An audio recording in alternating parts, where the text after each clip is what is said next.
and life like that as soon as I did one all the donkeys in the village brayed back, and that didn't stop me from being the son of my parents, and very honorable folk they were, too, and even though I was envied for my skill by more than a few stuck-up people in the village I never cared a hoot about that. And so that you can see I'm telling the truth. Just you wait and listen to this, because the skill's the same as swimming, once you've learned it you never forget. And clapping his hand to his nose he began to bray with such power that all the nearby valleys resounded. But one of the men standing beside him, thinking that Sancho was making fun of him, raised the staff he was carrying and hit Sancho so hard that all he could do was slump to the ground. Don Quixote, seeing Sancho so ill-treated, made to attack his assailant with levelled lance, but so many men interposed themselves that revenge was impossible, and seeing that a storm of stones was raining down on him, and that he was threatened by 1,000 crossbows pointing at him, and by no fewer muskets, Don Quixote turned Rocinante and, at the fastest canter he could manage, rode away from them, commending himself to God with all his heart, praying to be delivered from that peril and fearing with every step that a bullet would hit his back and emerge through his chest. Every so often he held his breath to see if he was leaking. But the men in the squadron were content to see him taking to flight, and didn't shoot. As soon as Sancho came round, they slung him across his donkey and let him follow his master, not that he was conscious enough to guide it, but it followed in Rocinante's tracks because it couldn't bear to be parted from him for a moment. After Don Quixote had ridden a good distance he looked back and saw that Sancho was following him, and he waited. Since nobody was following Sancho, the men in the squadron stayed where they were until nightfall when, their enemies not having come to do battle, they returned to their village, full of joy and good cheer. And if they'd known about the custom of the ancient Greeks they'd have raised a trophy on the spot. Chapter XXVII. Of certain matters that Benengeli says the reader will find out about if he pays attention. When the brave man flees, it's because he's spotted foul play, and the prudent man ensures that he lives to fight another day. These truths were verified in Don Quixote, who, giving way before the fury of the people and the evil intentions of that enraged squadron, took to Rocinante's heels and, without a thought for Sancho or the peril he was leaving him in, rode off as far as was necessary for him to feel safe. Sancho followed, draped across his donkey as described. He caught up with Don Quixote, having recovered the use of his senses, and as he arrived he slid off the donkey at Rocinante's feet, bruised and battered and in agonies of pain. Don Quixote dismounted to examine his squire's wounds, but, finding him unmarked from head to foot, said in a fury of indignation, "Whatever put it into your head to bray at that precise moment, Sancho? And where did you ever hear that it is a good idea to name a rope in the house of the man who hanged himself? What counterpoint do you expect to the music of the bray, except the descant of the stick? And you can thank God, Sancho, that you were given a benediction with a staff rather than a per signum crucis one with a cutlass." "I'm in no fit state to reply," replied Sancho, "because it feels as if the words are coming out through the holes in my back. Let's get mounted and clear off, and I'll put an end to my braying, but I'm not going to keep quiet about knight-errants that run away and leave their worthy squires beaten to pulp or powder in their enemies' hands. He who withdraws does not flee," Don Quixote replied, "because I would have you know, Sancho, that courage which is not based on prudence is called foolhardiness, and the achievements of the foolhardy man are more to be credited to good fortune than to his courage.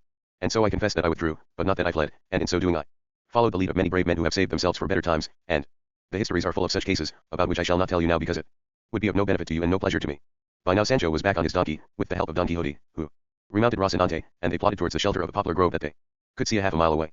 Every so often Sancho heaved profound sighs and uttered agonized groans, and when Don Quixote asked him why he was in such distress, he replied that the pain from the base of his spine all the way up to the nape of his neck was driving him crazy. "The reason for that pain," said Don Quixote, "must obviously be that the staff with which you were struck was an extremely long one, and took in your entire back, with all those parts that are hurting you now, and if it had taken in more of you, would hurt." "God Almighty," said Sancho, "that's a great mystery you've cleared up for me and explained so neatly.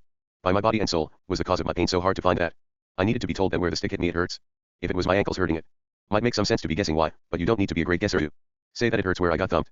By my faith, master, our neighbor's care is easy to bear, isn't it just? With every day that passes I find out more about how little I can expect to get out of sticking with you, because if you let them beat me up this time, the next time and the next few hundred times we'll be back to the old blanket tossings and other such pranks, and if it's my back that's hurting now it's my eyes they'll have next. I'd do much better, except that I'm a dunderhead and I'll never put a foot right in all the days of my life. As I was saying, I'd do much better to go back to my wife and children, and keep her and bring up them on whatever God was pleased to send me, and not come traipsing around after you along roads that aren't roads and paths that aren't paths for bad drink and worse food. And what about sleep, then? Just you measure out 6 feet of earth for yourself, brother squire, and if you want any more you can take the same amount again, so do help yourself to as much as you require, and stretch yourself out to your heart's content. I'd like to see the first man who started out on knight-errantry burned to ashes, or at least the first man who became the squire of the fools that the knight-errants of days gone by must have been. I'm not talking about present-day knight-errants, because you being one of them I respect them, and also because I know that you know one trick more than the devil himself, and that applies to everything you say and think. I should be prepared to bet you a goodly sum, Sancho, said Don Quixote, that now you are talking away without anyone to stop you, you do not feel a single pain anywhere in your body. Do talk on, my son, say everything that comes into your head and your mouth, because in exchange for your not being in pain I shall deem all the annoyance that your nonsense causes me to be a great pleasure. And if, sir, you are so keen to go back home to your wife and children, God forbid that I should stand in your way. You are carrying my money, so pray work out how long it is since we left the village on this our third sally, and how much you can and should earn per month, and be your own paymaster. When I worked for Tom Carrasco, Sanson Carrasco boss father and a man you know well, Sancho replied, I got 2 ducats a month, plus food. With you I don't know what I could earn, though I do know that a knight-errant squire has a worse time of it than a farmer's laborer, because when all said and done those of us who work for farmers might be toiling away all day long, but at the worst we do get a bowl of stew at night and sleep in a bed, which is something I haven't slept in all this time I've been serving you, except for those few days we spent in Don Diego de Miranda's house, and that fiesta I had with the skimmings off Camacho's pots, and the eating and the drinking, and the sleeping I enjoyed in Basilio's house, but all the rest of the time I've slept on the hard earth, in the open air, subject to the inclemencies of heaven as they put it. existing on slices of cheese and crusts of bread, and drinking water from the streams and springs we come across in these godforsaken places we go traipsing about in. I confess, said Don Quixote, that everything you say, Sancho, is true. How much more, pray, do you think I ought to give you than Tom Carrasco did? To my mind, said Sancho, if you gave me an extra 2 reals a month that'd make me happy enough. Those are the wages for my labor, but in lieu of your promise to make me governor of an island, it'd only be right to add another 6 reals, making 30. In all. That is most appropriate, Don Quixote replied, and now to work out the wages you have adjudicated to yourself. We left the village 25 days ago, so you must calculate pro rata what I owe you and, as I said, be your own paymaster. By my body and soul, said Sancho. You're way out there, because the compensation for the promise of the island has got to be counted from the very day you made the promise to this present moment. And was it so very long ago, Sancho, that I made you the promise, said Don Quixote. If my memory isn't playing me up, Sancho replied, it must be more than 20 years, give or take a day or two. Don Quixote gave himself a sonorous slap on the forehead and roared with hearty laughter, and said, my stay in the Sierra Morena and the whole of our wanderings together have hardly occupied 2 months, and you're telling me, Sancho, that I promised you the island 20 years ago. I think you want to devote all that money of mine that you're holding to your own wages, and if this is so, if this is what you wish to do, I give it to you here and now, and much good may it do you. Because to be rid of such an appalling squire I shall be delighted to be left utterly penniless. But tell me this, you violator of the regulations of knight-errantry regarding squires, where have you ever seen or read of any knight-errant squire confronting his master with you must give me so much a month if you want me to serve you. Launch out, you scoundrel, you wretch, you monster, for it seems that you're all of these launch out, I say, on the great sea of their histories, and if you find that a single squire has ever said or thought what you have just said here, I want you to nail his words to my forehead and, in addition, to give me 4 fine fillips on the nose. Turn your dunce reins, or rather its halter, and go back home, for you are not taking one more step in my company. You bite the hand that feeds you. You are unworthy of the promises that I have made you. You have more of the beast than of the man about you. Now, just when I was about to raise you to a station in which, in spite of your wife, you would have been called your lordship, you abandon me. You leave me now, just when I had reached the firm and resolute decision to make you the lord of the best island in the world. Well, after all, as you have so often said yourself, honey was not made for the mouths of asses. An ass you are, an ass you will remain, and an ass you will still be when you end your days on this earth, and it is my belief that when you come to breathe your last you still will not have grasped the fact that you are an animal. Sancho gaped at Don Quixote as he discharged all this abuse, and was overcome by such remorse that the tears welled into his eyes, and in doleful, feeble tones he said, oh sir, I confess that all I need to be a complete ass is a tail, and if you want to hang one on me, to my mind I've deserved it, and I'll serve you as a donkey for all the rest of my life. Forgive me, sir, and take pity on my ignorance, and remember that I don't know very much, and if I do talk a lot that's more in illness than wickedness. And he who hears and mends, himself to God commends. I should have been astonished, Sancho, if you hadn't worked some proverb or other into your discourse. Very well then, I do forgive you, so long as you mend your ways. And do not show so much concern henceforth for your own profit, but try to take heart, and be of good cheer in the expectation of the fulfillment of my promises, which has been delayed but is not impossible. Sancho replied that he would do so, even if it did mean having to draw strength from weakness. With this they rode into the poplar grove, and Don Quixote settled down at the foot of an elm, and Sancho at the foot of a beech, because these trees and others like them always have feet but never hands. Sancho had a painful night, because the damp air made his bruises ache all the more. Don Quixote spent the night with his ever-present memories, but for all that they both surrendered their eyes to sleep, and as the new day peeped out they continued on their way in quest of the banks of the famous river Ebro, where something happened that will be recounted in the next chapter. Chapter XXIX. About the famous adventure of the enchanted boat. 2 days after they left the poplar grove, proceeding with measured steps and a few unmeasured ones, Don Quixote and Sancho reached the river Ebro, and it gave Don Quixote great pleasure to see it as he surveyed its delightful banks, its clear waters, its tranquil flow, and its abundant liquid crystal, the contemplation of which delights revived 1,000 loving thoughts in his mind. More than anything else he dwelt on what he'd seen in the cave of Montesinos, for although Master Pedro's monkey had told him that some of those things had been true and some false, he stood more by the true ones than the others, quite the opposite of Sancho, who was convinced that they were all part and parcel of the same great lie. As Don Quixote rode along, his eyes alighted on a small boat, without any oars or other equipment, moored to the trunk of a tree that stood on the river bank. Don Quixote looked all around, but he couldn't see anybody, and without further delay he dismounted from Rocinante and ordered Sancho to get off his dun and tie both animals securely to the trunk of a nearby poplar or willow. Sancho inquired into the reason for this hasty descent and ligation. Don Quixote replied, I would have you know, Sancho, that this boat moored here is calling and inviting me, with all urgency and without anything being able to prevent it, to go on board and sail in it to succor some knight or some other person of quality who needs my help and who must be in a serious plight, because this is the way of the histories of knight-errantry, and of the enchanters who meddle and intervene in such affairs, when a knight is in difficulties and can only be saved by the hand of another knight, even if the latter is 7 or 10 or more thousand miles away, he is either snatched up into the clouds or provided with a boat to board, and is borne in the twinkling of an eye through the air or over the waves to where he is required and his help is needed. And so, O Sancho, this boat has been placed here for just such a purpose, as surely as it is now day, so before it stops being day tie the Dun and Rocinante together to the tree, and may God's hand guide us, because a monastery full of discalced friars will not prevent me from embarking. If that's the way it is, Sancho replied, and you will insist at every turn on making these what I shouldn't but will call gaffes, there's nothing for it but to bow my head and obey and think of the proverb, do as your master commands and sit down with him at table, but for all that, just to make my conscience easy, I'd like to point out that to my mind this boat here isn't one of the enchanted sort but one of the sort pertaining to fishermen, because here in this river they catch the finest shad in the world.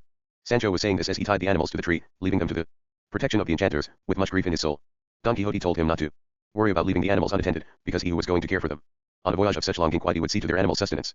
I don't know what you mean by long drinkity, said Sancho, and I've never heard such a word in all the days of my life. Long inquiry, Don Quixote replied, refers to a very great distance, and it is no surprise that you do not understand it, because you are not obliged to know Latin, like Some who pride themselves on knowing it and don't. I've tied them up, Sancho replied. What are we going to do next? What are we going to do? Don Quixote said. Cross ourselves and weigh anchor. In other words, board the boat and cut the mooring rope. And he jumped on board, followed by Sancho, and he cut the rope, and the boat drifted slowly away from the bank, and when Sancho found himself a couple of yards offshore he started to tremble, fearing for his life, but nothing distressed him more than hearing the Dunbray and seeing Rocinante struggle to free himself, and he said to his master, the Dun's braying because it's so sad to be without us, and Rocinante's trying to get free to jump in after us. Oh my dearest friends, peace be with you, and let's hope the madness that's taking us from you sees the light and lets us come back to you again. And with this he began to cry so bitterly that Don Quixote barked at him in fury. What are you afraid of, you cowardly creature? What is it making you blubber, you butter-hearted baby? Who is pursuing you, who is hounding you, you mouse-spirited wretch, and what do you lack, claiming deprivation when you're living in the lap of luxury? Are you perchance tramping barefoot over the Riphean mountains or are you sitting on a bench like an archduke, drifting along in the tranquil current of this pleasant river, from which before very long we shall emerge into the boundless ocean? But we must already have emerged, and travelled at least 2 or 3,000 miles, and if I had here an astrolabe to take the altitude of the pole I should tell you the distance we have gone, although either I am a poor judge of such matters or we already have passed, or soon shall pass, the equinoctial line, which divides the opposing poles at an equal distance. And when we get to that notch or line you said, Sancho asked, how far will we have gone? A very great distance, Don Quixote replied, for of the 360 degrees contained in the terraqueous globe, according to the estimates of Ptolemy, who was the greatest cosmographer known to man, we shall have covered one half when we reach the line that I mentioned. Good God, said Sancho, that's a fine character you've dredged up as a witness. With his sexy butts and his tomfoolery, and what's more a great pornographer, or whatever it was you said. Don Quixote laughed at Sancho's interpretation of the name and the estimates of the cosmographer Ptolemy, and said, you must know, Sancho, that for the Spaniards and others who embark in Cadiz to sail for the East Indies, one of the signs that they have crossed the equinoctial line I mentioned is that all the lice on every man aboard the ship die, and not a single one is left, and they wouldn't find a louse on the vessel even if they gave its weight in gold. And so you can pass your hand over your thigh, Sancho, and if you find any living creature there we shall have resolved our doubts, and if not we've crossed. I don't believe a word of it, Sancho replied, but I'll do as you say all the same. Though I can't fathom why there's any need for these experiments, because I can see with my own 2 eyes that we aren't 5 yards from the bank, and we aren't 2 yards downstream from the animals, because there they are over there, Rocinante and the donkey, exactly where we left them, and taking my bearings as I'm doing now, I swear by all that's holy that we're moving slower than an ant. Make the investigation that I specified, Sancho, and don't bother your head with any other, because you don't understand about colors, lines, parallels, zodiacs, ecliptics, poles, solstices, equinoxes, planets, signs, points, and measurements of which the terrestrial and celestial globe is composed, for if you did understand all these matters, or some of them, you would realize how many parallels we've crossed, how many signs we've seen, and how many constellations we've left behind and are leaving behind even now. So I repeat, feel yourself, go fishing for lice, because it's my firm belief that you're freer of them than a sheet of smooth white paper. Sancho slipped his hand gently in and slowly down towards the back of his left knee, and then he looked up at his master and said, either the whole experiment's baloney or we haven't got to where you say, not by a long, long way. What? Asked Don Quixote.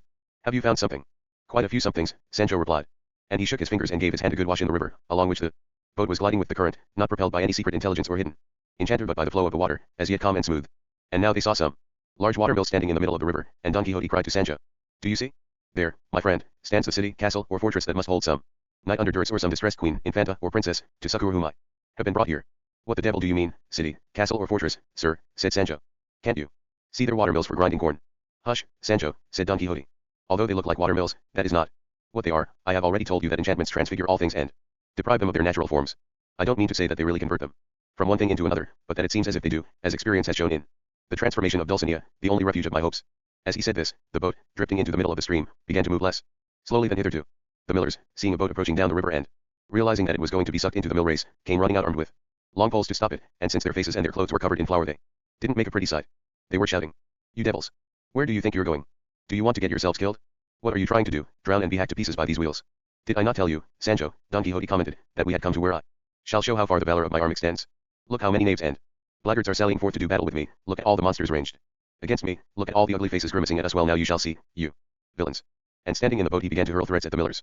You wretches, ill-intentioned and worse advised, set free the person you are keeping prisoner in that fortress or jail of yours, whether of high or low estate, of whatever rank or degree, for I am Don Quixote de la Mancha, also known as the Knight of the Lions, for whom the happy conclusion of this adventure has been reserved by order of the highest heavens.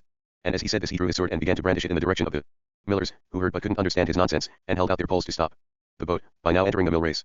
Sancho fell to his knees, sending devout prayers up to heaven to deliver him from such a manifest peril which it did, acting through the quick thinking of the millers, who thrust their poles up against the boat and stopped it but couldn't avoid overturning it and throwing Don Quixote and Sancho out into the water. It was as well for Don Quixote that he could swim like a goose, but even so the weight of his armor dragged him twice to the bottom, and if it hadn't been for the millers, who jumped into the water and hauled the 2 of them out, people might have been saying, here once stood Troy too when they'd been dumped on dry land, soaked to the skin and not exactly dying of thirst. Sancho knelt and pressed his hands together and riveted his eyes on heaven and prayed God in a long and fervent petition to deliver him in future from his master's foolhardy plans and enterprises.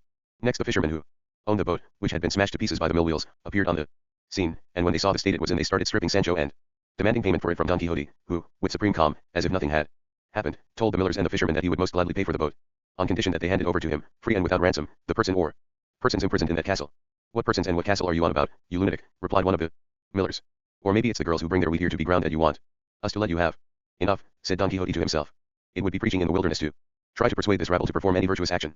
In this adventure too mighty, enchanters must have clashed headlong, and one of them impedes whatever the other attempts. One provided me with the boat, the other knocked me out of it. May God send a remedy, for everything in this world is trickery, stage machinery, every part of it, working against every other part. I have done all I can.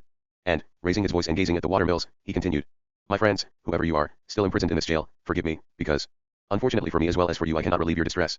This adventure must have been reserved and destined for another night.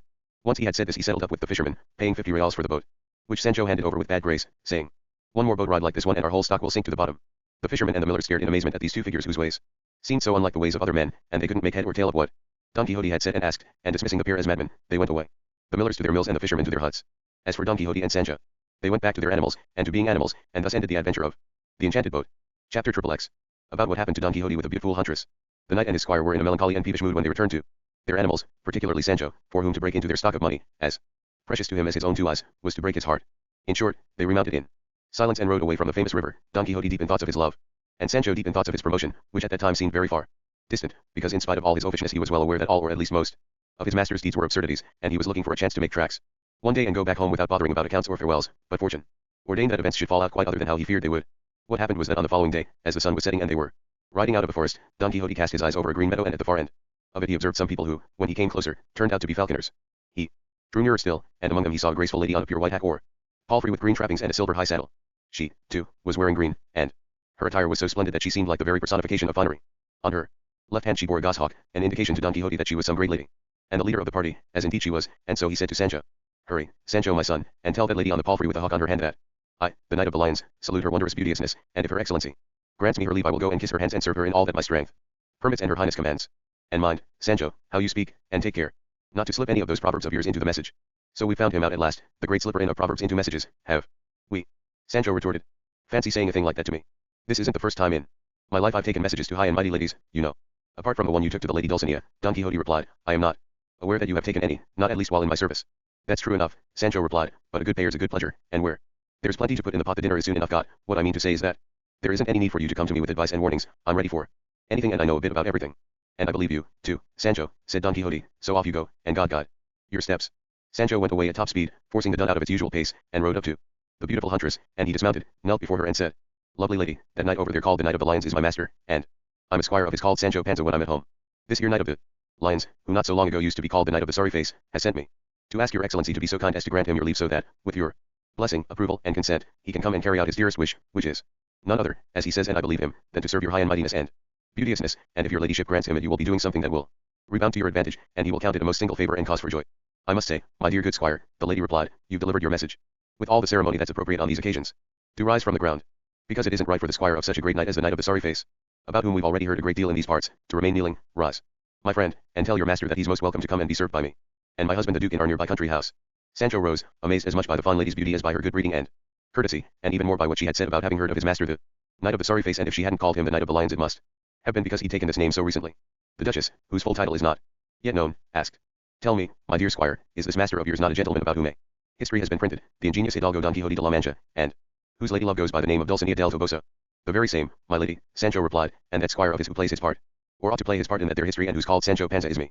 Unless they did a swap when I was in my cradle, by which I mean the printing press. I'm so delighted by all I've heard, said the Duchess.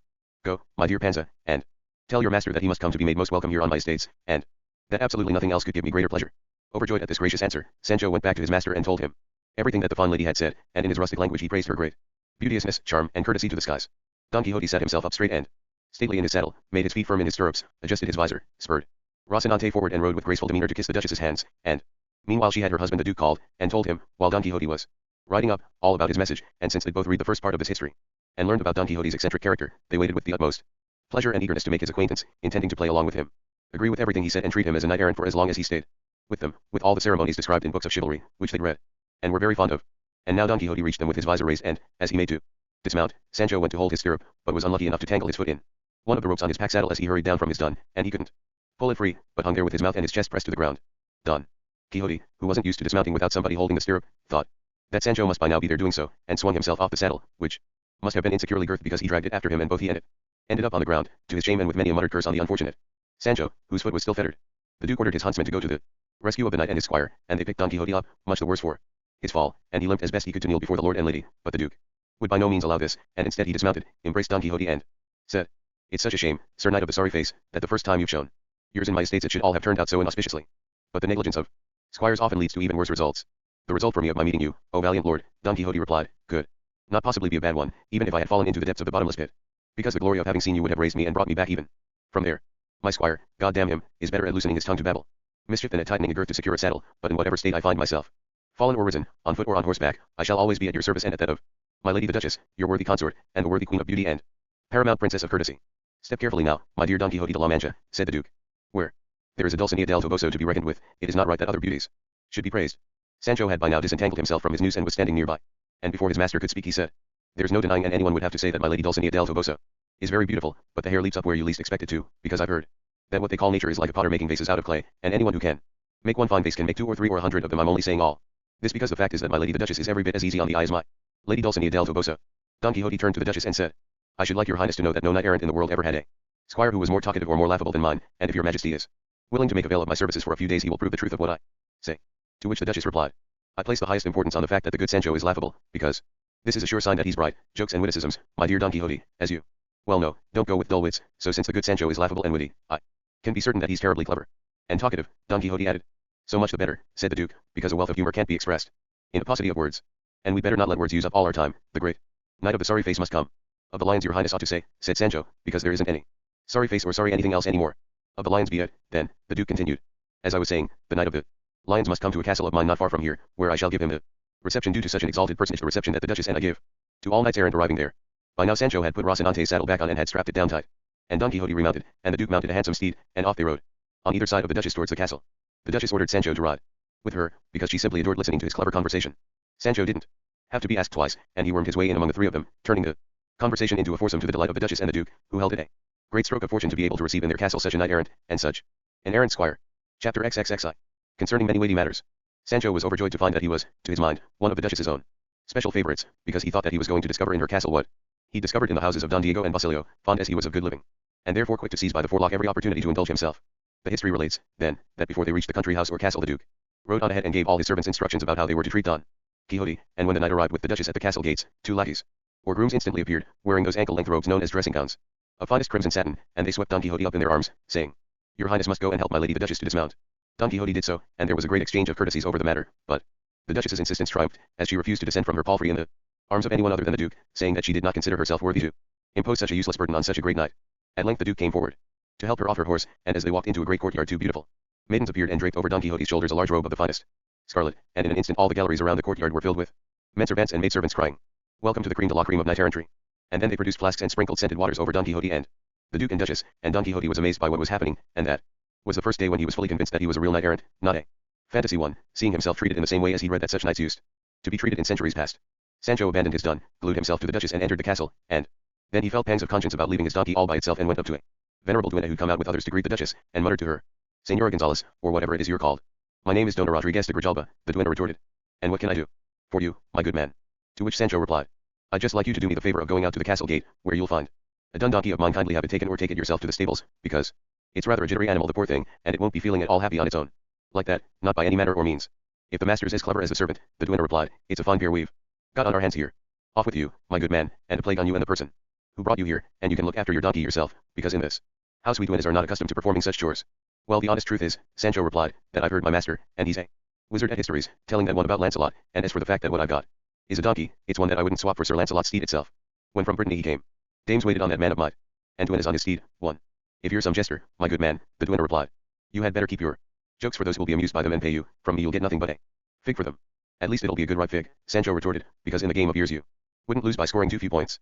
"You bastard," said the duenna, by now burning with fury, "whether I'm old or not is something I'll answer to God about, and not to you, you garlic-stuffed villain." And she said this so loud that the Duchess heard it, and, turning and seeing the duenna so agitated and with her eyes aflame, she asked whom she was having words with.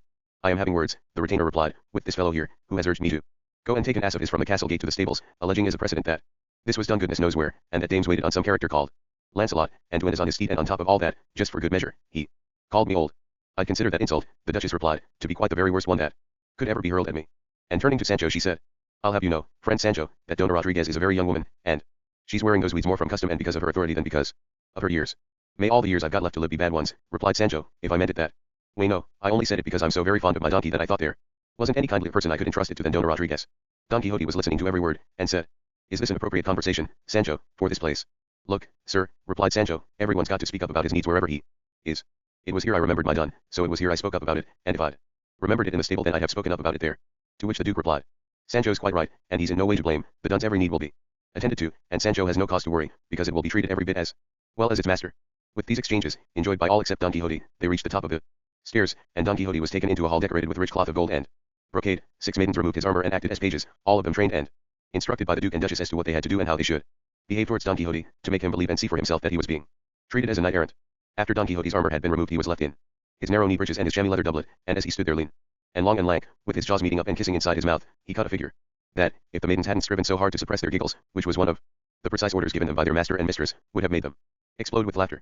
They asked him to allow himself to be undressed so that a clean shirt could be put on him, but he would by no means consent to this, saying that modesty was as becoming in a knight-errant as valor. However, he told them to give the shirt to Sancho, and shutting himself with him in an inner room where a fine bed stood, he undressed and put the shirt on, and, now that he was alone with Sancho, he said, tell me, yesterday's dunderhead and today's court jester, do you consider it correct to dishonor and insult a duenna who is as venerable and worthy of respect as that lady is? Was that the time to remember your dun, and are the Duke and Duchess the sort of people to allow animals to be neglected when they treat their owners so splendidly? For God's sake, Sancho, do control yourself, and don't give yourself away so that everybody realizes what coarse, peasant stuff you're made of. Look here, you sinner. The more honorable and well-born the servants, the higher the esteem in which their master is held, and one of the greatest advantages that great noblemen have over others is that they're waited on by servants as noble as themselves. Don't you realize, pitiful creature that you are and luckless wretch that I am, that if they see you're a base peasant, or a laughable half-wit, they'll think I'm some charlatan or humbug knight? No. No, Sancho my friend, steer clear of these pitfalls, steer clear of them, for he who stumbles as a talkative and funny fellow will soon catch his foot and fall headlong as an unfunny buffoon. Put a break on your tongue, consider and chew over your words before they leave your mouth, and bear in mind that we have come to a place where, with the help of God and the might of my arm, we shall better our fame and wealth a very great deal indeed. Sancho promised with heartfelt sincerity to stitch up his mouth or bite off his tongue before he uttered a single inappropriate or ill-considered word, just as his master had ordered, and he shouldn't worry his head any more about it. Nobody was going to find out from him what sort of people they really were. Don Quixote dressed, put his sword strap over his shoulder, draped the robe of scarlet around his body, donned a cap of green satin that the maidens had given him, and, thus arrayed he strode out into the great hall, where he found the maidens standing in 2 equal lines, bearing the various implements necessary for the washing of hands, which was done with much bowing and curtsying and ceremony. Then 12 pages came with the butler to take him in to dinner, because his hosts were waiting for him. The pages surrounded him, and with great pomp and majesty they conducted him to another room, where a sumptuous table was laid with just 4 places. The Duke and Duchess came to the door to receive him, and with them came one of those grave churchmen who rule noblemen's houses, one of those who, not having been born noble themselves, never manage to teach those who are noble how to live up to their rank, one of those who want the greatness of the great to be measured by their own narrowness of mind, one of those who, in their attempts to teach the people they rule to avoid extravagance, turn them into misers. As I was saying, he must have been one of this sort. That grave churchman who came with the Duke and Duchess to receive Don Quixote. Many courtesies were exchanged, and then they took Don Quixote between them and went to sit at table. The Duke invited Don Quixote to take the head of the table, and although he refused, the Duke was so very insistent that he was eventually obliged to accept it. The churchman sat opposite him, and the Duke and Duchess on either side. Sancho stood by, gaping in stupefied astonishment at all the honors being paid to his master by these aristocrats. And when he saw all the formalities and entreaties being exchanged between the Duke and Don Quixote to persuade him to take the head of the table, Sancho said, if you'll give me your leave I'll tell you a story about something that happened in my village about this business of who sits where. As soon as Sancho said this Don Quixote began to tremble, certain that he was about to come out with some more of his nonsense. Sancho looked at him, read his thoughts, and said, don't you worry, sir, about me getting out of control, or saying anything but what's spot on, because I haven't forgotten all that advice you gave me just now about speaking a lot or a little, and well or badly. I have no recollection of any such thing, Sancho, Don Quixote replied. Say whatever you like, but do say it quickly. Well, what I'm about to say, said Sancho, is so true that my master Don Quixote here present will confirm I'm not lying. As far as I'm concerned, Don Quixote replied, you can lie, Sancho, as much as you like, and I shall do nothing to restrain you, but do think before you speak. I've thought and thought so very much, that the man who rings the alarm has put himself furthest from harm, as you'll see once I get going. It would be a good idea, said Don Quixote, if your highnesses had this fool thrown out of here, because he is going to put his big foot in it again and again. Upon my soul, said the Duchess, Sancho shall not move 1 inch from my side. I love him dearly, because I know he's so terribly bright. And may your holiness enjoy many bright days, too, said Sancho, for having so much faith in me, even if I don't deserve it. And this is the story I'm going to tell you. Hidalgo in my village, a very rich and important man, because he was one of the Alamos of Medina del Campo, and he married Dona Mencia de Quiñones, who was the daughter of Don Alonso de Marañon, Knight of the Order of St. James, who drowned in the Herradura disaster too. That there was that scrap about some years ago in the village that I'm given to believe my master Don Quixote was mixed up in, and Tomasolo the mischief maker, the son of Balbastro the blacksmith, got hurt. That's all true, isn't it? Sir. Say so, go on, do, so that these folk don't think I'm some lying chatterbox. Hitherto, said the churchman, I consider you more of a chatterer than a liar, but I do not know what I shall take you for henceforth. You call on so many witnesses, Sancho, and provide such an abundance of detail, that I have no choice but to say that you must be telling the truth. But do press on with your story, and keep it brief, because at the rate you are going you will not have finished 2 days from now. He most certainly shall not keep it brief, said the Duchess, if he wants to please me. On the contrary, he must tell it in his own way, even if he does not finish it in 6 days, because if it did last that long they would be quite the best 6 days of my life. What I was saying, then, ladies and gentlemen, Sancho continued, was that this Hidalgo, and I know him like the back of my hand, because it isn't a bowshot from my house to his, invited a poor but honorable farmer. Do get a move on, my good man, interrupted the churchman. If you continue like this there will be no end to your story until you are in the next world. No, I'll finish before I'm halfway there, with God's help, Sancho replied. So, as I was saying, when the farmer arrived at the house of that Hidalgo I said who'd invited him, and may his soul rest in peace, because he's dead now, and what's more they say. He died like an angel, because I wasn't there, I'd gone to Temple K for the wheat harvest. I beg you, my son, to return without delay from Temple K and to finish your story. Without burying the Hidalgo, unless you want to be the cause of further funerals. The fact is, then, Sancho replied, that when the two of them were about to sit down for the meal I can see them now, plainer than ever. The Duke and Duchess were deriving huge pleasure from the displeasure with which the good churchman reacted to the leisurely pace of Sancho's story and all the pauses in it, while Don Quixote was consumed with fury and rage. As I was saying, said Sancho, when the two of them were about to sit down for the meal, as I just said, the farmer insisted that the Hidalgo had to take the head of the table. And the Hidalgo insisted that the farmer had to take it, because in his house it was his orders that had to be obeyed, but the farmer, who prided himself on being polite and well-bred, wouldn't give in, until the Hidalgo, pretty well fed up by now, put both his hands on his guest's shoulders and pushed him down into the seat, saying, "Sit down there, you nincompoop, wherever I sit will be the head of the table as far as you're concerned." And that's the story, and to be honest with you I think it was pretty much to the point. Don Quixote turned 1,000 different colors, which showed in the brown of his face like veins in marble, mingling with it, the Duke and Duchess smothered their laughter so as not to complete Don Quixote's embarrassment, because they followed the malicious drift of Sancho's story, and, to change the subject and prevent Sancho from coming out with any more of his nonsense, the Duchess asked Don Quixote what news he had of his lady Dulcinea, and whether he'd sent her any giants or scurvy knaves as presents recently, because he couldn't have failed to vanquish any number of them. To which Don Quixote replied, "My dear lady, my misfortunes, although they had a beginning, will never come to an end. Giants I have vanquished, and caitiffs and scurvy knaves I have sent her, but where could they find her if she has been enchanted and turned into the ugliest peasant girl imaginable?" "I don't know about that," said Sancho Panza. "To me she looks like the most beautiful woman in the world, or at least in niftiness and jumping I know there isn't a tumbler that could better her by my faith, Duchess, she can leap from the ground onto the back of a donkey as if she was a cat." "Have you seen her when enchanted, Sancho?" asked the Duke. "Haven't I just?" Sancho replied. "Who the devil was it if not me that first hit on this enchantment lark? She's about as enchanted as my father is." When the churchman heard this talk of giants, caitiffs, and enchantment, he realized that this man must be Don Quixote de la Mancha, whose history the Duke was always reading, for which the churchman had often remonstrated with him, saying that it was an absurdity to read such absurdities, and when the man of the cloth found his suspicions confirmed he turned to the Duke in fury and exclaimed, "Sir, your grace will have to answer to our lord for this fellow's doings. I imagine that this Don Quixote, or Don Idiot, or whatever his name is not as much of a fool as your grace would like to turn him into, by encouraging him to perform his preposterous and ludicrous antics." And turning to Don Quixote he said, "And as for you, you simpleton, whoever has put it into your head that you are a knight-errant and that you vanquish giants and capture scurvy knaves? Be off with you. For goodness sake, and take my advice, go back home, and see to the upbringing of your children if you have any, and look after your property, and stop wandering about the world frittering your time away and turning yourself into the laughing stock of all who know you and all who do not know you. Wherever have you unearthed the notion that knights-errant have ever existed or do exist? Wherever are there any giants in Spain, or scurvy knaves in La Mancha, or enchanted Dulcineas, or any of the rest of the nonsense written about you?" Don Quixote listened attentively to the reverend gentleman's words, and when at last they ended, the knight, forgetting the respect due to the Duke and Duchess, his face convulsed with fury, rose to his feet and said, "But this reply deserves a chapter to itself. Chapter XXXII. About the reply made by Don Quixote to his critic, and other grave and funny incidents."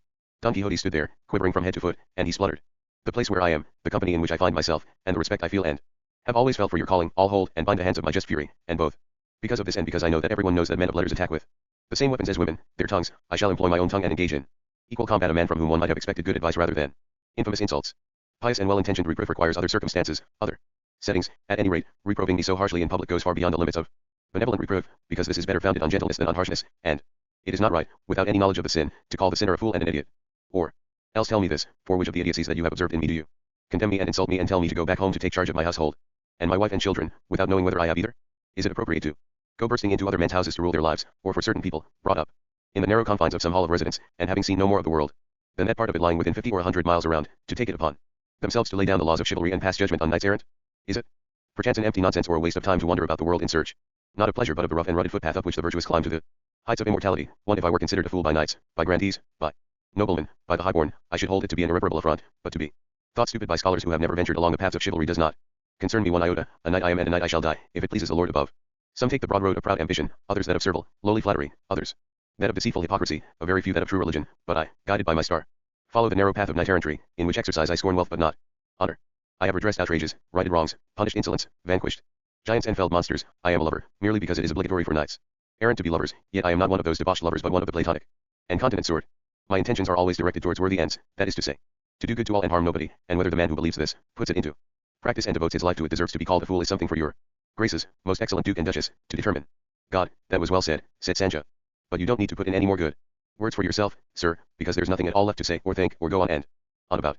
And what's more, if this here gentleman denies as he does deny that night errands exist or have ever existed, it isn't surprising that he doesn't know what he's talking about, is it now? Are you by any chance, my good man, said the churchman, that Sancho Panza have heard mentioned, whose master has promised him an island?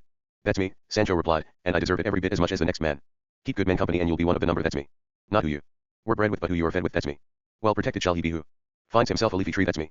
I found myself a good master, sir, and I've been going around with him for months and months now, and I'm going to be just like him, God willing, and long life to him and to me as well. He's not going to have any shortage of empires to rule, and nor am I of islands to govern. No, of course not, friend Sancho, the Duke put in. Because in the name of Don Quixote I hereby promise you the governorship of an island that I have to spare, and not at all a bad one either. Go down on your knees, Sancho, said Don Quixote, and kiss his grace's feet for the favor that he has just bestowed upon you. Sancho did as he was told, and when the churchman saw all this he jumped up from the table, beside himself with rage, exclaiming, by this habit that I wear, I am on the very verge of declaring that your grace is as much of a fool as the spare of sinners. How can they fail to be mad when sane men sanction their madness? Your grace can keep them for yourself, so long as they are in this house I shall stay in mine, and spare myself the trouble of reproving what I cannot remedy. And without uttering another word or eating another mouthful he stormed out, and the pleas of the Duke and Duchess were powerless to stop him, not that the Duke said very much, hindered as he was by the laughter that the priest's untimely anger had stirred in him. Once he'd done laughing, he said to Don Quixote, you have answered so absolutely splendidly for yourself, Sir Knight of the Lions, that there is no need for you to seek further satisfaction for what might seem to be an offense but is in reality no such thing, because just as women cannot give offense, nor can churchmen, as I am sure you know better than I do. That is indeed so, Don Quixote replied, and the reason for this is that the person who cannot be offended cannot give offense. Women, children, and churchmen cannot defend themselves if they are attacked, and so they cannot be affronted. Because between an offense and an affront there is this difference, as I am sure your grace knows better than I do. The affront comes from someone who can commit it, who does commit it and who maintains it, but the offense can come from any quarter, without constituting an affront. To take an example, a man is standing in the street, off his guard. 10 armed men appear and give him a cudgeling, and he draws his sword and does what he is bound to do, but he is overwhelmed by sheer numbers and prevented from attaining his goal, which is to avenge himself. This man is offended but not affronted.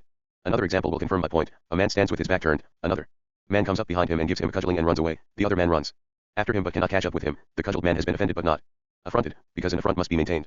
The man who dealt the blows did so in an underhand way, but if he had then drawn his sword, stood his ground and faced up to his enemy, the cudgeled man would have been both offended and affronted. Offended because he received the treacherous cudgeling, affronted because the man who cudgeled him maintained what he had done, stood his ground and did not take to flight.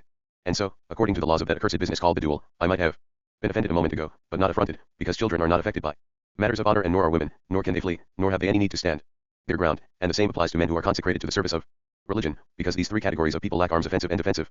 And so, although nature compels them to defend themselves, it gives them no urge to attack. And although I have just said that I might have been offended, I now say that this is not so, not at all, because he who cannot be affronted cannot affront anybody else, for which reasons I should not be, and indeed am not, affected by what that person said to me. I only wish he had stayed a little longer so that I could have made him understand how wrong he is to think and to say that knights errant have never existed, for if Amadis, or any of his infinite progeny had heard him say such a thing, I am sure he would have had a hard time of it. I bet he would, said Sancho. They'd have taken their swords to him and split him open from top to toe like a pomegranate or a nice ripe melon. Oh yes, they were just the sort to put up with being mucked about with like that, they were.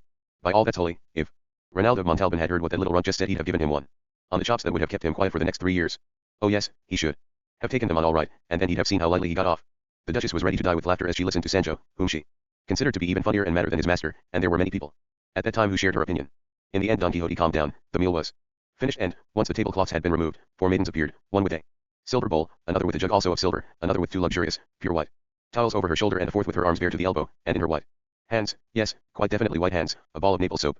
The maiden with the bowl came forward, and with jaunty gracefulness she slipped it under Don Quixote's chin, not speaking a word, astonished at the ceremony, assuming that in these parts it must be the custom to wash beards after a meal instead of hands. He thrust out his chin as far as it would go, and at that same moment the jug began to rain forth its contents, and the maiden with the soap rubbed it onto his beard as fast as her hands would go, building up piles of snowflakes, for the lather was no less white than this, not only on the beard but all over the obedient knight's face and eyes as well, so that he was forced to shut them. The Duke and Duchess, who hadn't been warned about any of all this, were waiting to see how these extraordinary ablutions were going to end.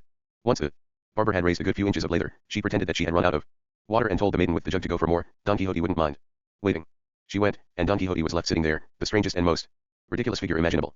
All those present, and there were many of them, were gazing at him, and seeing him with his half a yard of neck, considerably browner than average, his eyes tight shut and his beard smothered in soap suds. It was a miracle and a supreme act of discretion that they were able to suppress their laughter. The maidens, who were responsible for the joke, kept their eyes lowered, not daring to look at their master and mistress, who, with both anger and laughter playing inside them, couldn't decide what to do, whether to punish the girls for their audacity or to reward them for the pleasure provided by seeing Don Quixote in that plight. The maiden with the jug returned at last, and they finished washing Don Quixote, and then the maiden with the towels wiped him dry with great deliberation, and the 4 of them together made a deep curtsy, but, just as they were about to leave, the Duke, to prevent Don Quixote from realizing that it had all been a joke, called to the maiden with the bowl, "You must all come over here and wash me, and be careful not to run out of water."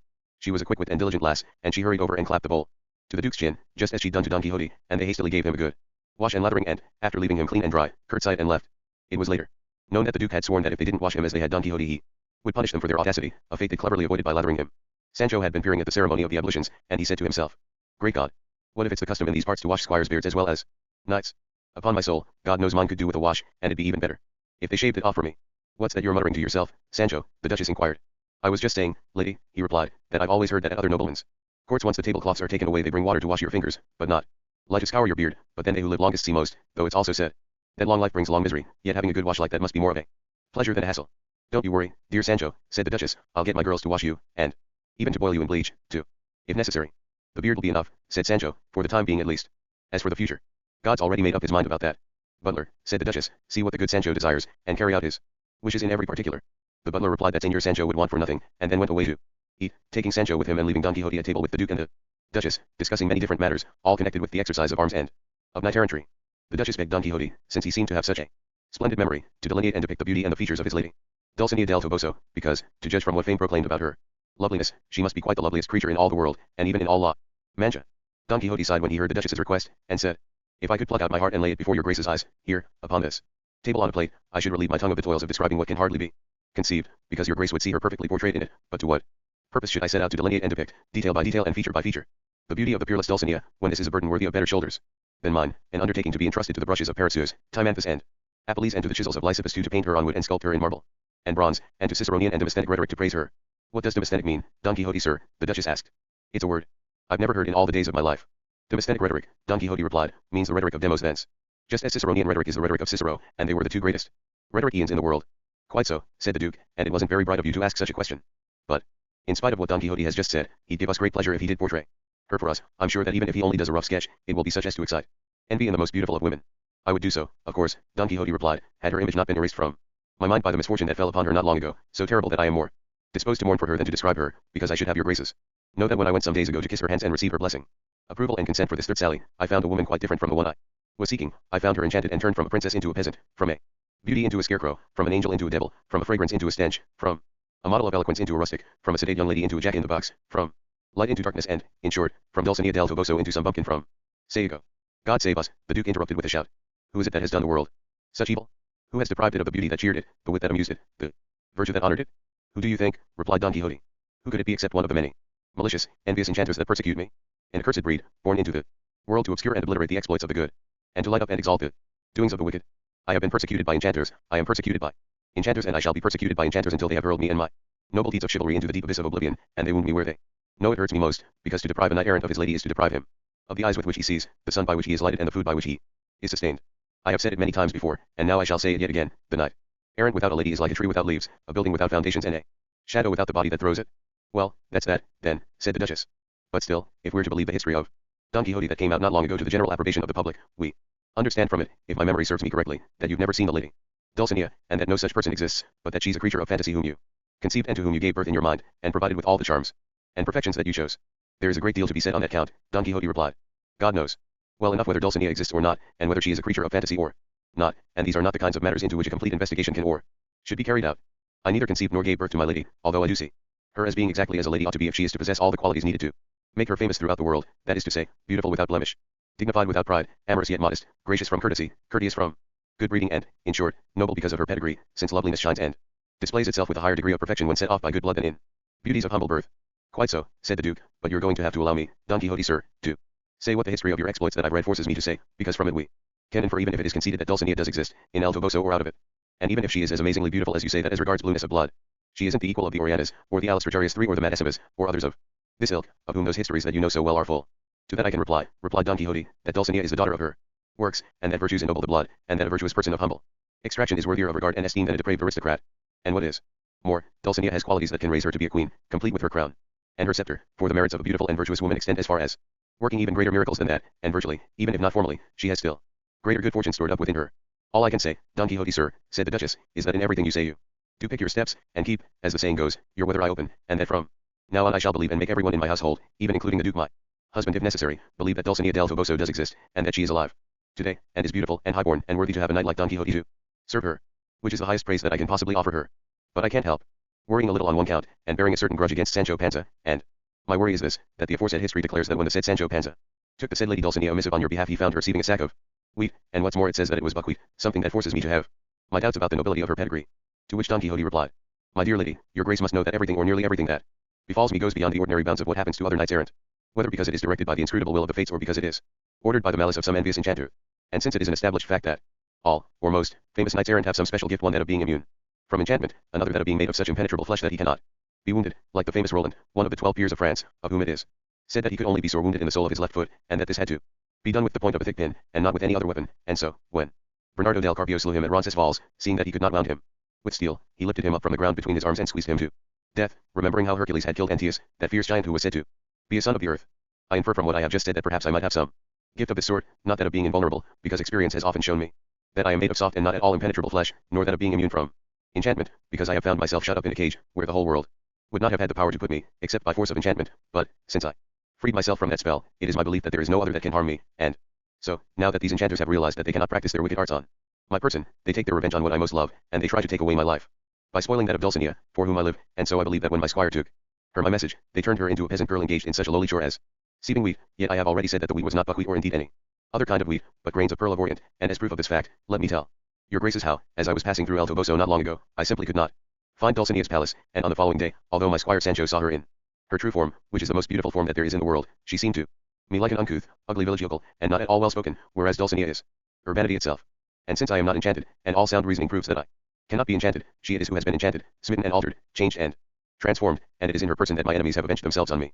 And for her I shall live in perpetual tears until I see her restored to her pristine state. I have said all this to prevent anyone from heeding what Sancho said about Dulcinea sifting or sieving, because since they altered her for me, it is no wonder if they transformed her for him. Dulcinea is noble and well-born, of the aristocratic families in El Toboso, which are many, ancient, and of the highest quality, for I am certain that no small part has entered into the peerless Dulcinea's pedigree, and, thanks to her, that town will be famous and renowned in the centuries to come, as Troy was because of Helen, and Spain because of La Cava, although on better grounds and with a more estimable fame. I should also like you to know that Sancho Panza is one of the most amusing squires that ever served knight-errant. On occasions he speaks such shrewd nonsense that it is enjoyable to wonder whether he is nonsensical or shrewd. He has wicked ways that condemn him as a villain, and he makes blunders that confirm he is a fool. He doubts everything and he believes everything. Just when I think that his stupidity is about to bring him crashing to the ground, he comes out with sound good sense that raises him to the skies. In short, I would not exchange him for any other squire, not even with a whole city into the bargain, and so I have my doubts whether it will be a good idea to send him to that governorship with which your grace has favored him, although I do see in him a certain aptitude for governing, because with some slight adjustments to his thinking he could manage to govern anything at all, by sheer dogged perseverance. Furthermore, we know from repeated experience that neither great ability nor great learning is needed to be a governor, because there are dozens of them who can hardly read, yet they govern like angels. The main point is that they should mean well and desire always to do what is right, for they will never lack people to help them and guide them as to what they should do, like those governors who are knights and not men of letters and who reach their decisions with the help of advisors. As for my own advice, it would be this: all bribes to refuse, but insist on your dues, and sundry other particulars that are buried deep inside me at the moment but will emerge in due course, for the benefit of Sancho and to the advantage of the island that he is to govern. The Duke, the Duchess, and Don Quixote had reached this point in their conversation when they heard a great shouting and hullabaloo, and Sancho burst into the room, scared out of his wits and with an ashes cloth for a bib, and behind him came a throng of underchefs, or, to be more exact, scullions and others of the lowest of the low, and one of them was carrying a trough of what from its color and filthiness was evidently dishwater. He was chasing after Sancho, and doing his best to thrust the trough under his beard, which another scullion was trying to wash. What is the meaning of this, you people? The Duchess demanded. What's the meaning of this? What are you trying to do to this good man? Are you forgetting that he is a governor-elect? To which the scullion barber replied, this gent won't let himself be washed, as is the custom, and as his master and my lord the Duke have been. Yes, I will, Sancho retorted in a fury, but I'd like cleaner towels, clearer lye and less filthy hands, because there isn't so much difference between me and my master for him to be washed in angel water and me in devil's piss. The customs of different lands and princes' palaces are all very well so long as they don't give umbrage, but the washing custom they have here is worse than lashing yourself as a penitent. My beard's clean, and I don't need any cooling down of that sort, and if anyone comes near me to wash me or touch a single hair of my head, of my beard I mean, with all due respect I'll give him a wallop that'll leave my fist stuck fast in his brain box. These sermonies and soapings are more like bad jokes than ways of welcoming guests. The Duchess was ready to die of laughter as she contemplated Sancho's wrath and listened to his speech, but Don Quixote didn't derive much pleasure from seeing him so foully festooned in his streaky towel, and surrounded by so much kitchen riffraff, and, with a deep bow to the Duke and Duchess, as if to request their permission to speak, he addressed the rabble in a composed voice. Hey there, my fine gentlemen. Be so kind as to leave my servant alone, and go back the way you came, or another way if you prefer. My squire is as clean as the next man, and those troughs are for him of no more use than fiddly little wine flasks. Take my advice and leave him be, because neither he nor I have a very good sense of humor. Sancho took over where his master had left off, and added, oh yes, why don't you just try coming to have a bit of fun with this here country bumpkin, and I'll stand where I am and put up with it all, I will, as sure as it's now night. You go and fetch a comb or whatever you like and run it through this beard of mine, and if you find anything in it that gives offense you can give me a convict's crop. The Duchess, still laughing, interrupted. Everything Sancho Panza has just said is absolutely spot on, as will be everything he ever does say. He is clean, and, as he points out, he doesn't stand in any need of a wash. And, if our customs don't agree with him, on his own head be it. What's more, you ministers of cleanliness have been most remiss and negligent, I might even say presumptuous in bringing to such a personage, and to such a beard, your wooden troughs and your dishcloths instead of bowls and jugs of pure gold and tiles of the finest foreign make. But, after all, you are evil and ill-born, and, being the scurvy knaves you are, you can't help showing the grudge you bear against the squires of knights errant. The ministering scullions, and even the butler, who'd come with them, thought the Duchess was being serious, and so they slipped the ashes cloth from Sancho's neck and slunk away in some confusion and even shame, and, when Sancho found himself liberated from what seemed to him a fearful peril, he ran and fell on his knees before the Duchess, and said, "From great ladies we can hope for great favors, and I can only repay this favor that you have bestowed upon me by my wish to be made a knight errant so that I can devote all the days of my life to serving such a fine lady. A farmer I am, Sancho Panza, by name, married with children and serving as squire, and if with any of all this I can be of service to your grace, it'll take you longer to command than me to obey." "It's easy to see, Sancho," the Duchess replied, "that you've learned to be courteous. In the school of courtesy itself, what I mean to say is that it's obvious you've sucked at the breast of Don Quixote, who must be the cream of courtesy and the flower of ceremony, or ceremony as you put it. The best of luck to such a master and to such a servant. For the one is the lodestar of knight errantry, and the other is the luminary of squirely fidelity. Arise, friend Sancho, I shall repay your courtesy by prevailing upon my lord the Duke to fulfill his promise of a governorship at the earliest opportunity." With this the conversation came to an end. Don Quixote retired to take his siesta, and the Duchess begged Sancho, if he wasn't feeling too excessively sleepy, to come and spend the afternoon with her and her maidens in a lovely cool room. Sancho replied that, although he did usually sleep 4 or 5 hours on a summer afternoon, he would, for her goodness' sake, try with all his might not to sleep for a single hour that particular afternoon, and would obey her command, and then he disappeared. The Duke gave fresh orders about how Don Quixote was to be treated as a knight errant without the slightest deviation from the way in which the knights of old are said to have been treated. Chapter XXXIII. About the delectable conversation that the Duchess and her maids had with Sancho Panza, worthy to be read and heeded. The history records, then, that Sancho didn't sleep that afternoon but, to keep his promise, went to see the Duchess as soon as he'd done eating, and she, who adored listening to him, made him sit down on a stool beside her, although Sancho was so well bred that he was reluctant to do so, but the Duchess told him to sit as a governor and speak as a squire, although under both headings he deserved to occupy the famous bench of the Cid Ruy Diaz, the Campeador. Once Sancho shrugged and obeyed and sat down, and all the Duchess's duennas and maids gathered round him in profound silence, waiting to hear what he would say, but the Duchess was the first to speak. "Now that we're alone, and no one can overhear us, I should like the governor to settle certain doubts I have arising from the history of the great Don Quixote that has recently been published, one of the said doubts being that since the worthy Sancho never saw Dulcinea, by which I mean the lady Dulcinea del Toboso, and never took Don Quixote's letter to her, because it was left behind in the notebook in the Sierra Morena, how did he dare invent her answer, and all those details about finding her sieving wheat, the whole story being a hoax and a falsehood, so damaging to the peerless Dulcinea's good name, and quite at odds with the character and loyalty of a faithful squire?" At these words, and without offering one in reply, Sancho got up from his chair and prowled round the room, his body bent and one finger over his lips, lifting up the hangings, and then he returned to his stool and said, "Now I've seen that nobody's listening on the sly apart from present company, lady. I'll reply without fear or trembling to what I've been asked and whatever anyone else wants to ask me, and what I'll say first is that I reckon my master Don Quixote is stark raving mad, though sometimes he does say things that to my mind and everyone else's listening to him are so clever and to the point that the devil himself couldn't have said them better, but in spite of all that I'm sure he's an idiot, really I am. And because I've got this idea in my head I've also got the nerve to make him believe all sorts of stuff, without any rhyme or reason to it, like all that about the reply to his letter, and what happened a week or so ago and isn't in the history yet. In other words, the enchanting of my lady Dulcinea. I made him think she's enchanted, though that's a right old cock and bull story, that is." The Duchess implored him to tell her about that enchantment or hoax, and Sancho narrated it just as it had happened, which was great fun for all the listeners, and then the Duchess continued, "Concerning all these things that the worthy Sancho has been telling me there's a certain misgiving tossing and turning in my soul, and a whisper reaching my ears and saying, since Don Quixote de la Mancha is a poor wretch, a fool, and a madman, and his squire Sancho knows it and still serves and follows him and has faith in his vain promises, it's abundantly clear that the squire must be even more of a fool and a madman than the master, and if this is so, as it is, it only spells trouble for you, my dear Duchess, to give this fellow Sancho Panza an island to govern, because how can somebody who can't govern himself govern others?" "By God, lady," said Sancho, "that their misgiving's dead right, and you'd better tell her to speak up as clearly as she likes, because I can see she's telling the truth, and if I had any sense I'd have left my master long ago. But then that's just my rotten luck for you, I can't help it, I must follow him, we're from the same village, I've eaten his bread, I'm very fond of him, he's grateful to me, he gave me his donkeys, and above all, I'm a faithful fellow, so nothing's ever going to part us except the pick and the shovel. And if your high and mightiness doesn't want me to be given the island I've been promised, God made me without it, and perhaps not getting it would be for the good of my conscience. I might be a fool, but I do understand the proverb that says the ant had wings to her hurt, and it might even be that Squire Sancho will get to heaven sooner than Governor Sancho would. There's as good bread baked here as in France, and in the dark all cats are grey, and unhappy is he who hasn't breakfasted by 3, and no man's maw is a span bigger than any other man's, and you can always fill it, as they say, with hay and with straw, and the fowls of the air have their heavenly Father to feed them to. And 4 yards of Quixote will keep you warmer than 4 of Segovia worst. And when we quit this world and start swallowing clay, the prince has got as narrow a path to tread as the laborer, and the Pope's body doesn't take up any more room in the churchyard than the sexton's, even if one is taller than the other, because when we go to our graves we all have to shrink and fit, or else we're made to shrink and fit whether we like it or not. And then good night to you all. And I'll say it again, if your grace doesn't give me the island because I'm stupid, I'll be wise enough not to let that bother me, because I've heard that the devil lurks behind the cross, and all that glitters isn't gold, and from among oxen, plows, and yoke gear they took the farmer Wamba to be king of Spain, and from among brocades, entertainments, and riches they took King Rodrigo to be eaten by snakes, if the words of the old ballads don't lie. Of course they don't lie, exclaimed the duenna Dona Rodriguez, who was among the audience. There's that ballad that says they stuck King Rodrigo, alive and kicking, into a tomb full of toads, and snakes, and lizards, and 2 days later the king inside the tomb said in a faint, anguished voice, they're gnawing me, in the parts that sin the most. And so this gentleman is quite right to say that he'd rather be a farmer than a king, if he's going to be devoured by vermin.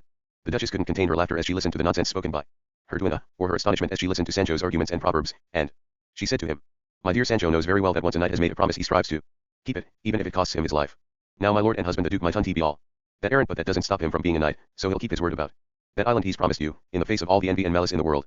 Let Sancho be of good cheer when he's least expecting it. He's going to find himself sitting on the throne of state of his island, and he'll take charge of his government, and may he soon move on to even greater things. What I urge on him is that he must be careful how he governs his vassals, bearing in mind that they're all loyal and well-born people. All that about being a good governor," Sancho replied, "is something I don't need any urging about, because I'm kind by nature and feel sorry for the poor, and from him who needs and bakes don't try to steal the cakes, and by all that's holy nobody's going to play against me with loaded dice. I'm an old dog and I'm not easily caught, and I can stir myself when I need to, and nobody's going to pull the wool over my eyes, because I know well enough where the shoe pinches, and I'm only saying all this because I'll be hand in glove with all the good folks, corroborating like, but the bad is won't even get a foot in the door. And to my mind in this governing game it's just a question of getting going, and it could well be that after a fortnight at the job I'll give my right arm to carry on, and know more about it than about farming, that I was brought up on." "You're quite right, Sancho," said the Duchess, "because no man is born learned, and bishops are made out of men, not out of stones. But to return to the discussion we were having earlier about the enchantment of the Lady Dulcinea, I'm absolutely convinced that this notion of Sancho's that he hoaxed his master, and made him believe that a peasant girl was Dulcinea, and that if he didn't recognize her it was because she was enchanted, was itself the work of one of those enchanters who persecute Don Quixote, because I know for certain, from a totally reliable source, that the wench who leapt onto the donkey was and is Dulcinea del Toboso, and that the worthy Sancho, who thinks he's the deceiver, is the deceived. There's no more reason to doubt the truth of this than of anything else that we've never seen, because I would have Señor Sancho Panza know that we, too, have our enchanters here, who look kindly upon us, and tell us what's happening in the world, purely and simply, without any deceit or trickery, and Sancho can believe me when I tell him that the leaping peasant girl was and is Dulcinea del Toboso, who's every bit as enchanted as the mother who bore her, and just when we're least expecting it we're going to see her in her own true form, and then Sancho will be disabused of the illusion under which he presently labors."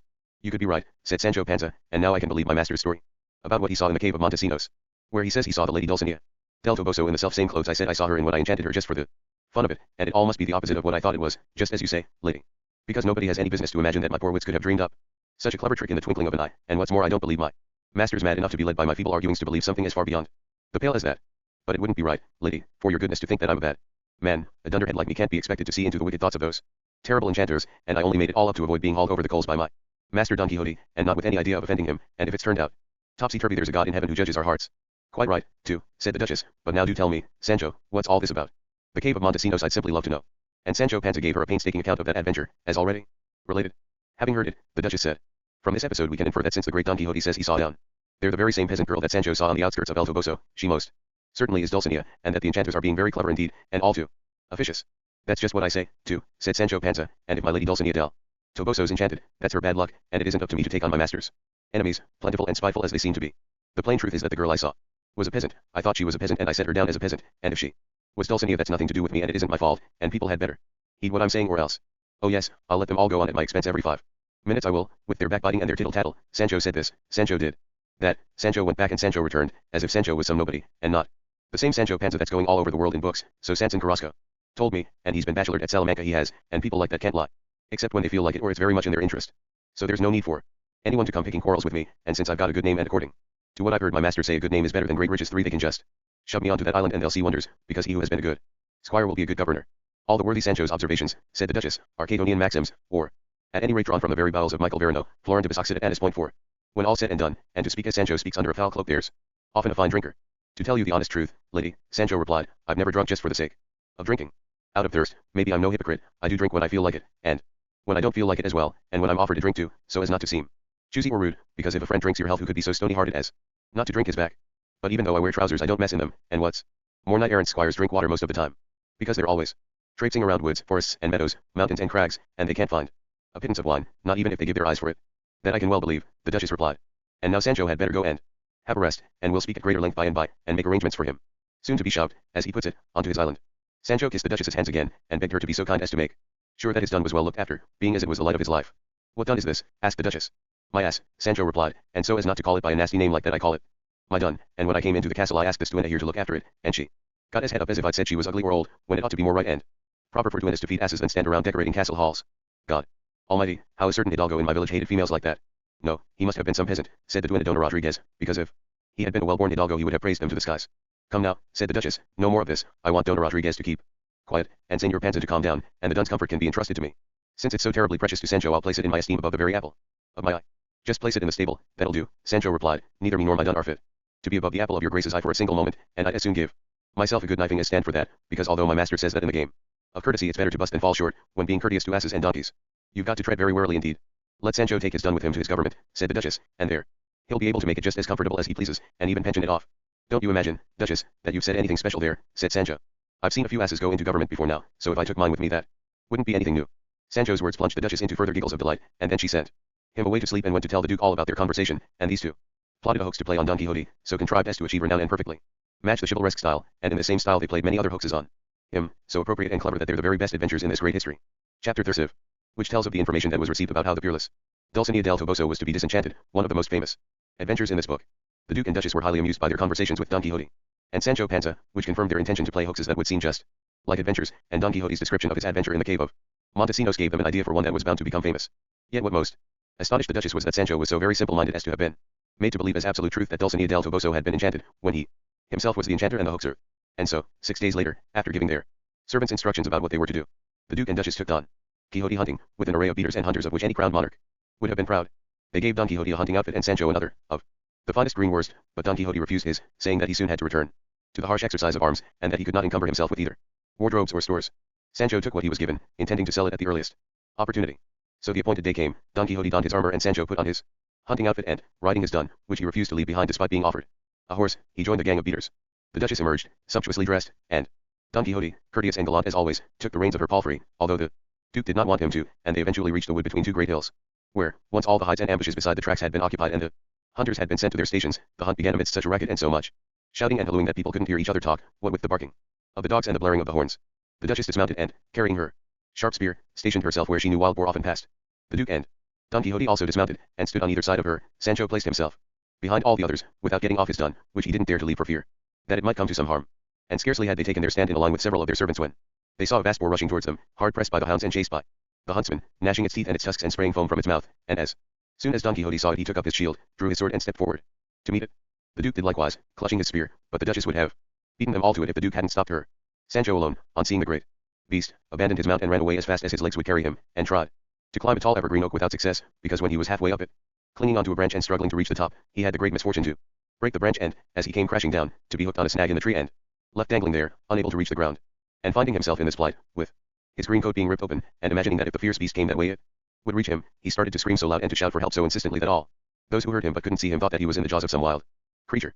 The long tusked boar was run through by the many spears levelled at it, and Don Quixote looked in the direction of the screams, which he recognized as Sancho's, and saw him hanging head down from the evergreen oak, with his dun beside him, because it wouldn't abandon him in his plight. And Side Hammett Benengeli says that he seldom saw Sancho without seeing his dun, and seldom saw the dun without seeing Sancho. Such was the friendship and loyalty that bound the two together. Don Quixote went over and unhooked Sancho, who, once free and standing on the ground, examined the rents in his hunting coat, and they grieved him to the depths of his soul, because he'd believed the coat was worth a fortune. Meanwhile they slung the great boar across a mule, covered it with rosemary plants and myrtle branches, and bore it off, the spoils of victory, to some great marquise that had been erected in the middle of the wood, where they found the tables laid and the meal ready, an enormous and sumptuous spread that was a clear reflection of the importance and magnificence of the man providing it. Sancho, showing the Duchess the wounds in his torn outfit, said, "If it'd been hares or sparrows we'd been hunting, my coat would have been safe from getting into this mess. I just can't see what can be the fun in lying in wait for an animal that can do for you if it catches you with its tusk." And I remember hearing someone singing an old ballad that says, "May you be eaten by the bears, like far-famed Fabula 1. That was a Gothic king, said Don Quixote, who went hunting and was eaten by a bear. That's just what I'm saying, Sancho replied. I'd prefer it if lords and kings didn't put themselves at risk like that just for the sake of some fun that to my mind shouldn't be fun at all, because all you do is kill an animal that hasn't committed any crimes. No, you're mistaken there, Sancho, the Duke replied, because the sport of hunting bears and boars is more suitable and indeed necessary for kings and lords than any other. Hunting is an image of war, it involves stratagems, ruses, and traps to defeat the enemy in safety. While practicing it, one suffers extreme cold and intolerable heat, one scorns idleness and sleep, one strengthens one's body and increases the agility of one's limbs, and, in short, it's a sport that can be practiced without harming anybody while giving pleasure to many, and what's best of all about it is that it isn't a sport for every Tom, Dick, and Harry, as many other kinds of hunting are, except hawking, which is also reserved for kings and great lords. So, my dear Sancho, you'd better change your mind. And, when you're a governor, practice hunting, and you'll soon see how you reap the benefit. Not likely, Sancho replied. The governor's place is in the home. A fine thing it'd be if people came to see him on business, tired out from their journey, and he was out in the countryside having himself a good time. A pretty pickle the government would be in if he went and did that. On my faith, sir, hunting and such pastimes are more for loafers than for governors. How I'm going to amuse myself is playing brag at Easter and Christmas, and skittles on Sundays and fiesta days. That hunting lark doesn't suit my nature or sit easy on my conscience. May it please God, Sancho, that you do as you say, though there's many a slip twixt the cup and the lip. There can be as many slips as you like, Sancho replied, but a good payer's a good pleasure, and God's help is better than early rising, and the guts support the feet and not the feet the guts. What I mean to say is that if God gives me a hand, and I do what I ought to do and my intentions are good, I'm bound to govern like an angel. Oh yes, they can come and stick their fingers in my mouth, they can, and they'll soon see whether I bite or not. God and all his holy saints damn you, Sancho you wretch, said Don Quixote. When Will the day come, as I have asked many times before, when I can hear you develop a straightforward, coherent argument without proverbs? Your graces had better leave this idiot to his own devices, or he will grind your very souls between not just 2 but 2,000 proverbs, and God grant him, and me too, if I tolerate any more of them, as long a life as his proverbs are appropriate and timely. Sancho Panza's proverbs, said the Duchess, may be more numerous than those collected by the Greek commander too, but they are no less worthy of esteem for that, because of their pithiness. Speaking for myself, I can say that they give me greater pleasure than others that are more timely and appropriate. With this and other amusing talk they left the marquis and went back into the wood. And in the inspection of hides the rest of the day soon passed and night fell, not as clear or common night as the season, midsummer, would have led one to expect, because a certain chiaroscuro about it was of great assistance to the schemes of the Duke and Duchess, and so, as night descended, a little after dusk, it suddenly seemed as if the entire wood were on fire, and then countless bugles and other military instruments were heard sounding out, here, there and everywhere, as if several troops of cavalry were riding through the wood. The blaze of the fires and the sound of the martial instruments almost blinded the eyes and deafened the ears of the bystanders and indeed of everybody in the wood. Next, innumerable cries of La Isle of Il 3 rang out, as of Moors going into battle, trumpets and clarions blared, drums boomed, fifes shrilled, all at the same time, and so fast and continuously that only a person with no sense at all could have failed to lose it in the pandemonium created by all those instruments. The Duke was amazed, the Duchess was astonished, Don Quixote was dumbfounded. Sancho Panza was trembling and, in short, even those who knew the secret were alarmed. Fear imposed its silence, and then a postboy in devil's garb rode before them, playing not a bugle but a vast hollow horn that emitted a fearful, raucous noise. "Hello there, my fine messenger," said the Duke. "Who are you? Whither are you bound, and what soldiers are these riding through this wood?" To which the messenger replied in bold and blood-curdling tones, "I am the devil, I am looking for Don Quixote de la Mancha. The people who are riding through the wood are 6 troops of enchanters, bearing the peerless Dulcinea del Toboso upon a triumphal chariot. She is enchanted and she has come with the gallant Frenchman Montesinos to give instructions to Don Quixote about how the said lady is to be disenchanted. If you were the devil, as you say and your appearance indicates, you would have recognized the knight Don Quixote de la Mancha by now, because he stands here before you." "I swear to God, and upon my conscience be it," the devil replied, "that I just wasn't paying attention. I've got so much on my mind I was forgetting all about the main matter in hand." "This here devil," said Sancho, "must be an honest citizen and a good Christian, because if he wasn't he wouldn't have said 'I swear to God, and upon my conscience be it.' Now I can believe that even in hell there must be some good folks." Then the devil, without dismounting, directed his gaze at Don Quixote and said, "To you, O Knight of the Lions, and clutched between their claws may I see you, the hapless but valiant knight Montesinos has sent me, and has instructed me to tell you on his behalf that you are to await him where I found you, because with him he brings the lady called Dulcinea del Toboso, to instruct you on what must be done to disenchant her. And since that's all I've come about I shan't stay any longer, may devils like me watch over you, and good angels over these other people." And so saying he blew a blast on his enormous horn, turned away and rode off, without awaiting a reply. All this produced further amazement in everyone, particularly Sancho and Don Quixote. In Sancho, because he could see that, in defiance of the truth, they were still insisting that Dulcinea was enchanted; in Don Quixote, because it was now even more difficult to decide whether what had happened in the cave of Montesinos was real or not. And while he was absorbed in these thoughts the Duke said, "Do you intend to wait, Don Quixote, sir? Do you expect me not to?" Don Quixote replied, "Here I shall indeed wait, strong and intrepid, even if all hell comes charging at me. Well, if I see another devil and hear another horn like that one, I'll no more wait here than I would in Flanders, for," said Sancho. With this, the night darkened and lights and more lights began to flit about the wood, much as the gaseous exhalations of the earth flit about the sky and look to us like shooting stars. At the same time a dreadful din was heard, like that made by the solid wheels of ox carts, from which relentless creaking and groaning it said that wolves and bears flee, if there are any in the vicinity.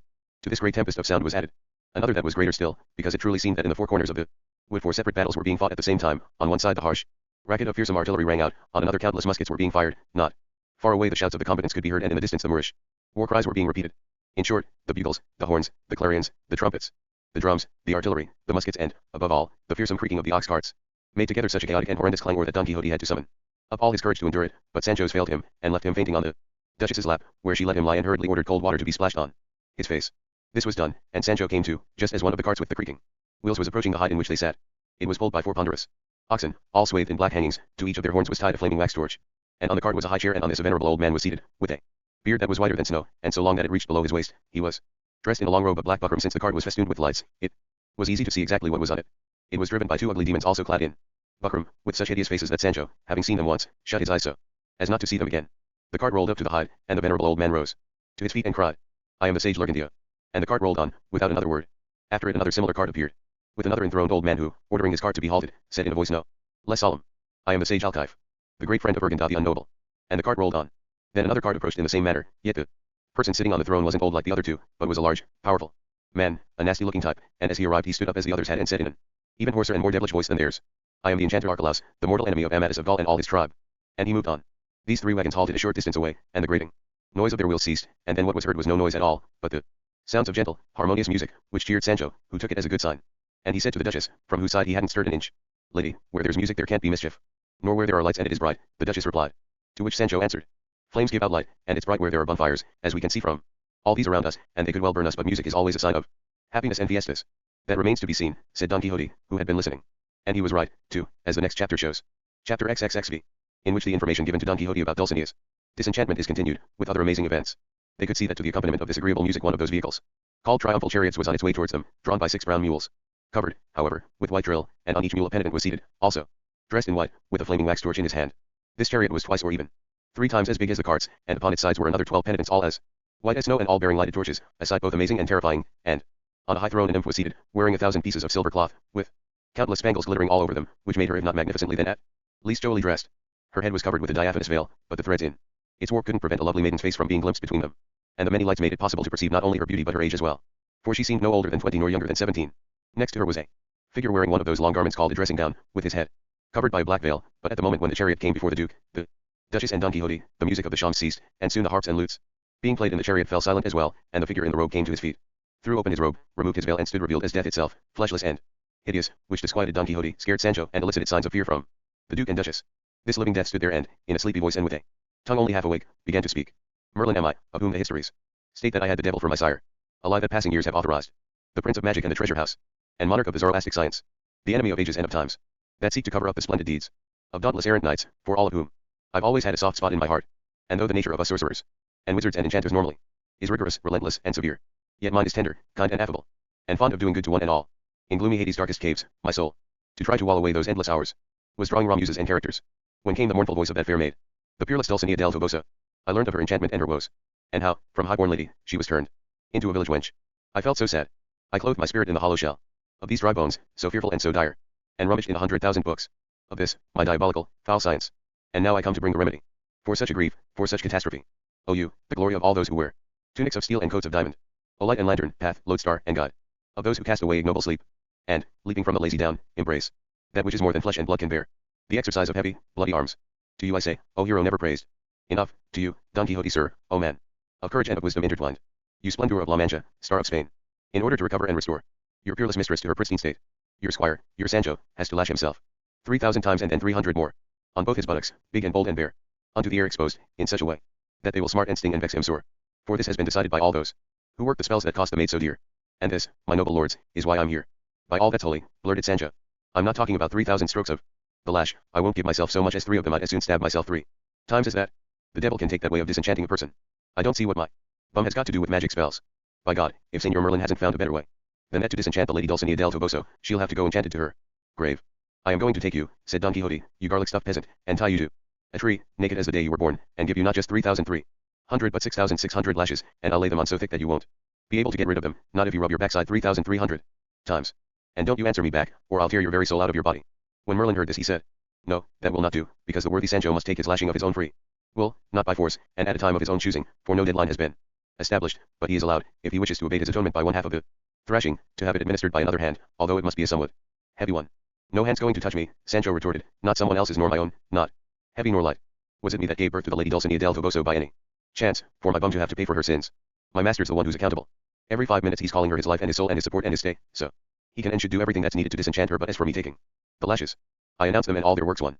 Sancho had hardly finished speaking when the spangled nymph by Merlin's side rose to her feet, lifted her diaphanous veil from her face, revealing it to be an exceedingly beautiful one in everybody's opinion, and addressed Sancho Panza with virile assurance and in not very feminine tones.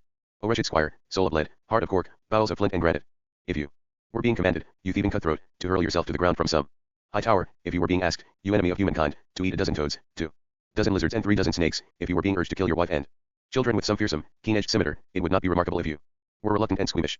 But to be concerned about 3,300 lashes, something that no boy in any orphanage, however wretched he may be, fails to receive every month, astounds, amazes and astonishes all the tender-hearted people listening to you, as well as all those who will come to learn of it in the course of time. Rest, O miserable, callous animal, rest, I say, those eyes of a frightened little mule upon the pupils of my eyes that emulate the glittering stars, and you will see them weeping, thread after thread and skein after skein, wearing furrows, tracks and pathways through the beautiful meadows of my cheeks.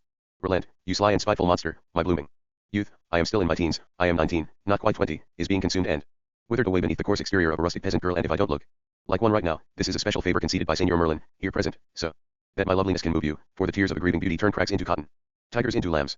Come on, lash that fat carcass of yours, you untamed beast, and arouse that slothful spirit that only moves you to eat and eat again, and set free my smooth flesh, my gentle character and my lovely face, and if you will not relent or come to any reasonable terms for my sake, do it for that poor knight by your side, do it for your master, I say, whose very soul I can see stuck in his throat, not 10 inches from his lips, for it is awaiting your answer, cruel or kind, either to depart through his mouth or to go back down inside him.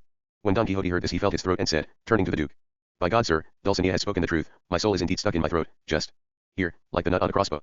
And what do you say to all this, Sancho? The Duchess asked. What I say, lady, Sancho replied, is what I said before. As for the lashes, I announce them and all their works. Renounce is what you should say, Sancho, and not what you said, said the Duke. You let me be, your grace, Sancho replied. I'm in no state at the moment to worry my head about little details or a few letters here or there, because I'm so bothered about these lashes I'm going to be given or I'm going to give myself that I don't know what I'm saying or doing. But what I should like the lady Dulcinea del Toboso to tell me is where she learned how to get people to do her favors. Here she comes asking me to tear my flesh open with a lash, and then she calls me soul of lead and untamed beast and a whole string of bad names, and the devil can put up with that. Is my flesh made of bronze by any chance? Or have I got anything to lose or gain from her being disenchanted? Or not? What basketful of linen, shirts, headgear, and socks, though I never wear any of those, has she brought to win me over? No, it's just one insult after another, knowing as she must do those proverbs about an ass laden with gold soon climbing to the top of the mountain, and about gifts breaking rocks, and about God being a good worker but he loves to be helped, and about how he gives twice who gives quickly.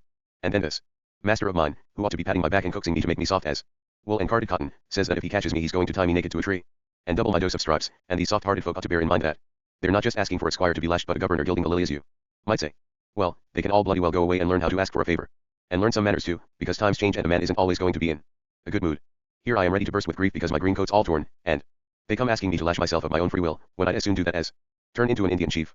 Well, the plain truth is, friend Sancho, the Duke said, that if you don't turn softer than a ripe fig, you won't get your hands on that governorship. A fine thing it would be for me to send my islanders a cruel governor with bowels of flint, who refuses to relent in the face of the tears of damsels in distress or the pleas of wise, ancient, imperious enchanters and sages. In short, Sancho, either you lash yourself or are lashed, or you shan't be governor. Please, sir, said Sancho, couldn't I have a couple of days' grace to think about what would be best for me? No, of course not, said Merlin. Here, at this instant and on this spot, the outcome of this affair must be settled. Either Dulcinea will return to the cave of Montesinos and to her pristine state as a peasant girl, or she will be born in her present state to the Elysian fields too, where she will wait until the correct number of lashes has been administered. Come on, Sancho, the Duchess said, be of good spirit, and show your gratitude for the bread given you by Don Quixote, whom we should all serve and humor, because of his splendid character and his noble deeds of chivalry. Give your consent, my son, to this flogging, and let the devil go to the devil, and leave fear to the faint-hearted. Good heart conquers ill fortune, as you well know. Sancho's reply to these words was the following nonsense, addressed to Merlin. Please would you explain this to me, Merlin, sir? When that messenger devil came, he gave my master a message from Sir Montesinos, telling him to wait here because he was on his way to say how the lady Dulcinea del Toboso could be disenchanted, yet so far we haven't caught a glimpse of Montesinos or anyone like him. To which Merlin replied, the devil, friend Sancho, is an ignorant fool and a thorough scoundrel. I sent him in search of your master with a message not from Montesinos but from me, for Montesinos is sitting in his cave planning, or, more precisely, hoping for his disenchantment, because he still has the tail to skin. If there's anything he owes you, or you have any business to do with him, I shall bring him here and put him wherever you choose. But for the time being, just consent to this penance because, believe you me, it will be of the greatest benefit to you, both body and soul, good for your soul because of the charity with which you will perform it, and good for your body because I know that you are of a sanguine temperament, so it will do you no harm to lose a little blood. What a lot of doctors there are in the world, even enchanters are doctors now. Sancho replied. But since everyone's saying the same thing, even though I still can't see it for myself, all right, I'll agree to give myself the 3,300 lashes, providing I can do it whenever I feel like it, without any time limits, and I'll do my best to pay off the debt as soon as I can, so everyone can enjoy the lady Dulcinea's beauty, because it's beginning to look as if she really is beautiful, in spite of what I thought. And there's another condition, too. I'm not to have to make myself bleed, and if some of the lashes turn out to be more like swatting flies, they're still valid. One more thing, if I lose count, Merlin here, who knows everything, must do the counting and tell me how many too few or too many I've done. There won't be any need to tell you about too many, Merlin replied, because at the precise moment when you reach the correct number, Dulcinea will be disenchanted and will come in gratitude to look for the worthy Sancho, to give him her thanks and even perhaps a reward for his good deed. So you don't need to worry about too many or too few, and heaven forbid I should cheat anyone of even a hair of his head. All right then, God's will be done, said Sancho. I agree to my bad luck, I mean to say I accept my penance, on the conditions that I said. Hardly had Sancho finished speaking when the music of the sham sounded out again, and countless muskets were fired once more, and Don Quixote draped himself around Sancho's neck, smothering him in kisses on the forehead and the cheeks. The Duchess and the Duke and all the others showed signs of the greatest satisfaction, and the chariot began to move, and as the lovely Dulcinea went by she bowed her head to the Duke and Duchess and made a low curtsy to Sancho. And now the happy, smiling Don came on apace, the flowers in the fields all raised their heads and stood erect, and the liquid crystal of the streams, murmuring among pebbles brown and white, flowed along to pay its tribute to the expectant rivers. The happy earth, the bright sky, the clean air, the serene light, each and all gave the most manifest signs that the day that came treading on the skirts of the dawn was going to be calm and clear. And the Duke and the Duchess, happy with their hunt and with having achieved their aim so cleverly and successfully, returned to their castle, determined to play some more jests because nothing done in earnest could provide them with more amusement. Chapter 30. Which relates the strange and indeed inconceivable adventure of the Dolorosa Duenna, alias the Countess Trifaldi, and a letter that Sancho Panza wrote to his wife Teresa Panza. The Duke had a butler, a wag with a ready wit, who'd played the part of Merlin, made all the arrangements for the recent adventure, written the poem and persuaded a page to play Dulcinea. And with the help of his master and mistress the butler prepared another adventure, the strangest and funniest and most ingenious adventure imaginable. On the following day the Duchess asked Sancho whether he'd begun his task, the penance he had to carry out to disenchant Dulcinea. He replied that he had during the night he'd given himself 5 lashes. The Duchess asked him what he'd hit himself with. He replied that he'd hit himself with his hand. That, the Duchess replied, is more like slapping yourself on the back than lashing yourself. It's my belief that the sage Merlin won't be content with such softness. The good Sancho is going to have to make himself a spiked scourge or a cat o' nine tails. Because if you spare the rod you spoil the child, and the freedom of so great a lady as Dulcinea isn't to be won on the cheap like that, and Sancho must bear in mind that works of charity performed in a lukewarm and half-hearted way have no merit or value whatsoever one. To which Sancho replied, you let me have some whip or halter that'll do the job, your grace, and I'll hit myself with it providing it doesn't hurt too much, because let me tell you, I might be a peasant but what my flesh is made of is more like cotton than esparto grass, and it won't be a good idea for me to go doing myself a mischief for somebody else's benefit. I welcome the suggestion, the Duchess replied, and tomorrow I'll give you a whip. That will suit you to AT, and that will go as well with your tender flesh as one twin goes with another.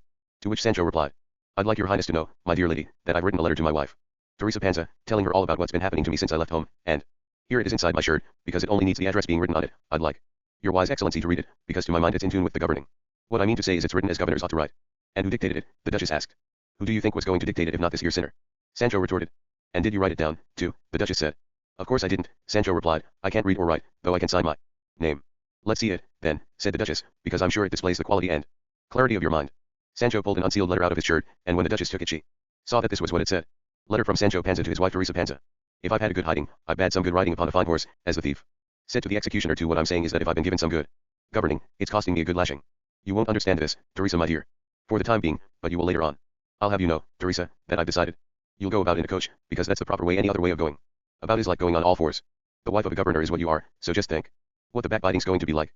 I'm sending you a green hunting outfit that my lady the Duchess gave me. Make it up into a skirt and some bodices for our daughter. My master Don Quixote, according to what I've heard in these parts, is a sane madman and a funny fool, and I'm just as bad. We've been in the cave of Montesinos, and the sage Merlin has got me to lend a hand with disenchanting Dulcinea del Toboso, known as Alden Lorenzo, where she comes from with the 3,300 lashes, minus 5. That I've got to give myself. She'll be left as disenchanted as the mother that bore her. You mustn't tell anybody about this, because if you give gossip an hour's start you'll never overtake it. In a few days' time, I'm going off to my governing, where I'm really looking forward to making some money, because I've been told that all new governors go with the same idea. I'll sniff about a bit and then I'll tell you whether to come or not. The done is well, and sends its fondest regards, and I'm not going to leave it, not even if they take me away to be the Great Turk. My lady the Duchess kisses your hands 1,000 times. Make sure you return the favor by kissing hers 2,000 times, because my master says there's nothing that costs less or comes cheaper than good manners. God hasn't seen fit to let me have another traveling bag with 100 escudos inside it, like the previous one, but don't you worry about that, Teresa my dear, because the man who rings the alarm has put himself furthest from harm, and it'll all come out in the wash when I'm governor. But it's just that I'm very worried because I've been told that once I have a go at governing I'll give my right arm to carry on, and if that's so, it isn't such a good bargain after all, though it is true that invalids and one-armed people do have a cushy little number as beggars, so one way or another you're going to have riches and good fortune. May God grant you it, as he can, and keep me to serve you. From this castle, 20th July 1614.3. Your husband the governor. Sancho Panza. When the Duchess had finished reading the letter, she said to Sancho, the worthy governor has gone a little astray in two respects. Firstly, in saying or hinting that the governorship has been given him in return for the flogging he is to give himself, when he knows full well and cannot deny that when my lord the Duke made his promise nobody had even dreamed of any such flogging. Secondly, he reveals himself to be very covetous, and I'd rather he wasn't that sort of a person, because greed breaks the sack, and the covetous governor does poor justice. I didn't mean it like that, lady, Sancho replied, and if you think my letter isn't all it ought to be we'll just have to tear it up and write another one, and it could well be that if it's left to my own efforts it'll turn out even worse. No, no, the Duchess replied, the letter's fine, and I want the Duke to see it. With this they walked out into a garden where they were going to have lunch that day. The Duchess showed Sancho's letter to the Duke, who thought it frightfully amusing. They ate, and once the tables had been cleared and everyone had been entertained for a good while by Sancho's delightful conversation, they suddenly heard the mournful tones of a fife and a raucous, tuneless drum. They all showed signs of being thrown into confusion by the sad, chaotic martial music, particularly Don Quixote, who was so alarmed that his chair couldn't contain him. As for Sancho, all that needs to be said is that his fear carried him to his usual refuge by the Duchess's side or in her lap, because the sound they heard was really and truly dismal and doleful. As they all sat there in amazement, they saw two men come into the garden dressed in clothes of mourning so full and so long that they brushed the ground. These two men were beating large drums, also draped in black. By their side came the fife player, all in black like the other two. These three were followed by a gigantic personage, blanketed, rather than dressed in a pitch black cassock, the skirts of which were similarly vast. Over his cassock his body was crossed diagonally by a broadsword strap, also black, from which hung an enormous scimitar with a black crossguard, in a black scabbard. His face was covered by a transparent black veil, through which it was possible to glimpse a long beard, as white as snow. He paced along to the sound of the drums, with ponderous solemnity. In short, his size, his gait, his blackness and his escort could have astonished and indeed did astonish all those who saw him and didn't know him. He came, slow and stately, to kneel before the Duke, who rose to his feet with all the others to greet him. But the Duke would by no means allow him to speak until he had also risen. The prodigious apparition did so, and once he was on his feet he lifted the veil from his face and revealed the most horrendous, longest, whitest, and thickest beard that human eyes had ever gazed upon, and then he wrenched and wrested from his broad and swelling breast a solemn, sonorous voice as he fixed his eyes upon the Duke, and said, Exalted and mighty sir, my name is Trifaldin Forhi of the White Beard, I am the squire of the Countess Trifaldi, otherwise known as the Dolorous Duenna, from whom I bring for your grace a message, which is to beg your grace to see fit to grant permission for her to come to tell you of her plight, which is one of the most unusual and amazing plights that the most plight-ridden thought on the face of the earth can ever have thought of. But first she desires to know whether the brave and never vanquished knight Don Quixote de la Mancha is in this your castle, for she has come in search of him on foot, and without breaking her fast from the kingdom of Candy 5 to this your realm, something that can and should be set down to a miracle or enchantment. She stands at the gate of this fortress or country house, and is only awaiting your permission to enter. I have spoken. And then he coughed, and ran both hands over his beard from top to bottom, and with great composure awaited the Duke's reply, which was, "For many days now, worthy Squire Trifaldin of the White Beard, we have known of the misfortune of my lady the Countess Trifaldi, whom enchanters have caused to be called the Dolorous Duenna. Yes, Squire Extraordinaire, do bid her enter, and tell her that here awaits the valiant knight Don Quixote de la Mancha, from whose generous disposition every aid and assistance is to be expected, and you can also tell her on my behalf that if she needs my succour she shall not find it wanting, for merely being a knight obliges me to extend it to her, it being a knight's concern and duty to succour women of all kinds, particularly widowed duennas, wronged and dolorous, as her ladyship must be."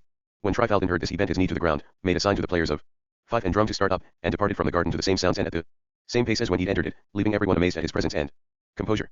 And the Duke turned to Don Quixote and said, "So there we are, famous knight, the darkness of malice and ignorance can't hide or obscure the light of courage and virtue. I say this because your excellency has only been in this castle for 6 days, and the sad and the afflicted are already coming in search of you from remote and far distant lands, and not in carriages or on dromedaries, but on foot and fasting, confident of finding in that mighty arm of yours the remedy for their trouble and distress, thanks to your magnificent exploits, news of which has spread far and wide all over the face of the earth. I do wish, my lord Duke," Don Quixote replied, "that the blessed man of the church, who at table the other day showed so much ill will and such a grudge against knights errant, were here to see with his own eyes whether or not such knights are needed in this world. At the very least he would have found out for himself that people in extremes of distress and despair, in uncommon adversity and enormous misfortune, do not go for help to the houses of scholars, or of village sextons, or of the gentleman who has never ventured beyond the boundaries of the parish in which he lives, or of the indolent courtier who is more concerned to find news to repeat and chatter about than to perform deeds for others to talk and write about, remedy for distress, relief in necessity, succour for maidens, consolation for widows, are never so readily to be found as in knights errant, and for being one I give infinite thanks to heaven, and I consider any mishap or hardship that may befall me in this honorable profession to be well worth undergoing.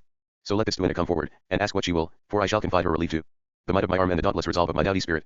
Chapter XXXVII. Wick continues the famous adventure of the Dolorous Duenna. The Duke and Duchess were delighted to find Don Quixote responding so well to their tricks, and then Sancho broke in. "I wouldn't like this duenna woman to come and get in the way of the governing I've been promised, because I once heard a chemist from Toledo who could talk like a goldfinch say that nothing good could ever come of any business that duennas had a hand in. Great God, how he hated them, that chemist. What this makes me think is that since all duennas, of every kind and description, are pests and nuisances, what are they going to be like if they're Dolorous too, as the man said this Countess Three Skirts or Three Tails is? Because where I come from skirts and tails, tails and skirts, is all one and the same thing." "Hush, friend Sancho," said Don Quixote. "Since this duenna has come from such distant lands in search of me, she cannot be one of those that the chemist had in mind. What is more, she is a countess, and when countesses are in service as duennas it must be queens and empresses that they are serving, because in their own houses they themselves are exalted ladies served by other duennas." Dona Rodriguez was also present, and she retorted, "My lady the Duchess has certain duennas in her service who could have been countesses if fortune had so willed it, but it's the lords that make the laws, and let nobody say so much as a single word against duennas, particularly those who are elderly spinsters, because although I myself am not one of these I can well appreciate the advantage that an unmarried duenna has over a widowed one, and whoever did the shearing still has the shears in his hand." "All the same," Sancho replied, "there's so much shearing to be done on duennas, according to what my barber says, that it'll be better not to stir the rice, even if it does stick." "Squires have always been our enemies," Dona Rodriguez retorted. "They haunt antechambers and are always watching us, so they spend all the time they don't spend saying their prayers, and that is a very great deal of time indeed gossiping about us, digging the skeletons out of our cupboards and burying our good names. Well, they can all go to the galleys as far as I'm concerned, because whether they like it or not we duennas are going to live on in the world and in the houses of the top people, even if we are dying of hunger and covering our more or less delicate bodies with black habits like those of nuns, as a dung heap is covered with a carpet on procession days. By my faith, if I were allowed to, and if the time were right, I'd show not only all those present, but everyone in the world that there's no virtue not to be found in a duenna." "I'm sure my good Dona Rodriguez is right, absolutely right," said the Duchess, "but it will be better if she waits for a more appropriate occasion on which to defend herself, and duennas in general, and to refute the wicked ideas of that evil chemist, and to root out the enmity in the breast of the great Sancho Panza." To which Sancho answered, "Now I can give myself the airs of a governor. I've forgotten about the headaches of a squire, and I don't care a fig's end for all the duennas in the world."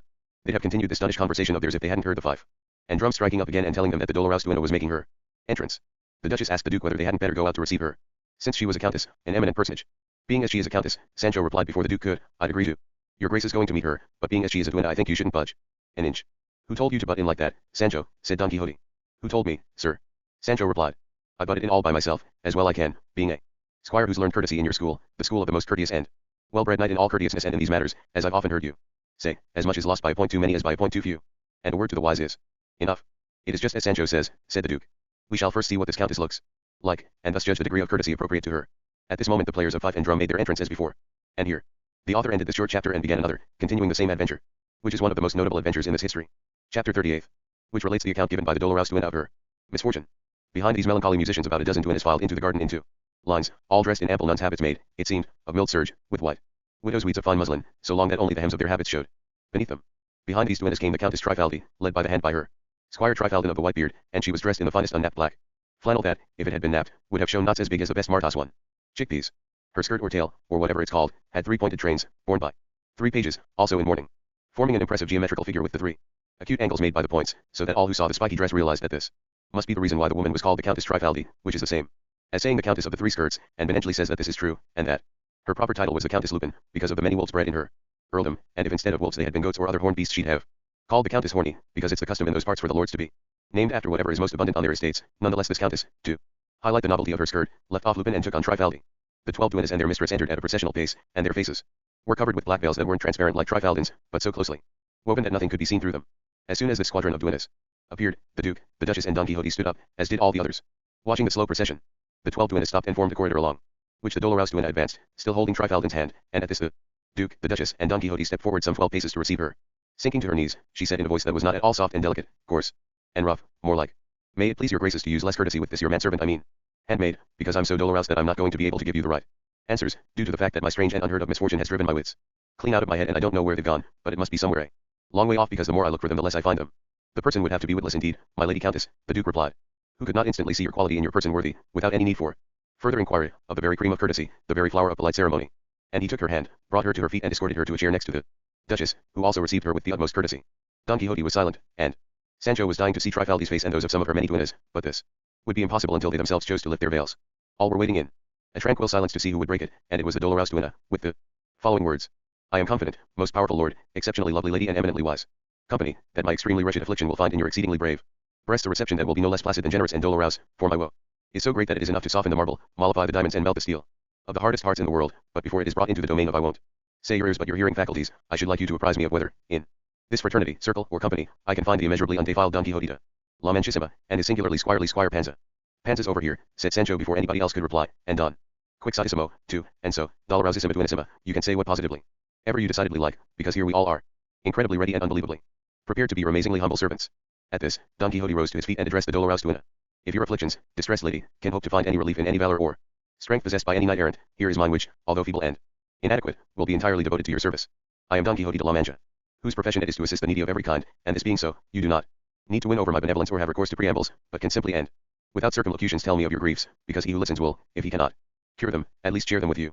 When the Dolorous duenna heard this she manifested an urge to throw herself down at Don Quixote's feet, and indeed that is exactly what she did, and striving to embrace them she said, "Before these feet and legs I cast myself, O never vanquished knight, because they are the plinths and pillars of knight errantry. These feet I must kiss, because on the steps they take hangs and depends the entire remedy of my misfortune, O brave errant whose veritable deeds outstrip and obscure the fabulous exploits of all Amatises, Esplandians, and Belianises." And turning away from Don Quixote and towards Sancho Panza, she seized him by the hands and said, "O you, the loyalest squire that ever served the knight errant in present or past centuries, longer in goodness than the beard of my attendant Trifaldin here present. Well, may you pride yourself on serving, in the great Don Quixote, the whole troop of knights that have ever handled arms in this world, all rolled into one. I conjure you, by all you owe to that most loyal goodness of yours, to be an effective intercessor for me with your master, so that he soon succor this surpassingly humble and superlatively unhappy Countess." To which Sancho replied, "As for my goodness being as big and long as your squire's beard, lady, that's something that doesn't mean much to me. I just hope there's beard and mustache enough on my soul when I quit this life, as the smooth-jowled man said one day. Laughed at him, because that's what matters, and the beards of this world don't worry me in the slightest. I don't need any wheedling or prayers to get me to ask my master, who I know is very fond of me and even more so now he needs my help in a certain piece of business, to favor and help you as much as he can. So you just unload your problem, and tell us all about it, and leave the rest to us, we'll know what to do all right." The Duke and Duchess were bursting with laughter as they listened to these exchanges, and so was everyone else who knew what was going on in this latest adventure, and they passed admiring comments on the sharp wits and the clever dissimulation of Trifaldi, who sat herself down again and said, "The famous kingdom of Kandy, which lies between Great Taprobana and the south sea, 2 leagues beyond Cape Comorin, was ruled by Queen Megancia, the widow of King Archipila, her lord and husband, and the issue of their marriage was Princess Antonomasia, the heiress to that kingdom. The said Princess Antonomasia was brought up under my tutelage, since I was her mother's longest serving and most eminent duenna. The days came and the days went, and little Antonomasia reached the age of 14. Such a perfect beauty that there was no detail in which nature could have made the slightest improvement, and her wits weren't exactly those of a newborn babe either. She was as clever as she was lovely, and she was the loveliest girl in the world, and she still is if the envious and hard-hearted fates haven't cut the thread of her life. But this cannot have happened, because heaven will not permit anyone to do such evil to earth as to cut from the loveliest vine growing in the ground its bunch of grapes before it has ripened. Countless noblemen, both native and foreign, fell in love with this beauty, so inadequately extolled by my fumbling tongue, and among them one private knight who was at court there to raise his aspirations to the heavens of such loveliness, trusting in his youth and his dash, his many skills and charms, his sharp and ready wit, because let me tell your graces, so long as I'm not boring you, he could play a guitar so well he made it talk, and what's more he was a poet, and a wonderful dancer, and so expert at constructing bird cages that he could have made a living at it if he'd been reduced to utter poverty, and all these charms and accomplishments are enough to move a mountain, let alone a tender young maiden. But all his dash and wit and all his charm and skills would have done little or nothing to conquer the fortress of my girl's virtue, if that thieving cutthroat hadn't had recourse to the trick of winning me over first. Yes, first. That scoundrel, that heartless vagabond, set about procuring my goodwill and securing my affections to make me, bad custodian that I was, hand over the keys of the fortress I was guarding. So he praised my mind, and he conquered my will with all sorts of trinkets and knickknacks that he gave me, but what chiefly brought me down and led to My fall was a song I heard him singing one night while I was sitting in a window, overlooking an alley where he lived, and if my memory serves me right it went like this. My soul is wounded by the pain sent by my darling enemy. For greater grief, it's her decree. I suffer and do not complain. Point 3. His words seemed to me prettier than pearls, and his voice sweeter than syrup, and from that there moment till this, I mean ever since then, considering the mischief that has come my way through this and other similar poems, I've always believed that poets ought to be banished from all well-ordered societies, as Plato recommended for, or at least the lustful poets should, because they write such verses, not like the ones about the Marquis of Mantua, which delight women and children and make them cry, but witty ones that slide right into your soul like soft thorns, and wound you there like thunderbolts, without leaving any mark on your clothes. And another night he sang, "Come, death, and come with gentle tread. Don't let me be aware of you, in case I'm made to live anew by the delight of being dead." Point 5. And other verses and ditties of this kind, enchanting to listen to and amazing to read. And what can I say about when they condescended to write a kind of song in fashion at that time in candy that they called seguidillas? They made your very soul leap and dance, the laughter frolic about inside you, your whole body go a tingle, in short, quicksilver in all your senses. And that's why I'm saying, ladies and gentlemen, that it would be right to banish all such troubadours to the islands of lizards. Point 6. Though they themselves aren't to blame, but the simpletons who praise them and the foolish women who believe them. If I had been the good duenna I should have been, those stale conceits wouldn't have moved me, and I shouldn't have believed all that stuff about dying. I live, in ice I burn, in fire I shiver, in despair I hope, I leave, and I stay, and other impossibilities of the same strain, which their writings are full of. And what can I say about when they promise you the phoenix of Arabia, the crown of Ariadne, the coursers of the sun, the pearls of the South Sea, the gold of Tibar, and the balsam of Punchaya? 7. This is where the ink flows most freely, since it isn't much of a hardship for them to promise what they never intend to carry out, and indeed never could carry out. But how? I'm digressing. Woe is me, luckless wretch that I am. What madness or what folly leads me to insist on the faults of others, when there is so much to be said about my own? Woe is me, I repeat, hapless creature that I am. What conquered me wasn't the poetry but my own simple-mindedness, what softened me wasn't the music but my own levity, it was my ignorance and my negligence that opened the way and smoothed the passage for Don Claudio 8, because that's the name of the knight to whom I'm referring, and using me as go-between. He visited Antonimasia's bedroom not just once but many times, and it wasn't he but I that tricked her, but first he did give his solemn word to be her true husband, because although I'm a sinner I wouldn't have allowed him to touch so much as the sole of her slipper without that. No, no, most certainly not. Marriage must always be the outcome of any affair of this kind that I take in hand. There was only one problem in this business, the disparity of rank, because Don Claudio was just a private knight and Princess Antonomasia was, as I said, the heiress to the kingdom. For some time my cautious management of the affair kept it hidden and secret, until it seemed to me that it was speedily being revealed by a certain swelling in Antonomasia's stomach, and the fear this caused made us put our 3 heads together, and we agreed that before the mischief came to light Don Claudio would ask for Antonomasia's hand in the presence of the Vicar General, on the strength of a written promise to be his wife that the princess had made him, drawn up by me so ingeniously, and in such cast iron terms that all the power of Samson couldn't have made a dent in it. Our plan was put into effect. The Vicar General looked at the document, he heard the lady's confession, she made a full one, he ordered her to be detained in the house of a very honorable policeman. Sancho interrupted. So there are policemen, poets and seguidillas in candy, too. I swear it makes me think the world's the same all over. But do hurry up, Senora Trifaldi, it's late and I'm dying to hear the end of this long history. Indeed I will, the Countess replied. Chapter 36. In which Trifaldi continues her stupendous and memorable history. Every word uttered by Sancho delighted the Duchess as much as it drove Don Quixote to despair, and once he told him to keep quiet the dolorous duenna continued. In short, after much questioning and answering, and seeing that the princess always stood her ground, without varying or departing from her original declaration, the Vicar General pronounced in favor of Don Claudio, and handed her over to him as his lawful wife, which so enraged Queen Megancia, Princess Antonomasia's mother, that within 3 days we buried her. I suppose she must have died, then, said Sancho. Of course she died, Trifaldin replied. In candy we don't bury the living, you know. Only the dead. It wouldn't be the first time, squire, Sancho retorted, that a person in a faint has been buried because they thought he was dead, and it struck me that Queen Megancia ought to have fainted rather than dying, because while there's life there's hope, and the princess's blunder wasn't so enormous she needed to take it like that. If the lady had married one of her page boys or some other servant, as lots of others have, so I'm led to believe, the harm would have been past repair, but getting married to a knight who's as much of a gentleman and as skillful as we've just been told he is. To tell you the honest truth, even if it was a silly thing to have been and gone and done, it wasn't as awful as people think, because according to my master's rules, and he's with us now, and will confirm the truth of what I'm saying, just as scholars can become bishops, knights, especially if they're errant ones, can become kings and emperors. That is quite correct, Sancho, said Don Quixote, for a knight errant, given a modicum of luck, is on the very threshold of being the greatest lord in the world. But let the dolorous lady continue her narration, because I have a suspicion that she has yet to recount the bitter part of this hitherto sweet history. You can say that again, the Countess replied. It's so bitter that bitter apples are sweet, and oleander is good to eat in comparison. So the queen was dead, then not in a faint, and we buried her, and no sooner had we covered her with earth and made our last farewells when, quis taliafando temperat lacrimis, once sitting on top of a wooden horse on the queen's grave, we saw the giant Malumbrando, Megancia's cousin, who besides being a cruel man was an enchanter, and to avenge his cousin's death and punish Don Claudio for his audacity, and indignant at Antonomasia's brazenness, he used his magic arts to put them both under a spell there on top of the grave itself. She was turned into a brass monkey, and he into a fearsome crocodile of some unknown metal, while between the two of them stands a column, also of metal, with an inscription in Syriac which, translated into Candian and now into Spanish, states, "These two foolhardy lovers will not regain their original form until the brave man of La Mancha engages with me in single combat, for his mighty courage alone the fates reserve this unparalleled adventure." Next Malumbrando drew a vast, broad scimitar from its sheath, grabbed me by the hair and made as if to slit my gullet and slice off my head. I was distraught, my voice stuck in my throat, I was frightened to death, and yet I summoned up all my strength and, in faltering and piteous tones, spoke such words to him, and so many of them, that he suspended the execution of such a cruel punishment. Finally he had all the duennas in the palace brought before him, all these here present, and after dwelling on the enormity of our offense and denouncing duennas' characters, their evil ways and worse intrigues, and laying on all of us the blame that was mine alone. He said he was not going to inflict capital punishment on us, but another sort, long drawn out, that would mean unending civil death for us, and at the very moment he stopped speaking we all felt the pores on our faces opening up, and it was as if needles were pricking us all over them. We put our hands up to our faces, and found ourselves as you will see us now. Here the Dolorous duenna and the other duennas raised their veils and revealed their faces, all bristling with beards, some blonde, others black, others white, others streaked. At which spectacle the Duke and Duchess showed their surprise, Don Quixote and Sancho their amazement and all the others their astonishment. And Trifaldi continued. This is how that malevolent knave Malumbrano punished us, by covering the silky smoothness of our visages with these coarse bristles. Would to heaven that he had struck off our heads with his enormous sword instead of darkening the light of our faces with this stubble all over them, because if we give the matter due consideration, ladies and gentlemen, and what I'm about to say now is something that I'd like to say with my eyes flowing like fountains, but what with brooding over our misfortune and the oceans. They've wept already, they're as dry as straw by now, so I'll say it tearlessly where, I ask you, can a duenna with a beard go? What father or mother will take pity on her? Who will help her? If even when her skin is smooth and her face has been tortured with 1,000 different concoctions and cosmetics she can hardly find a soul who likes her. What can she do when she displays a face that has been turned into a forest? O duennas, my friends, in an evil moment were we born, in an unlucky hour did our parents beget us. And as she said this she seemed to be fainting away. Chapter XL. About matters relevant to this adventure and to this memorable history. All those who enjoy histories like this one should really and truly be grateful to its first author, sighed Hammett, for his meticulousness in telling us about all its most minute particulars, never neglecting to bring every little detail, however trivial, clearly to light. He depicts characters' thoughts, reveals their fancies, answers unspoken questions, clears up doubts, brings arguments to their proper conclusion. In short, he reveals every last atom of information that the most curious reader could ever want to know. Oh, celebrated author. Oh, happy Don Quixote. Oh, famous Dulcinea. Oh, funny Sancho Panza. May all of you together and each of you in your own right live on forever, for the pleasure and entertainment of everyone in the world. The history says, then, that when Sancho saw the Dolorous duenna fainting, he said, I swear on my faith as an honest man and on the eternal life of my forebears the Panzas that I've never heard or seen an adventure like this one, nor has my master ever told me about one like it, nor could he ever have imagined one like it. Not wanting to curse you, being as you are an enchanter and a giant, 1,000 devils help you, Malumbrano, and couldn't you have found any punishment for these sinners apart from bearding them? Wouldn't it have been better, and more what they deserve, to cut off the bottom half of their noses, even if it did make them speak funny, than to stick beards on them? I bet they haven't got the money to pay for all the shaving. That's quite right, sir, replied one of the 12.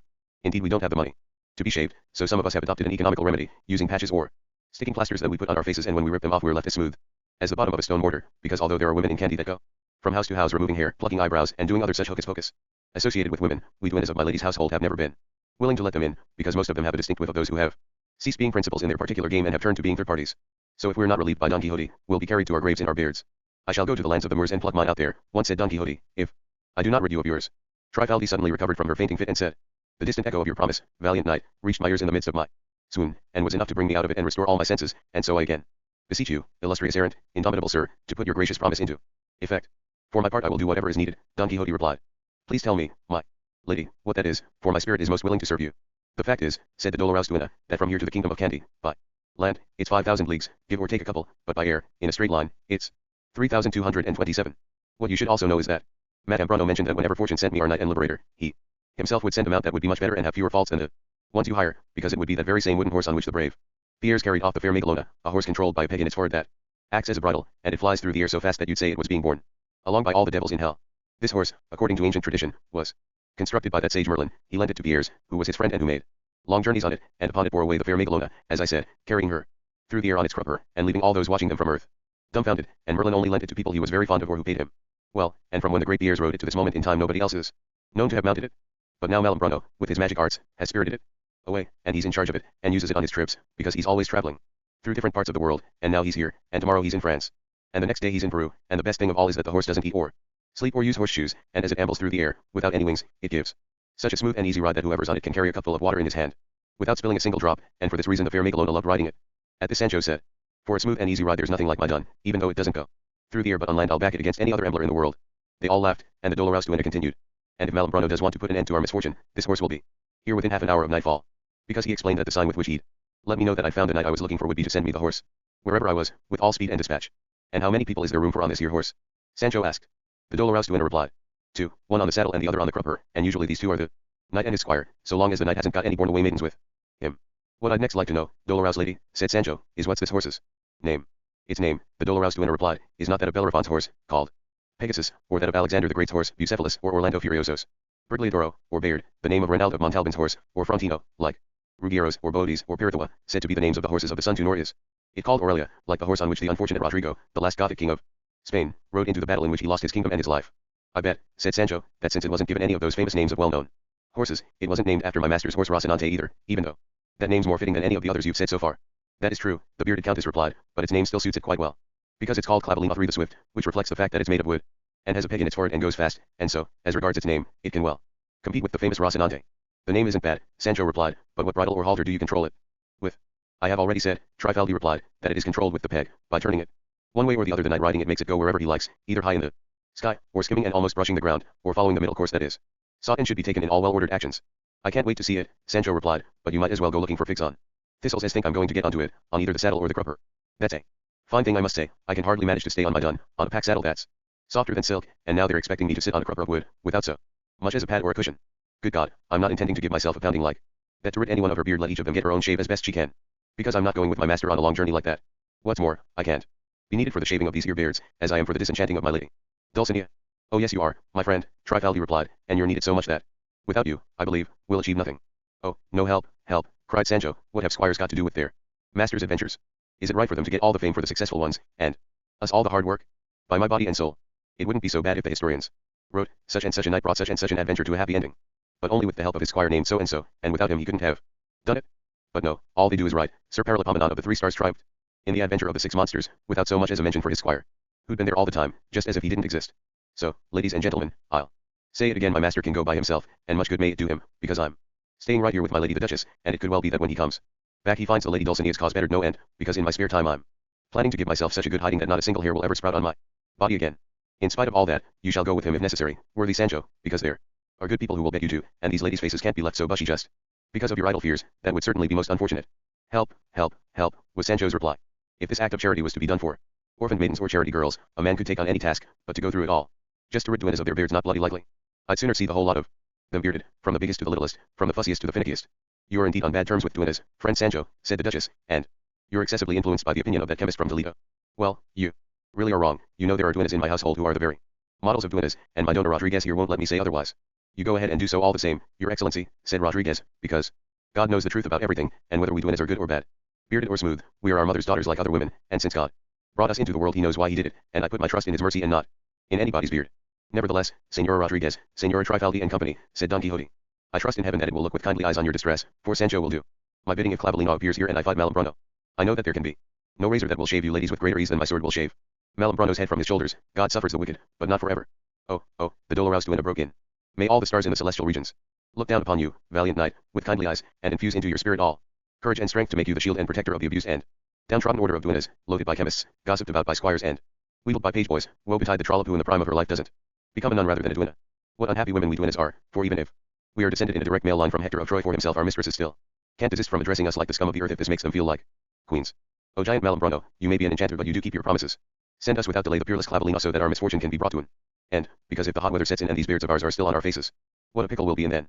Trifaldi spoke with such feeling that she drew tears from the eyes of all present, and even filled Sancho's eyes to the brim, and he resolved in his heart to go with his master to the uttermost ends of the earth if that was what had to be done to shear the wool from those venerable faces.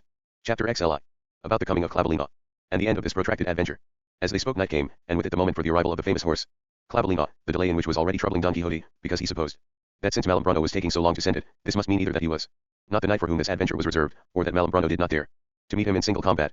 But, to and behold, 4 wild men burst into the garden, all clad in green ivy, bearing on their shoulders a great wooden horse. They lowered it to the ground, and one of them said, let he who has the courage to do so climb up onto this contraption. Not me, said Sancho, I haven't got any courage and I'm not a knight. And the wild man continued, and let his squire, if he has one, take the crupper, and let him place his trust in the valiant Malambruno, for by no sword save Malambruno's, nor by any other threat, shall he be assailed. And all he has to do is to turn this peg in the horse's neck, and it will carry them through the air to where Malambruno awaits them, but to prevent the high altitude from making them dizzy, they must remain blindfolded until the horse neighs, which will be the sign that their journey has reached its end. With these words the wild men left Clavelino and went back, with graceful demeanor, the way they had come. As soon as the dolorous duenna saw the horse she exclaimed, almost in tears, O valiant knight, Malambruno has kept his promise, the horse is here, our beards are growing and each one of us with every single hair in them begs you to shear and shave us, because all you have to do is climb onto it with your squire and make a happy start on your novel journey. I will do so, my lady Countess Trifaldi, with the greatest of pleasure and the best of goodwill, without even stopping to find a saddle pad or put on my spurs, so as not to delay matters. Such is my desire, dear lady, to see you and all these good duennas smooth and shorn. But I won't do so, said Sancho, not with goodwill nor with bad will nor with any other kind of will, and if this here shaving can't be done without me getting up onto that there crupper, my master can go and look for another squire to ride with him, and these ladies can look for another way of smoothing their faces. I'm not some witch to enjoy flying through the air. And what are my islanders going to say when they hear their governors riding about in the sky? And another thing, it's 3,000 odd leagues from here to Kandy, so if the horse gets tired or the giant gets angry we'll take a good half-dozen years to come back, and then there won't be any islanders or any highlanders left to come back to, and since it's often said that the danger's in the delay, and when you're offered to have her make haste with the halter, these ladies and their beards are going to have to forgive me because St. Peter's all right in Rome. What I mean to say is That I'm all right in this house where I'm treated so well and whose master I expect to do me such a good turn as to make me a governor. To all of which the Duke replied, Friend Sancho, the island I have promised you is neither movable nor fugitive. It has such deep roots, struck down into the deepest profundities of the earth, that it isn't going to be very easily torn up or budged from where it is, and since you well know that there isn't any position like this of the first importance that isn't obtained with a bribe of one kind or another, the bribe I require for this island is for you to go with your master Don Quixote to bring this memorable adventure to a successful conclusion, for whether you return on Clavelina with the promptitude promised by its fleetness, or adverse fortune brings you back on your own 2 feet like a pilgrim from hostel to hostel and from inn to inn, whenever you return you shall find your island where you left it, and you shall find your islanders with the same desire to welcome you as their governor that they have always had, and my goodwill shall also be what it's always been, and don't you entertain the slightest doubt about this truth, Señor Sancho, for that would be a great insult to my desire to serve you. Say no more, sir, said Sancho. I'm just a poor squire and I can't take all that courtesy my master can get on the horse. You can blindfold me and commit me to God's care, and I'd just like to know if once we're riding along up there in the sky it will still be all right for me to commend myself to our Lord and call on the angels to help me. To which Trifaldi replied, Yes, Sancho, you can most certainly commend yourself to God or to whomever you fancy, because although Malambrondo's an enchanter he's a Christian too, and he casts his spells with the greatest of care and consideration so as not to cause annoyance. All right then, said Sancho. God help me, and the Holy Trinity of Gaeta too. Never since the memorable adventure of the fulling mill, said Don Quixote, have I seen Sancho as frightened as he is now, and, if I were as superstitious as some people are, his faint-heartedness would give rise to a certain wavering in my own courage. Come here, though, Sancho, with these good people's permission, I would like to have a word or two with you in private. And taking him aside, among some trees in the garden, and grasping both his hands, he said, You can see, brother Sancho, what a long journey lies ahead of us, and you must realize that God alone knows when we shall come back or how much leisure or time off this business is going to allow us, so I would like you now to retire to your room, as if you were going to look for something that you need for the journey, and in the twinkling of an eye, in part payment of the 3,300 lashes to which you're committed, give yourself 500 of them at least, and that will be 500 less to suffer later on, because well begun is half done. For God's sake, said Sancho, you must be out of your mind. It's like that saying. You can see that I'm pregnant and you expect me to be a virgin. Now that I've got to ride along sitting on a bare board you expect me to do an injury to my bum. It just isn't right, and that is the honest truth. Let's go off to unbeard the duennas, and when we get back I promise you, on my word of honor, I'll be in such a hurry to do my duty that you'll be well pleased, and that's all there is to say. And Don Quixote replied, That promise is a great comfort to me, good Sancho, and I do believe you will keep it, for the fact is that although you're a fool you're a true blue sort of fellow. No, I'm not blue, I'm brown, said Sancho, but even if I was a mixture of the two, I'd still keep my word. And with this they walked back to Mount Clavelina, and when Don Quixote was about to do so, he said, Have yourself blindfolded, Sancho, and up you go, Sancho, because one who sends for us from such remote lands cannot be doing so to deceive us for the sake of the paltry glory to be gained from tricking those who trust him, and even if everything did turn out the opposite of how I believe it will, no amount of malice will be able to obscure the glory of having undertaken this exploit. Yes, let's go, sir, said Sancho, because I've really taken those ladies' beards and tears to heart, and I shan't enjoy another mouthful of food till I see them made nice and smooth again. But you get on and put your blindfold on first, if I've got to ride on the crupper it's clear that the one in the saddle must mount before me. Quite so, Don Quixote replied. And taking a handkerchief from his waist pouch, he asked the Doloraus duenna to blindfold him with the utmost care, and once she had done so he pulled the blindfold off and said, If my memory is not playing tricks on me, I have read in Virgil about the Palladium of Troy, a wooden horse that the Greeks presented to the goddess Pallas, and it was pregnant with armed knights who then brought about the downfall of that city. So it will be a good idea to see what Clavelina has inside its stomach before we set off. There's no need for that, said the Doloraus duenna. I'll answer for the horse and I. No, there's nothing tricky or treacherous about Malambrondo. You climb on, Don Quixote, sir, without fear, and on my head be it if you come to any harm. It seemed to Don Quixote that anything he could reply concerning his safety would cast doubts upon his courage, and so, without any further argument, he mounted Clavelina and tried its peg and found it easy to turn, and since there were no stirrups, and his legs dangled loose he looked like nothing so much as a figure on a Flemish tapestry depicting some Roman triumph.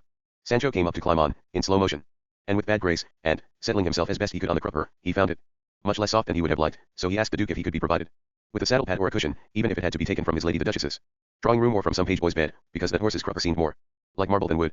To this Trifaldi replied that Clavelina couldn't endure any trappings or any other kind of accoutrement, but what Sancho could do was to sit side saddle, and then it wouldn't feel so hard.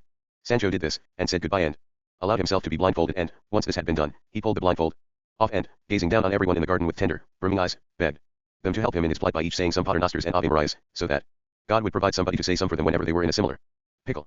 To which Don Quixote said, You scoundrel, are you standing on the scaffold by any chance, or breathing your last, to resort to pleas like that?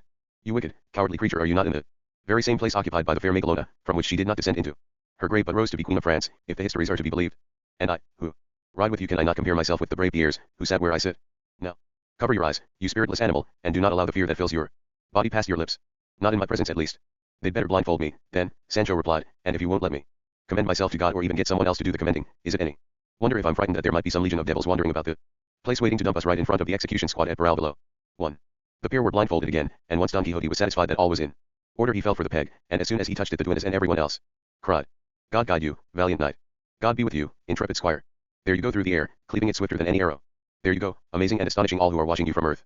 Hold on tight, brave Sancho, you're wobbling. Be careful not to fall if you do. It'll be worse than when that rash youth tried to drive the chariot of his father the sun. 2. When Sancho heard the cries he snuggled up close to his master and wrapped his arms around him, saying, Sir, how is it they're saying we're so high up when we can hear their voices and it sounds just as if they're right here by our side. Pay no attention to that, Sancho, since these affairs and these flights are so out of the ordinary course of events, you'll be able to see and hear whatever you please, even from 1,000 leagues away.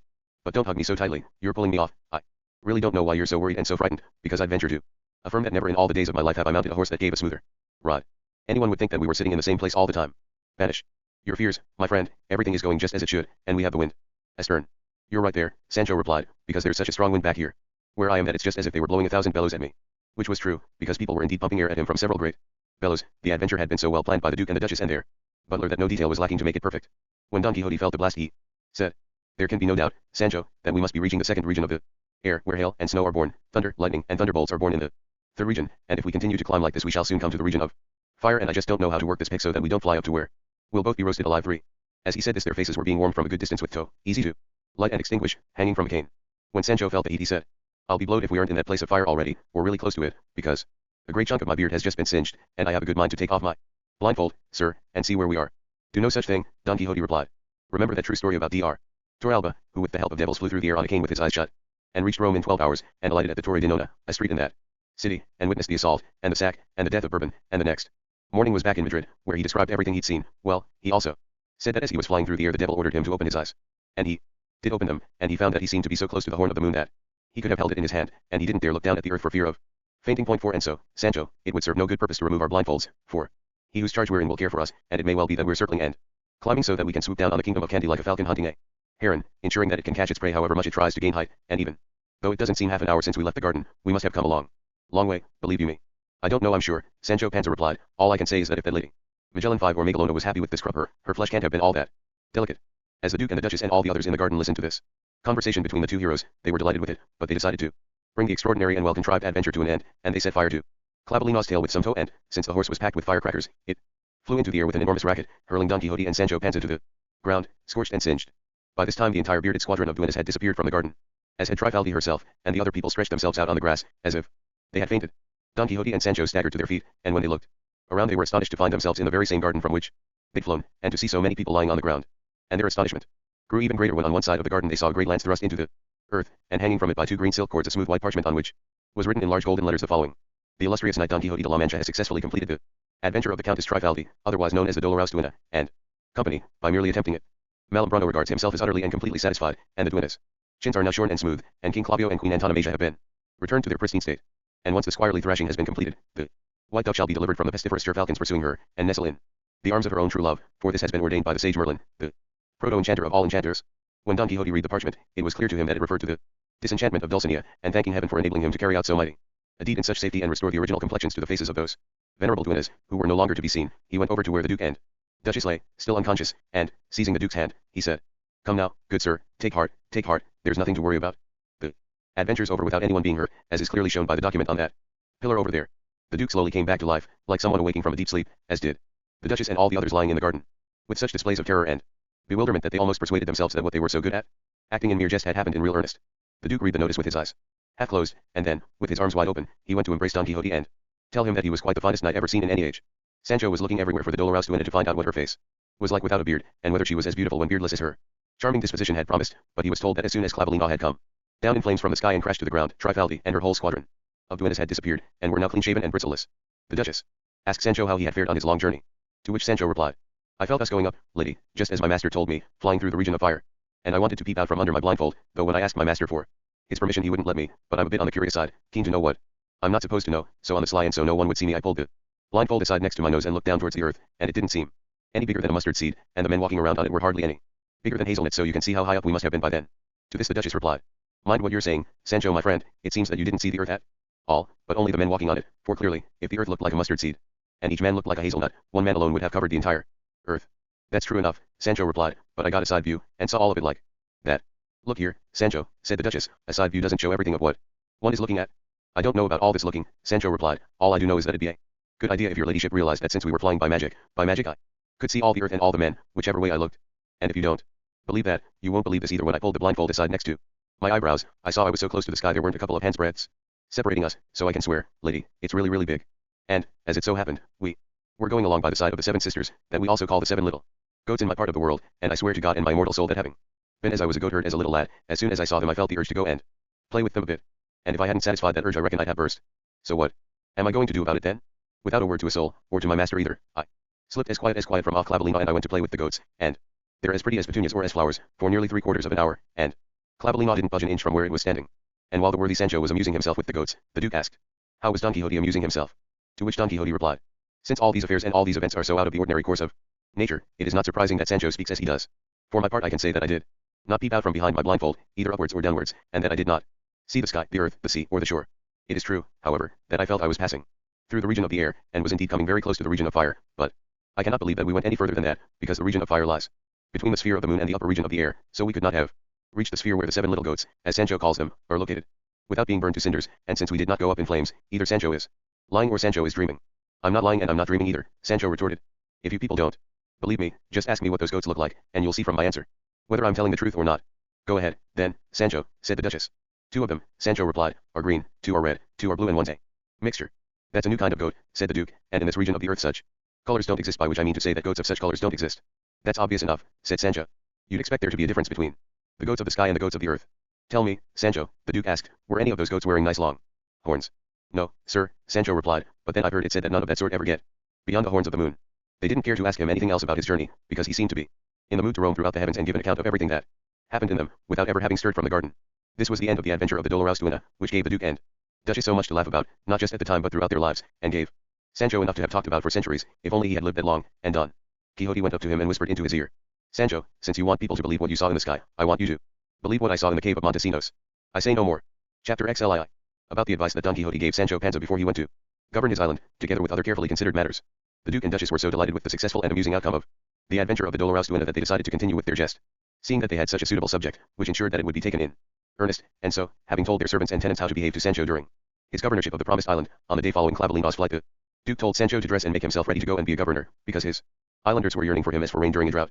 Sancho bowed and said, ever since I came down from the heavens and ever since I looked down from the top of them at the earth and saw it was so small, that great urge I had to be a governor has been cooling off a bit. What's so marvelous about ruling over a mustard seed, and what's so lordly or important about governing half a dozen men the size of hazelnuts? Because it seemed to me there weren't any more than that on the whole earth. If your lordship could see your way to giving me a little bit of heaven, even if only a couple of miles or so of it, I'd be happier with that than with the biggest island in the world. Look here, friend Sancho, the Duke replied, I can't give anyone a bit of heaven, not even an inch of it, for God alone such graces and favors are reserved. I'm giving you what I can give you, a real live island, round and well proportioned, most extraordinarily fertile, where if you play your cards right you can win both the riches of the earth and the riches of heaven. All right then, Sancho replied, let's have that there island, and I'll do my best to be such a governor that I get to heaven in spite of all the rogues standing in my way. Not because of any craving to leave my proper station and get above myself, mind, but just because of this urge I've got to find out what it feels like to be a governor. Once you try it, Sancho, said the Duke, you'll give your right arm to continue. Because it's a splendid thing to issue orders and to be obeyed. And depend upon it, when your master becomes an emperor, about which there's not the slightest doubt whatsoever, to judge from the way in which his affairs are developing, it won't be easy to oust him from the position, and he'll be grieved to the depths of his soul that so many years elapsed before he became one. To my mind, sir, replied Sancho, it must always be good to be in charge, even if only of a herd of goats. You're a man after my own heart, Sancho, you have such a fine understanding, the Duke replied, and I'm sure you'll be as good a governor as your sound sense promises. So let's leave it at that, and remember that tomorrow, without fail, you're to go to govern your island, and this afternoon you'll be fitted out with the proper uniform that you're to wear, and with everything else necessary for your departure. They can dress me up as they please, said Sancho. Whatever clothes they put me in, I'll still be Sancho Panza. Quite so, said the Duke, but one's clothes must suit the position that one occupies. Because it wouldn't be right for a lawyer to go around dressed as a soldier, or a soldier as a priest. You, Sancho, will go dressed half as a scholar and half as a captain, because on the island I'm giving you, arms are needed as much as letters, and letters as much as arms. Letters, replied Sancho, aren't exactly my strong point, seeing as how I still don't even know my ABC, though I do remember that big cross on the first page of the primer, and that's enough to be a good governor. As for arms, I'll fight with the ones I'm given till I fall, and then God's will be done. With such a good memory, said the Duke, Sancho can't possibly go wrong. And now they were joined by Don Quixote, and when he learned what was happening, and how soon Sancho was going away to be governor, with the Duke's permission he took his squire by the hand and went with him to his room, to advise him about how to behave in office. Once they were in the room, Don Quixote shut the door behind him and almost pushed Sancho down into a chair by his side, and in a tranquil voice he said, I give infinite thanks to heaven, Sancho my friend, that before I myself have met with any prosperity, good luck has come to find and favor you. I, who was confiding the payment of your services to my own future good fortune, am still at the beginning of my advancement, and you, long before your time and contrary to all reasonable expectation, are rewarded with your heart's desire. Others bribe, importune, solicit, rise early, entreat, persist, and still do not achieve their aim, and then along comes some other fellow and, without the faintest idea about how it has happened, he finds himself occupying the position that so many had been seeking. And here that proverb is to the point, fortune to one is mother, to another is stepmother. As far as I am concerned, you are, without the slightest shadow of doubt, a dunderhead, yet without rising early or staying up late, or taking any trouble whatsoever, thanks only to some of the spirit of knight errantry that has rubbed off onto you, you find yourself the governor of an island. No less, just like that. I say all this, Sancho, so that you do not attribute the favor you have received to your own merits, but rather give thanks to God, who disposes matters with such benevolence, and next you must give thanks to the greatness inherent in the profession of knight errantry. So with your heart ready to believe what I have told you, pay attention, my son, to this your Cato, whose desire it is to advise you and be the guide to lead you to a safe harbor from this stormy ocean into which you are about to venture, for these positions of great responsibility are nothing but a deep gulf of confusion. First, my son, you must fear God, for in the fear of God lies all wisdom, and if you are wise you cannot ever err. Secondly, you must always remember who you are, and try to know yourself, which is the most difficult knowledge of all to acquire. Knowing yourself will stop you from puffing yourself up as did the frog that wanted to be the equal of the ox, because if you do this the fact that you were once a swineherd will remind you of your folly, just as the peacock's foul feet make it ashamed of its pride in its fair feathers one. True enough, Sancho replied, but that was when I was a lad. Later, once I'd grown up a bit, it was geese I kept not pigs. But to my mind all this hasn't got anything to do with it, because not all governors are descended from kings. True, Don Quixote replied, and for this reason those governors who are not of noble extraction should temper the solemnity appropriate to their position with a gentle mildness, exercised with prudence, to deliver them from slanderous gossip, from which no station in life is exempt. Glory in your humble stock, Sancho, and do not be ashamed to say that you are descended from peasants, because when people see that this does not embarrass you, nobody will try to make you embarrassed about it, and take pride in being a humble and virtuous man rather than a lofty and sinful one. There are innumerable men who, born of low stock, have risen to the highest positions, both pontifical and imperial, and of this I could provide you with enough examples to weary you. For look here, Sancho, if you make virtue your method, and you take pride in doing virtuous deeds, you will not have to envy those descended from lords and noblemen. Because blood is inherited, and virtue is acquired, and virtue has in itself a value that blood lacks. This being so, as it clearly is, if any of your relations go to visit you while you are on your island, do not turn them away or humiliate them, on the contrary, you must make them welcome, lavish attentions on them and give them royal treatment, for in this way you will please God, who wants nobody to disdain what he has created. And you will be doing what the harmony of nature requires of you. If you take your wife with you, because it is not a good idea for those who govern for long periods to be without their wives, teach her, instruct her, polish all that natural coarseness off her, because everything that is gained by an intelligent governor is often lost and wasted by a foolish, boorish wife. If by any chance you are widowed, something that could well happen, and thanks to your high office you acquire a better wife, do not take one to act as your fishing rod and hook, the friar's cowl left conveniently open on his shoulder, for verily I say unto you, everything the judge's wife receives has to be included by her husband in his final account of his doings, and then he will pay fourfold in death for all sums not accounted for in life. 2. Never make your whim the measure of the law, a step popular among ignorant people who think that they are clever. Let the poor man's tears move you to greater compassion, but not to greater justice than the rich man's allegations. Try to discover the truth as much among the rich man's gifts and promises as among the poor man's sobs and entreaties. Whenever leniency can and should play its part, do not apply the full rigor of the law to the delinquent, for the cruel judge does not enjoy a better renown than the compassionate one. If you do bend the rod of justice, let it not be with the weight of a gift but with the weight of mercy. When you have to judge a case involving one of your enemies, forget all about your grievances and concentrate on the facts of the matter. Do not let your own feelings blind you to others' claims, for most of the mistakes that you make will not be reversible, and if they are it will be at the cost of your reputation or even of your pocket. If a beautiful woman comes to seek justice, turn your eyes away from her tears and your ears from her lamentations, and ponder over the merits of her plea, unless you want your reason to be drowned in her tears and your integrity in her lamentations. If you are going to have a man punished with deeds, do not batter him with words, because the suffering that the wretch is to undergo is enough, without the addition of any vilification.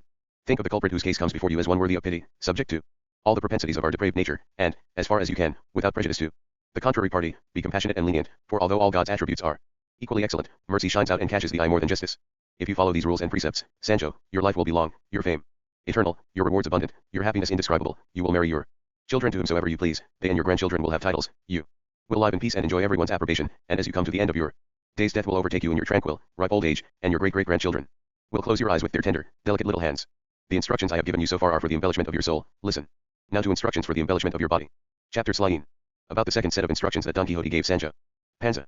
Who could have heard this discourse of Don Quixote's and not considered him to be a man of sound mind and excellent disposition?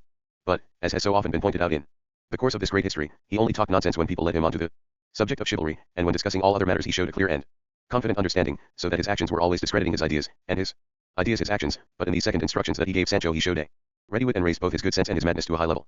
Sancho listened with rapt attention, trying to store his master's advice in his memory, because he was determined to follow it and with its help bring the pregnancy of his government to a successful delivery. And Don Quixote went on to say, as regards your government of yourself and your household, Sancho, my first piece of advice is to be clean, and to cut your fingernails, and not to let them grow long, as some people do, moved by their ignorance to believe that long nails make their hands look beautiful, as if those appendages, those excrescences that they leave uncut had any right to be called fingernails at all, because they are more like the talons of a kestrel, a monstrous and filthy abuse. Do not go around, Sancho, with your clothes loose and flapping about you, for untidy dress is a sign of a lackadaisical spirit, unless this slovenliness and lassitude is a form of cunning, as it was thought to be in the case of Julius Caesar.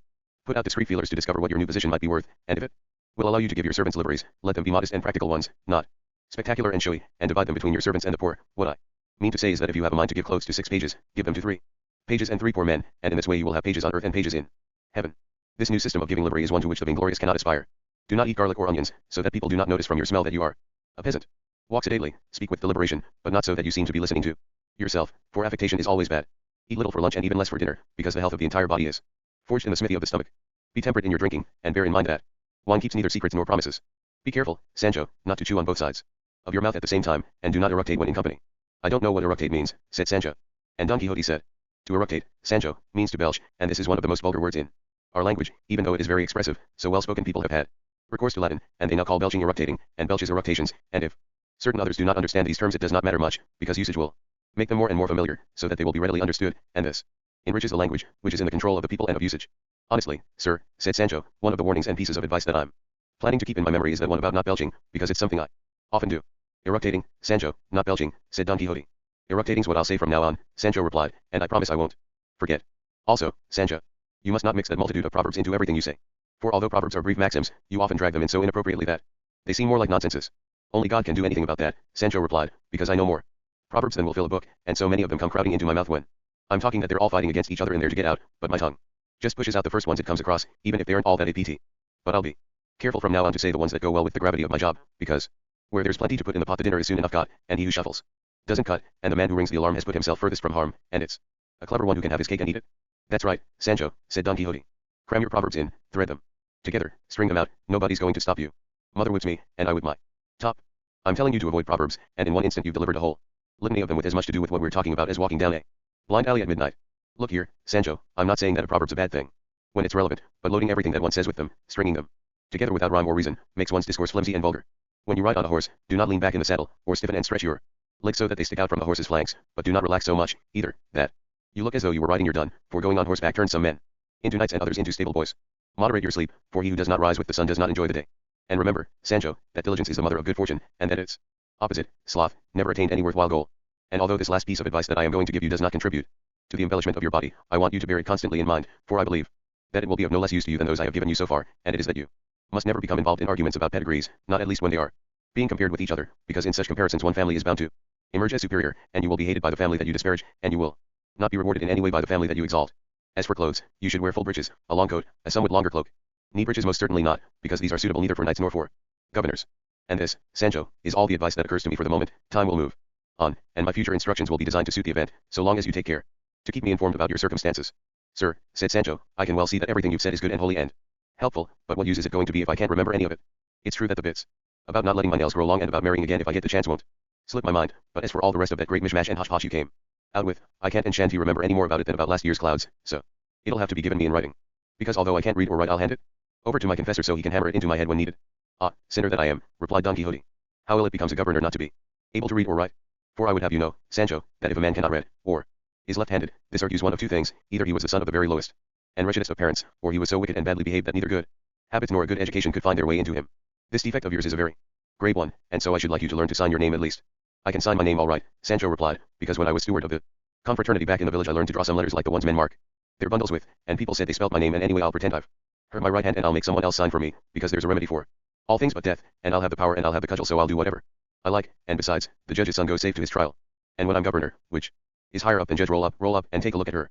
Oh yes, they can just try poo-pooing me and calling me names, they can, because if they think they're coming out to cheer me they'll find themselves going back shorn, and well thrives he whom God loves, and rich men's nonsense passes for wisdom in this world, and if I'm rich, the governor, and generous with it, as I plan to be, nobody will find anything wrong with me. Oh yes, I'm going to make myself all honey, aren't I, so the flies can eat me up. And you're worth what you've got, as my old grandma used to say, and a rich man can do no wrong. God damn you, Sancho.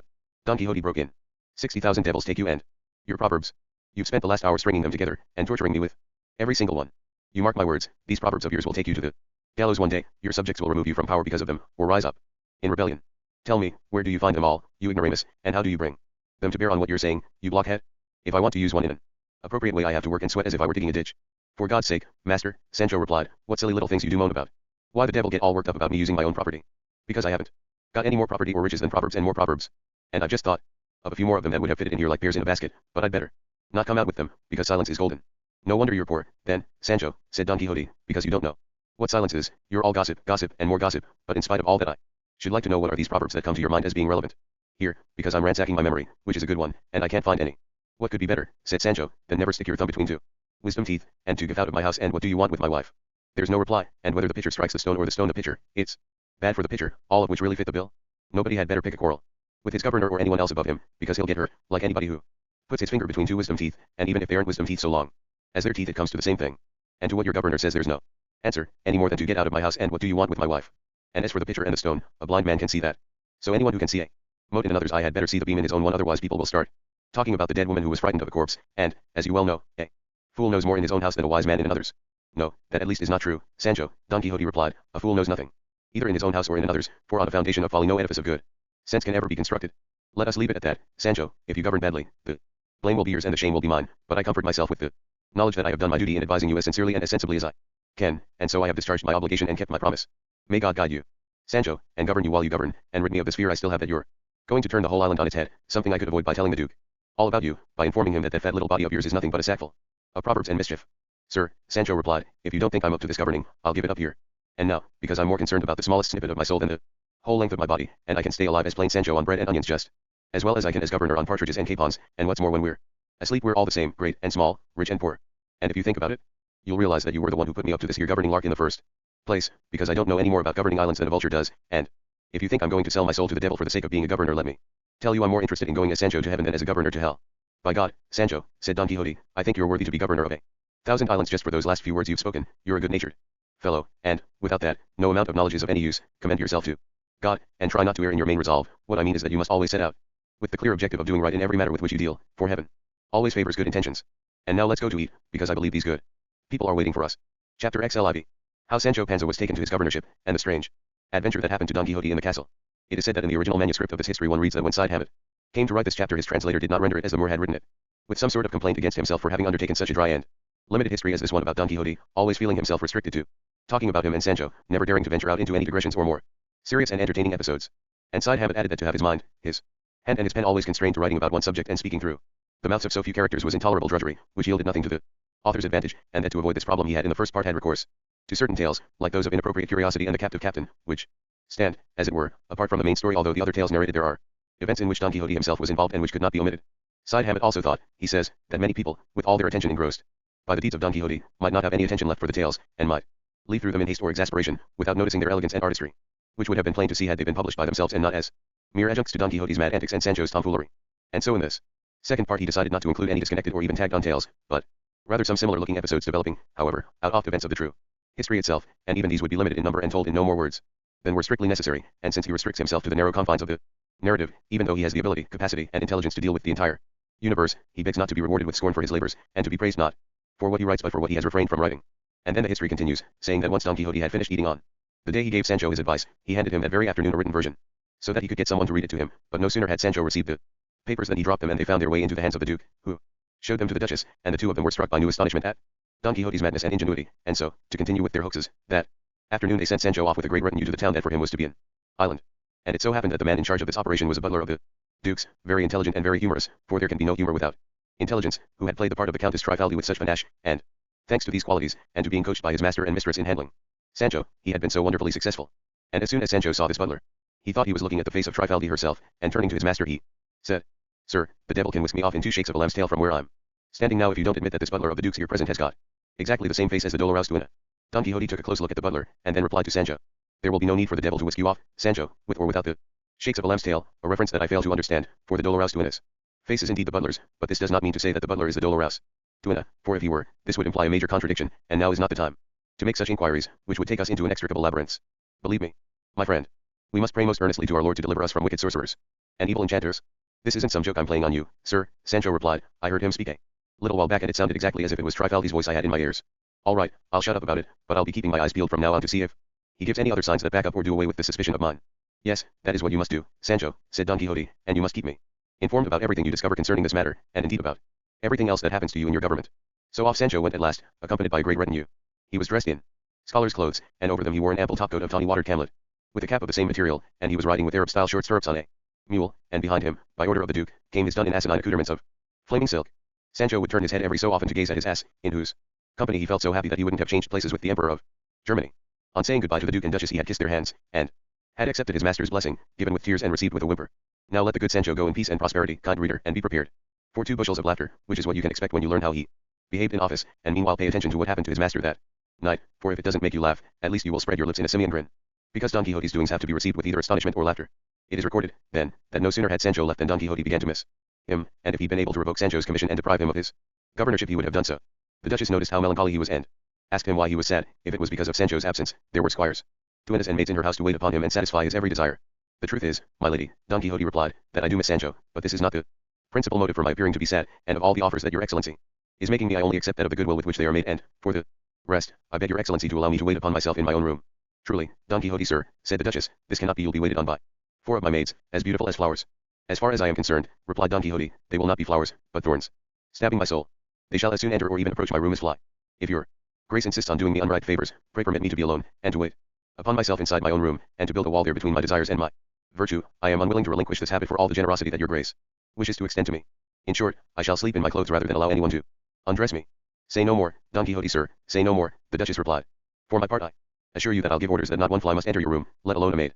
I'm not the sort to bring about the impairment of Don Quixote's respectability. Because, from what I've been able to observe, the most resplendent of his many virtues is his chastity. You undress and dress yourself alone and in your own way, however, and whenever you like, there will be nothing to stop you, because in your room you will find all the chamber pots needed by the person who sleeps behind locked doors, so that no call of nature will oblige you to open them. May the great Dulcinea del Toboso live for 1,000 centuries, and may her name be spread over the entire surface of the globe, writing the love of such a brave and chaste knight, and may the benevolent heavens infuse into the heart of Sancho Panza, our governor, a desire to complete his self-punishment without delay, so that the world can again enjoy the beauty of such a splendid lady.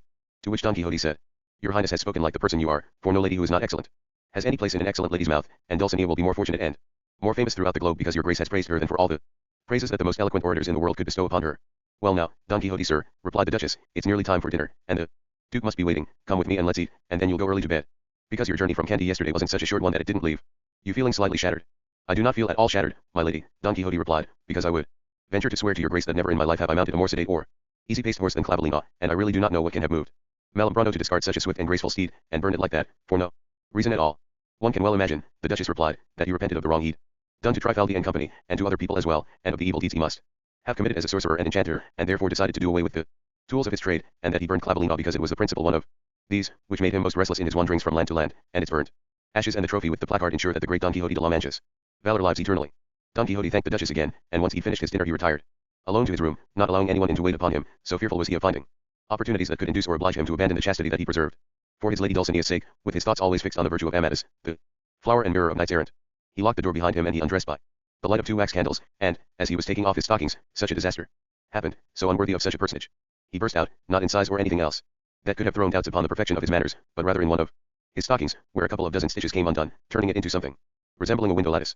The worthy gentleman was distraught, and he would have given an ounce of silver for a length of green silk. I say green because that was the color of his stockings. Here Benengeli exclaims, O poverty, poverty! I do not know what could have moved the great poet of Cordova to call you most holy, unappreciated gift. 1.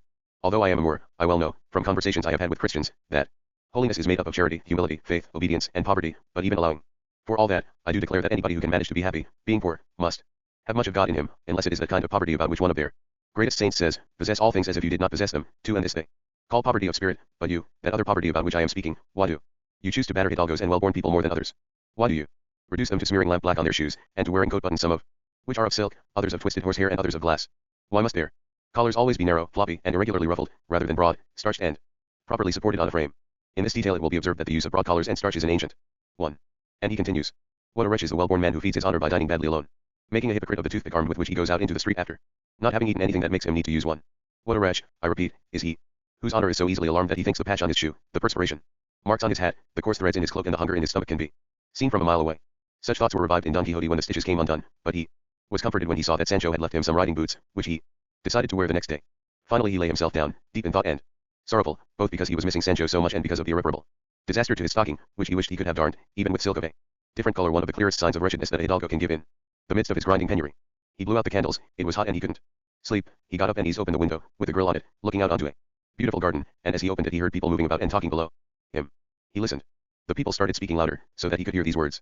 Don't insist, O Emerencia, on my singing, because you know that ever since the moment the stranger entered the castle and my eyes alighted on him, I haven't been able to sing, but only weep, and, what's more, my mistress is such a light sleeper, and I shouldn't want her to find us here for all the treasure in the world.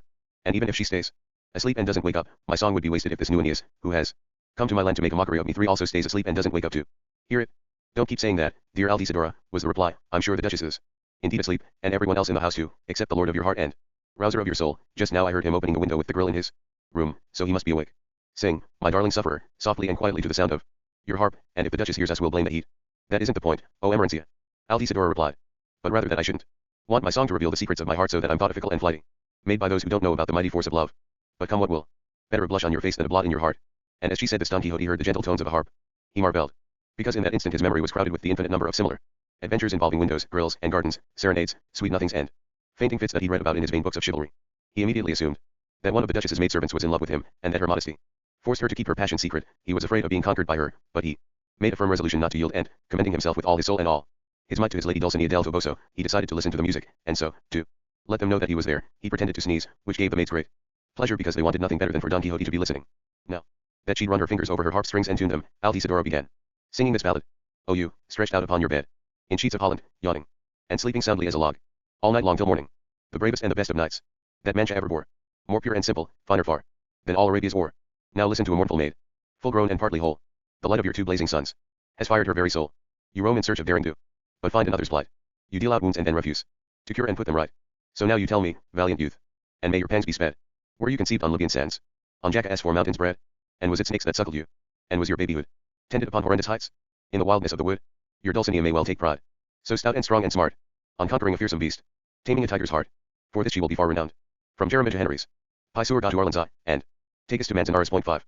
If only I could take her place, I'd gladly have her dressed in a gown of mine, all trimmed with gold, one of my very best. I'd love to be held in your arms, or, sitting by your bed, caress your locks, and scratch away the dandruff from your head. I ask too much, and don't deserve so notable a grace. To be allowed to scrub your feet is a humble woman's place. How many nightcaps I'd give you, how many silver shoes, how many damask breeches, and fine capes of many hues, how many pearls, and each so big it's more egal than a gem. You call these pearls unique, except there's such a lot of them. Don't gaze from your Tarpeian rock on this fire that's burning me, O Manchas Nero of the world, or fan it with cruelty. 6. I am a maid, a tender lass, not yet 15 years old, just 14 and 3 months I am. I swear it on my soul. My legs are straight, I am not lame. My arms are very sound. My lily white tresses are so long, they trail upon the ground. My nose is rather flat, it's true. My mouth is aquiline.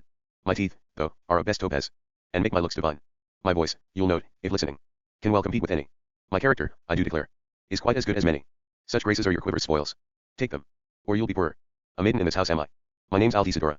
Here ended the song of the sore wounded Altisidora, and here began the alarm of the tenderly wooed Don Quixote, who, heaving a deep sigh, said to himself, to think that I'm such an unhappy knight errant that not a maid who sets eyes upon me fails to fall in love with me.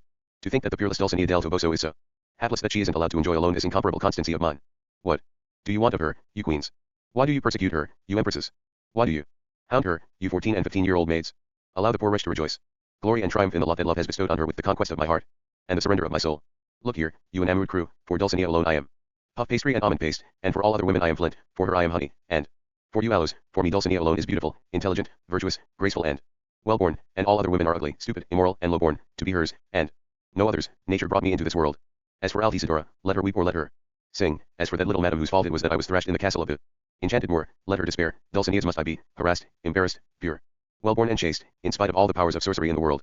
And with this he slammed the window shut and, indignant and sorrowful, as if some disaster had overtaken him, he lay down on his bed, where we shall leave him for the time being, because the great Sancho Panza is summoning us, anxious to make a start on his famous governing. Chapter XLV. About how the great Sancho Panza took possession of his island, and began to govern it.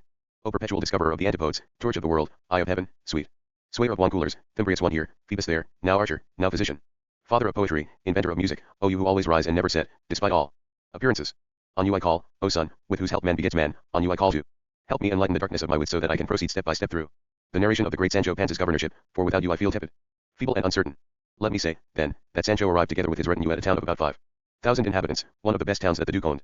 He was told that it was called the island of Barataria, which is to say Hanky-Panky Island. This was perhaps because of the way in which he acceded to power, though it's also true that the name of the town was Barataria. The town was a walled one, and when Sancho reached the gates the entire council came out to receive him, the bells were rung and all the inhabitants showed every sign of joy, and he was taken amidst great pomp to the parish church to give thanks to God, and then in a comical ceremony he was given the keys of the town and made perpetual governor of the island of Barataria. The new governor's clothes, beard, corpulence, and shortness amazed all those who weren't in the secret, and even all those who were, and of these there were many. Next they took him out of the church and into the courtroom, where they sat him on the judge's bench, and the Duke's butler said, "It is an ancient custom on this island, my lord governor, that the man who comes to take possession of this famous island must answer a question that is put to him, and that has to be a somewhat complicated and difficult one, and from the reply the islanders can gauge their new governor's wits and, as a consequence, either rejoice in his arrival or bewail it." While the butler was speaking, Sancho was peering at the many large letters written on the wall in front of him, and not being able to read he asked what all those paintings on that there wall were. The reply was, "Sir, it is an inscription recording the day on which your lordship took possession of this island, and it says on this day, the th day of the month of in the year, Don Sancho Panza took possession of this island, and long may he enjoy it." "And who's this man they call Don Sancho Panza?" Sancho asked.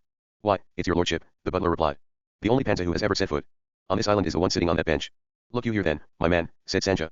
I'm not a don, and there's never been one of them in my family. Plain Sancho Panza is what I'm called, and Sancho was what my father was called, and Sancho was what my grandfather was called before him.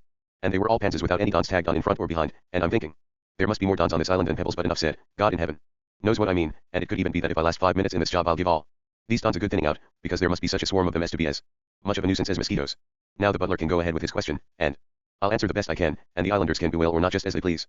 At this point 2 men walked into the courtroom, one of them in farmer's clothes and the other in those of a tailor, with his scissors in his hand, and the tailor said, My Lord Governor, me and this farmer here come before you because yesterday he went to my shop. I'm a qualified tailor, begging your pardon and God be blessed, and he put a piece of cloth into my hands and asked, Is there enough cloth here, sir, to make a hood? I sized up the cloth and told him that there was. I was thinking that he was thinking. And I was right, that I was planning to filch some of the cloth, on the grounds of his suspicious nature and us tailors' bad reputation, and his reply was to ask me to see if there was enough cloth for 2 hoods. I guessed what he was up to and I told him that there was, and he went on riding the hobby horse of his first nasty suspicion and kept adding hoods, to which I kept adding yes till we reached 5, and a few moments ago he came for them. I have them ready for him, but he won't pay me for my work. Quite the opposite, he wants me to pay him, or give him back his cloth. Is this all true, my man? Asked Sancho. Yes, sir, the farmer replied, but now make him show you the hoods he made for me. With pleasure, said the tailor. And pulling his hand out from under his cape he displayed 5 hoods, 1 on each finger, and said, Here are the 5 hoods that this character requires, and I swear to God that there wasn't any cloth left over, and I'm happy for my work to be examined by the official inspectors of the trade. Everyone laughed at the profusion of hoods and the novelty of the case. Sancho pondered for a while, and said, I don't think there's any need for long delays in this case. What's needed is an on-spot common sense verdict, so my decision is that the tailor will forfeit his pay and the farmer his cloth, and the hoods will be given to the prisoners in jail, and there's an end to it. If the decision about the herdsman's purse was to fill the spectators with amazement, this one excited their laughter, but the governor's orders were obeyed. 2 old men now appeared before him. One of them was carrying a cane that he used as a walking stick, and the one without a cane said, Sir, a good while ago I lent this fellow 10 gold escudos, as a special favor, on condition that he repaid them when I asked for them. For a long time I didn't ask for them, so as not to put him in even greater difficulties than he was in when I lent him them, but it seemed to me that he wasn't as eager as he might be to pay me back, so I've asked him for my money again and again, and not only does he not repay me, he denies the debt and says I never lent him the 10 escudos in the first place, and that if I did lend him them he's returned them. There aren't any witnesses to the loan or the repayment because he hasn't repaid me. I'd like you to take his oath, and if he swears he has repaid me I'll let him off the debt before the world and before God. And you, old man with the stick, what do you say to all this? Said Sancho. To which the old man replied, Sir, I admit that he did lend them to me, so if you'll lower your staff of office, since he makes it all depend on my oath, I'll swear I've really and truly repaid him. The governor lowered his staff, and as he did so the old man with the stick handed it to the other old man to hold while he was swearing his oath, as if it were a great encumbrance, and then he placed his hand on the cross on the top of the staff and said it was true he'd been lent the 10 escudos he was being asked for, but he'd returned them into the hands of the other man, who didn't realize this and kept asking for them back. This prompted the great governor to ask the creditor what he had to say to that, and what he said was that his debtor must of course be telling the truth, because he considered him to be an upright citizen and a good Christian, and he himself must have forgotten all about how and when the money had been returned, and he would never ask for it again. The debtor took his stick back, bowed and left the courtroom. When Sancho saw him hurrying away like that, and when he considered the patience of the plaintiff, he bent his head over his chest, placed the index finger of his right hand along the side of his nose, and up to his eyebrows, and sat there in this pondering position for a while, after which he looked up and ordered the old man with the stick to be brought back. This was done, and Sancho said, Give me your stick, my good man, I need it. With pleasure, the old man replied, Here you are, sir. And he handed it over. Sancho took it, gave it to the other old man, and said, Now you can go, and God be with you, you've been repaid now. What, sir? The old man replied. Is this cane worth 10 gold escudos, then? Yes, it is, said the governor, or I'm the greatest blockhead in the world. Now they'll see whether I've got what it takes to govern a kingdom. And he ordered the cane to be split open, there in front of them all. This was done. And inside it they found 10 gold escudos. Everyone was amazed, and regarded their governor as a second Solomon. He was asked how he deduced that the 10 escudos were in the cane, and he replied that when he saw the old man give his stick to his adversary to hold while he swore that he really and truly had returned them, and, once he'd finished, asked for it back again, it occurred to him that the requested payment must be in there. From which you could deduce that even though governors might be fools, sometimes God guides them when they're reaching their decisions, and what's more, he'd heard the village priest talking about a case just like it, and he himself had such a fine memory that if it wasn't for the fact that he forgot everything he wanted to remember, there wouldn't be another memory like it on the whole island. Finally the 2 old men left, one abashed and the other satisfied. All those present were lost in astonishment, and the man who was recording Sancho's words, deeds and movements couldn't make up his mind whether to regard and describe him as a simpleton or as a sage. Once this case was concluded a woman burst in, dragging with her a man wearing the clothes of a wealthy herdsman, and she was screaming, Justice, my lord governor, justice, and if I don't find it on earth I'll go up to heaven to look for it there. Oh my dear lord governor, this wicked man caught me out in the fields, and he used my body as if it was a dirty rag, and, woe is me, he took away from me what I'd kept intact these 23 years and more, defending it against all and sundry, and there I was, always as unyielding as an oak tree, keeping myself as whole as a salamander in the flames, or as a tuft of wool on a bramble, just for this fellow here to come and make a clean sweep of my most precious asset. That's yet to be found out whether this fine fellow's sweep was a clean one or not, said Sancho. And turning to him he asked him what he had to say for himself in response to the woman's complaint. In a flutter of confusion the man replied, Gentlemen, I'm a poor herdsman dealing in pigs, begging your pardon, and this morning I was leaving this town after selling 4 of them, and in taxes and backhanders I had to cough up not much less than what they were worth. I was going back to my village, I came across this woman along the way, and the devil, who's always messing and meddling, made us lie together. I paid her the usual amount, but she wasn't satisfied with that, and she grabbed hold of me and wouldn't let go till she landed up with me here. She says I raped her, but she's lying, and I'll swear to that on oath, and that's the whole truth, and I haven't kept the smallest scrap of it back. Then the governor asked him if he had any silver on him. He replied that he had about 20 ducats inside his shirt, in a leather purse. Sancho ordered him to produce his purse and give it, just as it was, to the plaintiff. He did so, trembling. The woman took it, made 1,000 profound curtseys to everyone, and besought God to watch over the life and health of the Lord Governor, who took such good care of needy, orphaned maidens. And with this she hurried out of the courtroom, clutching the purse in both hands, but not without first checking that the coins in it really were silver ones. As soon as she had left, Sancho said to the herdsman, whose eyes and heart had followed his purse out of the room and who was now giving way to tears, "Now, my good man, you follow that woman and take your purse off her, however much she resists, and bring her back here." The man didn't need to be told twice, and shot off like a thunderbolt to do as he'd been told. All the people were waiting in bewilderment to see what the outcome of the case would be, and a little later the man and the woman returned, even more tightly locked together than the first time, she clutching the hem of her skirt to her body with the purse in the fold, he struggling to pull it away from her, but this was impossible, so tenacious was the woman's defense, and she was screaming, "Justice, in God's name! Justice, everybody! Look, look, my lord governor, how shameless, how brazen this evil man is, in the middle of town, in the middle of the street. He tried to take back the purse you ordered him to give me." "And did he succeed?" the governor asked. "What?" the woman retorted. "I'd sooner let them take my life than let them take this purse. Me, stand for that sort of thing? They'd better find some fiercer dog to set on me than this revolting little wimp. Hammers and pincers and mallets and chisels couldn't tear this purse from my clutches, no, and not lion's claws either. They'll get the soul out from the middle of my body first." "Yes, she's right," said the man, "and I admit she's got me beat, and I confess I haven't the strength to take my purse off her, so I give up." Then the governor said to the woman, "And now, honorable and brave lady, let's see that purse again." She handed it over, and the governor returned it to the man, and said to the forceful and unforced maiden, "If, my good woman, you'd shown the same grit and spirit in defending your body as you have in defending that purse, or even half of it, all the strength of Hercules couldn't have raped you. Off you go, confound you, and don't you stay anywhere on this island or within 20 miles of it, under pain of 200 lashes.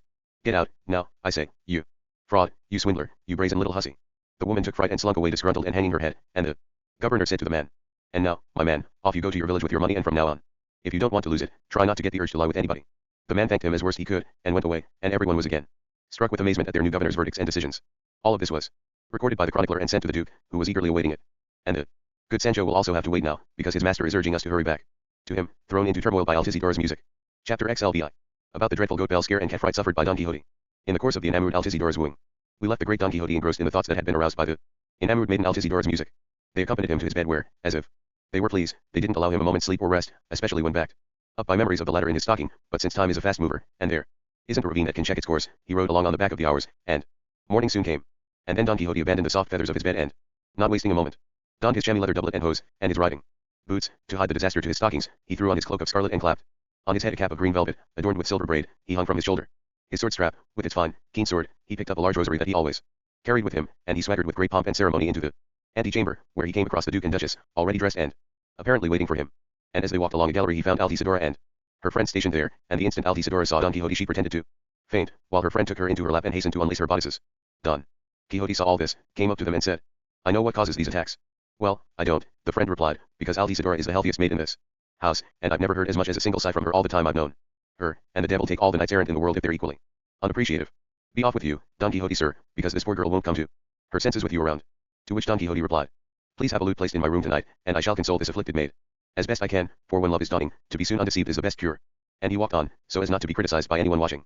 As soon as his back was turned, Altisidora recovered from her faint and said to her friend, "We'd better let him have his lute. It looks as if Don Quixote wants to give us some music, and coming from him it can't be bad." So they went straight off to tell the Duchess what had happened and how Don Quixote had asked for a lute, and she, absolutely delighted, plotted with the Duke and her maids to play a joke that would provide them with heaps of harmless fun, and they looked forward eagerly to the night, which came as quickly as the day had come, thanks to delightful conversations with Don Quixote. And that day the Duchess really did dispatch a page of hers, the one who'd played the part of the enchanted Dulcinea in the forest, to Teresa Panza with her husband Sancho Panza's letter and the bundle of clothes he'd left to be sent to her, instructing the page to bring back a full account of their conversation. Once this had been done, it was soon 11 o'clock at night, and Don Quixote found a guitar in his room. He ran his fingers over the strings, opened the window and heard people moving about in the garden, and, after adjusting the frets and tuning the instrument as best he could, he cleared his tubes, spat, and, in a voice that was somewhat hoarse but well pitched, he sang the following ballad, which he'd composed himself that day. "The soul, by love's most mighty power, can often be upset, if love can count on careless sloth, to aid and to abet, much sewing and embroidery, and ceaseless occupation, are antidotes to the virulence of amorous inclination. For if a modest maid aspires to be a wedded wife, her dowry and her highest praise will be her blameless life. Those errant knights who roam the world, and those who err at court, will dally with the flighty ones, but marry the chaste sort. There's love between two in guests, that arose when the sun rose. The time soon comes for it to set. They go, and so love goes. For love that comes today and that tomorrow will depart, will never leave its images engraved upon the heart. When paint is painted over paint, it leaves no mark or trace, and where one beauty reigns supreme, another has no place. Toboso's Dulcinea is indelibly portrayed upon the canvas of my heart, and never will she fade. True constancy in lovers is what all lovers prize. It makes love work his miracles, and raise them to the skies. Don Quixote had reached this point in his song, to which the Duke, the Duchess, Altisidora and almost all the other people in the castle were listening, when suddenly, from a balcony immediately above his window, a rope with more than 100 goat bells tied to it was let down, and then a great sackful of cats, with smaller bells tied to their tails, was emptied after it. The clanking of the goat bells and the screeching of the cats made such a din that although the Duke and Duchess had concocted the joke it scared even them, and Don Quixote was flabbergasted with fear. And as luck would have it, 2 or 3 of the cats scrambled in through the grill, and as they raced around the room it seemed as if a whole legion of devils was in there. They extinguished all the candles that were burning in the room as they charged about searching for a way out. The bell rope was being shaken up and down all the while. Most of the people in the castle, who didn't know what was happening, were bemused and astonished. Don Quixote sprang to his feet, drew his sword and began to make thrusts with it through the grill and to cry, "Away with you, you evil enchanters! Away with you, you rabble of sorcerers, for I am Don Quixote de la Mancha, against whom all your wicked aspirations are powerless, impotent." And turning to face the cats that were rushing to and fro in his room, he slashed at them again and again. They raced over to the grill and clambered out, but one of them, hard pressed by Don Quixote's sword, hurled itself at his face and clung onto his nose with its claws and its teeth, the pain of which made him cry out as loud as he could. When the Duke and the Duchess heard him they guessed what was happening and rushed to his room, and when they unlocked the door with their master key, they found the poor knight struggling with all his strength to tear the cat off his face. They ran in with their candles aloft and saw the prodigious battle. The Duke moved in to break it up, but Don Quixote yelled, "No, nobody must pull him off. Let me fight hand to hand with this devil, this sorcerer, this enchanter, and I will show him what Don Quixote de la Mancha is made of." But the cat disregarded these threats, and clung on, snarling. The Duke finally pulled it off and threw it out of the window. Don Quixote was left with a face riddled with holes and a less than perfect nose, but furious at not having been allowed to finish the battle in which he'd been locked with that knave of an enchanter. They sent for oil of hypericum, and Altisidora herself bandaged all his wounds with her own fair hands, and whispered to him as she did so, "You only get into all this trouble, you hard-hearted knight, because of your sinful callousness and obstinacy, and I hope to God that your squire Sancho forgets all about lashing himself, so that your precious Dulcinea is never released from her enchantment, and you never enjoy her or take her to the marriage bed. Not at least while I'm alive. Because I adore you." To all of this Don Quixote gave no answer except a deep sigh, and then as he stretched out on his bed he thanked the Duke and Duchess for their kindness, not because he had been afraid of that feline bell-clanking rabble of enchanters, but because he recognized that his host had come to help him with the best of intentions. The Duke and the Duchess went away to let him rest, regretting the unfortunate outcome of their hoax, because they hadn't imagined that this adventure was going to prove so tiresome and costly to Don Quixote, who was confined for 5 days to his room and his bed, where he had another adventure, more agreeable than this one, which his chronicler will not recount now, so that we can return to Sancho Panza and his droll and diligent governing. Chapter Slay, which continues the account of how Sancho Panza conducted himself in government. The history says that Sancho Panza was taken from the courtroom to a splendid palace, where in the great hall a sumptuous and spotless table was spread, and, as soon as he entered the hall, songs started playing, and 4 pages advanced with water for his hands, which he received with profound solemnity. The music stopped, and Sancho sat at the head of the table because that was the only chair there was and the only place that was laid. A personage who later turned out to be a doctor came and stood at his side, with a whalebone pointer in his hand. Then a fine white linen cloth was removed, revealing fruit and a multiplicity of different dishes. Someone who looked like a student said grace, and a page tied a frilly bib round Sancho's neck. Another man, playing the part of steward, placed a plate of fruit in front of him, yet hardly had Sancho taken one bite when the man with the pointer tapped the plate and it was whisked away, but the steward brought him another plate with some different food. Sancho was about to try it, but before he could taste or even touch it, it had been tapped by the pointer and a page had removed it as quickly as the other had taken the fruit. Sancho was bewildered by all this, and he looked round at everyone in the hall and asked if this was a meal that had to be eaten like a conjuring trick. To which the man with the pointer replied, "It merely has to be eaten, my lord governor, according to the manner and custom of other islands where there are governors. I, sir, am a doctor, and I am employed on this island to look after its governors, and I take much more care of their health than of my own, studying by night and by day, and gauging each governor's constitution so as to be able to cure him when he falls ill, and my main task is to be present at all his lunches and dinners, and to allow him to eat that which appears to me to be suitable, and to take away from him that which I believe will do him harm and be injurious to his stomach. So I ordered the plate of fruit to be removed, because fruit is too moist, and I ordered the other dish to be taken away because it was too hot, containing as it did a profusion of spices, which increase thirst, for he who drinks copiously consumes and destroys the radical humor one wherein life consists. So that dish of roast partridges over there that don't look at all overspiced won't do me any harm, will it?" To which the doctor replied, "My lord governor shall not eat that, as long as there is still breath in my body." "Why not?" said Sancho. And the doctor replied, "Because our master Hippocrates, the light and guide of medicine, says in one of his aphorisms, omnis saturatio mala, perdicis autem pessima point 2, which means all excess is bad, and that of partridges is the worst." "If that's the way it is," said Sancho, "perhaps the doctor would be kind enough to take a look at all these dishes on this here table and see which of them will do me most good and which will do me least harm, and let me eat them without any of his tapping. Because I swear by the soul of a governor, and God let me live to enjoy being one, that I'm starving to death here, and not letting me eat whatever the doctor says, and with all due respect, won't make me live longer, it'll kill me off." "You are right, my lord governor," the doctor replied, "and so it is my opinion that you must not eat those stewed rabbits over there, because that is a food from a furry animal. If that veal had not been roasted and served in that succulent sauce, you might have tried some of it, but as it has, it is out of the question." And Sancho said, "That great big steaming dish in front of it looks like all yapodrida to me, and since that sort of hotch-potch stew has got so many different foodstuffs in it, I can't fail to come across one that I'll like and will do me good." "Absit," said the doctor. "Far from us be any such base thought. There is no more unhealthy food in the world than all yapodrida. Let your canons and your heads of colleges and your peasants at their weddings keep their all yapodrida, and leave governors' tables, where all must be elegance and delicacy, undefiled by such stuff. And the reason for this is that simple medicines are more highly regarded than compounds, at all times, in all places, by all people, because with simple medicines one cannot go wrong, whereas with compounds one can, by erring in the quantities of the ingredients. But what I know the governor must eat now to conserve and fortify his health is 100 wafer tubes and a few very thin slices of quince jelly, to settle his stomach and aid his digestion. When Sancho heard this he leaned back in his chair and glared at the doctor, and asked him in somber tones what his name was and where he had studied. To which he replied, I, my lord governor, am Dr. Pedro Recio de Aguero, from a village called Vamos 3, which lies between Caracuel and Almodovar del Campo on the right-hand side, and I have the degree of doctor from the University of Osuna.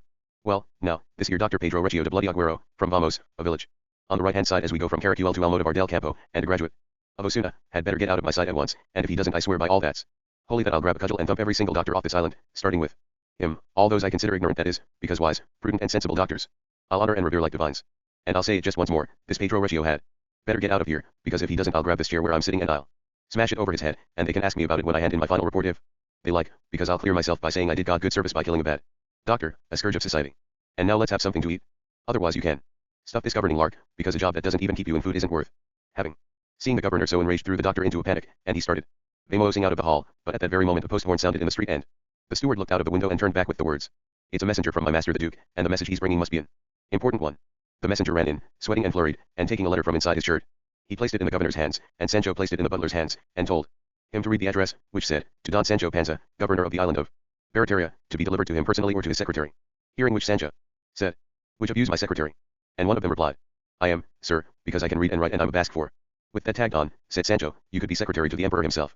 Open the letter and see what it says. The newborn secretary did so, and when he read the letter he said that it was a matter to be discussed in private. Sancho ordered the hall to be cleared and nobody to remain except the butler and the steward, and everyone else left, including the doctor. And the secretary read the letter, which said, it has come to my knowledge, Senor Don Sancho Panza, that some enemies of mine and of your island are going to launch a furious assault on it one night. You must stay awake and alert, so as not to be taken unawares. I have also learned, from trustworthy spies, that 4 persons have entered the town in disguise to take your life, because they are afraid of your intelligence. Keep your eyes open, be careful about who comes to speak to you, and do not eat any food that is given you as a present. I shall take care to assist you if you are in difficulties, and you must always act as one would expect a man of your caliber to act. From this town, on the 16th of August at 4 o'clock in the morning. Your friend, the Duke.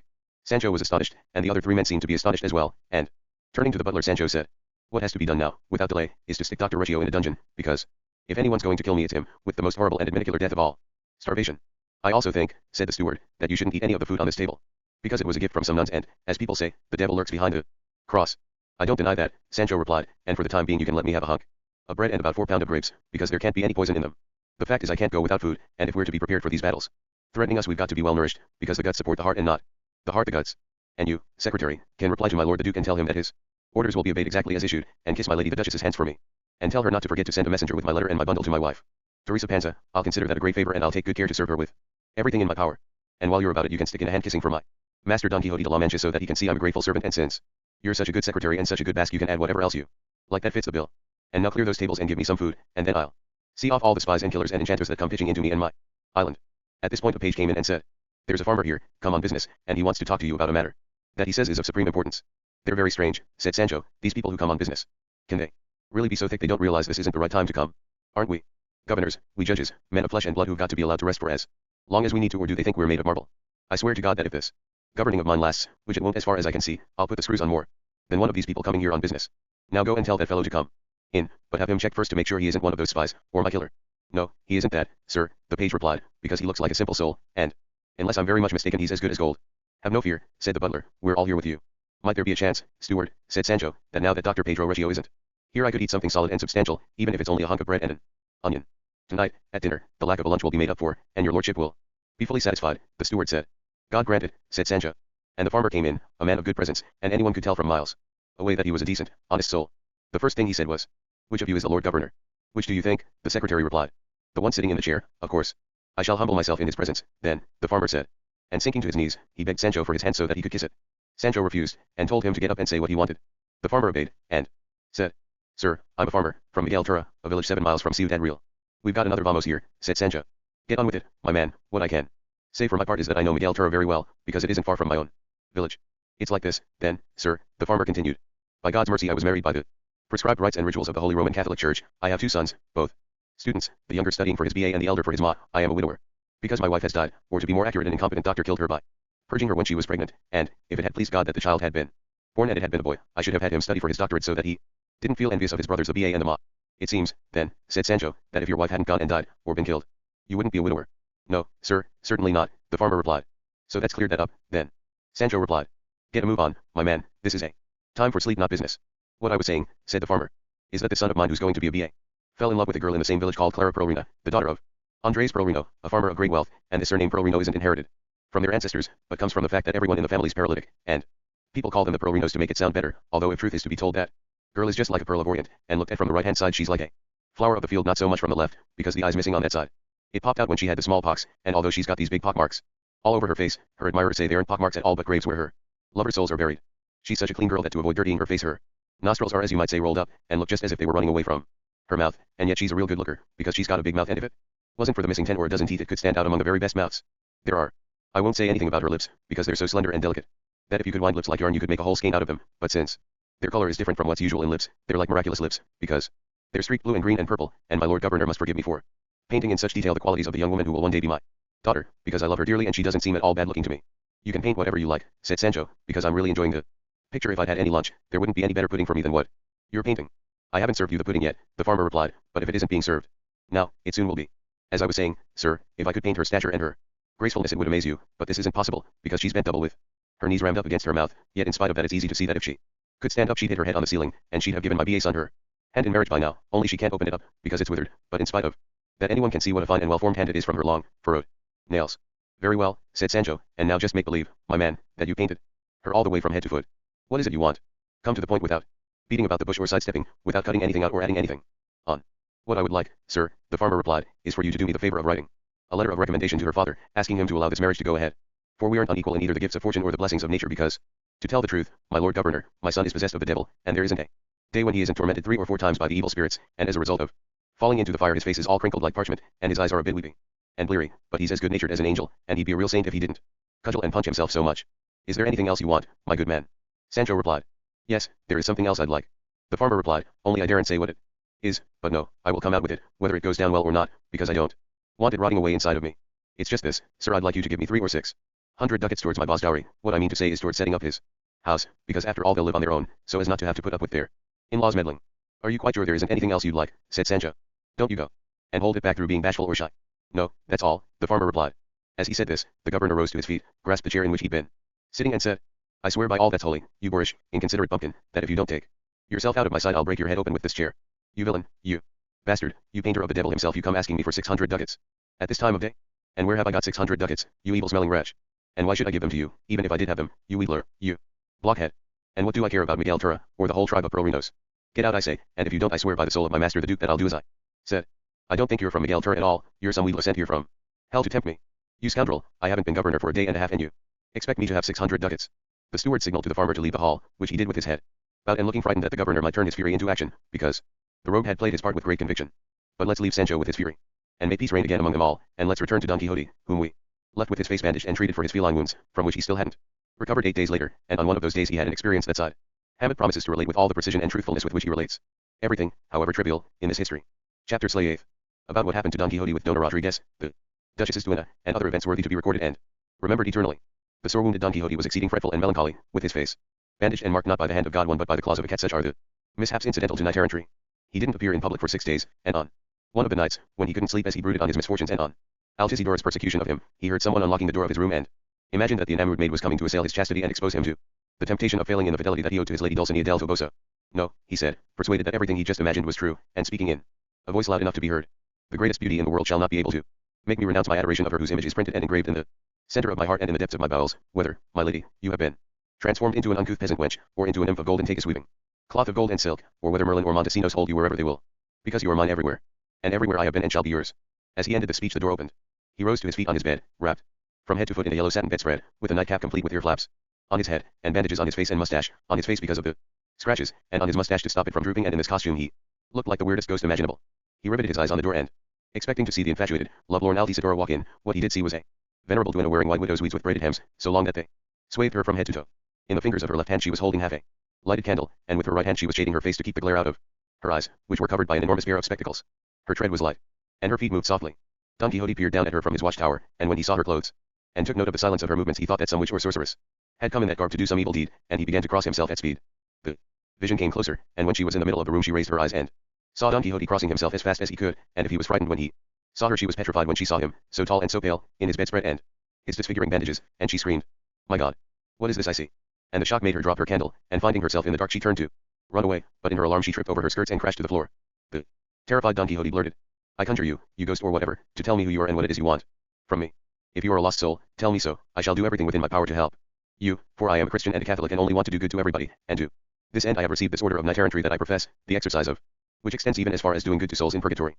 The duenna, bewildered to hear herself being conjured, guessed from her own fear how frightened Don Quixote must be feeling, and she replied in a low and doleful voice, Señor Don Quixote, if indeed you are Don Quixote I am not a ghost, or a vision, or a soul in purgatory, as you appear to think, but Dona Rodriguez, my lady the Duchess's duenna of honor, and I have come to you with one of those urgent needs that you frequently remedy. Tell me, Señor Dona Rodriguez, said Don Quixote, have you by any chance come on go-between's business? Because I would have you know that I am of no use whatsoever to any woman, thanks to the peerless beauty of my lady Dulcinea del Toboso. In short, Dona Rodriguez, what I am saying is that, so long as you put aside any message of love, you can go and light your candle, and return here, and we shall discuss whatever you say, whatever you like, with the exception, as I said, of any arousing blandishments. Me, with other people's messages, sir, the duenna replied. How little you know. Me, I am not, indeed, so very ancient as to need to resort to such capers because, thank God, there is still plenty of spirit in my body, and all my teeth are in my mouth, only excepting a few that have been usurped by catarrhal coughing, so common in this land of Aragon. But you wait for me here a little, I shall go away and light my candle, and return in an instant to tell the tale of my woes to the healer of all the woes in the world.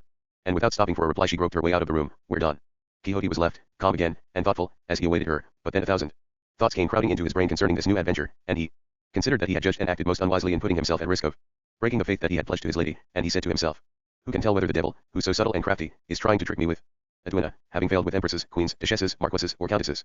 For I've often heard it said, by intelligent people, that if he can get away with it he will always give you foul instead of fair. And who can tell whether this solitude, this opportunity, this silence, will awake my dormant desires, and as I approach the end of my days make me fall where I have never even stumbled before? And in such a quandary it's better to flee than to await the battle. But I can't be in my right mind, thinking and saying all these absurdities, because it's impossible for a beanpole of a bespectacled duenna in white weeds to give rise to any lustful feelings in the most depraved breast in the world. Can there be a single duenna on the face of this earth with any flesh on her? Can there be a single duenna in this world who isn't insolent, cantankerous and priggish? Away with you, then, you rabble of duennas, useless for all human pleasure. Oh, what a good idea that lady had when, so they say, she ordered two dummy duennas with their spectacles and their pincushions to be stationed in one corner of her drawing room, as if they were sewing, and they did as much to lend an air of propriety to the place as any real duennas. As he said this he jumped out of bed with the intention of locking the door to stop Señora Rodriguez from entering, but by the time he reached it she was already on her way in, holding a lighted candle of white wax, and when she saw Don Quixote from closer up, wrapped in the bedspread, with his bandages and his nightcap complete with ear flaps, she felt frightened again, and starting a couple of paces back she said, is one safe here, Sir Knight? Your having risen from your bed does not argue the purest of intentions. I could well put the same question to you, madam, Don Quixote replied, and so I do put it to you, am I quite safe from attack and ravishment? From whom, and about whom, do you request that assurance? The duenna retorted. I request it from you and about you, said Don Quixote, because I am not made of marble and you are not made of bronze, and it is not now 10 o'clock in the morning but midnight or even a little later, I suspect, and we are in a room that is more secluded and secret than the cave where the treacherous, audacious Aeneas lay with the beautiful, tender-hearted Dido. But give me your hand, my lady, for I need no greater assurance than my own continence and modesty, and that which is offered by those venerable weeds of yours. And so saying he kissed his own right hand and took hers, which she offered him after performing the same ceremony. Here side Hammett inserts a parenthesis, swearing by Muhammad that he would have given the better of the two hikes he possessed to see the pair of them walking hand in hand from the door to the bed. Finally Don Quixote climbed into his bed and Dona Rodriguez sat on a chair some way from it, without removing her spectacles or putting down her candle. Don Quixote snuggled down until only his face could be seen, and as soon as they had both regained their composure the first to break the silence was Don Quixote, who said, Now, my lady Dona Rodriguez, you may unbosom yourself and ventilate everything in your hapless heart and your bleeding bowels, for you will be heard by me with chaste ears, and succoured with compassionate deeds. That is indeed what I believe, the duenna replied, for from your gallant and agreeable presence such a Christian answer was only to be expected. The fact is, Señor Don Quixote, that although you see me sitting in this chair here in the middle of the kingdom of Aragon, and in the habit of a duenna, harassed and crushed, I am from Asturias, and from a family that is allied with many of the best families in that province. But my bad luck and the negligence of my parents, who were reduced to poverty long before they should have been, without anyone knowing how it had happened, took me to the capital, to Madrid, where, for the sake of peace and to avoid greater disasters, my parents put me into service as a seamstress in the household of a great lady, and I should like you to be aware that never in my whole life have I come across anyone who could beat me at hemstitch or linen work. My parents left me in service and went back home, and a few years later they died and must have gone to heaven, because they were exceedingly good Christians and Catholics.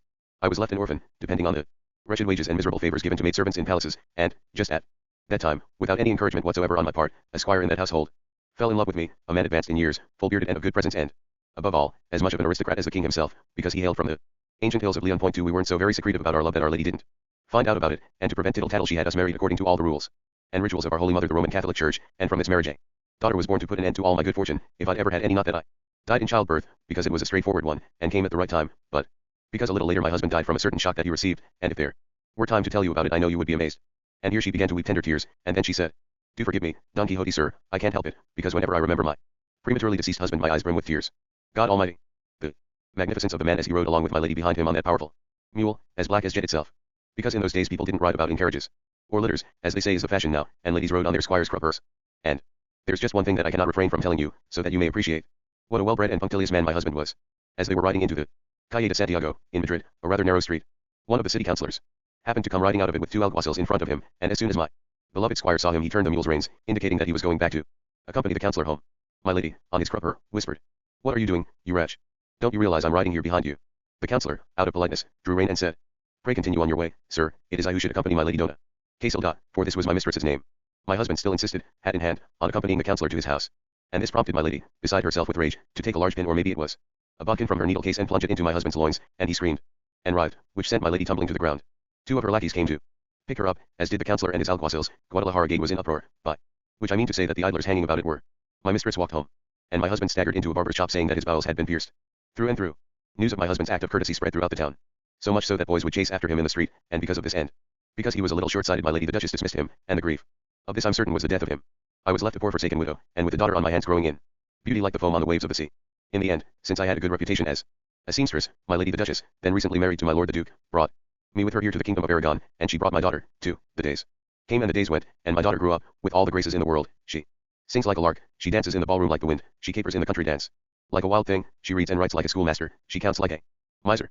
Her cleanliness is beyond words, for running water isn't purer, and she must now be, if I remember rightly, 16 years, 5 months and 3 days old, give or take 1 or 2.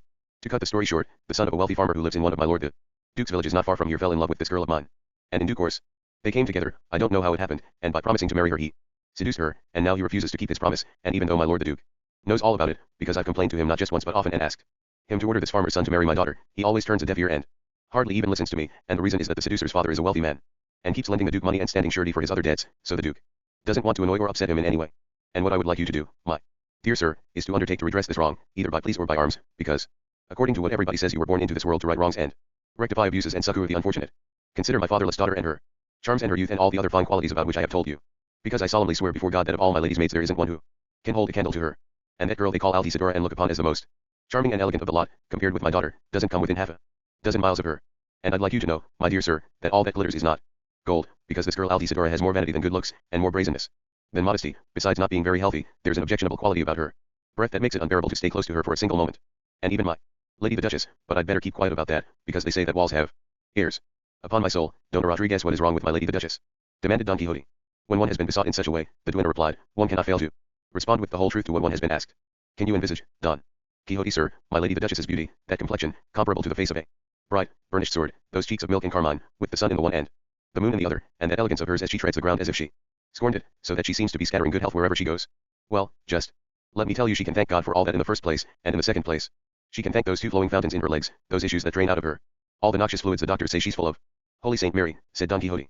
Can it be possible that my lady the Duchess has such drain holes in her? I should not have believed it if all the discalced friars in the world had told me so, but if Dona Rodriguez says that she has, it must be true. Yet such fountains, in such places, must give forth not noxious fluids but liquid amber. Truly, you have just convinced me that the opening of issues must be vital for good health. Hardly had Don Quixote finished speaking when the doors of the room burst open and the shock made Dona Rodriguez drop her candle, and the room was left as dark as the mouth of a wolf, as the saying goes. Then the poor duenna fell, 2 hands seizing her by the throat with such force that she could hardly breathe, while someone else, without saying a word, hoisted her skirts and with what seemed to be a slipper gave her so many slaps that anyone would have felt sorry for her, but although Don Quixote did feel sorry, he didn't stir from his bed, and he couldn't imagine what was happening, and he stayed there still and silent, even fearing that the thumping and the clumping might come his way next. And his fears were not idle ones, because once the silent executioners had finished with the duenna, who didn't dare to cry out, they turned to Don Quixote, and, unwrapping him from the sheet and the bedspread, they pinched him so hard and so often that he had no choice but to defend himself with his fists, all in the most amazing silence.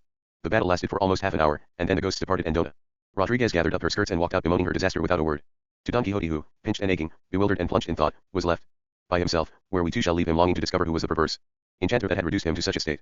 But this will have to wait until later, because Sancho Panza is calling out to us, and for the sake of the proper organization of this history we must answer his call. Chapter XLIX.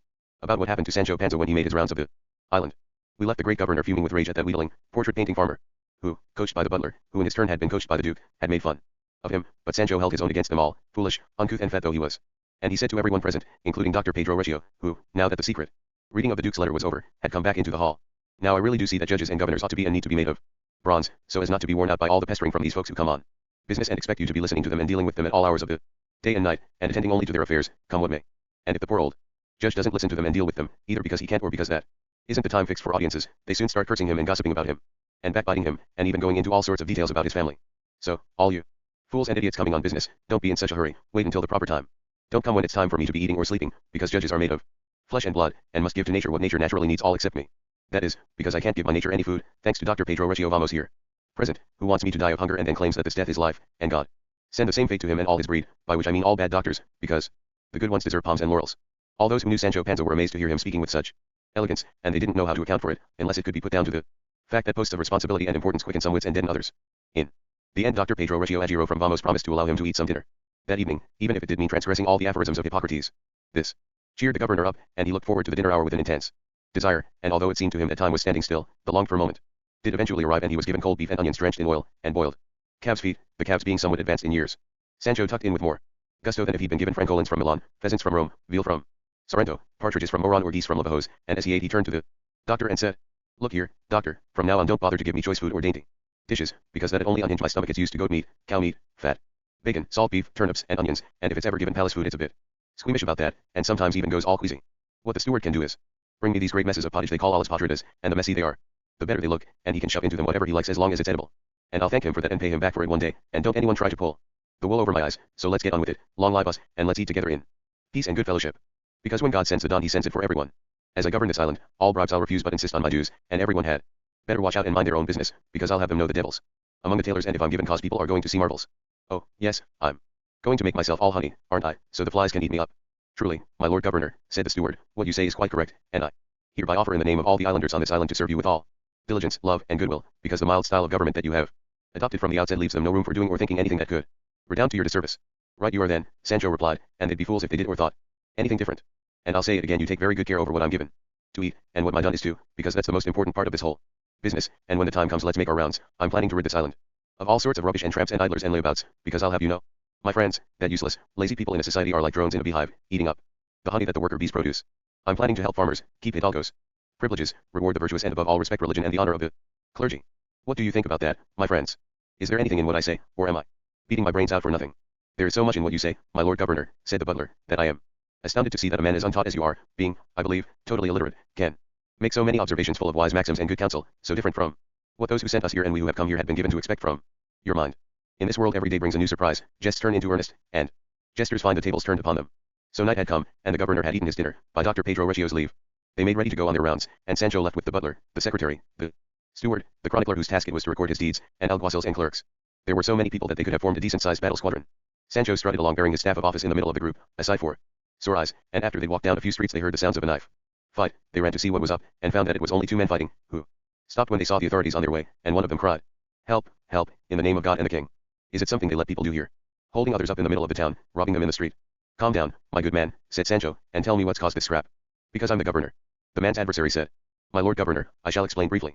The fact is that this fine fellow here has just won more than 1,000 reals in that gaming house over there, and God in heaven knows how he did it, and I was watching the game and decided more than one dispute in his favor, against all the dictates of my conscience. He got up with his winnings, and just when I was expecting him to give me an escudo or two at the very least, as a tip, because it's the normal custom to give one to leading citizens like myself who are there to earn a precarious living, and to support injustice and avoid disputes, he pocketed his money and walked out. This infuriated me and I followed him, and in polite and civil language I asked him to give me 8 reals at least, because he knows I'm an honest man and I haven't any job or income, because my parents never taught me the one or left me the other, and the cunning blighter, who's not much worse a thief than Cacus or much more of a card sharper than Andradillo one, was only prepared to give me 4 reals. So you can see, my lord governor, what a shameless and remorseless character he is. But I swear that if you hadn't come I'd have made him cough up his winnings, and then he'd have found out how many beans make 5. What do you have to say to all this?" Sancho asked. And the other man replied that everything his adversary had said was true, and he hadn't been willing to give him more than 4 reals because he was always giving him something, and anyone waiting for a tip should be courteous and happy to accept whatever he's given, without haggling with successful gamblers unless he knows for certain that their cheats and their gains are ill-gotten, and there was no better proof that he was an honest man and not the thief he'd been made out to be than the fact that he hadn't been prepared to give him anything, because swindlers always pay their dues to the onlookers who know them. "That's true enough," said the butler. "Now you must decide, my lord governor, what is to be done with these men." "What's to be done is this," Sancho replied. "You, the successful gambler, whether a good man or a bad one or an indifferent one, will give your knife or your 100 reals, and then you'll unload 30 more for penniless prisoners. And you, without a job or an income, scrounging your way through life on this island, will take these 100 reals, and tomorrow without fail you will leave this island, under sentence of banishment for 10 years, on pain of completing it in the next life if you violate it, because I'll hang you from the pillory or at least order the executioner to. And don't either of you answer me back or he'll feel the weight of my hand." The one dispersed, the other pocketed. He left the island and the first man left for home, and the governor went on to say, "Either I'm not much good as a governor or I'll shut these gaming houses down, because to my mind they do a lot of harm. This one, at least," said a clerk, "you won't be able to close, because it's run by a very important person and, furthermore, what he loses each year on the cards is far in excess of what he wins. But you'll be able to flex your muscles on other, lesser Gambling dens, they're the ones that do the most damage and cover up the most iniquities, in the houses of high-ranking gentlemen and nobles, famous card sharpers. Don't dare to get up to their tricks, and since the vice of gambling has become such common practice, it's better for it to happen in top people's houses than at some tradesman's place where they'll trap a poor wretch in the small hours and flay him alive. Now, thanks to the clerk, said Sancho, I can see that there are lots of ins and outs to this question. And now a constable came up clutching a young man, and he said, My lord governor, this youth was proceeding in our direction. And as soon as he saw that it was the authorities, he turned around and ran away for all he was worth, a sign that he must have been up to no good. I pursued him, and if he had not tripped and fallen I should never have apprehended him. So why were you running away, my lad? Asked Sancho. To which the youth replied, To avoid having to answer all the questions that the authorities always ask you, sir. What is your trade? Weaver. And what do you weave? Iron lance heads, by your leave, sir. So we've got a witty one here, have we? You think you're quite a joker, don't you? All right, then, where were you going just now? To take the air, sir. And where do you people take the air on this island? Wherever it's blowing. Very well, you give good straight answers, don't you? You're a clever young lad. But now you can just reckon that I'm here and I'm blowing up your poop and puffing you off to jail. Hey, grab hold of him and take him to prison, that's where he's going to sleep tonight, without any air at all. I swear by God, said the lad, that you'll as much make me sleep in prison as make me king. And what's going to stop me from making you sleep in prison? Sancho retorted. Haven't I got the power to arrest you and release you whenever I feel like it? However much power you've got, the lad said, it won't be enough to make me sleep in prison. Won't it? No. Sancho replied. Take him to where he'll see with his own two eyes how wrong he is, and all the jailer's self-seeking generosity won't do him any good. Because I'll give him a fine of 2,000 ducats if he lets you take so much as one step out of prison. This is too ridiculous for words, the lad replied. The plain fact is that all the people in the world couldn't make me sleep in prison tonight. Tell me, you devil, said Sancho, have you got some guardian angel who's going to come and take off the fetters I'm planning to have you clapped into? Ah now, my lord governor, the youngster replied with the best of humor, let's be reasonable and come to the point. Suppose you have me taken to prison, and there they clap me in fetters and chains, and stick me in a dungeon, and threaten the jailer with an enormous fine if he lets me out, and then let's suppose he obeys all his orders. Regardless of all that, if I don't want to sleep, and I decide to stay awake all night long, without closing an eye, will you be capable, with all your power, of making me sleep if I don't want to? No, of course not, said the secretary, and the young man has proved his point. So, said Sancho, if you stay awake it'll only be because that's what you want to do, not because you're determined to disobey me. No, sir, said the lad, of course not. Well, then, off with you, said Sancho. You can go and sleep in your own house, and God send you sound sleep, because I don't want to rob you of it, but my advice is that from now on you don't make fun of the authorities. You'll come across those as will make you pay for your japs with a cracked skull. The lad disappeared, and the governor continued on his rounds, and a little later two constables came up holding a man, and said, My lord governor, this person who looks like a man isn't one, but a woman, and not a bad-looking woman either, wearing man's clothes. They raised a couple of lanterns to her face, and by their light they saw the features of a woman who seemed to be 16 or so, with her hair gathered into a net of gold thread and green silk, and she was as lovely as 1,000 pearls. They looked down at the rest of her, and saw that she was wearing red silk stockings with white taffeta garters fringed with gold and seed pearls, her breeches were of green cloth of gold, and she had a loose open cape of the same material, under which she wore a doublet of the finest white cloth of gold, and her shoes, man's shoes, were also white. She wasn't carrying a sword, but only a splendid dagger, and there were many fine rings on her fingers. In short, they all thought the girl looked lovely, and none of them recognized her. And the townspeople said they couldn't think who she might be, and those who knew about the hoaxes being played on Sancho were the most amazed of all, because this event, this meeting, hadn't been planned, and so they were perplexed as they awaited the outcome. Sancho was struck by the girl's beauty, and he asked her who she was, where she was going, and what it was that had made her dress up like that. With her eyes fixed on the ground in maidenly bashfulness, she replied, I can't reveal in public, sir, something I was so concerned to keep secret, but one thing I do want to make clear to everyone, I'm not a thief or any other kind of criminal, but an unfortunate young girl driven by jealousy to disregard the decorum required of a respectable woman. When the butler heard this he said to Sancho, Tell the people to go away, my lord governor, so that this lady can say whatever she likes without feeling embarrassed. The governor did so, they all went away, except the butler, the steward, and the secretary. And then the girl continued, Gentlemen, I am the daughter of Pedro Perez Mazurka, who administers the wool tax in this town, and often comes to my father's house. No, that will never do, my lady, said the butler, because I know Pedro Perez very well, and I know he hasn't got any children, male or female, and what's more you say he's your father, and then you add that he often comes to your father's house. I'd spotted that as well, said Sancho. I'm so flustered, gentlemen, that I don't know what I'm saying, said the girl. The truth is that I'm the daughter of Diego de la Llana, whom you all must know. Now, that's more like it, the butler replied, because I know Diego de la Llana, and I know that he's an important and wealthy hidalgo, and that he has a son and a daughter. And ever since he's been a widower nobody in this town can claim to have ever set eyes on the daughter, because he keeps her so shut away that he doesn't even give the son a chance to glimpse her, and in spite of all that she has the reputation of being extremely beautiful. That's all true, the girl replied, and I am that daughter you speak of, and now you've found out for yourselves whether my reputation for beauty is justified or not, because you've all seen me. And she began to weep softly. The secretary whispered into the steward's ear, Something serious must have happened to this poor girl to make her walk the streets in those clothes and at this time of night, and she's from such a good family, too. There can't be any doubt about that, the steward replied, and what's more her tears confirm your suspicion. Sancho comforted her with the best words he could find, and asked her not to be afraid to tell them what had happened, because they were all going to try their very hardest to help her in every possible way. The fact is, gentlemen, she replied, that my father has kept me shut away these past 10 years, ever since my mother was laid in her grave. Mass is said at home in a beautiful oratory, so in all this time I've only ever seen the sun in the sky by day and the moon and the stars by night, and I don't know anything about streets or squares or churches or even men, except my father and my brother and Pedro Perez the wool tax man, who visits the house so often that I had that bright idea just now of saying he was my father so as not to say who my real one was. Being locked up like this and never Allowed to leave home, not even to go to church, has been making me feel depressed for a long, long time. I wanted to see the world, or at least the town I was born in, and I didn't believe this wish infringed the decorum that young ladies of rank are supposed to observe. Whenever I heard talk about bullfights and mock battles and plays, I asked my brother, who's a year younger than me, to tell me about these things, and about others that I've never seen. He explained it all as best he could, but this only made me long even more desperately to see it for myself. In the end, to cut short the story of my undoing, I have to tell you that I begged and entreated my brother, and I wish I'd never begged or entreated him to do any such thing. And she burst into tears again. The butler said, "Do continue, my lady, and finish telling us what has happened, because your words and your tears are keeping us all in suspense." "I have few more words to say," the girl replied, "though many a tear to shed, because that's the only return to be had from badly invested desires." The girl's beauty had made a deep impression on the steward's heart, and he held his lantern up again to take another look at her, and he thought it wasn't tears she was shedding but seed pearls or meadow dew, and then he promoted them and called them pearls of Orient, and he was hoping against hope that her misfortune wasn't as very great as her tears and her sobs suggested. The governor was in despair at the way the girl was spinning out her story, and he told her to relieve them all of their suspense, because it was late and there was still a lot more of the town to patrol. And between gasping sobs and broken sighs she said, "This is my misfortune, this is my calamity. I asked my brother to dress me as a man in one of his suits, and take me out to see the town, while our father was asleep. I pestered my brother so much that he agreed to what I wanted, dressed me in these clothes and himself put on an outfit of mine that suits him down to the ground, because he hasn't a single hair on his face and looks just like a lovely young woman, and tonight, it must have been about an hour ago, we left home, and borne along by our youthful and misguided ideas we walked all round the town, and just when we were about to go home we saw a great crowd of people on their way towards us, and my brother said, 'This must be the authorities on their rounds. My girl, put wings on your feet and run after me, so that they don't recognize us, or we'll be in for it.' And as he said this he turned and started running. No, he started flying. But I hadn't gone half a dozen paces before the fright of it all made me fall over, and then the officer of the law came up and brought me before you, to be shamed before all these people as a flighty, wicked young thing." "So, my young lady," said Sancho, "there haven't been any other disasters, and it wasn't jealousy that made you leave home at all, as you said it was at the start of your story?" "No, nothing else has happened, and it wasn't jealousy that made me leave home but the urge to see the world, which didn't go any further than seeing the streets of this town." And the truth of what the girl had said was confirmed when the constables appeared, with her brother as their prisoner, caught by one of them after he'd abandoned his sister in his flight.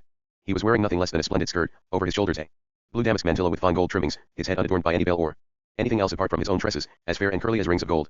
The governor, the butler, and the steward took him aside so that his sister couldn't hear, and asked him why he was wearing such clothes, and he, no less embarrassed and ashamed, told them the same story, which filled the enamored steward with joy. But the governor said, "To be sure, my young friends, this has been a very childish prank, and to explain this silly escapade of yours there wasn't any need for all that stalling and sighing and sobbing, because if you just said, 'We're so and so and so and so, and we left our parents' house to have a bit of fun, in these disguises, just out of curiosity, without any other thought in mind, that would have been that, without any whining or blubbering or going on and on and on.'" "You're quite right," the girl replied, "but you must remember that I was in such a state I simply couldn't stay as composed as I should." "No harm done," Sancho replied. "Come on then, we'll take you home, maybe your father hasn't missed you. And in future don't behave like little children, and don't be so anxious to see the world. Alas, his place is in the home, and women and hens are lost by gadding, and the woman who wants to see wants to be seen. That's all I've got to say." The youth thanked the governor for his kind offer to take them home, and they set off to walk the short distance to it. When they arrived the brother threw a pebble up at a grill over a window, and a maidservant who'd been waiting for them came straight down and opened the door, and in they went, leaving everyone amazed both at their charm and beauty and at their desire to see the world by night and without leaving town, but they put it all down to their youth. The steward was left with his heart transfixed, and he resolved to ask her father for her hand in marriage the very next day, certain that this wouldn't be denied to one of the duke's own servants, and Sancho even felt the inclination to marry his daughter Sanchica to the lad, and decided to raise the matter for discussion when the time was right, in the belief that no prospective husband could be refused to a governor's daughter. And this ended the night's rounds, and 2 days later the governorship itself ended, which upset and destroyed all Sancho's plans, as will be seen later. Chapter L, which reveals the identities of the enchanters and executioners who beat the duenna and pinched and scratched Don Quixote, and also what happened to the page who took the letter to Sancho Panza's wife, Teresa. Sancha sighed Hammett, that painstaking investigator of the most minute details of this true history, says that when Dona Rodriguez left her room to go to see Don Quixote, her roommate heard her and, since all duennas are fond of knowing about everything, finding out about everything and sniffing into everything, followed her, keeping so very quiet that the good Rodriguez didn't notice, and as soon as the duenna saw where she'd gone she scuttled off to let her lady the Duchess know that Dona Rodriguez was in Don Quixote's room, just to keep alive the universal custom of tale-bearing that characterizes all duennas. The Duchess told the Duke and asked his permission for her and Altisidora to go to see what that duenna Rodriguez wanted with Don Quixote.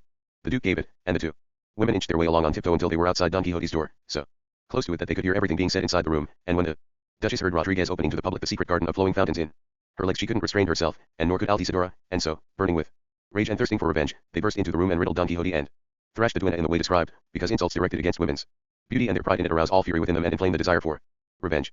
The Duchess told the Duke what had happened, which he found frightfully amusing, and, pressing on with her plans to play hoaxes on Don Quixote and be entertained by him, she sent the page who'd played Dulcinea when the disenchanting arrangements were made, long since driven out of Sancho Panza's head by the cares of government, to Teresa Panza with her husband's letter, another from the Duchess herself and a long string of fine corals as a present.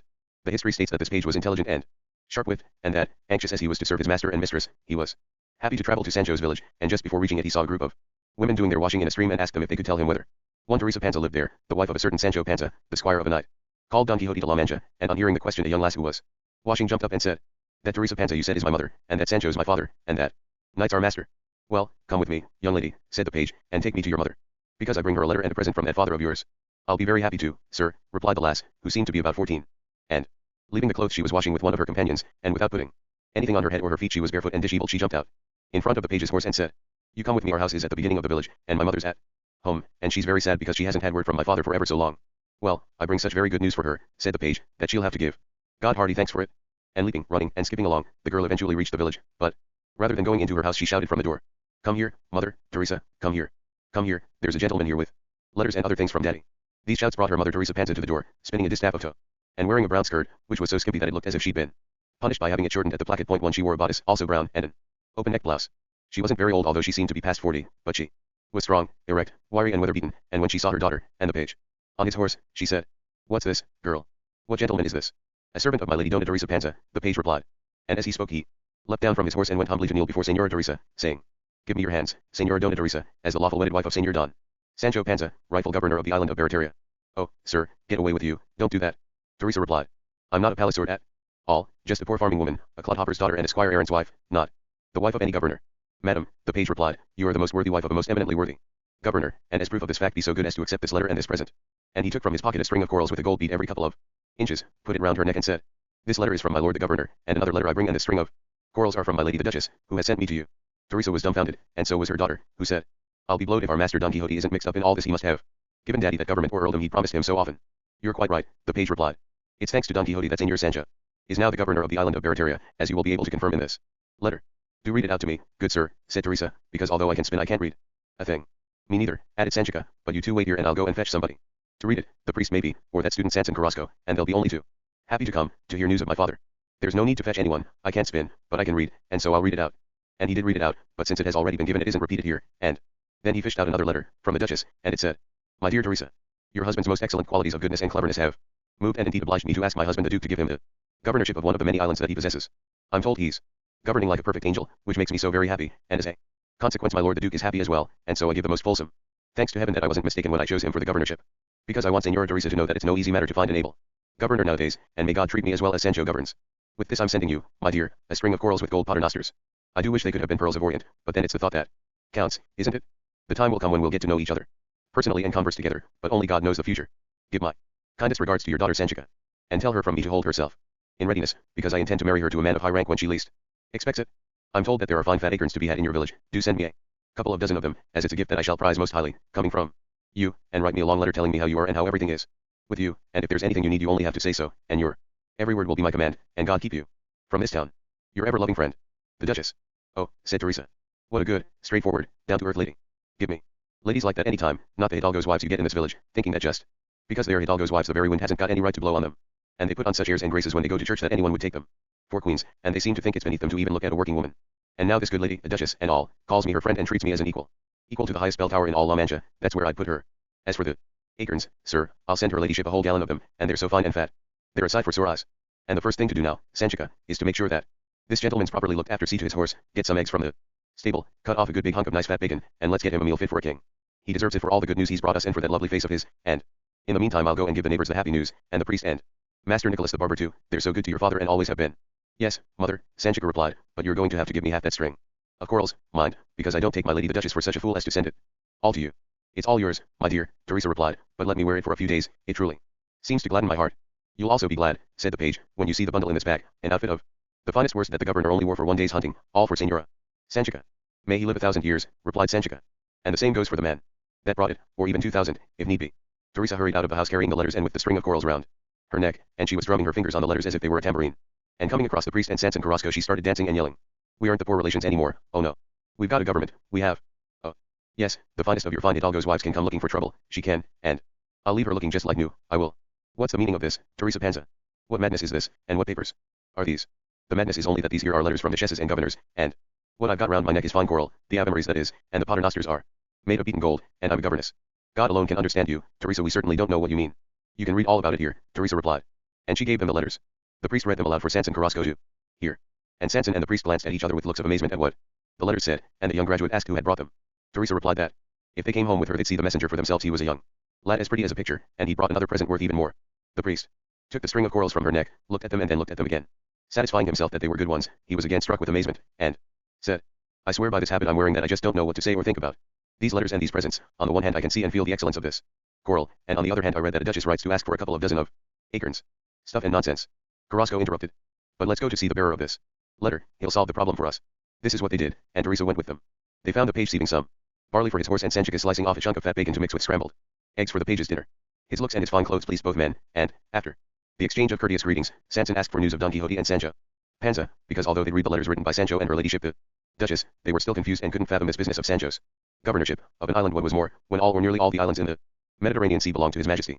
To which the page replied, as regards Senor Sancho's being a governor, there can't be any doubt about that. As regards whether or not it's an island he's governing, that's no concern of mine, but it's quite enough for it to be a town of more than 5,000 inhabitants, and as regards the acorns, I can tell you my lady the Duchess is so straightforward and down to earth, he continued, that she doesn't just write to a farmer's wife to ask for acorns, she's even been known to ask a neighbor to lend her a comb. Because I'd have you know that even though the ladies of Aragon are just as high-ranking as Castilian ladies, they aren't as punctilious or haughty, they're more informal in their dealings with other people. In the middle of this conversation Sanchica burst in with an apron full of eggs and asked the page, tell me, sir, does my father wear long breeches now he's a governor? I haven't looked to see, the page replied, but I expect he does. God, replied Sancho. And what a sight it must be to see my father in those. Isn't it? Funny, ever since I was born I've wanted to see my father in long breeches. You'll see him wearing all those sorts of clothes, if you live long enough, the page replied. God almighty, he's well set to ride around in a traveling mask like all the top people if he stays in office for another couple of months. The priest and the young graduate could easily see that the page was pulling her leg. But the excellence of the corals and the hunting outfit that Sancho had sent and that Teresa had shown them threw them into confusion. They didn't refrain from laughing at Sanchica's wish, and even more when Teresa said, Reverend sir, please could you look around to see whether there's anyone from these parts about to go to Madrid or Toledo so they can buy me a nice round farthingale, one in fashion, best quality. Because I've got to do my husband's government as much credit as ever I can, and even if it desert me I must go to the capital and get myself a carriage. Like all the other women, a lady with a governor for a husband has every right to keep a carriage. Hasn't she just, mummy, said Sanchica. And God grant it comes sooner rather than later, even if the people who see me sitting next to my fine mother in our carriage do say, just look at the little pipsqueak, the daughter of that garlic-stuffed peasant, lolling about in that carriage as if she was the Pope himself. But then they'll be tramping through their mud and I'll be riding in my carriage with my feet well clear of the ground. 1,000 plagues on all the gossips in the world, and if I'm nice and warm in my smock, who cares if they all laugh and mock? Isn't that right, mummy? Of course you're right, my dear, Teresa replied. And my good Sancho did tell me that all this good fortune, and even better, was on its way, and you'll soon see, my girl.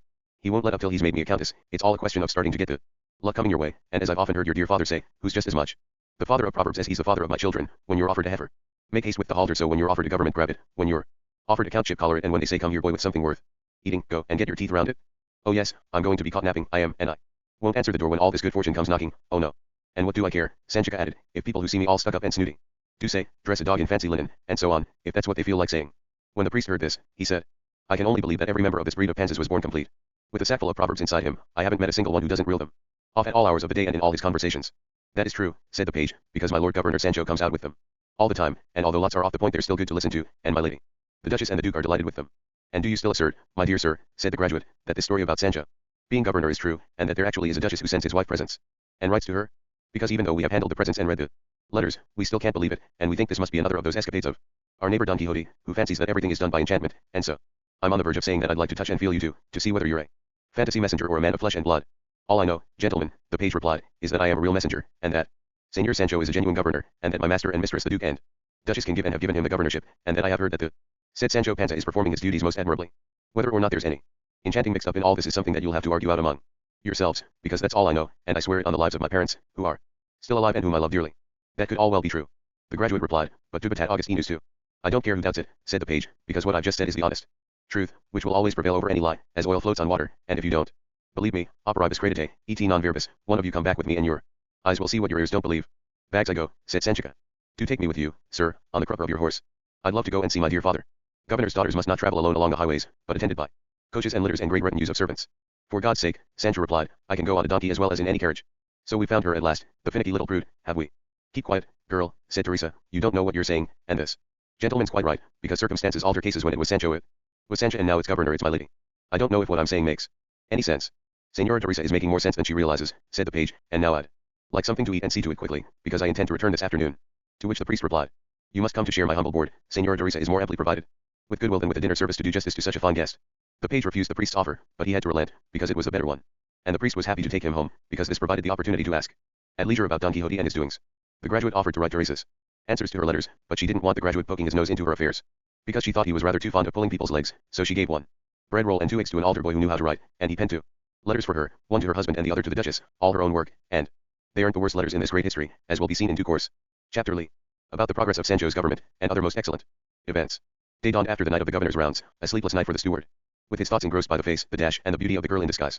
And the butler spent what was left of it writing to his master and mistress about what Sancho Panza said and did, as amazed at his sayings as at his doings, because of the mixture of intelligence and stupidity in his words and deeds. The governor eventually arose from his bed and on the orders of Dr. Pedro Recio was given for his breakfast a little candied fruit and half a dozen sips of iced water, something that Sancho would have been pleased to exchange for a hunk of bread and a bunch of grapes.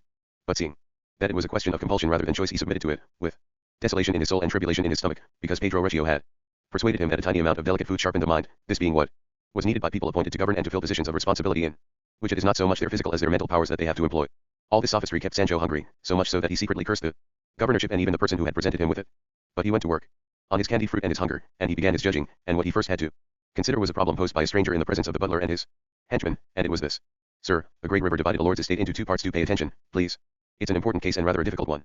I was about to say, then, that there was a bridge across this river and at one end of it a gallows and some sort of a courthouse, in which sat 4 judges to administer a law imposed by the owner of the river, the bridge, and the estate, and the law went like this.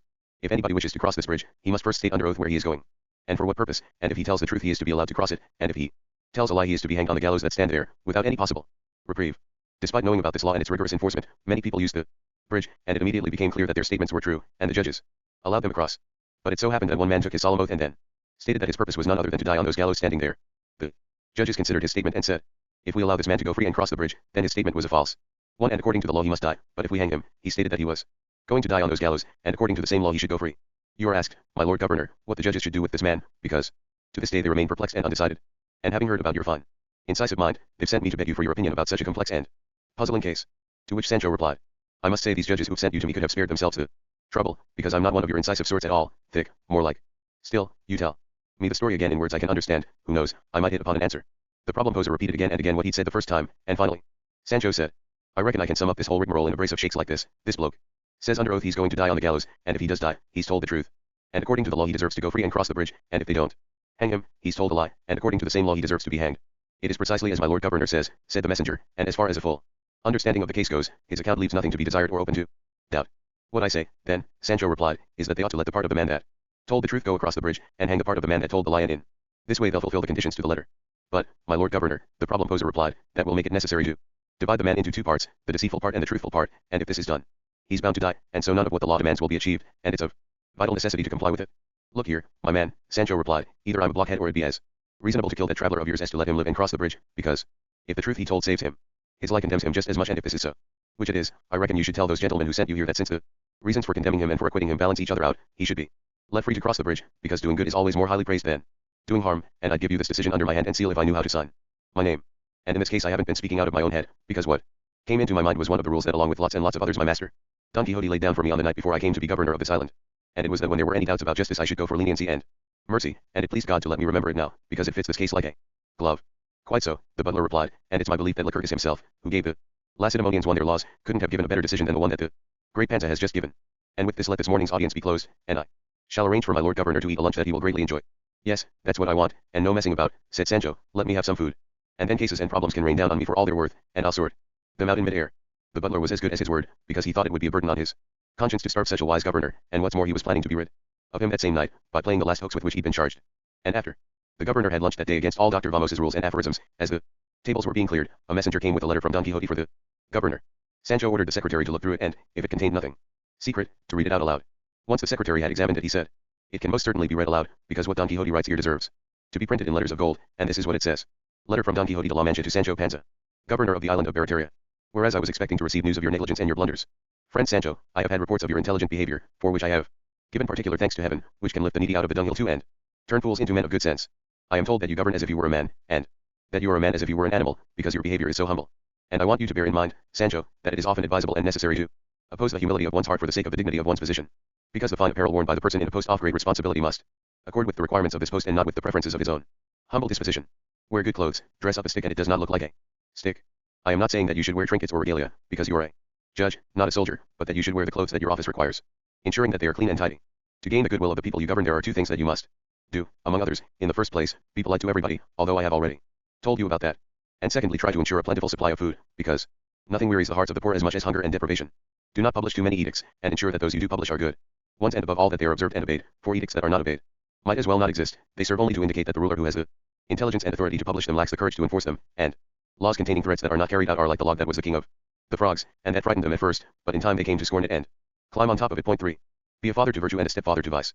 Do not always be severe, or always mild, but choose the middle way between these two extremes. Herein lies the essence of wisdom. Visit the prisons, the butchers' shops and the markets, for the governor's presence in such places is of the greatest importance. He is a comfort for the prisoners, who are led to expect an early release. He is a bogeyman for the butchers, who have to use accurate weights for a while, and he is a bugbear for the market women, for the same reason. Do not show yourself to be covetous, a womanizer or a glutton, even if you are, which I do not believe to be the case, because as soon as the people and those who have dealings with you discover your weakness, they will concentrate their attacks on that point, until they topple you down into the depths of perdition. Consider and reconsider, think and think again about the advice and instructions I wrote out for you before you left for your governorship, and you will see that you can find there, if you heed them, a contribution towards suffering the trials and tribulations that beset governors at every turn. Write to your patrons to show how grateful you are, for ingratitude is a daughter of pride and one of the greatest sins there are, and the person who is grateful to those who have done him favors indicates thereby that he will also be grateful to God, who has done him and continues to do him so very many favors. My lady the Duchess has sent a messenger with your outfit and another present to your wife Teresa Panza. We are expecting a reply at any moment. I have been a little indisposed from a certain catclogging that I underwent at some slight expense to my nose, but it was nothing, for if there are enchanters to ill-treat me there are others to defend me. Let me know whether that butler who is with you had anything to do with the Trifaldi affair, as you suspected, and keep me informed about everything that happens to you, because the distance separating us is so small. What is more, I intend soon to abandon this idle life that I am living, because I was not born for it. A certain matter has arisen that will, I believe, cause me to fall out of favor with my lord and lady. But although this is of great concern to me, it is of no concern to me at all, because when all is said and done I must comply with my profession rather than with their pleasure, in accordance with what is often said, amicus Plato, sed magis amica veritas. Point 4. I include this Latin maxim because I suppose that now you are a governor you will have learned that language, and God be with you and keep you from being pitied by anyone. Your friend, Don Quixote de la Mancha. Sancho listened attentively to the letter, which was praised for its sound sense by all who had heard it, and then he rose from the table, called to the secretary and shut himself up with him in his room, and without delay he set about answering his master, Don Quixote. He told the secretary to write down what he dictated, without adding or taking away a word. The secretary did so, and Sancho's reply went like this. Letter from Sancho Panza to Don Quixote de la Mancha. I'm so busy with all the things I must deal with that I haven't even got the time to scratch my head or cut my nails, and so they've got very long. Heaven help me. I'm only saying this, my dear master, to stop you from being worried, because until now I haven't written to tell you about how well or badly things are going for me in my governing, where I'm hungrier than when us two used to wander through the forests and the wilds. My lord the Duke wrote to me the other day, warning me that some spies had come onto the island to kill me, and so far the only one I've discovered is a certain doctor, who's employed in this town to kill all the governors that come here. He's called Dr. Pedro Recio, and he's from Vamos, and who wouldn't fear death at his hands, coming from a village with a name like that. This doctor says he doesn't cure illnesses when people are ill, but stops them from getting ill in the first place, and the medicines he gives you are diets and more diets, until he reduces you to skin and bone, as if being thin wasn't even worse than being overheated. In short, he's starving me to death. And anyway I'm dying of dejection, because I thought I was coming to this government to eat hot food and drink cool wine and relax between sheets of Holland on feather beds, but the truth is I've come to do penance as if I was some hermit, and since I'm not doing it of my own free will I think I'm going to end up going straight to the devil. So far all bribes I've refused, and I haven't caught sight of any dues, and I can't think what's the point of this, because I've been told that all the other governors that come to this island take lots of money from the islanders in gifts or loans even before they arrive, and that this is the normal practice with anyone who's made a governor. Not just here. Last night when I was on my rounds I came across a beautiful young girl in man's clothes and a brother of hers in woman's clothes. My steward fell in love with the girl, and chose her in his mind to be his wife, so he's told me, and I chose the lad to be my son-in-law, so today both of us are going to put our plans into effect with their father, a man called Diego de la Lana, a hidalgo, and as much of an old Christian as anyone could want. I visit the markets as you said, and yesterday I came across a stall holder selling fresh hazelnuts, and I found she'd mixed a bushel of new nuts with a bushel of old ones, empty and rotten. I confiscated them for the children in the orphanage, who won't have any trouble sorting them out, and I sentenced her to not setting foot in the market for a fortnight. I've been told it was a brave decision, and I can tell you, everyone here says there are no people more wicked than these market women, because they're a shameless, heartless, brazen lot, and I can believe it too, to judge from the ones I've seen in other towns. What you say about my lady the Duchess writing to my wife Teresa Panza and sending her the present you mentioned makes me really pleased, and I'll try to show how grateful I am when the time comes, and please kiss her hands for me and tell her from me that her kindness isn't going to slip my mind, and I'll give her proof of that. I wouldn't want you to have any nasty rows with my lord and lady, because if you cross swords with them it's clear that I'll suffer for it, and it wouldn't be right for you to be advising me to be grateful and then not be grateful yourself to people who have done you all those kindnesses and treated you so royally in their castle. The bit about the catting I don't understand, but I suppose it must have been one of those nasty tricks that wicked enchanters keep playing on you, and I'll find out when we meet. I'd like to send you something, only I don't know what, except for some enema tubes for using with bladders. They make very neat ones on this island, though if I last at this job I'll find something to send, by hook or by crook. If my wife Teresa Panza writes to me, you pay to have the letter brought here, because I'm longing to know how things are with my house, my wife, and my children. And so may God deliver you from evil-minded enchanters and bring me safe and sound out of this governing. Oh, I doubt it, because I'll be lucky to get out of here alive, the way I'm being treated by Dr. Pedro Recio, your servant, the governor Sancho Panza. The secretary sealed the letter and sent the messenger packing, and Sancho's hoaxers put their heads together and made their arrangements for sending Sancho packing from his governorship, and Sancho spent that afternoon making some bylaws concerning the smooth running of what he believed to be an island, and he ordered that no food be sold by anyone other than its producer, and that wine be permitted to be brought from all parts provided that the place of origin was declared so that a price could be fixed according to its popularity, quality, and reputation, and anyone who watered it down or sold one wine for another would pay for his crime with his life. He lowered the price of all footwear, in particular shoes, because he considered it exorbitant. He established limits for servants' wages, which were galloping headlong down the road of self-interest. He imposed severe penalties on anyone singing lewd and disorderly songs, by night or by day. He ordered that no blind man sing his couplets about miracles unless he had solid evidence authenticating them, because he considered that most of the miracles that blind men sing about are fictitious, and bring discredit on the true ones. He created the post of overseer of beggars, not for this official to persecute them but rather to examine them to ensure that they really were unable to work, because feigned mutilations and false sores are covers for thieving arms and sound-bodied drunkenness. In short, Sancho made such excellent bylaws that they have remained in force in the town to this day, and they are called the ordinances of the great governor Sancho Panza. Chapter Lee, which relates the adventure of the second Dolorosa or anguished duenna, otherwise known as Dona Rodriguez. Side Hammett relates that once Don Quixote had recovered from his scratches the life he was leading in that castle seemed to him to be quite contrary to the order of chivalry that he professed, so he decided to request the permission of the Duke and Duchess to leave for Saragossa, as the fiestas there were drawing near and he intended to win the jesting prize, a complete suit of armor.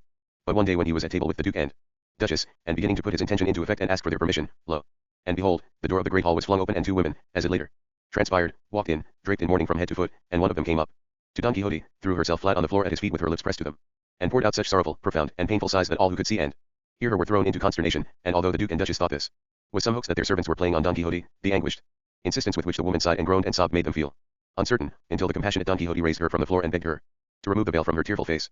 She did so, and revealed what never could have been suspected, because what came into view was the face of the duenna Dona Rodriguez, and the other woman in mourning was her daughter, deceived by the rich farmer's son.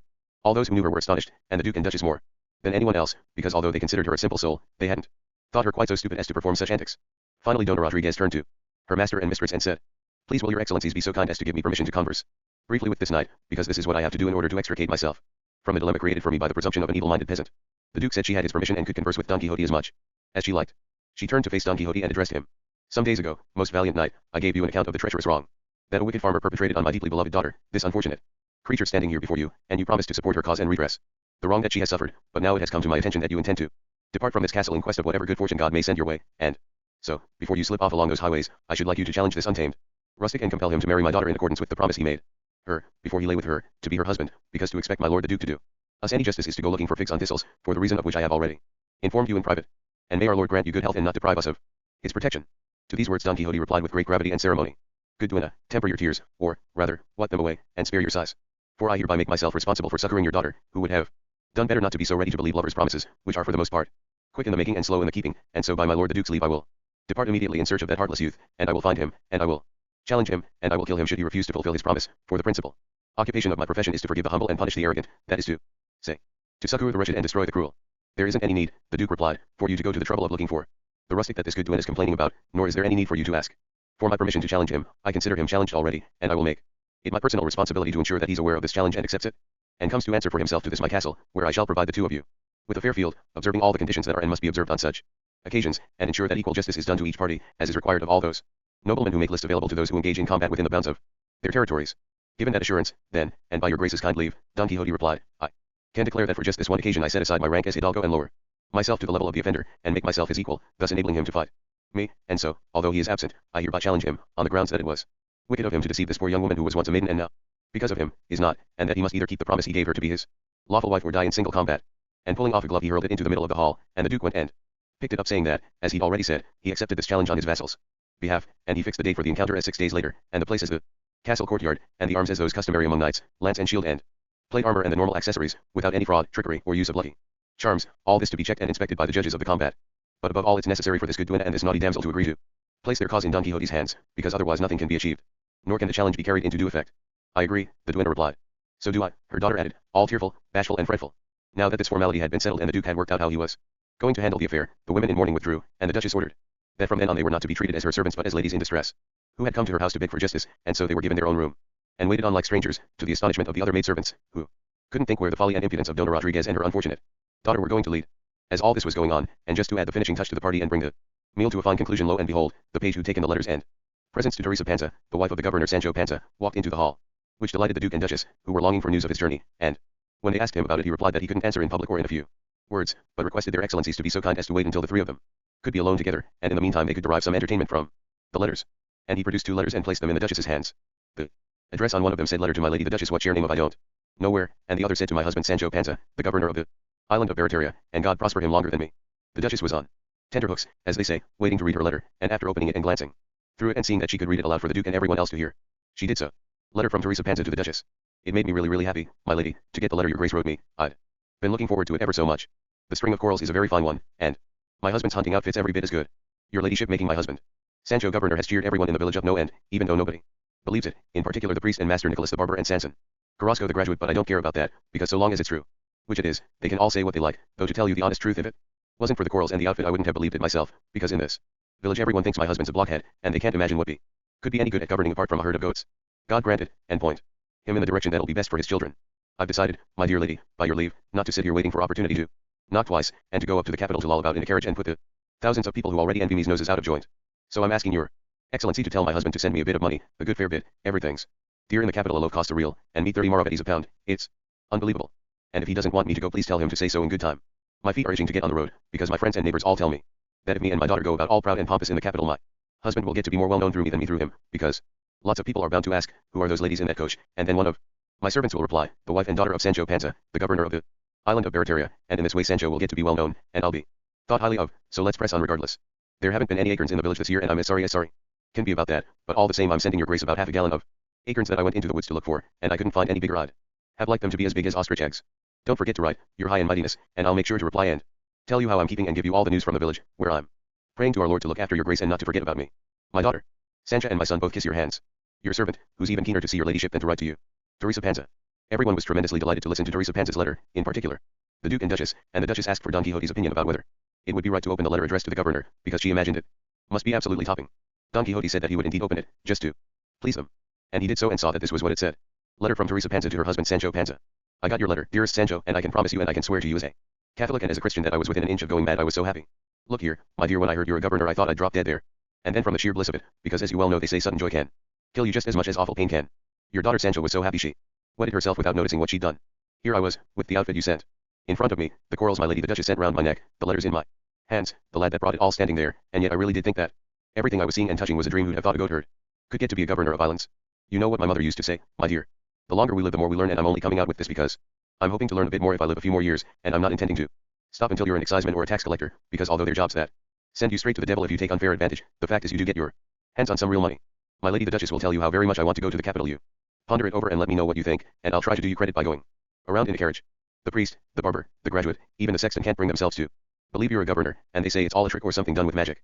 Spells like everything connected with your master Don Quixote, and Sanson says he's going to go looking for you to get this idea of being governor out of your head, and get the madness out of Don Quixote's brain box too. But I just laugh, and I look at my string of coral beads, and I work out how I'm going to make an outfit for our daughter out of that suit of yours. I sent some acorns for my lady the Duchess, I only wish they'd been made of gold. You send me a few strings of pearls, if people wear pearls on your island. The news from the village is that the Baruca woman has married her daughter to a bungling painter who came here to paint whatever came his way.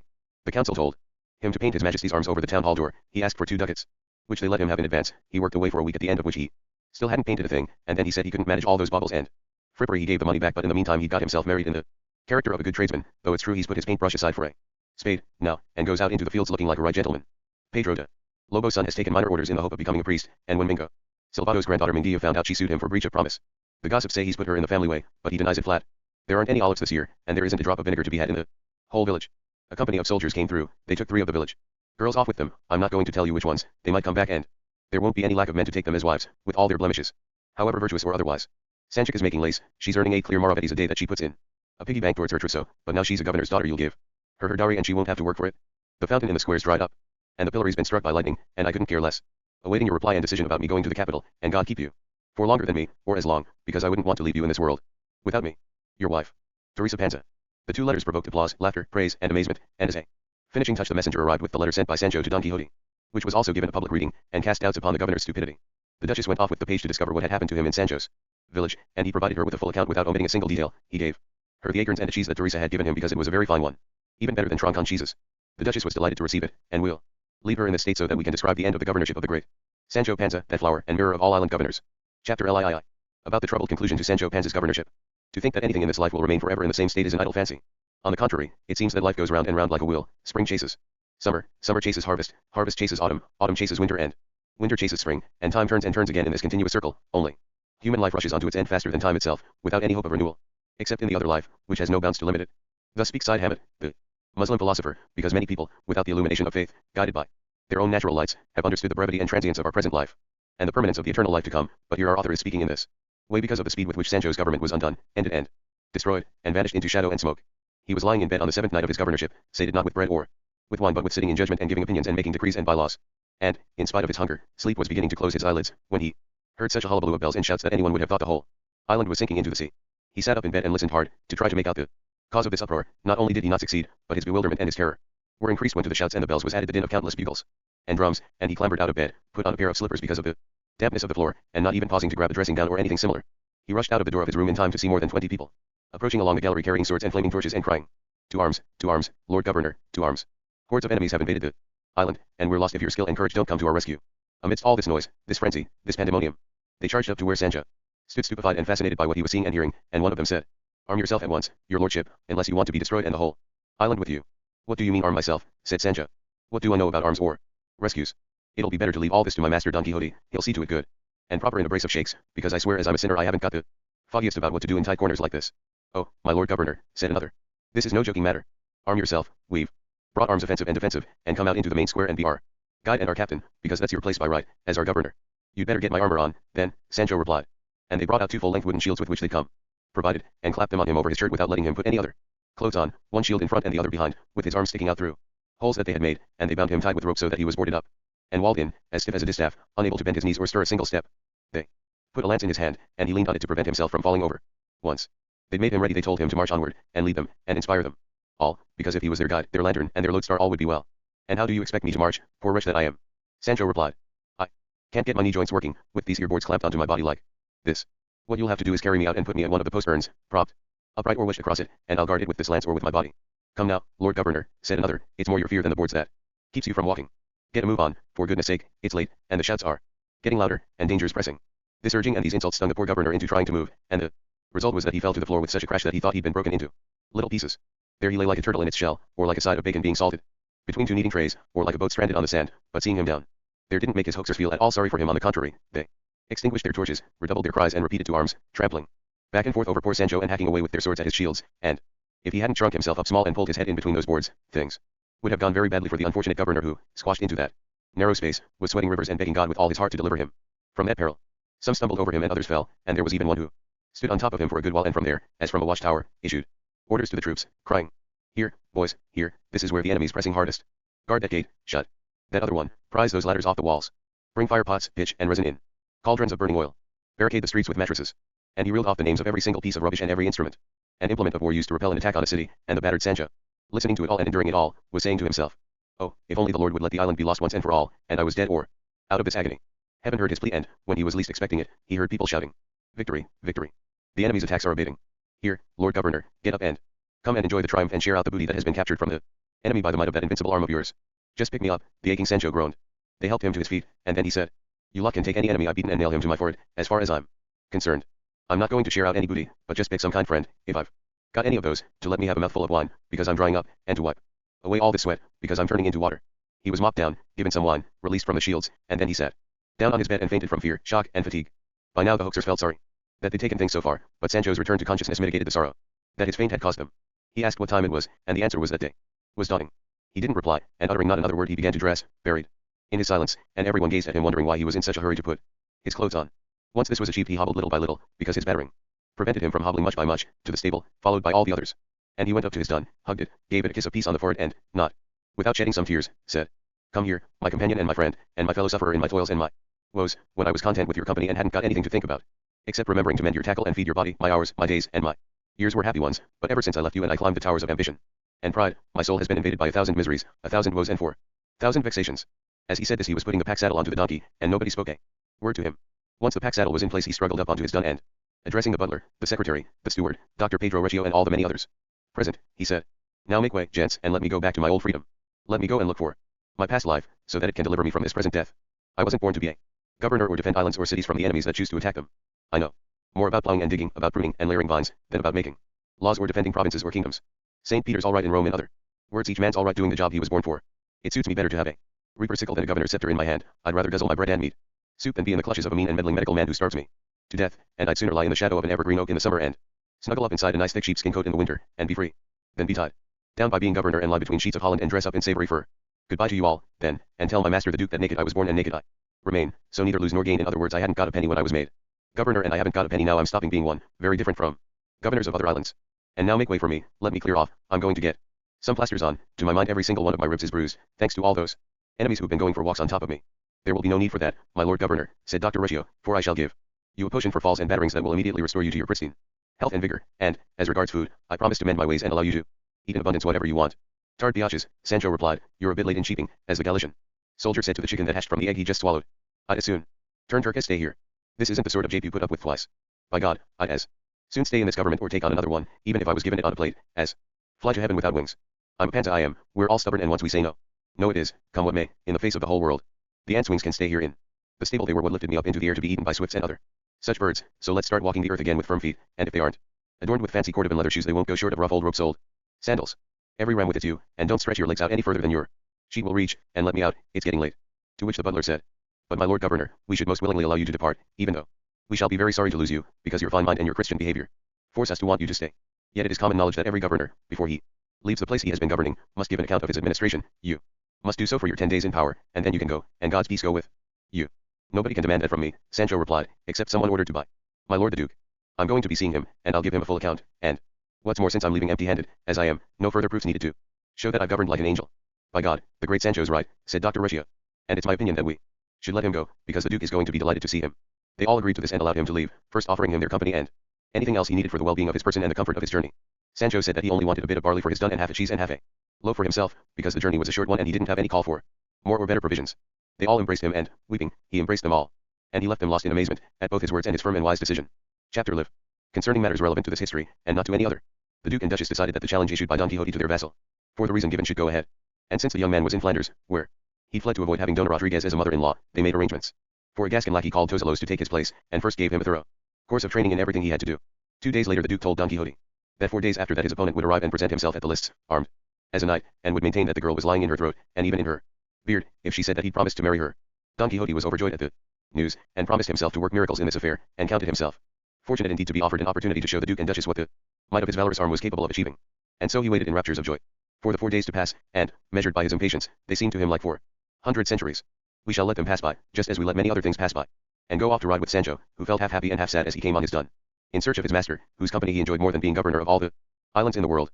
It happened, then, that he hadn't traveled far from the island that he governed, though he'd never bothered to find out whether what he was governing was an island, a city, a town, or a village, when he saw coming along the road towards him 6 pilgrims, with staffs, the foreign sort who sing songs for alms, and when they reached him they arranged themselves in a line and, raising their voices all together, started singing in their own language something that Sancho couldn't understand, except one word that clearly meant alms, from which he concluded that it was alms they were asking for in their song, and since, according to Side Hamid, he was a most charitable man, he took out of his saddlebags the half cheese and half loaf that were his provisions and handed them over, signaling that he didn't have anything else to give them.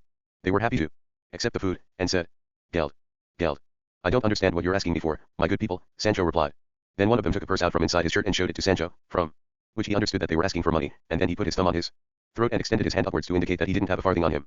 And spurring his gun he broke through their line, but, as he did so, one of them, who'd been peering intently at him, rushed up and threw his arms round his waist and said in a very loud and a very Spanish voice, Lord Almighty, what's this I see? Is it possible that I'm holding my dear friend and good neighbor Sancho Panza in my arms? Yes, it is, there can't be any doubt about it. Because I'm not asleep and as yet I'm not drunk. Sancho was astonished to hear himself addressed by his name and to see himself hugged by this foreign pilgrim, and after staring at the man without uttering a word he still couldn't recognize him, but when the pilgrim saw how bewildered Sancho was, he said, You don't mean to tell me, brother Sancho Panza, that you can't recognize your neighbor Rico the Morisco, the village shopkeeper. Then Sancho Panza scrutinized him more closely and began to see the similarity, and, in the end he realized who he was and, without dismounting from the donkey, he threw his arms round his neck and said, How the devil could I recognize you, Rico, in those clown's clothes you're wearing? But tell me now who's turned you into a bloody foreigner, and what made you do such a silly thing as come back to Spain? If they catch you and identify you, you'll be in for it. So long as you don't give me away, Sancho, the pilgrim replied, I'm sure nobody's going to spot me in these clothes. And now let's get off the road and go over to those poplars where my companions want to eat and rest, and you can eat with them, and you'll see they're a harmless enough lot. And that'll give me a chance to tell you what's happened to me since I left the village, obeying that edict of his majesty's with all those terrible threats against the unfortunate people of my race. One. Sancho did as he was asked, and after Rico had spoken to the other pilgrims they all walked over to the poplar grove, a good distance from the highway. They threw their staffs to the ground, some took off their capes and others their long cloaks, and they stood there in doublet and hose, and all of them were handsome young men except Rico, who was well on in years. Each had his 2 satchels hanging from his neck, and every one of the satchels seemed to be well stocked, if only with those pungent foods that summoned thirst from half a dozen miles away. They stretched themselves out on the ground and they used the grass as a tablecloth as they spread out on it bread, salt, knives, walnuts, wedges of cheese and ham bones that didn't allow of any chewing but couldn't prevent themselves from being sucked. They also produced a black food that's said to be called caviar, made of fish's roes, a great summoner of the leather bottle. There was no lack of olives, though they were dry and without any dressing, yet tasty and beguiling. But the stoutest campaigners on that field of banquet were 6 leather wine bottles, one emerging from each of the pilgrim satchels. Even the worthy Ricote, who turned himself from a Morisco into a German, produced his, which could compete in size with the other 5. They began to eat with the most intense pleasure, very slowly, savoring every morsel, which they took with the tips of their knives, very little of each, and then, all together at the same moment, they lifted their arms and their bottles into the air, and with their mouths pressed up against the mouths of their bottles, and their eyes riveted on the sky, it looked as if they were aiming at it, and they remained for some time in this position, moving their heads from side to side as a sign of the pleasure they felt as they emptied the entrails of those vessels into their own stomachs. Sancho was watching, and he felt no grief or pain too, on the contrary, just to obey the proverb, which he knew very well, when in Rome do as the Romans do. He asked Ricaud for the use of his bottle and took aim with the others, and with no less pleasure. The bottles withstood 4 hoistings, but the 5th was impossible because by now they were as dry as esparto grass, which suppressed the good cheer that had prevailed until then. Every so often one of the pilgrims would grasp Sancho's right hand and say, Espignoli ti tutski, tutto uno, bon compagno. And Sancho would reply, Bon compagno, jure dil 3, and he'd explode in a burst of laughter that lasted an hour, without a thought for what had happened during his governorship. Because cares and worries don't wield much power while we're eating and drinking. The end of the wine was the beginning of a drowsiness that seized them all, and they fell asleep on their tables and their tablecloths. Only Ricaud and Sancho stayed awake, because they'd eaten more and drunk less, and Ricaud took Sancho aside and sat down with him at the foot of a beech tree, and, leaving the other pilgrims buried in their sweet slump airs, Ricaud spoke as follows in pure Castilian, without once lapsing into his Morisco language. You well know, Sancho Panza, my dear friend and neighbor, how the proclamation that His Majesty commanded to be published against those of my race filled us all with terror and dismay, or at least it terrified me so much that I do believe my children and I were feeling the rigors of the prescribed punishment before the time allowed for us to leave Spain had elapsed. So I made arrangements, prudently I believe, like the man who knows that on a certain date he's going to be thrown out of his house and who finds another one to move to. As I was saying, I made arrangements to leave the village by myself, without my family, and to go to look for somewhere I could take them in comfort, and without the haste of other Moriscos, because I could clearly see, and all our elders could see, that these proclamations weren't just idle threats, as some people said, but real laws that were going to be enforced at the appointed time. And I was obliged to believe that this was true by my knowledge of my people's absurd and base intentions. So absurd that I do believe it was divine inspiration that moved His Majesty to put such an excellent decision into effect. Not that we were all guilty, because some Moriscos were firm, true Christians, but there were so few of them that they couldn't stand up to the others, and it's unwise to nourish a viper in your bosom and keep enemies in your house. So in the end we were justly punished with exile, a mild enough penalty in some people's opinion, but for us the most terrible punishment that could have been inflicted upon us. Wherever we are we weep for Spain. After all, we were born here, it's our native country. Nowhere have we found the welcome we long for in our misfortune, and it's in Barbary and everywhere else in Africa, where we thought we'd be accepted, welcomed and feasted, that we're most insulted and ill-treated. We didn't know our good luck until we lost it, and now the longing that nearly all of us have to return here is so great that most of those many Moriscos who can speak the language, as I can, do come back here, and abandon their wives and children, such is their love for Spain, and now I know and feel in my bones the truth of the saying that the love of one's country is sweet. As I was saying, then, I left the village and went to France, and although we were well received there, I wanted to see the world. I moved on to Italy and then Germany, and it seemed to me that we could live in greater freedom there. Those people don't bother much about niceties, everyone lives as he pleases, because in most of the country there's freedom of conscience. I rented a house in a village near Augsburg, then I joined this group of pilgrims. Lots of Germans come to Spain each year to visit shrines here, because for them they are what the Americas are for us, rich pickings and certain profits. They wander over almost the whole country, and there isn't a village they leave without having been wined and dined, as the expression is, and without a real, at least in small change, and at the end of their travels they leave with more than 100 escudos that they've saved, and that, converted into gold, they smuggle out of this country and into their own, hidden in hollows in their staffs or sewn into the patches on their cloaks, or in whatever way they can devise, despite all the precautions that are taken in the custom houses where money has to be declared. And now it's my intention, Sancho, to dig up the treasure I left buried, and since it's outside the village I'll be able to do so safely, and then write or go myself from Valencia to Algiers, where I know my wife and daughter are, and find a way to bring them to some French port, and from there to Germany, where we shall wait and see what God decides to do with us, because I know, Sancho, that my daughter Ricotta and my wife Francisca Ricotta are Christians and Catholics, and although I'm not much of one myself, I'm still more of a Christian than a Moor, and I'm always praying God to open the eyes of my understanding and show me how I can serve Him. But I can't for the life of me fathom why my wife and daughter went to Barbary instead of France, where they could have lived as Christians. To which Sancho replied, Look, Ricotta, that can't have been their own decision, because they left the village with one Giopio, your wife's brother, and him being one of your wily Moors. I suppose he went where it suited him best to be, and there's something else I should tell you. I think your trip to look for what you buried is going to be in vain. We had news that lots of pearls and gold coins had been confiscated from your brother-in-law and your wife because they hadn't declared them. That might well be true, Ricotta replied, but I know, Sancho, that they didn't touch my hoard, because being afraid of skullduggery I never told them where it was, and so, Sancho, if you'd like to come and help me dig it up and hide it on me, I'll give you 200 escudos, which will solve a lot of your money problems, and I know, you've got a lot of those. And I'd do it, too, said Sancho, only I'm not the grasping sort, because if I was I wouldn't have walked out of a job this morning where I could have built the walls of my house in solid gold, and where before 6 months were out I could have been eating off silver platters, and because of this and because to my mind I'd be betraying my king by helping his enemies, I wouldn't go with you even if instead of promising me 200 escudos you'd given me 400 of them here and now in ready cash. And what's this job you've just walked out of, Sancho? Ricotta asked. I've just walked out of being the governor of an island, Sancho replied, and such an island it was that I'd swear nobody will find another like it in a hurry. And where is this island?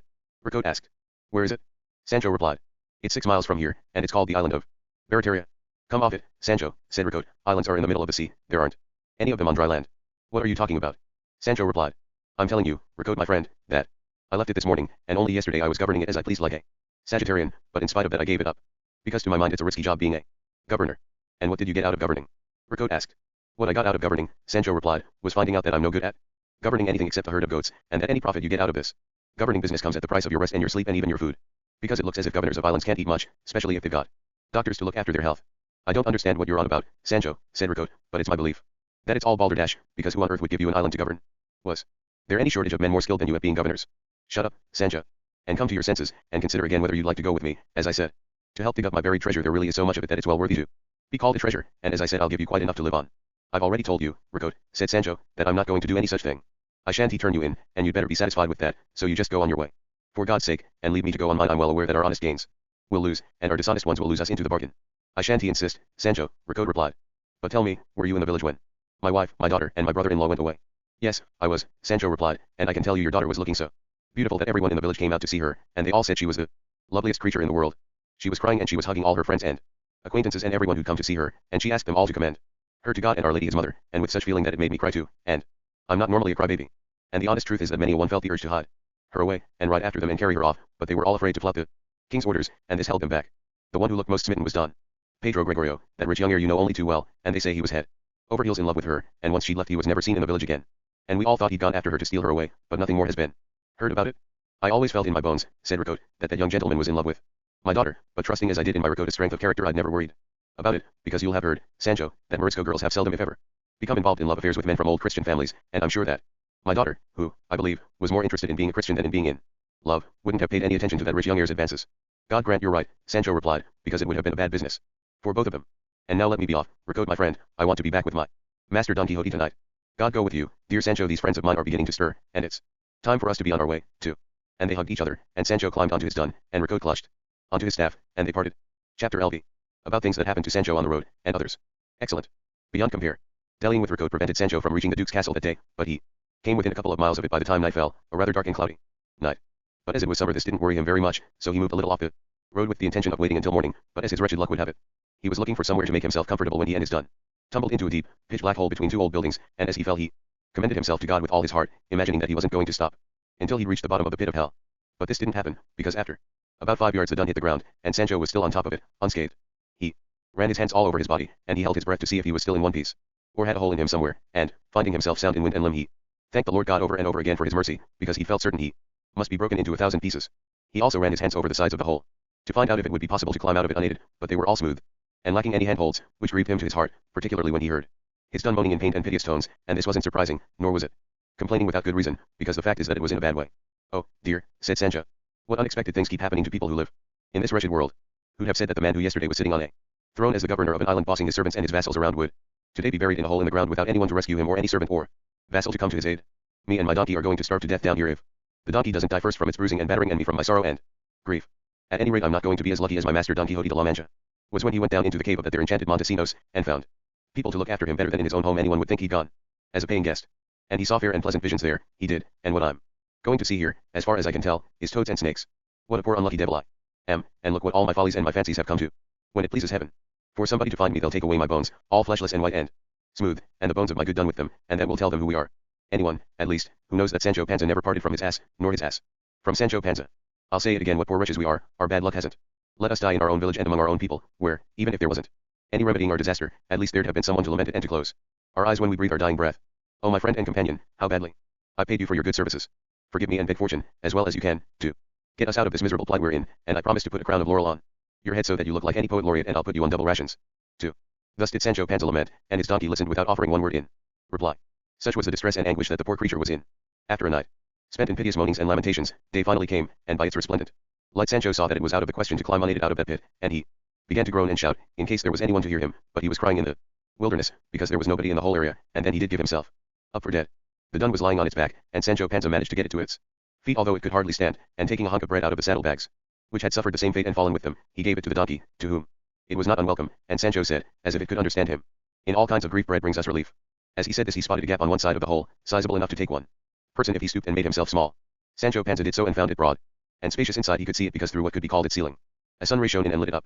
He could also see that it opened out into another extensive cavity, so he went back to where he left the donkey and used a stone to knock away the earth round the edges of the gap, and before long he'd made it big enough for the donkey to go through, which it did, and leading it by the halter he started walking through the cavern to see if he could find a way out.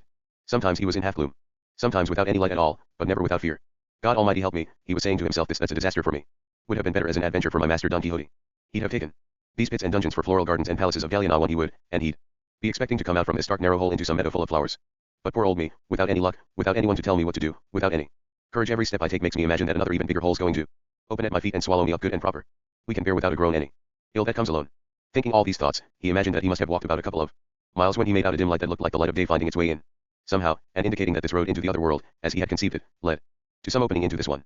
At this point Cide Hammett Benengeli leaves Sancho and returns to Don Quixote, who, in raptures of joy, was awaiting the day of the battle that he was to wage against the man who had deprived Dona Rodriguez's daughter of her honor, so as to right the dastardly wrong he'd done her.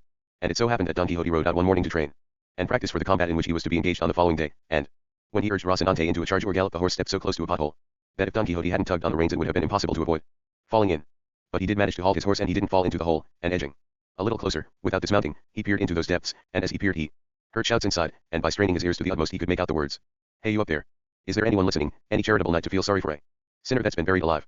An unhappy unruly ruler?" Don Quixote thought it was Sancho's voice he was hearing, which filled him with confusion and bewilderment, and raising his own voice as much as he could he called out, "Who is it down there? Who is it lamenting so?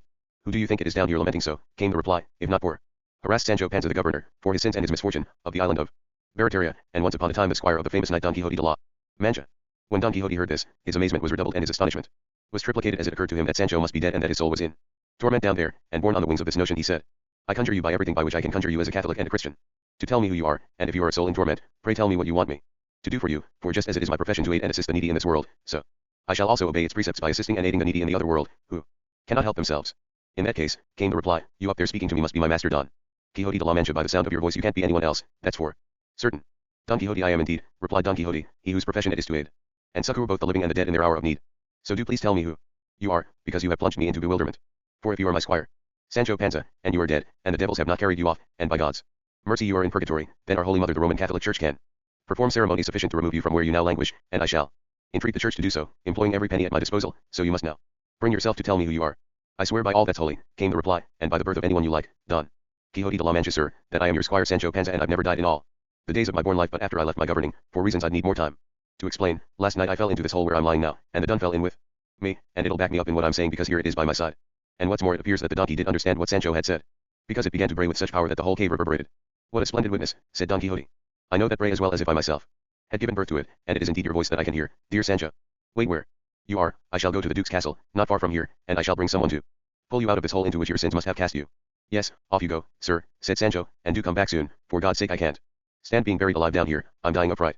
Don Quixote hastened to the castle to tell the Duke and Duchess what had happened to Sancho Panza, which surprised them both no end, although they realized that he must have fallen into the far entrance of that cave that had been there since time immemorial. But what they couldn't understand was how he left his governorship without their being informed that he was on his way back. People eventually went for him with ropes, and I with cables, as the ballad puts it, and, with much lobbering of many arms, Sancho and his Don were brought up from those murky depths into the light of day. Seeing which a student said, "Yes, that's the way for all bad governors to leave office, the way it seems this sinner's coming out of the depths of his pit starving, pale and penniless." Sancho heard him and said, "It was 8 or 10 days ago, my loose-tongued young friend, that I went to govern the island I was given, and in all that time my belly has never once been full of bread. I've been persecuted by doctors, my bones have been pounded by enemies, and I haven't had a single chance to bribes, refuse, or insist on my dues, and this being so, as it is, I don't believe that I did deserve to leave office like this. But man proposes and God disposes, and he knows what's best for everybody, and times change and us with them. And you never know what the future has in store, because where you think there's bacon, there aren't even any hooks to hang it from, and God understands what I mean, and that's enough for me, and I shan't say any more even though I could. Don't you be worried or annoyed, Sancho, about any comments you hear, or there will never be an end to them. Keep a safe conscience and let people say what they like. Trying to still gossip's tongues is like putting up doors in open fields.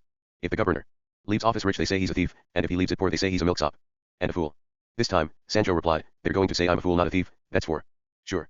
As they talked away like this they reached the castle, and boys and many other people flocked around them, and the Duke and Duchess were waiting in a gallery for Don Quixote and Sancho, who wouldn't go up to see the Duke until he'd made his Don comfortable in the stable, because he said that it had had a bad time of it in the place where they'd lodged the night before, and then he went up to see his master and mistress, and said, on his knees before them, "My lord and lady, because your graces insisted on it and not because of any merits of my own, I went to govern your island of Barataria, and naked I went and naked I remain, so neither lose nor gain. As to whether I've governed well or not, there are plenty of witnesses who will say whatever they think fit. I've settled doubts and decided lawsuits, starving all the time, because that was what was ordered by Dr. Pedro Recio from Vamos, the island governor doctor.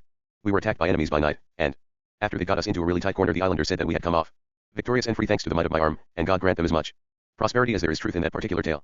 To cut a long story short, all this while I've been trying out the burdens and obligations that governing involves, and I found out for myself that my shoulders can't take them, that they aren't a load for my back or arrows for my quiver, so before being governor could finish me off I thought I'd finish off being governor, and yesterday morning I left the island just as I found it, with all the same streets, houses, and roofs as when I went there. I haven't borrowed any money off anyone and I haven't been involved in any business deals, and although I planned to make some useful bylaws I didn't make any at all in the end, because I was frightened they wouldn't be obeyed. And then they might just as well never have been made in the first place. I left the island, as I've said, with nothing but my donkey. I fell down a hole, I walked through it till this Morning by the light of the sun I saw the way out, but it wasn't easy to reach, and if heaven hadn't sent my master Don Quixote in my direction I'd have been left there till the end of the world. So there you are, Duke and Duchess, here's your governor Sancho Panza, and what he's got out of governing for 10 days is knowing that he doesn't care a hoot about being governor, not just of an island but of all the world. And now I've made my mind up about that, I'll just kiss your feet and copy children playing who shout, jump and let me have it, and I'll jump out of my government and go back to serve my master Don Quixote because, when all's said and done, so long as I'm with him even though I do eat my bread in a state of alarm at least I get to fill my belly, and as far as I'm concerned so long as I'm full I don't care whether it's carrots or partridges. And here Sancho ended his long speech, throughout which Don Quixote had been dreading that he'd blurt 1,000 absurdities, and when he concluded after coming out with so few of them his master gave silent thanks to heaven, and the Duke embraced Sancho and told him he was so frightfully sorry he'd relinquished being governor so soon, but he'd make arrangements for some less onerous and more profitable position in his territories to be given him. The Duchess also embraced him and ordered that he should want for nothing, because he gave every sign of being badly bruised and battered. Chapter LBI. About the prodigious and unparalleled battle fought between Don Quixote de la Mancha and the lackey Tozelos, in defense of the duenna Dona Rodriguez's daughter. The Duke and Duchess didn't repent of the hoax they'd played on Sancho Panza by giving him the governorship, particularly since their butler returned that same day and gave them a precise account of virtually every word and deed that Sancho had uttered and performed during that time, concluding with a panegyrical narration of the attack on the island, Sancho's abject fear and his departure, all of which they relished. Next, the history relates that the day appointed for the battle came, and that the Duke, having given his lackey Tozelos repeated instructions about how to deal with Don Quixote so as to defeat him without killing or wounding him, ordered the iron tips to be removed from the lances, telling Don Quixote that his Christian principles, on which he prided himself, didn't permit the battle to be fought with so much risk and danger to life, and that he must be content to be given a field of battle in the Duke's territories even though this contravened the decree of the Council of Trent forbidding all such challenges, so he mustn't seek to take this cruel combat to the utmost extremity. Don Quixote said that his excellency must arrange the affair as seemed best to him, and he would obey his every command. And so the dreadful day arrived, and the Duke had ordered a spacious platform to be erected on one side of the castle square for the judges of the list and the plaintiff, duenna's mother and daughter, and countless people had arrived from all the nearby towns and villages to watch this novel battle, for nothing like it had ever been seen or even heard of in that land, by the living or the dead. The first to enter the lists was the master of the ceremonies, who rode up and down the field surveying it to ensure that nobody was attempting any sharp practice and that there were no hidden obstacles to cause a trip and a fall. Then the duennas came and sat on their chairs, up to their eyes, and even down to their chests in veils, showing every sign of great grief.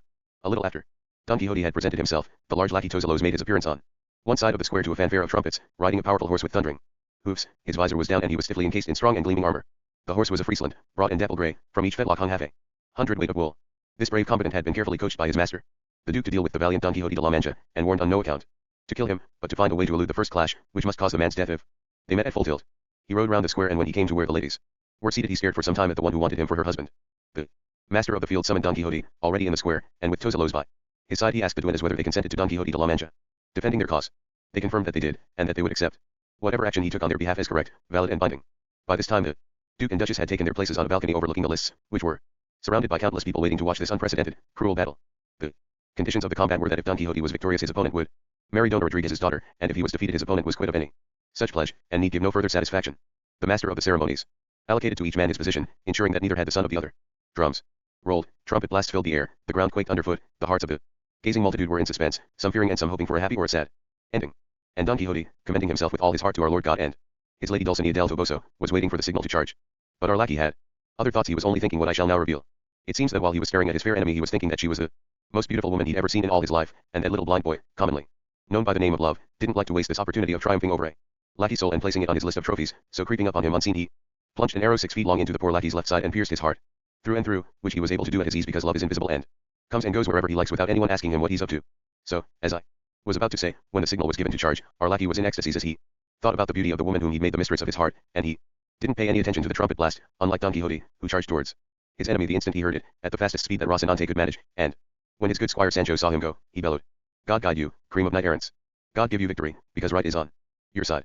And although Tozelos could see Don Quixote coming at him, he didn't move one step from his post. Instead, he shouted for the master of the field, and, when this gentleman came to see what he wanted, he said, "Sir, isn't this battle being fought about whether I do or do not marry that lady?" "That is so," came the answer.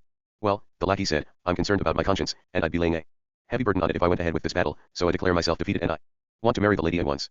The master of the field was amazed at Tozelos' words, and since he was one of those who were in the secret he didn't know how to reply. Don Quixote stopped in mid-career when he saw that his enemy wasn't charging at him.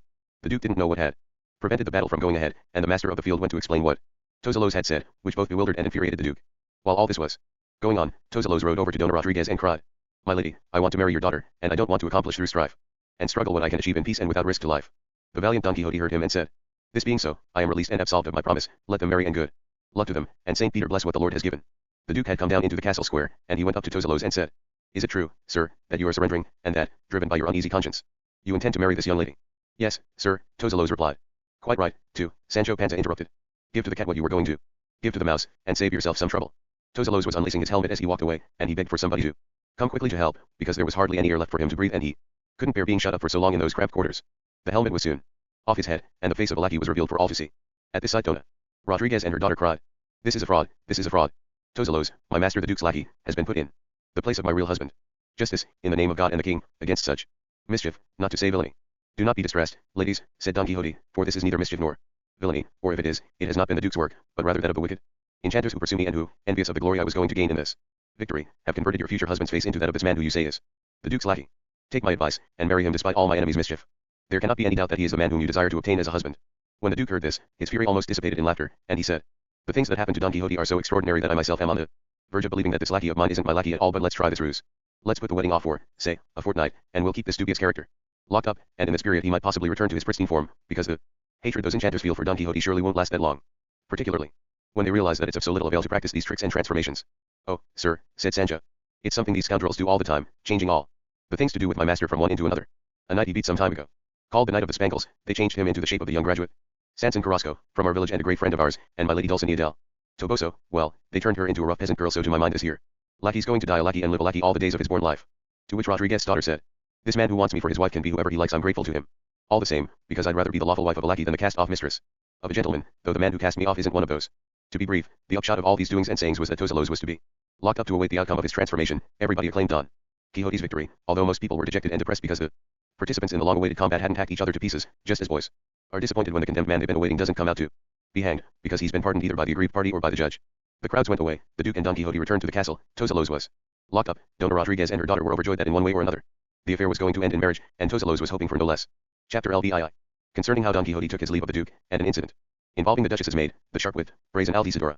Don Quixote thought it was high time to put an end to his lazy life in the castle, because he imagined that his person was being sorely missed as a result of allowing himself to remain shut up and idle amid the countless luxuries and delights that the Duke and Duchess lavished upon him as a knight-errant, and he felt that he was going to have to render a detailed account to heaven of such indolence and seclusion, so one day he requested the permission of the Duke and Duchess to leave. They granted it, displaying deep distress at his departure. The Duchess gave Sancho Panza his wife's letters, and he wept over them and said, "Who'd have thought that all these great hopes raised in my wife Teresa Panza's breast by the news of me being governor were going to end up with me going back to those plaguey adventures with my master Don Quixote de la Mancha? All the same, though, I'm glad to see my Teresa behaved herself and sent those acorns to the Duchess, because if she hadn't I'd have been put out and she'd have shown herself to be ungrateful. And it's a comfort to know that her gift can't be called a bribe, because I was already a governor by the time she sent it, and it's only right and proper for those who've been done a kindness to show that they're grateful, even if only with trifles. The truth is I was naked when I became a governor and naked when I stopped being one, so I can say with a clear conscience, which is something not to be sniffed at, naked was I. Born and naked I remain, so neither lose nor gain." All this is what Sancho said to himself on the day of their departure, and that morning, having taken his leave of the Duke and Duchess the night before, Don Quixote rode out in his armor into the castle square. All the people in the castle were gazing down at him from the balconies, and the Duke and Duchess also came out to look at him.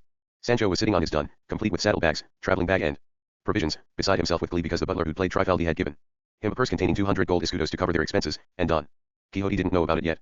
As all the people gazed down, a voice suddenly sounded out among the Duchess's duennas and maids, and it was the sharp-witted, brazen Altisidora, declaring in doleful tones, "Drawing a while, you evil knight.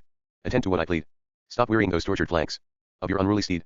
Look, traitor, you're not fleeing now from snakes that poison you, but from a gentle little lamb, long years from being a ewe. You have deceived, you hideous fiend, the loveliest of maids, that Venus gazed at in her woods, Diana in her glades. Virna one Aeneas, all heartless you flee. Barabbas go with you for fine company. All wickedly you're stealing. In your talons and your nails, the bowels of a lass in love, a humble maid's entrails. 3 lovely nightcaps have you nicked.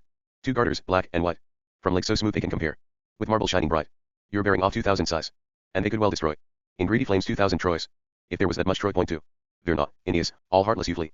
Barabbas go with you for fine company. May your squire Sancho's heart and bowels become so hard and cold that Dulcinea ne'er regains those forms she had of old.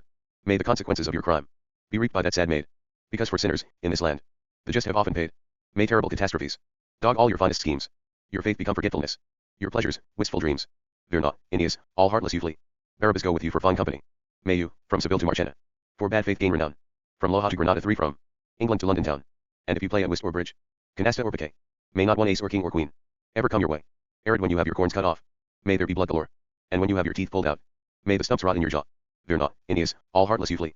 Barabbas go with you for fine company. While the grieving Altisidora had been voicing her lament in this way, Don Quixote had been staring up at her, and then, without answering a word, he glared at Sancho and said, "I conjure you, Sancho, by the eternal salvation of your forebears, to answer one question truthfully. Tell me, were you by any chance in possession of the 3 nightcaps, and the 2 garters to which this lovelorn maiden refers?" To which Sancho replied, "I've got the 3 nightcaps, but as for the 2 garters, I don't know what you're talking about." The Duchess was amazed at Altisidora's impudence, because although she knew that the girl was forward, witty and brazen, she hadn't thought she'd dare go as far as all That, and since the Duchess hadn't been warned about this hoax, her amazement was all the greater. The Duke felt like carrying the joke still further, and he said, I cannot, Sir Knight, but deplore the fact that, after receiving in this my castle the warm welcome that has been extended to you here, you have had the audacity to carry off at the very least 3 nightcaps belonging to my maid, and at the very worst a pair of her garters as well. These are signs of a false heart, behavior that ill becomes your good name. Return her garters forthwith. If you do not, I hereby challenge you to mortal combat, without any fear that scoundrelly enchanters will transform my face, as they did that of my lackey Tozelos, who entered the lists with you.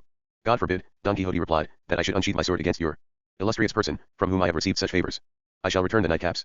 Because Sancho says he has them, the garters, impossible, because they have never been in my possession or in his, and if this maiden of yours would like to rummage among her drawers, I am sure she will find them. I, my lord Duke, have never been a thief, and I never intend to become one, so long as God does not forsake me. The maiden speaks, as she herself says, as one in love, something for which I am not to blame, so I have done nothing for which I must beg to be forgiven by her or by your excellency, whom I beg to think more highly of me, and again to give me leave to continue on my way. And may God smooth it for you, Don Quixote, sir, said the Duchess, so that we always hear splendid news of all your exploits. And now goodbye, for the longer you tarry the fiercer the fire you kindle in the breasts of the maids who contemplate you. And my own maid I shall punish so severely that she will never again make free with either her eyes or her words. Hear just one word of mine, O valorous Don Quixote. Altisidora blurted, I beg your pardon about the theft of the garters, because by God and my immortal soul I'm wearing them, and I made the mistake of the man who was looking everywhere for the donkey he was riding. I told you so, said Sancho. I'm a fine one to go covering up for crime, I am. If I'd wanted to go thieving I had all the chances I wanted when I was governor. Don Quixote lowered his head and bowed to the Duke and Duchess and everyone else, and turning Rocinante, with Sancho following on his dun, he rode out of the castle on his way to Saragossa. Chapter Leine. Showing how adventures came crowding in on Don Quixote without so much as a breathing space between them.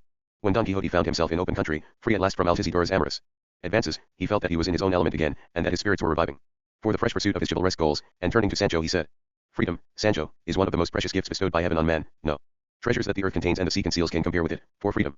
As for honor, men can and should risk their lives and, in contrast, captivity is the worst evil that can befall them. I am saying all this, Sancho, because you are well aware of the luxury and abundance that we have been enjoying in the castle which we have just left. Well, in the midst of all those delectable banquets, those snow-chilled drinks, I felt just as if I were undergoing all the tribulations of hunger, because I could not enjoy such luxuries with the same freedom as if they had been my own. The obligation to repay benefits and favors received is a bond that prevents the spirit from campaigning freely. Happy is he to whom heaven has given a crust of bread and who is under no obligation to thank anyone for it except heaven itself. All that's as may be, said Sancho, but it wouldn't be right for us not to be thankful for the 200 gold escudos that the Duke's butler has just given me in a purse for emergencies, and that I've got down in here over my heart like a mustard plaster or a poultice. We aren't always going to be finding castles where they treat us, and we might even come across inns where they beat us. The two errants, knight and squire, were chatting away like this when, after they'd ridden for some 3 or 4 miles, they saw about a dozen men in farmers' clothes sitting on their cloaks on the grass of a green meadow, eating. Near them there were what looked like white sheets draped over various large objects scattered all over the ground, some upright and some horizontal. Don Quixote rode up to the men, delivered a courteous greeting, and inquired what was under the sheets. One of the men replied, Under these sheets, sir, are some images carved in good hardwood for the altarpiece we're making in our village. We've covered them up to stop them from losing their sheen, and we're carrying them on our shoulders to stop them from getting broken. If you would be so kind, Don Quixote replied, I should like to see them, because images that are being transported with such care must be good ones. Yes, they're good ones all right, said another man. Their price is proof of that. Truly there isn't one of them that didn't cost more than 50 ducats, and if you want to find out how right I am, just wait a jiff and you'll see with your own 2 eyes. And coming to his feet he left his food and went to take the cover off the first image, which turned out to be St. George on horseback, with his lance thrust into the mouth of a coiled serpent at the horse's feet, all depicted with the usual ferocity. The whole piece looked like one great blaze of gold, as the saying goes. When Don Quixote saw it he said, This knight was one of the finest errants in the heavenly army, his name was St. George, and what is more he was a defender of maidens. Now let's see this other one. The man uncovered it, and it emerged as St. Martin on horseback, dividing his cloak with the beggar. And as soon as Don Quixote saw it he said, This knight was another of the Christian adventurers, and in my opinion he was more generous than courageous, as you can observe, Sancho, in the fact that he is dividing his cloak and giving the beggar half of it, and it must have been winter at the time because he was so charitable that otherwise he would have given the beggar all of it. No, it wouldn't have been that, said Sancho, but rather he must have been minding that proverb, it takes a wise man to have his cake and eat it. Don Quixote laughed and asked for another sheet to be removed, and under this one appeared a statue of the patron saint of Spain, on horseback, wielding a bloody sword, trampling words to the ground, stamping on their heads, and when Don Quixote saw it, he said, Now this one really is a knight, belonging to Christ's own squadrons. He's called St. James the Moor-killer, one of the bravest saints and knights who once lived in this world and now live in heaven. Then another sheet was taken off, and from under it emerged St. Paul falling from his horse, with all the details normally found in depictions of his conversion. When Don Quixote saw it, so lifelike that anyone would have said that Christ was speaking and Paul was replying, he said, This man was the greatest enemy that the Church of our Lord God had in his time, and also the greatest defender that it will ever have, a knight-errant in life and a steadfast saint in death, a tireless worker in the vineyard of the Lord, the teacher of the Gentiles, one with heaven as his school and Jesus Christ himself as his master too. There were no more images, so Don Quixote told the man to cover them up again, and said to those who were carrying them, I consider it a good omen, my friends, to have seen what I have just seen, because these saintly knights professed, as I myself profess, the exercise of arms, but the difference between them and me is that they were saints, and fought in the manner of angels, and I am a sinner, and fight in the manner of men. They conquered heaven by force of arms, for heaven suffers violence 3, and so far I do not know what I conquer by force of toils, but if my Dulcinea del Toboso were to be delivered from her own toils, it could well be that my luck would change and my understanding would improve, and I should direct my steps along a better road than I am following at present. God hear what you said and the devil be deaf, Sancho interposed. The men were astounded by both Don Quixote's appearance and his words, half of which they didn't understand. They finished their meal, heaved their images onto their shoulders, said goodbye to Don Quixote and went on their way. For Sancho it had been like meeting his master for the first time, and he was lost in admiration for his erudition, and thought that there couldn't be a single history or incident in the whole wide world that he hadn't got at his fingertips and stamped on his memory. And then he said, "Truth to tell, master, if this that's just happened to us can be called an adventure, it's been one of the gentlest and mildest ones we've ever had in the whole course of our wanderings. We got out of it without a thumping or even any scares. We haven't laid hands on our swords or battered the earth with our carcasses or even been left hungry. God be blessed for letting me see such a marvel with my own two eyes." "You're quite right, Sancho," said Don Quixote, "but you should bear in mind that times are not all one, nor do they run the same course, and what the common herd often calls omens, which are not based on any natural process of causation, should be regarded by intelligent people as mere happy coincidences. One of these superstitious fellows gets up in the morning, leaves home, comes across a friar of the order of the blessed Saint Francis, and then turns around and hurries back home as if he'd met a griffin. Another of them spills the salt on the table, and gloom spills throughout his heart, as if nature were obliged to give warnings of coming disasters with such trivial events. The wise Christian shouldn't pry into what heaven intends to do. Scipio lands in Africa, stumbles as he leaps ashore, and his soldiers consider it a bad omen, but he embraces the ground and says, "You won't be able to run away from me, Africa, because I'm holding you tight between my arms." For so as you can see, Sancho, coming across those images was for me just a most happy coincidence. "That's what I think, too," Sancho replied, "and now I'd just like you to tell me why it is that when Spaniards are about to go into battle they call on that St. James the Moor-killer, and yell, 'St. James,' and close Spain. Is Spain open, then, and needing to be shut? Otherwise why all the fuss and bother?" "You're a very simple fellow, Sancho," Don Quixote replied. "Look here, God has given Spain this great knight with his red cross to be her patron saint and protector, particularly in the cruel wars that Spaniards have waged against Moors, so Spaniards call upon him as their defender in all the battles that they fight, and he has often been clearly seen in them, overthrowing, trampling, destroying and massacring the Muslim hordes, and I could deduce many examples of this fact that are related in the true histories of Spain." Sancho changed the subject and said, "I'm flabbergasted, sir, at how brazen the Duchess has made Altisidora was. She must have been really badly wounded by that character Love, who's said to be a blind boy, that, even though he's bleary-eyed or rather can't see at all, only has to take someone's heart as his target, however small it is, to pierce it through and through with his arrows. I've also heard that Love's arrows are dulled and blunted on young girls' reserve and modesty, but on this Altisidora girl they seem to have been sharpened more than blunted. Do bear in mind, Sancho," said Don Quixote, "that love knows no respect and does not proceed according to sound reason, and its behavior is like that of death. It attacks both the lofty palaces of kings and the humble huts of shepherds, and once it has taken possession of a soul the first thing it does is to strip it of all fear and shame, and so Altisidora, having lost her shame, declared her feelings, which gave rise in my breast more to confusion than to pity." "How very very cruel of you," said Saint Ho. "How most terribly ungrateful. I can say for myself that the slightest word of love from her would have turned me into her humble slave. Bugger me, what a heart of marble, what bowels of bronze, what a soul of cement. But I can't think what this girl saw in you to bowl her over like that, what elegance or what dash or what wit or what looks, which of these or all of them combined made her fall in love? Because to tell you the honest truth I often stop and look at you from the tips of your toes to the topmost hair on your head, and I see more to put the wind up a young girl than to put love into her heart, and since I've also heard say that beauty's the main feature that inspires love, I just don't know what it is that the poor girl fell in love with, because you aren't at all beautiful. You should remember, Sancho," said Don Quixote, "that there are two kinds of beauty, beauty of the soul and beauty of the body. The beauty of the soul shines out in one's intelligence, one's virtue, one's right behavior, one's generosity, and one's good breeding, and all these qualities can well be found in an ugly man, and when it is this beauty of the soul and not the beauty of the body that is the object of admiration, love arises impetuously and with a special intensity. I know very well, Sancho, that I am not beautiful, but I am also aware that I am not deformed, and it is sufficient for a good-natured man not to be a monster to be well loved, so long as he possesses the qualities of the soul that I have just mentioned." As they talked and talked they were riding into a wood by the side of the road, and suddenly, without realizing what had happened, Don Quixote found himself entangled in nets of green thread hanging between the trees, and unable to imagine what this could be, he said to Sancho, "It is my belief, Sancho, that these nets must be the beginning of one of the strangest adventures imaginable. I'll wager my life that those enchanters who pursue me are now trying to ensnare me and halt my progress, in revenge for my severity with Altisidora. Well, I can assure them that even if these nets weren't made of green thread but of the hardest diamonds, or were stronger than the net in which the jealous god of blacksmiths five enmeshed Venus and Mars, I should break through them as if they were made of serushes or cotton shreds." But as he went to press forward and break the nets, two beautiful shepherdesses emerged from behind some trees in front of him, or rather two young women dressed as shepherdesses, except that their jackets and frocks were of fine brocade, or, to be more precise, their frocks were splendid gowns of gold tabby. Their hair flowed loose over their shoulders, and it was so golden that it could compete with the rays of the sun. It was crowned with garlands woven from green laurel and red amaranth. The girls seemed no younger than 15 and no older than 18. This was a sight that amazed Sancho and astonished Don Quixote, made the sun stop in its course to gaze down at them, and kept all four people in an extraordinary silence. Eventually the first to speak was one of the shepherdesses, who said to Don Quixote, "Please stay still, Sir Knight, and don't break the nets. They're hanging there for our amusement, not to harm you, and since I know you're going to ask why they've been put there and who we are, I'll tell you in a few words. In a village half a dozen miles from here, where many people of rank and hidalgos and rich people live, a group of friends and relations agreed that we should come with their sons, wives, and daughters, neighbors, friends, and relatives, to enjoy ourselves in this place, one of the pleasantest spots in the whole area, creating a new pastoral Arcadia, with all us youngsters dressing up as shepherds and shepherdesses. We've learned two eclogues, one by the famous poet Garcilaso and the other by the superb Camões in the original Portuguese. But we haven't performed them yet.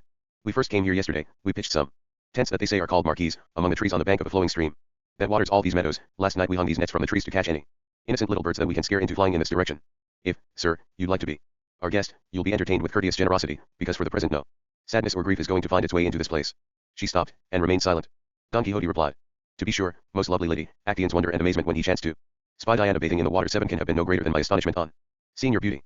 I commend your choice of entertainment and I thank you for your invitation, and, if I can serve you, you can command me in the certainty of being obeyed. For my profession is none other than to be grateful and to do good to people of all kinds, and particularly to those of high rank, as you clearly are, and if these nets, which cannot extend very far, stretched all the way round the world, I should search for new worlds, so as to pass by without breaking them, and, so that you can give some credence to this slight exaggeration of mine, I would have you know that he who gives you this assurance is none other than Don Quixote de la Mancha, if this name has reached your ears. Oh my dearest darling, the other shepherdess broke in, what an enormous stroke of luck we've had. You see this gentleman standing here before us? Well, let me tell you. He's quite the most valiant, the most passionate and the most courteous man in the whole world, unless a history of his exploits that's been printed and I've read is all lies and deceit. And I bet that this fine fellow with him is a certain Sancho Panza, his squire, who says such funny things they're quite matchless. You're right enough there, said Sancho. I'm that funny squire you said, and this gent's my master, the very same Don Quixote de la Mancha in that their history book. Oh, said the other girl. Do let's entreat him to stay, darling, our parents and brothers and sisters will be so delighted, because I've also heard about his being valiant and funny, as you said, and what everyone declares is that he's quite the most steadfast and faithful lover known to mankind, and his lady's a certain Dulcinea del Toboso, who carries away the palm of beauty throughout the length and breadth of Spain. And so she should, said Don Quixote, unless your own unequalled beauty puts the matter in some doubt. But do not attempt to detain me, ladies, because the requirements of my profession will not allow me to rest in any place.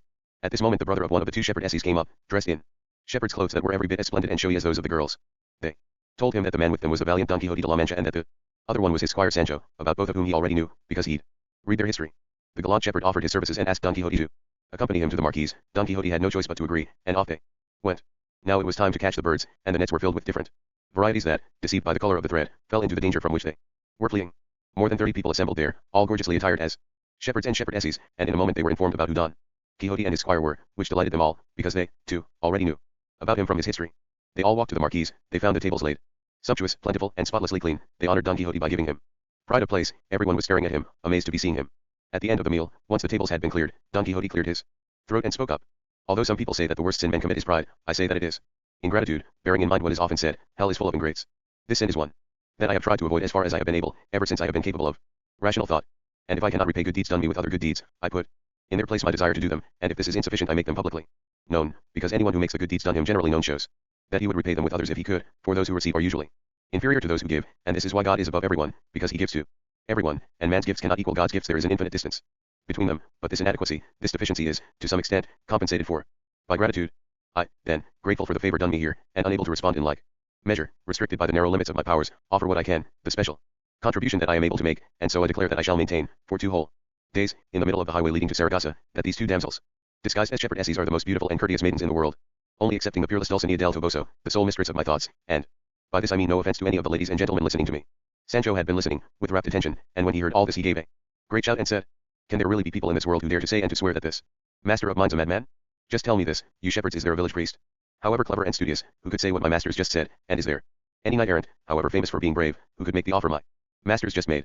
Don Quixote, his face flushed with fury, turned to Sancho and said, Can there really, Sancho, be anyone on the whole globe who does not say that you are made of solid folly, double-lined with the same material and trimmed with your own special variety of knavery and villainy?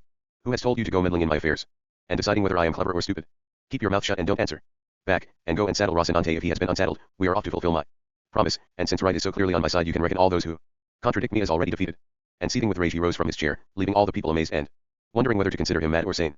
In the end, after they had tried to persuade him not to go ahead with his plan, because they felt fully assured of his desire to express his gratitude and no new demonstrations of his doughty spirit were necessary, since those related in the history of his exploits were quite sufficient, Don Quixote nevertheless insisted on putting his intentions into effect, and mounted on Rocinante. Having taken up his shield and his lance, he stationed himself in the middle of a highway, not far from the green meadow. Sancho followed on his dun, together with all the people in the pastoral flock, longing to see where this arrogant and unprecedented gesture was going to lead. Planted, then, in the middle of the road, as I've already said, Don Quixote rent the air with words to this effect. O you, travelers and wayfarers, knights, squires, people on foot and on horseback, who pass along this road or shall pass along it during the next 2 days, know that Don Quixote de la Mancha, a knight errant, is here to maintain that all beauty and courtesy in the world is exceeded by that which is contained within the nymphs who inhabit these woods and meadows, only excepting the mistress of my soul Dulcinea del Toboso. So, let anyone of the contrary opinion present himself at this place, where I await him. Twice he repeated these words, and twice there was no adventurer available to hear them. But fortune, which was making his affairs progress from good to even better, so ordered events that a little later they saw approaching along the road a crowd of men on horseback, many of them with lances in their hands, riding fast in a tight bunch. As soon as the people accompanying Don Quixote saw these men they turned and took themselves a good distance away, because they knew that if they stayed there they might be exposed to danger. Only Don Quixote, with an intrepid heart, remained where he was, and Sancho Panza cowered behind Rocinante's rump. The throng of lancers approached, and one of them, riding on ahead of the others, screamed at Don Quixote. Get off the road, you stupid devil, these bulls are going to trample you to pieces. Pooh. Don Quixote replied. I care nothing for bulls, you wretches, even if they are the fiercest bulls ever bred on the banks of the Jerema. Confess, you knaves, without a second thought, that what I have just declared is true, or else you shall do battle with me. The herdsman didn't have a chance to reply, nor did Don Quixote have a chance to get off the road, even if he had wanted to, and so the whole herd of fierce bulls led by tame oxen, together with the crowd of herdsmen and others who were taking them to be penned in a town where there was to be a bullfight on the following day, charged over Don Quixote and over Sancho and over Rocinante and over the dun, sending them all sprawling to the earth. There lay Sancho mauled, Don Quixote horrified, the dun thrashed and Rocinante much the worse for wear, but they eventually hauled themselves to their feet and Don Quixote started running after the herd of bulls, stumbling here and falling there, and crying, Stop, stay, you scurvy knaves, it is but one solitary knight awaiting you, a knight who shares neither the character nor the opinion of those who say that one should build a bridge of silver for a fleeing enemy. But this didn't make the hasty travelers stop, and they paid no more attention to his threats than to last year's clouds. Exhaustion brought Don Quixote to a standstill, and, more enraged than avenged, he sat in the road to wait for Sancho, Rocinante, and the dun. They came, master and servant remounted, and without turning back to say goodbye to the make-believe Arcadia, and feeling more shame than satisfaction, they continued on their way. Chapter Lix. Relating the extraordinary event, which can count as an adventure, that happened to Don Quixote. For the dust and the weariness that were the consequences of the bull's inconsiderate behavior, they found a remedy in a clear, clean spring that they discovered in a cool copse, and the harassed master and servant sat down on its bank, having left Rocinante and the dun to roam free, without bridle or halter. Sancho examined the larder in his saddlebags, and took out from them what he called his grub. He rinsed his mouth. Don Quixote washed his face, and with this refreshment their flagging spirits revived. But Don Quixote wasn't eating a single mouthful, out of sheer exasperation, and Sancho wasn't daring to touch the food, out of sheer good manners, as he waited for his master to take the first bite, but seeing that he was so carried away by his musings that he hadn't a thought for putting food in his mouth, Sancho didn't open his own mouth to speak, but, breaking every rule of good breeding, to cram bread and cheese into his stomach. Yes, you eat up, friend Sancho, said Don Quixote, sustain life, which is of more interest to you than to me, and let me die at the hands of my thoughts and in the grasp of my misfortunes. I was born, Sancho, to live dying, and you were born to die eating, and, so that you can see that I am telling you the truth, just consider my case, in print in histories, renowned for my skill in arms, courteous in my actions, respected by nobility, wooed by maidens, and after all that, just when I was expecting palms, triumphs and crowns, well earned and deserved by my valiant deeds, I have this morning found myself trampled and kicked and battered by the hoofs of unclean, vile animals. This reflection blunts my teeth, clamps my jaws and numbs my hands, and takes away my appetite, so I intend to allow myself to die of hunger, quite the cruelest of all deaths. So, said Sancho, without any interruption to his munching, you can't think much of that proverb that goes, let them kill young Kelly, but first let him fill his belly. I'm not planning to kill myself, not me. Instead I'm going to do what the shoemaker does, stretching out the leather with his teeth till he makes it reach where he wants it to, and I'll stretch out my life by eating until it reaches the end that heaven has fixed for it, and you mark my words, sir, there isn't any greater madness than the one that leads people to want to take their own lives, as you do, and you'd better believe me, and after you've had a bite to eat, lay yourself down on the green mattress of this grass and have a little nap, and you'll soon see how you feel a bit better when you wake up. Don Quixote lay down, because he thought Sancho spoke more like a philosopher than a fool, and he said, if, Sancho, you would like to do for me what I am about to explain, my improvement would be more assured and my dejection less oppressive, and it is this, while, obeying your advice, I sleep, I should like you to go some way from here and, exposing your flesh to the air, give yourself with Rocinante's reins 300 or 400 lashes in part payment of the 3,000 odd that you must give yourself to disenchant Dulcinea, because it is a great shame that the poor lady is still enchanted just because of your gross negligence. There's quite a lot I could say on that subject, said Sancho, but let's both sleep now, and God's already decided what will happen after that. I'll tell you this much, though. This lashing yourself in cold blood is a tough assignment, even tougher if the lashes fall on a body that's underfed and badly nourished, so my lady Dulcinea is going to have to be patient, and when she's least expecting it she'll find me riddled like a seed with lashings, and we're all alive until we die. What I mean to say is I'm still alive and I still intend to do what I promised to do. Don Quixote thanked him and ate a little food, and Sancho ate a lot of food, and they both lay down to sleep, leaving those two inseparable friends and companions, Rocinante and the dun, to graze in utter freedom and as they pleased on the lush grass that filled the meadow. It was quite late by the time they awoke, and they remounted and continued on their way, hurrying to reach an inn that they could see about 3 miles distant. I say it was an inn because that's what Don Quixote called it, contrary to his habit of calling all inns castles. So they reached it and asked the landlord if there was any room. The answer came that there was indeed, and with all the comforts and luxuries that they could ever find in Saragossa itself. They dismounted and Sancho took his larder away to their quarters, to which the landlord handed him the key. Then he took the animals to the stable, gave them their fodder and went back to see what Don Quixote, who was sitting on a stone bench by the door, wanted him to do, offering up special thanks to heaven that his master hadn't taken this inn for a castle. Supper time came round, they retired to their room. Sancho asked the landlord what he had on offer, to which the landlord replied that Sancho's every word was his command, so he should go ahead and ask for whatever he fancied. The inn was stocked with the birds of the air, the fowls of the ground and the fish of the sea. We won't be needing all that, Sancho replied, and if you'll just roast a couple of chickens for us that'll be enough, because my master's a delicate man and doesn't eat a lot, and I'm not that much of a greedy guts. The landlord replied that chickens were off, the kites had done for them. Well, then, landlord, said Sancho, have a nice tender pullet roasted for us. A pullet?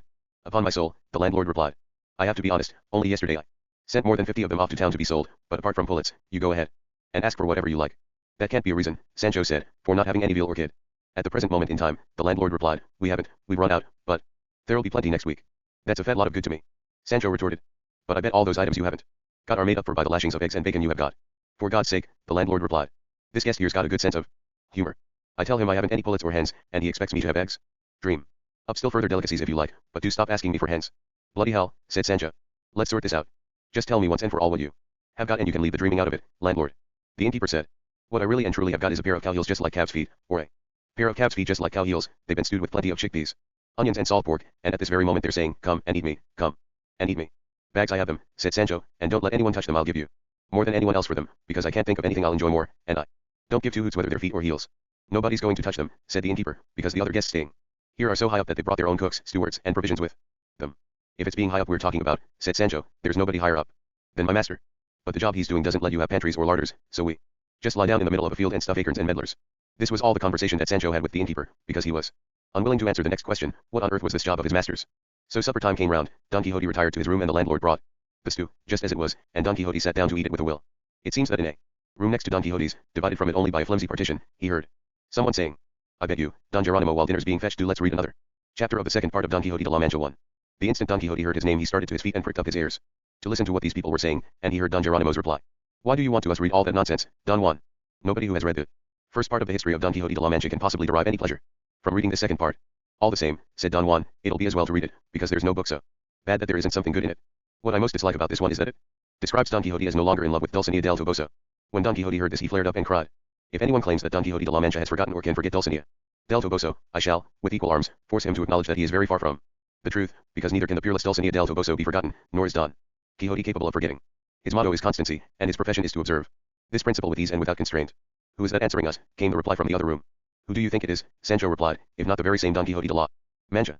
And he'll make good everything he's just said and everything he hasn't said yet, too, because a good payer's a good pleasure. Hardly had Sancho finished speaking when two gentlemen, as they gave every sign of being, walked in through the door, and one of them put his arms round Don Quixote's neck and said, neither can your presence belie your name, nor can your name fail to accredit your presence. There can be no doubt that you, sir, are the real Don Quixote de la Mancha, guide and lodestar of knight-errantry, in spite and in defiance of the one who has attempted to usurp your name and obliterate your deeds, as has the author of this book I have here. And taking a book from his companion he handed it to Don Quixote, who began to thumb through it in silence, and after a short while he returned it with the words, in the little I have seen I have found three aspects of this author's work that are worthy of rebuke. First, certain statements in the prologue. Two, secondly, the fact that the language is aragonese, because he often omits the article, and thirdly, and this is what most confirms his ignorance, he blunders and strays from the truth in the most central feature of the whole history, because he says here that my squire Sancho Panza's wife is called Mari Gutierrez, when she is called nothing of the sort, but Teresa Panza, and if someone can make a mistake about such an important matter we can well fear that he is mistaken in everything else that he says in his history. To which Sancho added, that's a fine thing in a historian. He must be really clued up on our doings if he calls my wife Teresa Panza Mari Gutierrez. Take another look at the book, sir, and see if I'm in it, and if he's changed my name too. From what I have heard, my friend, said Don Geronimo, you must be Sancho Panza, Don Quixote's squire. That's me, Sancho replied, and proud of it. Well, the fact is, the gentleman said, that this novice author doesn't treat you with the scrupulosity that you display in your person. He represents you as a glutton, and simple-minded, and not at all funny, very different from the Sancho described in the first part of the history of your master. God forgive him, said Sancho. He should have left me in my corner and forgotten all about me, because you've got to know your springs before you pluck them, and St. Peter's all right in Rome. The two gentlemen asked Don Quixote into their room to share their dinner, as they were well aware that there was no food to be had at that inn fit for him to consume. Don Quixote, courteous as always, acceded to their request and dined with them. Sancho was left with the stew, absolute lord and master of it all, and sat himself at the head of the table, and by his side sat the innkeeper, no less fond than Sancho of his heels and of his feet. During dinner Don Juan asked Don Quixote what news he had of his lady Dulcinea del Toboso, whether she had married, whether she had given birth or was pregnant, or whether on the contrary she was still intact and still remembered, always preserving her decorum and propriety, Don Quixote's amorous intentions. To which he replied, Dulcinea is indeed intact, and my intentions are firmer than ever. Our communications are as unsatisfactory as they ever were. Her beauty has been transformed into that of a coarse peasant girl. And he went on to give a detailed account of Dulcinea's enchantment, and what had happened in the cave of Montesinos, together with the arrangements made by the sage Merlin for her to be disenchanted, in other words Sancho's self-flagellation. It gave the two gentlemen great pleasure to hear Don Quixote narrating the strange events of his own history, and they were as astonished by his mad antics as by the elegant manner in which he described them. One minute they thought him an intelligent man, the next minute he skidded off into absurdity, and they couldn't decide where to place him between sound sense and madness. Sancho finished his supper and, leaving the innkeeper pie-eyed and tangle-footed, he went through to the room where his master was, and as he walked in he said, I'll be blowed, gents, if the author of that book you've got there doesn't want to get on bad terms with me, and if he calls me a greedy guts, as you say he does, I only hope he doesn't call me a boozer into the bargain. Oh yes he does, said Don Geronimo, but I don't remember his exact words. Although I do know that they're offensive ones and, what's more, quite untrue, as I can plainly see from the physiognomy of the worthy Sancho who stands before me. You mark my words, said Sancho, the Sancho and the Don Quixote in that their history can't be the same as the ones in the history by Side Hamet Ben Edgley, which is us my master, brave and wise and in love, and me, a down-to-earth funny man, and not a greedy guts or a boozer either. That's what I think, too, said Don Juan. And if it were possible a law ought to be passed that nobody should presume to write about the doings of the great Don Quixote, except the first author Side Hamet, just as Alexander ordered that nobody should presume to represent him on canvas except Apelles. Anyone who so wishes can represent me, said Don Quixote, but not misrepresent me, for patience often fails when it is overloaded with insults. No insult can be offered to Don Quixote, said Don Juan, that he cannot avenge, unless he wards it off with the shield of his patience, which, in my belief, is large and strong. They spent a great part of that night in conversation of this sort, and, although Don Juan would have liked Don Quixote to read some more of the book, to see what other comments he made, they couldn't persuade him to, and he said that he took it as read and assumed that it was absurd through and through, for if by any chance the author discovered that he had held it in his hands, he was unwilling to give that man the pleasure of knowing that he had read it, because our thoughts, and still more our eyes, must be kept aloof from everything lewd and obscene. They asked Don Quixote where he was intending to go next. He replied that he was on his way to Saragossa, to take part in the justs for the suit of armor that are held in that city each year. Don Juan told him that the new history related how Don Quixote, or whoever it was, had participated there in the riding at the ring 3, an episode depicted without imagination, with poor mottos, even poorer costumes, and rich only in absurdities. Well, for that very reason, Don Quixote replied, I shall not set foot in Saragossa.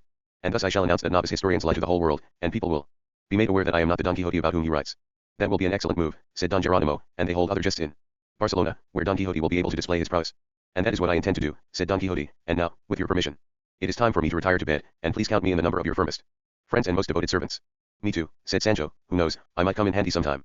And so they said good night, and Don Quixote and Sancho returned to their room, leaving Don Juan and Don Geronimo lost in amazement at the mixture that the night had contrived of sound sense and sheer madness, and they felt quite certain that these, and not the pair described by the Aragonese author, were the real Don Quixote and Sancho. Don Quixote rose early next morning and, knocking on the partition, said goodbye to the men in the other room. Sancho showered wealth upon the innkeeper and advised him that in future he should either be less boastful about the provision at his inn, or keep it better provided. Chapter LX. About what happened to Don Quixote on his way to Barcelona. It was a cool morning, and it looked as if it was going to be a cool day, too, when Don Quixote left the inn after asking which was the most direct route to Barcelona without going through Saragossa, so great was his determination to prove that the novice historian who was said to have denigrated him was a liar. What happened next was that, for more than 6 days nothing happened, nothing at least worth writing about, and at the end of that time, while he was riding off the road, night overtook him in a dense copse of evergreen oaks or cork oaks. On this point side Hammett isn't as meticulous as usual. The master and his servant dismounted and each settled down against a tree trunk, and Sancho, who that day had enjoyed an afternoon meal, slipped without knocking through the doors of sleep, but Don Quixote, kept awake by his imagination much more than by his hunger, couldn't manage to drop off, and he wandered in his thoughts through thousands of different places. Now he was in the cave of Montesinos, now he was watching Dulcinea, transformed into a peasant girl, vaulting onto her donkey, now he could hear the sage Merlin's words ringing in his ears, telling him of the conditions to be met and the actions to be taken to disenchant Dulcinea. It made him despair to consider Sancho's lassitude and lack of charitable feeling, because it was his belief that his squire had only given himself 5 lashes so far, a ridiculously small number in comparison with all those that still remained, and this made him so furious that he reasoned to himself as follows.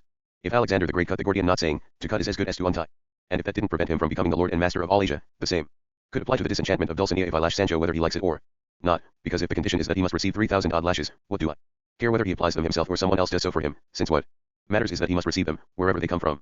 With these thoughts in mind he went over to Sancho, having first taken Rocinante's reins and fashioned them into a whip, and began to loosen the laces that held Sancho's breeches up, although it is believed that there was only the one lace, the front one, but hardly had he begun when Sancho was wide awake and crying, What's this? Who's touching me, who's unlacing me? It is I, Don Quixote replied, come to make up for your deficiencies and to remedy my woes. I have come to lash you, Sancho, and to discharge in part the debt into which you have entered. Dulcinea is languishing, you are living on regardless, I am dying of desire, so now undo your bridges yourself, because what I am going to do now that we are alone is to give you 2,000 lashes at least. Oh no you're not, said Sancho, you just stay where you are, because if you don't I swear to the one true God that even the deaf are going to hear us.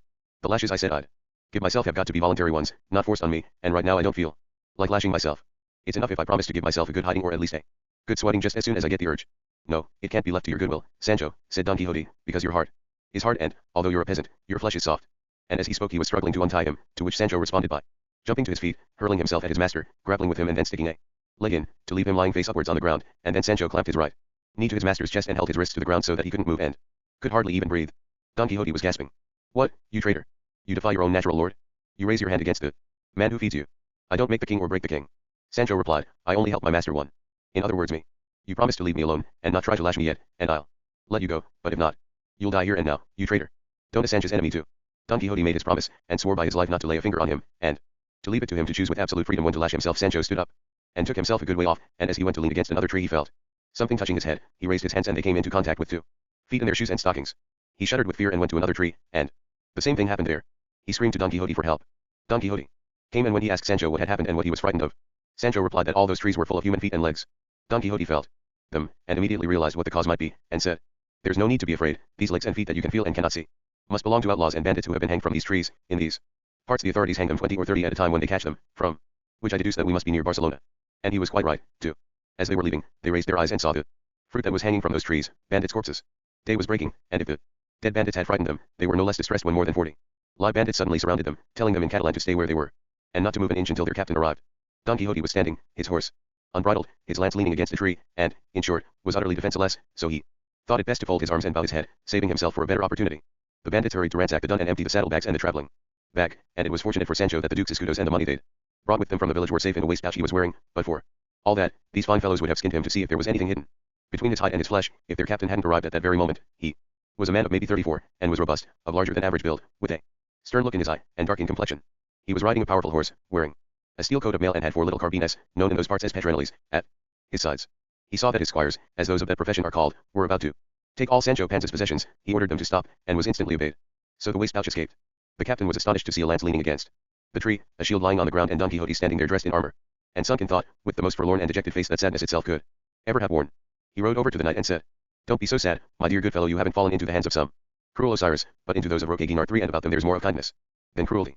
"My sadness," Don Quixote replied, "is not caused by having fallen into your power, O valiant Roque, whose fame knows no bounds on this earth, but by having been so negligent that your soldiers caught me horseless. Whereas I am obliged by the order of knight errantry that I profess to be always on the alert, at every moment of the day my own sentry, for I would have you know, great Roque, that had they found me on my horse, bearing my lance and my shield, it would not have been easy for them to overcome me, because I am Don Quixote de la Mancha, he whose exploits resound throughout the world."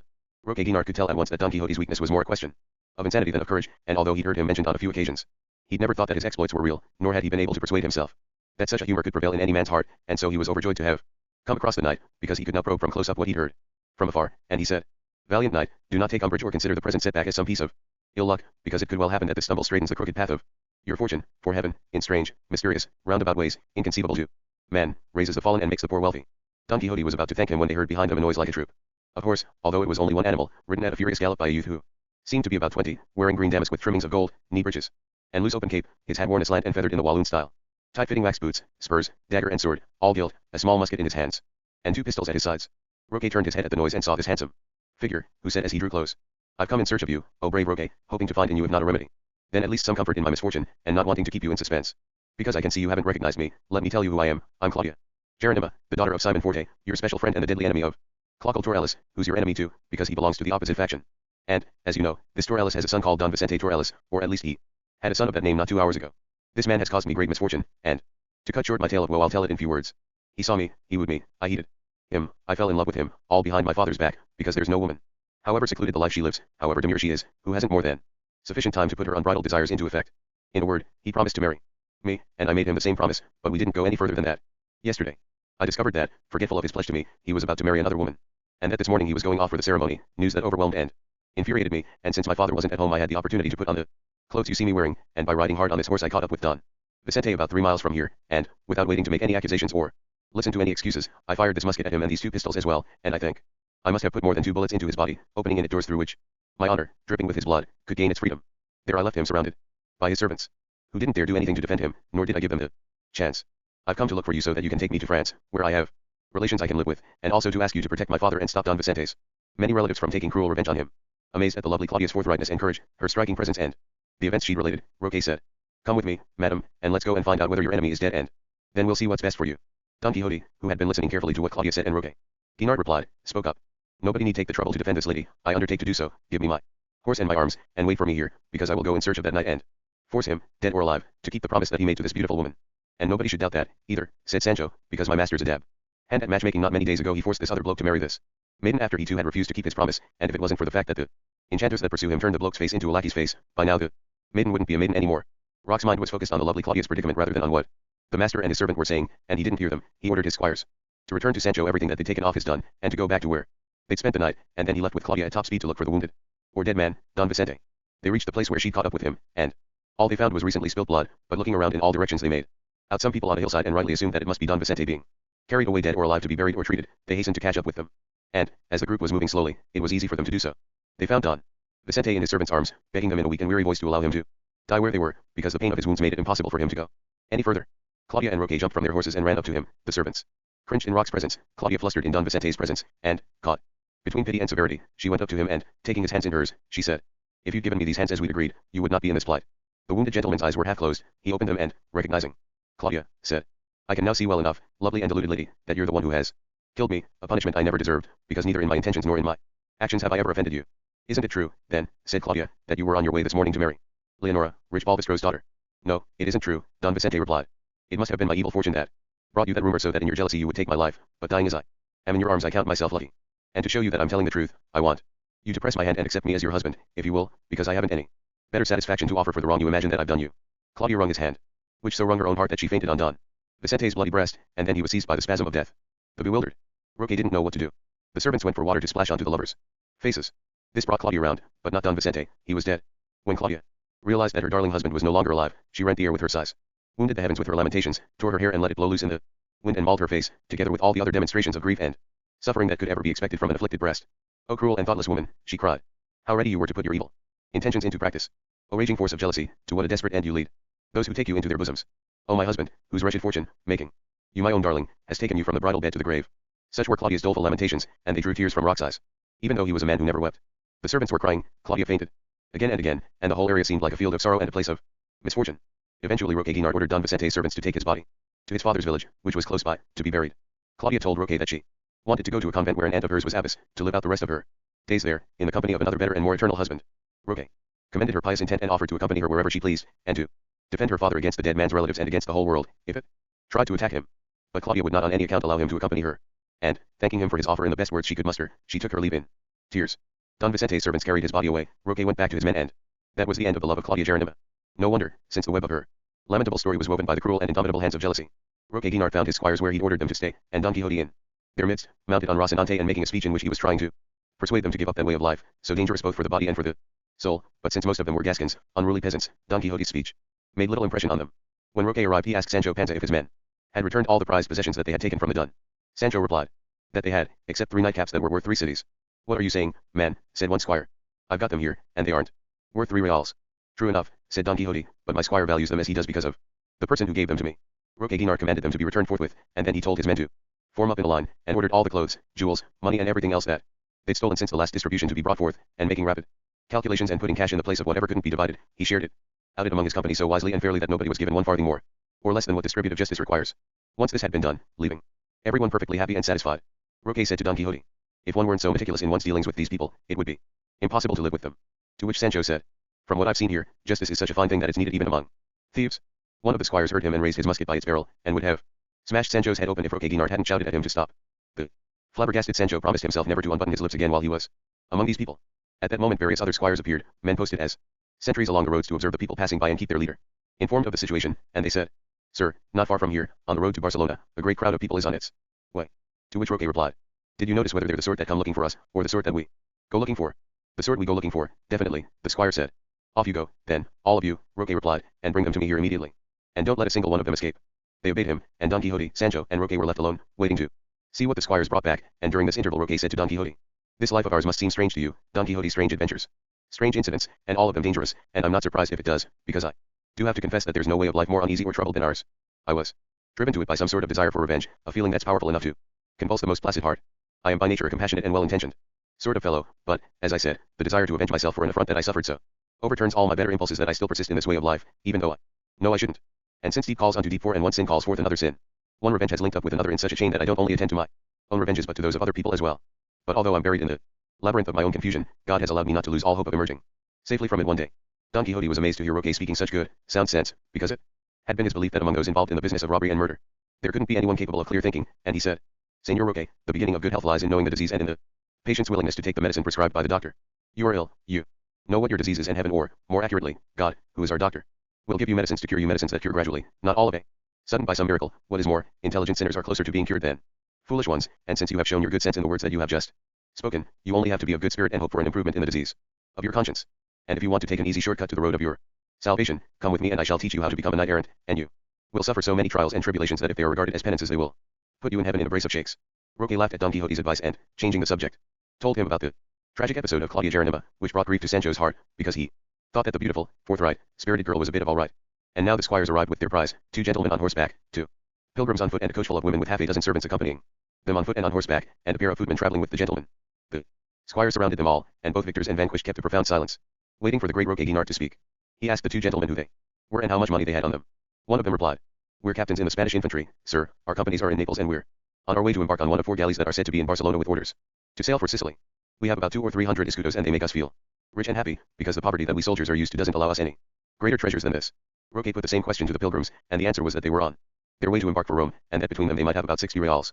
Roque went on to ask who was traveling in the coach, and where they were going, and how much money they had, and one of the servants on horseback said, My mistress, Dona Guiomar de Quiñones, the wife of the president of the Naples Tribunal, and her young daughter, and a maid and a duenna are the occupants of this coach. There are 6 of us servants with them, and the money amounts to 600 escudos.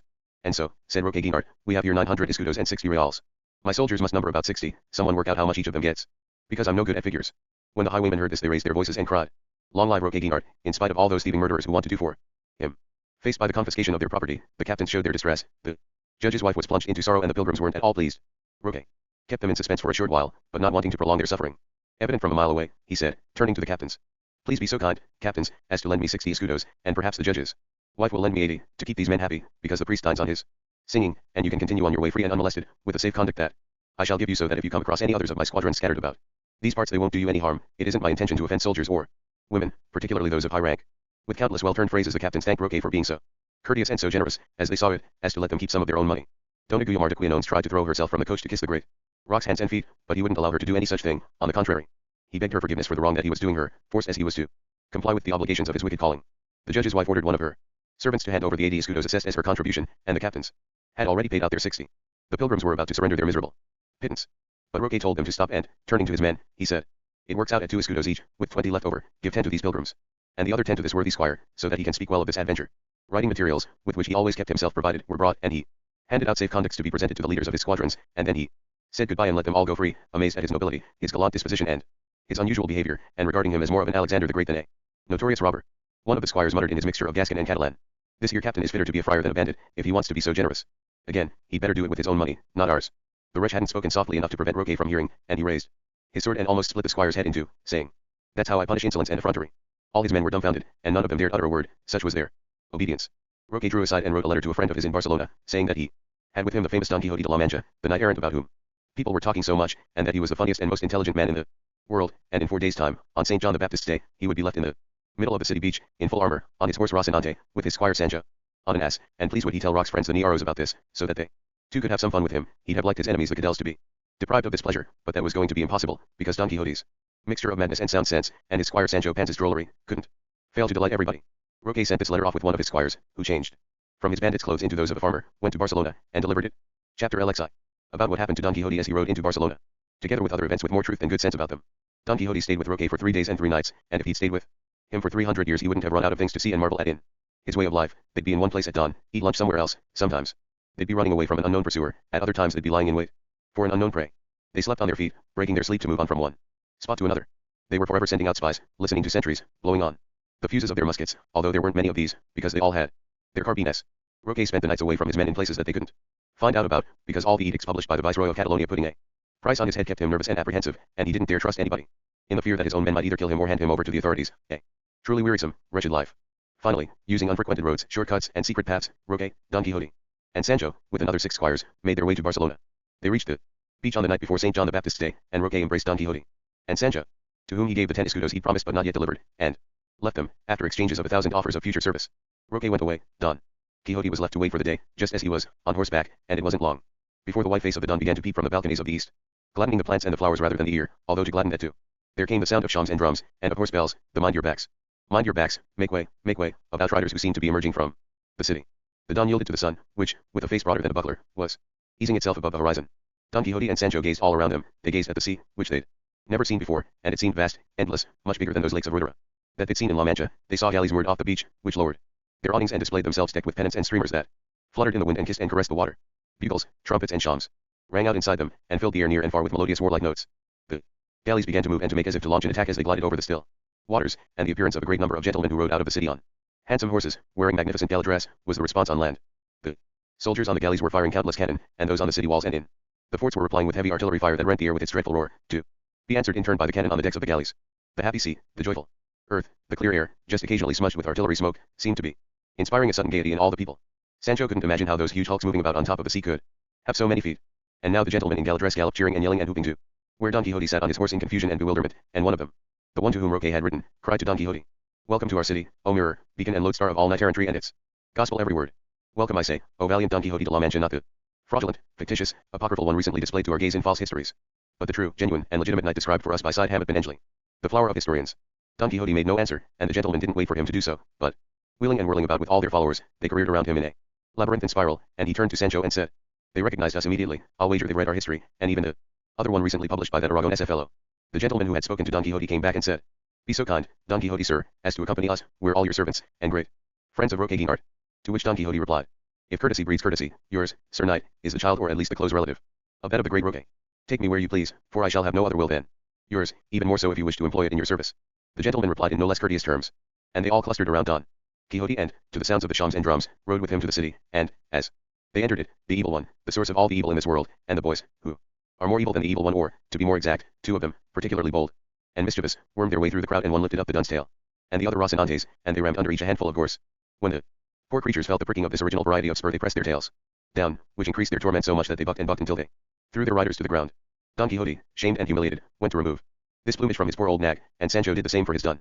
Those who were riding with Don Quixote would have liked to punish the boys for their insolence, but this was impossible because they disappeared among the hundreds of others who were following.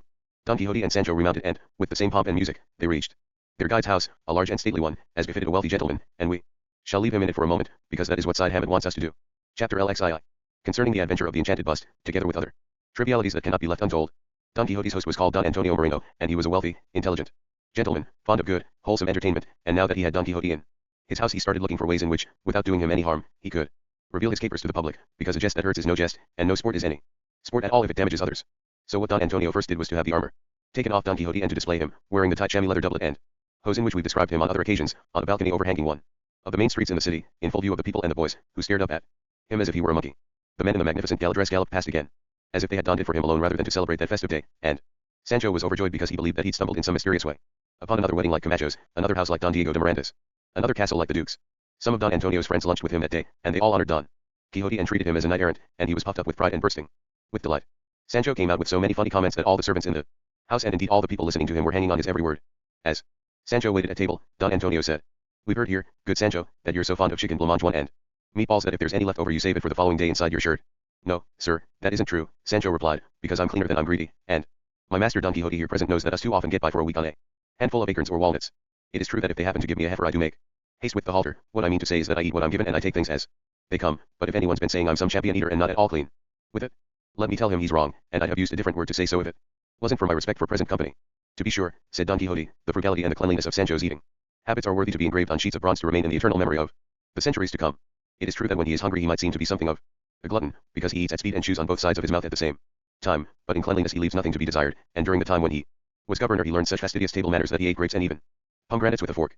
"What?" exclaimed Don Antonio. "Sancho has been a governor?" "Yes," Sancho replied, "of an island called Barataria. For 10 days I was a top-notch governor, but I lost my peace of mind and learned to scorn all the governing in the world, so I ran away and fell into a cave where I gave myself up for dead, and it was a miracle I got out alive." Don Quixote then gave them a detailed account of all the incidents in Sancho's governorship, to the delight of his listeners. Once the tables had been cleared, Don Antonio took Don Quixote by the hand and walked with him to a distant room, where there was no furniture other than a slab, apparently of jasper, on a pedestal of the same material, and on the slab there was a bust, after the style of those of Roman emperors, which seemed to be of bronze. Don Antonio walked with Don Quixote all round the room, and several times round the pedestal, after which he said, "Now that I am sure, Don Quixote sir, that nobody is listening to us, and that the door is locked, I am going to tell you about one of the strangest adventures, or, more accurately, novelties, that it is possible to imagine, on condition that you can sign what I am about to tell you to the innermost recesses of secrecy." "I swear that I will do so," Don Quixote replied, "and even seal it in with a flagstone, to make it all the more secure, because I would have you know, Don Antonio sir," he had discovered his host's name by now, "that you are speaking to a man who has ears to hear but not a tongue to speak, so you can safely transfer what lies in your breast into mine, in the knowledge that you are casting it into the very abysses of silence." Reassured by that promise, Don Antonio replied, "I shall fill you with amazement at what you are about to see and hear, and also give myself some relief from the sorrow that I suffer through not having anyone with whom to share my secrets, because they are not to be entrusted to just anybody." Don Quixote was on pins and needles as he awaited the outcome of all these precautions. Next Don Antonio took his hand again and passed it all over the bronze bust, the jasper slab and the jasper pedestal on which it stood, and then he said, "This bust, Don Quixote sir, was made by one of the greatest enchanters and sorcerers the world has ever known, a man who was, I believe, a Pole, and a disciple of the famous Escadalo too, about whom so many marvels are told. He stayed here in my house, and for 1,000 escudos he made this bust, which has the property and the virtue of replying to all questions spoken into its ear. He looked to his Romuses, drew his characters, observed his stars, studied his cardinal points, and eventually brought it to the pitch of perfection that we shall behold tomorrow. Because on Fridays it is silent, and since today is a Friday it will make us wait until tomorrow. In the meantime you can be thinking about what questions to ask it. I know from experience that it always tells the truth." Don Quixote was astonished at the bust's virtue and property, and was on the verge of disbelieving Don Antonio. But seeing how little time he had to wait before putting it to the test, he only replied that he was grateful to have been allowed to share such a great secret. They walked out of the room, Don Antonio locked the door and they returned to the hall, where the other gentlemen were waiting. In the meanwhile Sancho had been telling them all about the adventures and incidents in which his master had been involved. That afternoon they took Don Quixote out for a ride, not in his armor but in civilian clothes, wearing a long robe of tawny worsted that would have made I sweat at that time of year. They made arrangements for their servants to keep Sancho amused and not to allow him to leave the house. Don Quixote wasn't riding Rocinante but a great, easy-paced mule with fine trappings. They robed him and, taking care that he didn't notice, stitched a parchment on his back, on which they had written in large letters, "This is Don Quixote de la Mancha." As they began their ride the placard caught the eyes of all who came to look at him, and when they read out aloud, "This is Don Quixote de la Mancha," he was astonished to find that everyone who saw him knew him and kept repeating his name, and turning to Don Antonio, riding by his side, he observed, "Great is the prerogative that is inherent to knight errantry, because it makes the man who professes it well known and indeed famous throughout the world. If you doubt what I say, just look, Don Antonio, sir, even the boys of the city know me without ever having seen me before." "Yes, you are right, Don Quixote, sir," Don Antonio replied. "Just as fire cannot be hidden or shut away, virtue cannot fail to be recognized, and the virtue achieved in the profession of arms outshines and outclasses all others." But what happened next was that as Don Quixote rode along in state, as described, a man from Castile who read the placard on his back cried out, "The devil take you, Don Quixote de la Mancha. How on earth have you managed to survive as long as this, and not died from all those beatings you've been given? You're a madman, and if you'd been mad by yourself and behind the closed doors of your own insanity it wouldn't have been so bad, but you have the ability to turn everyone who has anything to do with you mad and stupid just like you, and if you don't believe me you can confirm it in these people riding with you. Go back home, you fool, and look after your property and your wife and children, and drop all this nonsense that's eating your brain away and skimming all your wits off your mind." "Look here, my good man," said Don Antonio, "you go on your way and stop giving advice to those who haven't asked you for it. Don Quixote de la Mancha is extremely sane, and we who are accompanying him are no fools. Virtue must be honored wherever it is found, so get along with you and a plague on you, and stop poking your nose into other people's business." "You're right, by God," the Castilian replied. "Giving advice to this man is like kicking against the pricks. But even so it makes me sorry to think that the good sense the fool is said to display in all other matters is draining away down the ditch of his knight errantry. And may that plague you wished on me infect me and all my descendants if I ever again give anyone any advice, even if I live longer than Methuselah 3 and even if I'm asked for it." The advisor went away, the group moved on, but there was such a scrimmage of boys and people to read the placard that Don Antonio had to remove it, pretending to be removing something else. Night fell and they went back home. A ball was held there, because Don Antonio's wife, a fun-loving, beautiful and intelligent lady of high rank, had invited other ladies, friends of hers, to come and honor her guest with their company and to enjoy his extraordinary antics. Some ladies came, there was a sumptuous dinner and the ball began at nearly 10 o'clock. Among the ladies there were two who were full of mischief and fond of pulling people's legs, and although they were very virtuous, they were also a little over-familiar in their search for harmless amusement. These two kept Don Quixote dancing so continuously that they wearied not only his body but his very soul as well. It was a sight to see the figure cut by Don Quixote, lank, stiff, thin, pale, in clothes too small for him and, worst of all, by no means nimble. The two young ladies flirted with him on the sly, and he repulsed them in a similarly surreptitious way, but finding that there was no respite from all this flirtation he raised his voice and exclaimed, "Fugit, parties adversi, for leave me in peace, unwelcome thoughts, manage your desires as best you can, ladies, for she who is queen of mine, the peerless Dulcinea del Toboso, suffers none but hers to vanquish and enslave me." And so saying he sat down on the floor in the middle of the hall, exhausted from so much dancing. Don Antonio ordered him to be carried to his bed, and the first man to take hold of him was Sancho, who said, "What on earth put it into your head, master, to go dancing? Do you fancy all brave men can dance and all knight-errants are good at hooving it? I can tell you this much, if you do, you're wrong. There's many a man would rather kill a giant than cut a caper. If it was clog dancing I could have helped you out, because I can bang away at that like an angel, but as for ballroom dancing I can't do it to save my life."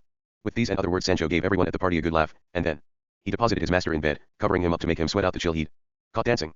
On the following day Don Antonio thought it would be a good idea to give the enchanted bust its trial, and he locked himself into the room where it was kept, with Don Quixote, Sancho, another two friends and the two young ladies who had made Don Quixote drop with exhaustion at the dance, and who had stayed the night with Don Antonio's wife. He told them all about the strange property it possessed, bound them to secrecy and informed them that this was the first time that its powers were to be put to the test. Only Don Antonio's two friends knew the secrets of the enchanted bust, and if he hadn't told them how it worked they would have been struck with the same amazement as the rest of them, no other reaction being possible, such was the immense skill with which it had been constructed. The first to approach the bust was Don Antonio himself, who spoke into its ear in a low voice, but not so low as not to be audible to all. "Tell me, bust, by the virtue inherent in you, what am I thinking at this moment?" And the bust replied, without moving its lips, in a clear and precise voice that all could hear, "I do not divine thoughts." Everyone was dumbstruck at this, all the more so because there was nobody in the room or anywhere near the pedestal who could have replied. "How many of us are there here?" Don Antonio asked. And the answer came in the same quiet tone. "You and your wife, with two friends of yours and two of hers, and a famous knight, called Don Quixote de la Mancha, and a squire of his whose name is Sancho Panza." And now there was fresh amazement, now their hair stood on end with pure terror. Don Antonio stepped aside and said, "This is enough to convince me that I was not deceived by the man who sold you to me, O wise bust, talking bust, answering bust, admirable bust.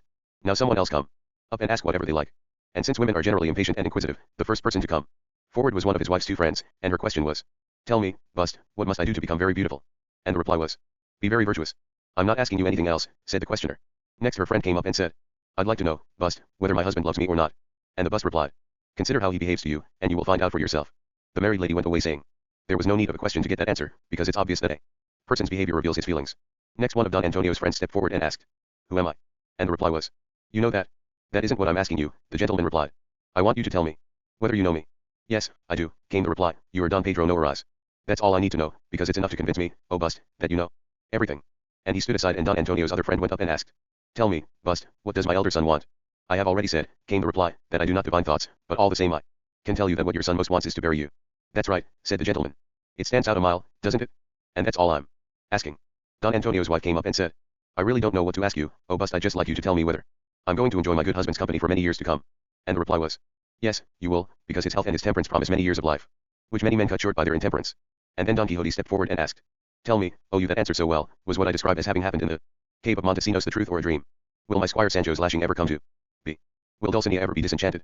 About that cave, came the reply, there is much to be said, there is a little of both in it. Sancho's lashing will take some time, Dulcinea's disenchantment will be accomplished in due course. That is all I want to know, said Don Quixote, because if I see Dulcinea disenchanted I shall reckon that all the good fortune I can desire has alighted upon me. The last questioner was Sancho. And what he asked was, am I going to be given another government by any chance, oh bust? Am I ever going to escape from this miserable life of a squire? Am I going to see my wife and children again? To which the reply was, you will govern in your own house, and if you go back there you will see your wife and children, and once you stop serving you will cease to be a squire. That's good, by God, said Sancho Panza. I could have told myself all that. The great prophet Stan's treason couldn't have done any better. You animal, said Don Quixote. What do you expect it to say? Isn't it enough that the replies this bust has given correspond to the questions put to it? Yes, it is, Sancho replied, but I'd just like it to be a bit more forthcoming and tell me some more. And this ended the questions and answers session. Yet it didn't put an end to the astonishment that possessed them all, except Don Antonio's two friends who were in on the secret. But Side Hammett Benengeli explains it at once, so as not to hold the world in the amazed belief that there was some extraordinary magical mystery enclosed within the bust, and so he says that Don Antonio Moreno had made it at home to amuse himself and amaze the ignorant, in imitation of one he'd seen in Madrid, the work of an engraver, and it was constructed like this. The slab was made of wood, painted and varnished to look like jasper, and the pedestal on which it rested was of the same material, as were four eagles' feet projecting from it to support the weight more securely. The bust, resembling the effigy of a Roman emperor, the color of bronze, was hollow, and it fitted into a hole in the slab so perfectly that the join was invisible. There was also a hollow in the pedestal, exactly under the hollow in the bust, and all this opened into the room underneath. Through this system of holes in the bust, slab and pedestal, a tin tube was neatly fitted so that nobody could see it. In the room below, the man who was to reply was stationed, with his mouth to the tin tube, and the voice downstairs went up it, and the voice upstairs came down it, as clearly articulated as through an ear trumpet, and so it was impossible to discover the trick. The answerer was a nephew of Don Antonio's, a sharp-witted, intelligent student, and since his uncle had told him who would be going into the room with him that day, it was easy for him to give a quick and precise answer to the first question, and he improvised answers to the others and, being intelligent, did so intelligently. And Side Hammett adds that this marvelous invention lasted for about 10 or 12 days, but then, as news spread through the city that Don Antonio had in his house an enchanted bust that replied to anyone who asked it a question, he was afraid that it might reach the ears of the watchful sentinels of our faith, so he told the inquisitors about it himself, and they ordered him to dismantle it and never to use it again, to prevent the ignorant rabble from being scandalized. But in the opinion of Don Quixote and Sancho, the bust remained an enchanted and responsive one, more to Don Quixote's satisfaction than to Sancho's. To please Don Antonio and honor Don Quixote and to give him another opportunity to perform his antics, the gentlemen of the city organized a riding at the ring to take place 6 days later, but it never happened, because of an event that will shortly be described. Don Quixote had an urge to wander through the city without ceremony and on foot, fearing that if he went on horseback the boys would chase after him, so he and Sancho went out for a walk with two servants that Don Antonio provided for him. As they strolled down a street, Don Quixote happened to look up and he saw written in large letters over a door the words books printed here, which pleased him no end, because he'd never seen a printing house and was keen to know what they were like. In he went, with all his retinue, and he saw men printing in one place, correcting in another, setting up the type over there, revising over here, and, in short, all the different activities of a large printing house. Don Quixote would approach one compartment and ask what was being done there. The workman told him, he expressed his amazement, and moved on. In another area he went up to a man and asked him what he was doing. The workman replied, this gentleman here, sir, and he indicated a man of good appearance and presence, and a certain solemnity, has translated an Italian book into our Castilian tongue, and I'm setting it up to be printed. What is the book's title? Don Quixote asked. To which the author replied, in Italian, sir, the book is called Ellie Bagatelle 5. And what does Ellie Bagatelle mean in our language? Don Quixote asked. Ellie Bagatelle, said the author, means something like trifles, and although the book has a humble title, it contains excellent material of real substance. I have a smattering of Italian, said Don Quixote, and I pride myself on being able to sing a few verses by Ariosto. But please tell me, sir, and I am not asking this out of any desire to test your knowledge, but merely out of curiosity, have you found the word pignata in your text? Yes, often, the author replied. And how do you translate it? Don Quixote asked. Cooking pot, the author replied. How else? God's body, said Don Quixote. You are advanced in Italian. I should be prepared to bet a tidy sum that where it says in Italian pas you say pleases, and where it says piu you say more, and that you translate su by above, and geo by beneath dot. Yes, I do, said the author, because these are their proper equivalents. I would venture to swear, said Don Quixote, that you are not a well-known man. For the world is always loath to reward fine minds and praiseworthy labors. Such skills going to waste. Such talents neglected. Such virtues scorned. And yet it seems to me that translating from one language into another, except from those queens of languages, Greek and Latin, is like viewing Flemish tapestries from the wrong side. When, although one can make out the figures, they are covered by threads that obscure them, and one cannot appreciate the smooth finish of the right side, and translating from easy languages is no indication of talent or literary ability, any more than transcribing or copying a document onto another piece of paper is. By this I do not mean to say that the exercise of translation is not to be given any credit, because there are worse and less profitable things that a man can do. From all this I exclude two famous translators. One is Dr. Cristobal de Figueroa, for his Pastor Fido, and the other is Don Juan de Uregi, for his Aminta 6 translations, which are so felicitous that they leave one wondering which is the translation and which is the original. But please tell me this, are you having This book printed on your own account, or have you sold the rights to a bookseller? I'm printing it on my own account, the author replied, and I'm hoping to make 1,000 ducats, at least, from this first printing, of 2,000 copies, because they'll sell like hotcakes at 6 reals each. Your accounts are in a fine way, I must say. Don Quixote replied. You do not seem to know anything about printers' credits and debits, or the agreements that they make with each other. I can promise you that when you find yourself loaded down with 2,000 copies of your book you'll soon be so exhausted that it will frighten you. Particularly if the book is at all abstruse and lacking in raciness. What do you mean, said the author. Do you want me to let a bookseller have it? And give me 3 maravedis for the copyright, and think he's doing me a great favor? I don't print my books to achieve fame, because my deeds have already made me well known. Profit is what I want, because without it fame isn't worth a farthing. God send you good luck, Don Quixote replied. And he moved on to another compartment, where he saw that they were correcting a sheet of a book entitled Light of the Soul 7, and when he saw it he said, although there are already many books of this sort, they are the ones that ought to be printed, because there are many sinners in this world, and countless lights are needed for so many who are in the dark.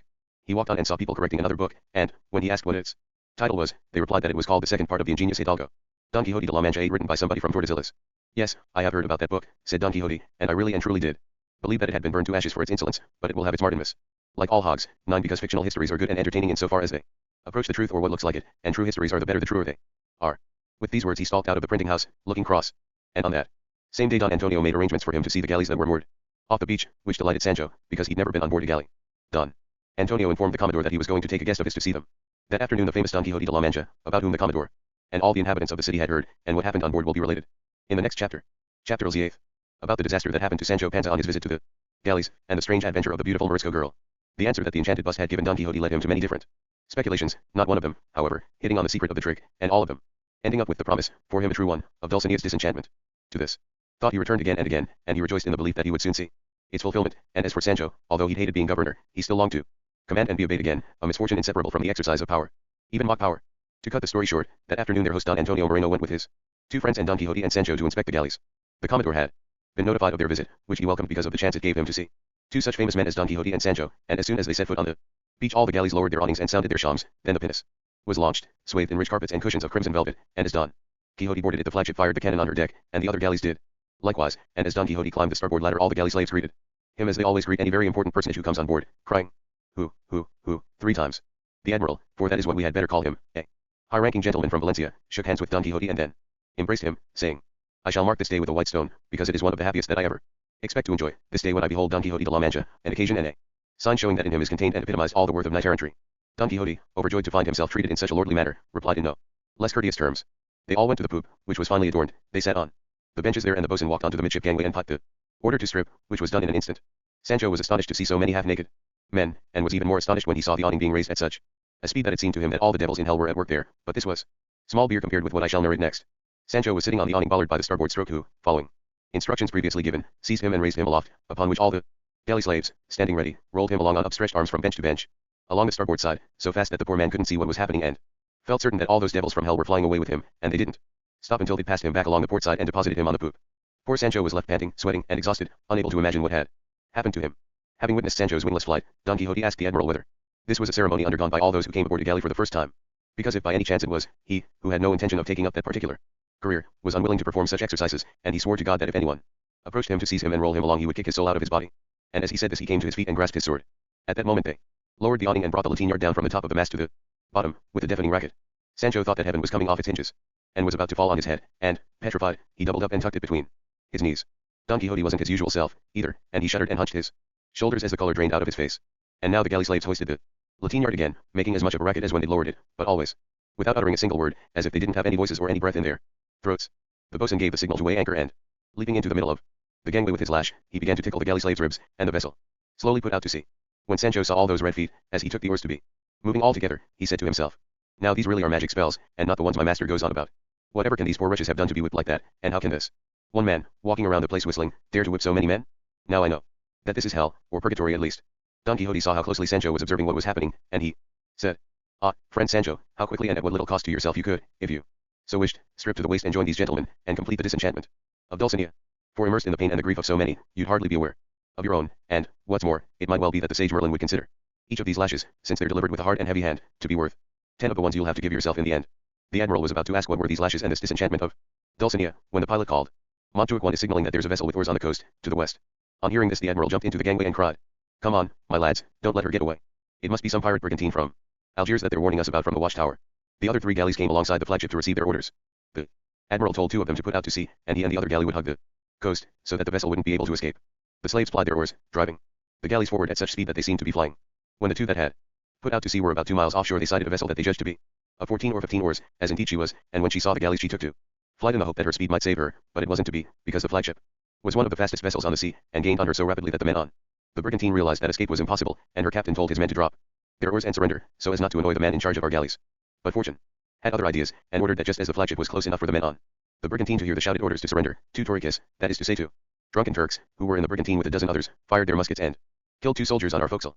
Seeing this, the admiral swore not to leave a single man on the brigantine alive, but as he went in at top speed to ram her she slipped away under the oars. The galley careered on past the other vessel, whose crew could see that there was no hope for them, but they made sail while the galley was turning, and they took to flight again, propelled now by their canvas as well as by their oars, but their rashness did them more harm than their diligence did them good, because the flagship overhauled them within half a mile, clapped her oars on top of them and took them all alive. The other 2 galleys now sailed up, and all 4 of them returned with their prize to the beach, where a vast crowd was waiting to see what they would bring back. The admiral anchored close in, and saw that the viceroy of Catalonia was waiting on the beach. He ordered the pinnace to be sent to fetch him, and the lateen yard to be lowered so as to hang from it, without the slightest delay. The captain and the other Turks captured on the brigantine, some 36 in all, fine-looking men, most of them musketeers. The admiral asked who was the captain of the brigantine, and the answer came in the Castilian language from one of the galley slaves, who later turned out to be a Spanish renegade. This lad you can see here, sir, he's our captain. And he pointed to one of the most handsome and elegant young men imaginable. He seemed to be under 20. The admiral asked him, "Tell me, you ill-advised dog, what led you to kill my soldiers, when you could see that escape was impossible? Is that the sort of respect to be shown to flagships? Don't you know the difference between temerity and courage? Faint hopes should make men brave, but not foolhardy." The captain was about to reply, but the admiral could not then listen to his answer, because he had to go and welcome the viceroy, who was climbing aboard with some of his servants and with worthies from the city. "That was good hunting, admiral," said the viceroy. "Yes," replied the admiral, "and your excellency is soon going to see just how good, in the shape of the game hanging from this yard arm." "What do you mean?" the viceroy asked. "They have killed," the admiral replied, "2 of the best soldiers in these galleys, flouting the law, all good sense and the accepted practice of war, and I've sworn to hang everyone I capture, in particular this young man, the captain of the brigantine." And he pointed to the lad, with his hands already bound and the rope round his neck, awaiting death. The viceroy looked at him and, on seeing him so handsome there, and so elegant, and so submissive, such beauty was like a letter of recommendation, and he felt the desire to save the lad, and he asked, "Tell me, captain, are you a Turk, or a Moor, or a renegade?" To which the lad replied, also in Spanish, "I am neither a Turk, nor a Moor, nor a renegade." "What are you, then?" the viceroy asked. "I am a Christian woman," said the lad. "A woman, and a Christian, in those clothes and in such a predicament. That's something sooner to be wondered at than believed." "Please suspend my execution, gentlemen," said the lad. "You haven't much to lose by postponing your revenge for as long as it takes me to tell the story of my life. What heart could be so hard as to fail to be softened by such words, for long enough, at least to hear what the unhappy youth had to say?" The admiral told him to say whatever he liked, but not to expect to be pardoned for his flagrant crime. With this permission the youth began to speak. "I was born of that race, unhappy and unwise, upon which a sea of misfortune has recently poured down. Yes, I was born of Morisco parents. Caught up in the torrent of their misfortune I was taken by an uncle and an aunt of mine to Barbary, and it was in vain that I told them I'm a Christian, as, indeed, I am, and not one of those false, specious Christians either, but a true Catholic. It didn't serve any purpose to tell the truth to those in charge of our unhappy banishment, and my uncle and aunt also refused to believe me. On the contrary, they thought it was a lie that I'd made up so as to stay in the land of my birth, and they forced me to go with them. I had a Christian mother and a father who was a man of sound sense and a Christian too. I sucked the Catholic faith. With my mother's milk, I was brought up to be well behaved, and neither in my speech nor in my manners have I ever given any signs of being a Morisco, so far as I am aware. As these virtues, for that is what I believe them to be, grew in me, so did my beauty, if indeed I am beautiful, and although the reserve and seclusion of my life was great, it wasn't great enough to prevent a young gentleman called Don Gaspar Gregorio, the eldest son of the lord of a nearby village, from finding opportunities to see me. How he saw me, how we spoke, how he fell madly in love with me, and I wasn't much saner in my feelings for him would make too long a story, particularly at a time when I'm fearing that this cruel rope threatening me is about to jam itself between my tongue and my throat, so I'll only say that Don Gregorio decided to go with us into exile. He mingled with the Moriscos leaving other villages, because he speaks the language very well, and during the journey he became friends with my uncle and aunt. For as soon as my father, a prudent and far-sighted man, had heard the first edict ordering us into exile, he left the village to look for somewhere abroad where we could all live, and he left many pearls and gems of great value, as well as money in the form of gold cruzados and doubloons, buried in a hiding place known only to me. He told me not to touch this treasure on any account if we were exiled before he returned. I obeyed him and, with my uncle and aunt, as I've said, and with other relations, we went to Barbary and settled in Algiers, which was the same as settling in hell. The king heard of my beauty, and rumor told him of my wealth, which proved in some ways to be fortunate for me. He summoned me, asked me what part of Spain I came from, and what money and jewels I'd brought with me. I gave him the name of our village and said that the jewels and the money were buried there, but that they could easily be retrieved if I went back for them. I told him all this in the hope that he might be blinded more by his covetousness than by my beauty. While we were talking, someone came to tell him that one of the most handsome and graceful young men imaginable had come to Algiers with me.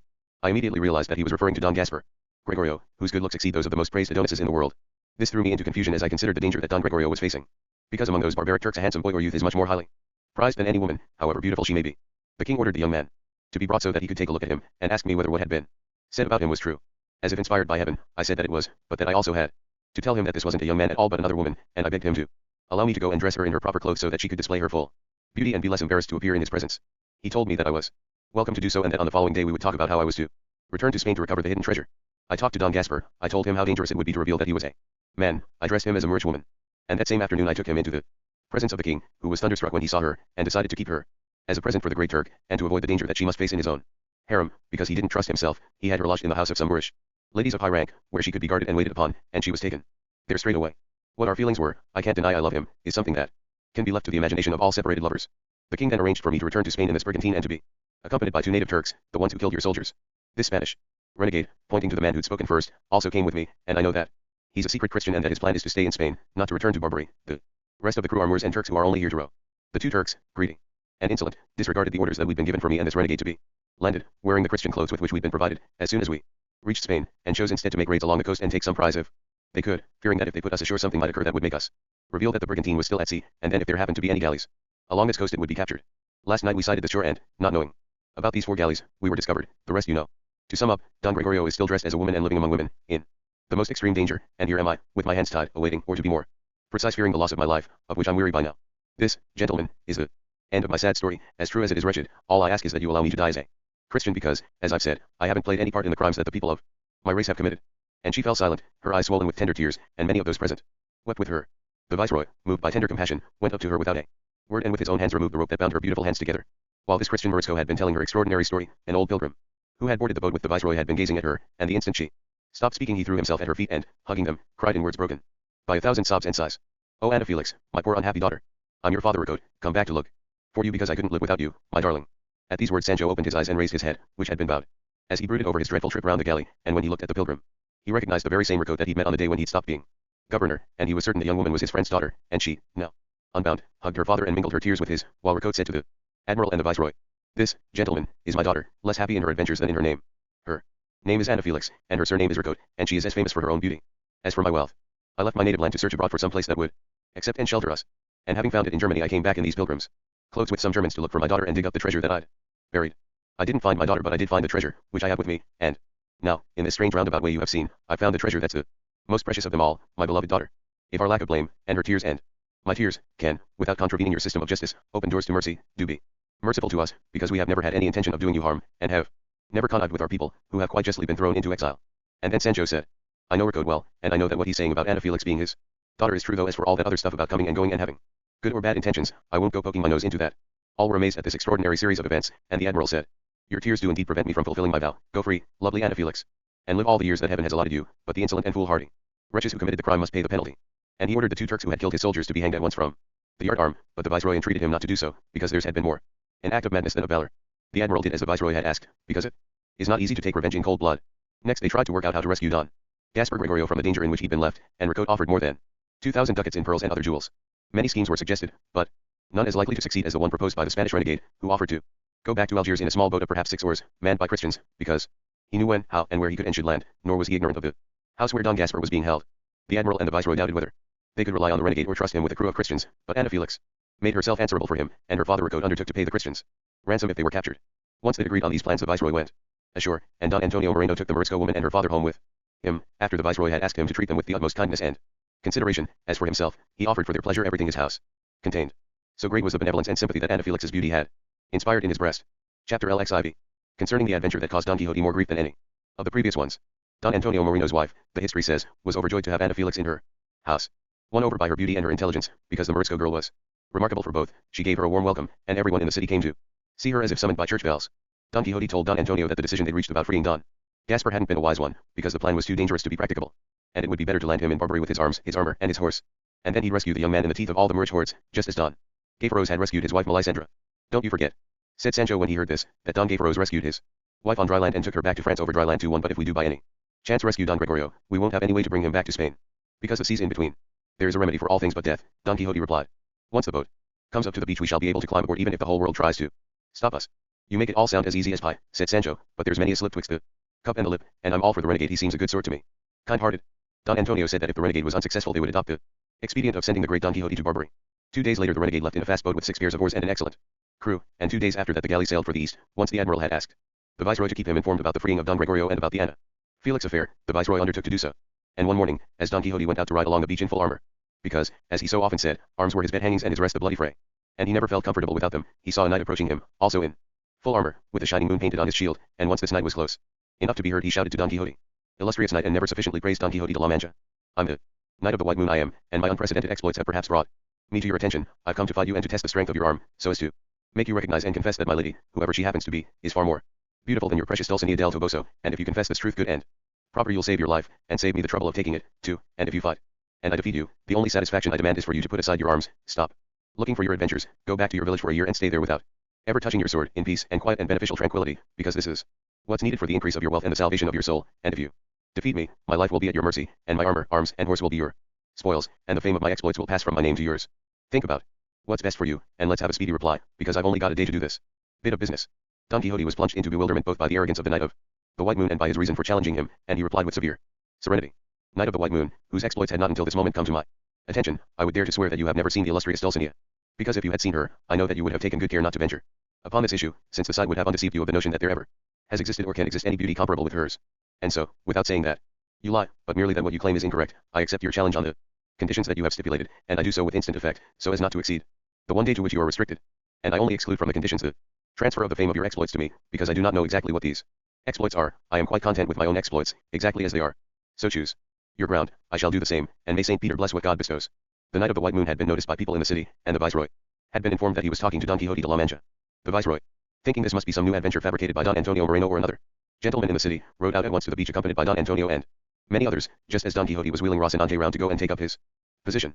When the Viceroy saw both men about to turn and charge, he planted himself between them and asked what was the cause of such a sudden combat. The Knight of the White Moon replied that it was a question of preeminence in beauty, and he summarized what he had said to Don Quixote, together with the acceptance by both parties of the conditions of the combat. The Viceroy rode over to Don Antonio and asked him in a whisper whether he knew who the Knight of the White Moon was, and whether this was some hoax being played on Don Quixote. Don Antonio replied that he didn't know who the man was, or whether the challenge was in jest or in earnest. This reply left the Viceroy undecided about whether to allow them to go ahead or not, but he couldn't imagine that it was anything other than a hoax, and so he drew aside, saying, "If there's nothing for it, gallant knights, but to confess or die, and if Don Quixote sticks to his guns and the Knight of the White Moon adheres to his cannon, so be it, and off you go." The Knight of the White Moon thanked the Viceroy in polite and well-chosen words for his kind permission, and so did Don Quixote, who, commending himself to heaven with all his heart, and to his Dulcinea, as was his custom before all battles, wheeled about to take up a little more ground, seeing that this was what his adversary was doing. Then, without a blast from a trumpet or any other martial instrument to give them the signal for the charge, they both at the same instant turned their horses, and since the Knight of the White Moon's horse was faster, he hurtled into Don Quixote 2/3 of the way along the course with such power that, even though he didn't touch him with his lance, he raised it seems, on purpose. He sent Rocinante and Don Quixote toppling over in an alarming fall. He was upon him in a trice, and putting his lance to his opponent's visor he said, "You are vanquished, Sir Knight, and you are a dead man unless you confess what we agreed in our challenge." Don Quixote, battered and stunned, did not raise his visor but spoke as from inside a grave, in a feeble, faltering voice. "Dulcinea del Toboso is the most beautiful woman in the world, and I am the most unfortunate knight in it, and it would not be right for my weakness to obscure that truth. Drive your lance home, Sir Knight, and take away my life, since you have taken away my honor." "I shall do no such thing," said the Knight of the White Moon. "Long live, unobscured, the fame of the Lady Dulcinea del Toboso's beauty. I shall be content if the great Don Quixote retires to his village for a year, or until further notice, as we agreed before engaging in this battle." The Viceroy and Don Antonio and many other people heard all this, and they also heard Don Quixote reply that so long as he was not asked to do anything to the prejudice of Dulcinea, he would comply as a true and dutiful knight. Now that Don Quixote had made his confession, the Knight of the White Moon turned his steed and, bowing his head to the Viceroy, rode at a canter into the city. The Viceroy told Don Antonio to follow him and be sure to find out who he was. Don Quixote was hauled to his feet and his face was uncovered, colorless and sweating. Rocinante was in such a sorry state that he couldn't move. Sancho, in the depths of despondency, had no idea what to say or do. He fancied it was all a dream or something worked by magic. Here was his master, defeated and forbidden to take up arms for a whole year, and he saw the light of the glory of his master's exploits dimmed, all the hopes of his latest promises wafted away like smoke before the wind. Sancho feared that Rocinante might be left crippled, or his master with a broken skull, though if this made it a bit less thick it would be no bad thing. Eventually Don Quixote was carried to the city in a sedan chair that the Viceroy sent for, and the Viceroy himself rode back there, longing to discover the identity of the Knight of the White Moon, who had buried Don Quixote in the Slough of Despond. Chapter LXV, which gives information about the identity of the Knight of the White Moon, and the rescue of Don Gregorio, and other events. Don Antonio Moreno followed the Knight of the White Moon, who was also pursued, and even persecuted by a crowd of boys, until they cornered him at an inn, inside the city. Don Antonio entered to find out who this knight was. A squire appeared, to receive the knight and remove his armor. The two men walked into a private room on the ground floor, followed by Don Antonio, raring to discover the knight's identity. Seeing, then, that this gentleman wasn't going to leave him alone, the Knight of the White Moon said, "I know well enough, sir, why you have come to discover who I am, and since there isn't any reason not to inform you, I shall do so, without straying one iota from the truth, while my servant is removing my armor. I would have you know, then, that my name is Sanson Carrasco, B.A., I'm from the same village as Don Quixote de la Mancha, whose madness and folly make all of us who know him feel sorry for him, and I'm one of those who felt sorriest of all, and in the belief that his well-being depends upon his resting, and staying in his own village and his own home, I worked out a scheme to achieve this, and so it must have been about 3 months ago that I took to the road as a knight-errant, calling myself the Knight of the Spangles, and intending to fight him and beat him, without hurting him, after establishing as a condition for our combat that the defeated knight would be at the disposal of the victor, and what I was intending to require of him, because I regarded him as defeated already, was that he must go back to his village and not leave it for a year, during which time he might be cured. But fortune managed things differently, because he knocked me off my horse and defeated me, so my plan failed. He went on his way and I went home, defeated, humiliated and battered by my fall, which was a particularly dangerous one. But that didn't make me any less determined to come back in search of him and defeat him, as you've seen today. And since he's so meticulous about observing all the ordinances of knight-errantry, there's no doubt at all that he'll keep his word and do what I've told him to do. This, sir, is how the matter stands, and I have nothing more to tell you. I entreat you not to reveal my identity or tell Don Quixote who I am, so that my good intentions can take effect and a man who has an excellent mind, if only all this chivalry nonsense is cleared out of it, can have it restored to him. Oh, my dear sir, said Don Antonio. God forgive you for the offense that you've committed against the whole world in attempting to restore the funniest madman in it to his senses. Don't you see, sir, that the benefits of Don Quixote's recovery can't be compared with the pleasure that his antics provide? But I suspect that all your ingenuity, my dear young graduate, won't be sufficient to make such a raving lunatic sane again. And if it weren't uncharitable to do so, I'd say that I hope Don Quixote never recovers. Because if he does, we won't only lose his antics but those of his squire Sancho Panza as well, any one of which is enough to make melancholy itself merry. I'll keep quiet, all the same, and I shan't say a word to him, just to see whether I'm right in my suspicion that all Señor Carrasco's efforts will be fruitless. Sanson replied that at all events the matter was now well in hand, and he anticipated a happy outcome. After Don Antonio had placed himself at his disposal, the graduate said goodbye, and with his arms and armor tied in a bundle on a mule he left the city immediately, on the horse that he'd ridden into battle, and he went back home, without anything else happening to him that needs to be recorded in this true history. Don Antonio reported to the viceroy what Carrasco had told him, and the viceroy was not very pleased to hear it, because Don Quixote's retirement meant the end of the entertainment enjoyed by all those who knew about his mad doings. Don Quixote stayed in bed for 6 days, dejected, depressed, broody and in the worst of spirits, turning the disastrous events of his defeat over and over in his mind. Sancho tried to console him, and among other things he said, "Do hold up that head of yours, sir, and cheer up, too, if you can, and give thanks to heaven that even if you were tumbled to the ground you didn't break any ribs, because, as you know, we can all expect to be given a dose of our own medicine every so often. And there isn't always bacon where there's hooks to hang it from, so a fix's end for the doctor, you don't need him to cure you of this illness of yours, and let's go back home. And stop looking for adventures in lands and towns we don't know. After all, if you think about it, I'm the one with the most to lose, even though you're the one who's worst off at the moment. When I stopped governing I also stopped wanting to be a governor. Ever again, but I didn't stop wanting to be a count, and that'll never happen if you stop being a knight-errant and don't become a king, and then all my hopes go up in smoke. Enough of that, Sancho, as you know, my retirement and reclusion will only last for 1 year, and then I shall return to my honorable profession, and I shan't be short of a kingdom to conquer and an earldom to give you. God hear what you said and the devil be deaf," said Sancho. "I've always heard that good hope is better than bad holding." As they were talking, Don Antonio walked in, showing all the signs of great joy and saying, "Splendid news, Don Quixote, sir, Don Gregorio is on the beach with the renegade." "Who went for him?" "What am I saying, on the beach? He's in the viceroy's house, and he'll be right here in a moment." Don Quixote showed some of the signs of a little joy, and said, "I have to admit that I am on the very verge of saying that I should have been happy had things turned out otherwise, so that I was obliged to sail for Barbary, where by the might of my arm I should have released not only Don Gregorio but all the Christian captives being held there. But what am I saying, poor wretch that I am? Am I not the one who has been defeated? Am I not the one who has been overthrown? Am I not the one who cannot take up arms for a year? So what can I promise? What am I bragging about, when it is fitter for me to handle a distaff than a sword?" "No more of that, sir," said Sancho. "Let the hen lie on though she has got the pip. It's your turn today and it's my turn tomorrow, and you mustn't let yourself be affected by these combats and these thumpings, because he who's down one day can be up the next. Unless he really wants to stay in bed, that is, I mean, just let his spirits drain away and never pluck up fresh courage for fresh fights. And now you get yourself up and welcome Don Gregorio. It sounds as if everyone's excited, so he must be in the house." And Sancho was right, because once Don Gregorio and the renegade had reported back to the viceroy about the expedition, the former, anxious to see Ana Felix, had come with the renegade to Don Antonio's house, and although when he was rescued from Algiers he was wearing woman's clothes, he'd exchanged them on the boat for those of a captive who'd been released with him, but regardless of what clothes he happened to be wearing, he would have shown himself to be a person worthy to be sought out, served and respected, because he was exceedingly handsome, and he seemed to be about 17 or 18 years old. Ricote and his daughter went to welcome him, the father with tears and the daughter with due demureness. There were no embraces, because where there is great love there is often little display of it. The beauty of Ana Felix and Don Gregorio, standing there side by side, amazed all those who saw it. Silence was the lover's spokesman, and their eyes were the tongues that proclaimed their pure and joyful feelings. The renegade described the ways and means that he'd employed to rescue Don Gregorio. Don Gregorio told them about the difficulties and dangers he'd faced among the women with whom he'd been left, not in a long speech, but in a few words, which indicated good sense in excess of his years. Finally, Ricote made handsome payment both to the renegade and to the oarsman. The renegade was restored to the bosom of the church, and from being a rotten limb was made whole and clean by penance and repentance. 2 days later the viceroy discussed with Don Antonio how it might be arranged for Ana Felix and her father to stay in Spain, because they thought there couldn't be any harm in allowing such a Christian daughter and such an apparently well-meaning father to remain there. Don Antonio offered to try to negotiate a solution in Madrid, because he had to go there on other business, and he indicated that many difficulties could be overcome there by means of favors and gifts. "No," said Ricote, present at this conversation, "we can't place our hopes in favors or in gifts, because the great Don Bernardino de Velasco, the Count of Salazar, one to whom His Majesty has entrusted our expulsion, won't heed any appeals, or promises, or gifts, or lamentations. Although it is true that he tempers justice with mercy, he can see that the whole body of our race is tainted and rotten, and so he applies to it the cautery that burns rather than the ointment that soothes, and thus, with wisdom, sagacity, diligence and the fear that he inspires, he has borne upon his broad shoulders the weight of this great project and duly put it into effect, and all our tricks, stratagems, pleadings, and deceptions haven't been able to blind his Argus eyes, too, always on the alert, so that not one of our people remains hidden from him like a root buried in the ground that later sprouts and bears poisonous fruit in a Spain now cleansed and free from the fears in which our rebel kept it. What an heroic decision by the great Philip III, and what unprecedented prudence to have entrusted it to the said Bernardino de Velasco. At all events, once I'm there I'll do all I can, and then let heaven do what it will, said Don Antonio. Don Gregorio will come with me to relieve the anxiety that his parents must be feeling at his absence, and Felix will stay with my wife in my house, or else in a convent, and I'm sure that the Viceroy will be happy for the worthy Rico to stay with him until we see the result of my negotiations. The Viceroy agreed to everything that Don Antonio had proposed. When Don Gregorio was informed of the plan, however, he said that on no account could he or would he leave Dona Ana Felix, but then, with the idea of going to see his parents, and subsequently devising some way of returning for her, he agreed to the proposal.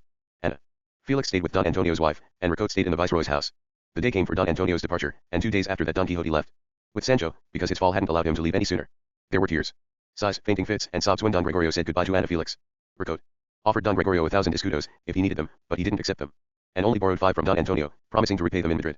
And with this the two men departed, and Don Quixote and Sancho left later, as stated, Don Quixote out of his armor, in traveling clothes, and Sancho off his dun, because it was carrying the armor. Chapter LXVI. Concerning what he who reads it will see, and what he who has it read to him will hear. As they left Barcelona, Don Quixote turned back to gaze at the place where he had fallen, and said, Here once stood Troy.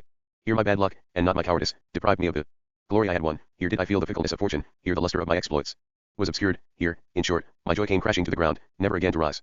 When Sancho heard this, he said, It's up to brave hearts, sir, to be patient when things are going badly, as well as being happy when they're going well, and that I know from my own experience.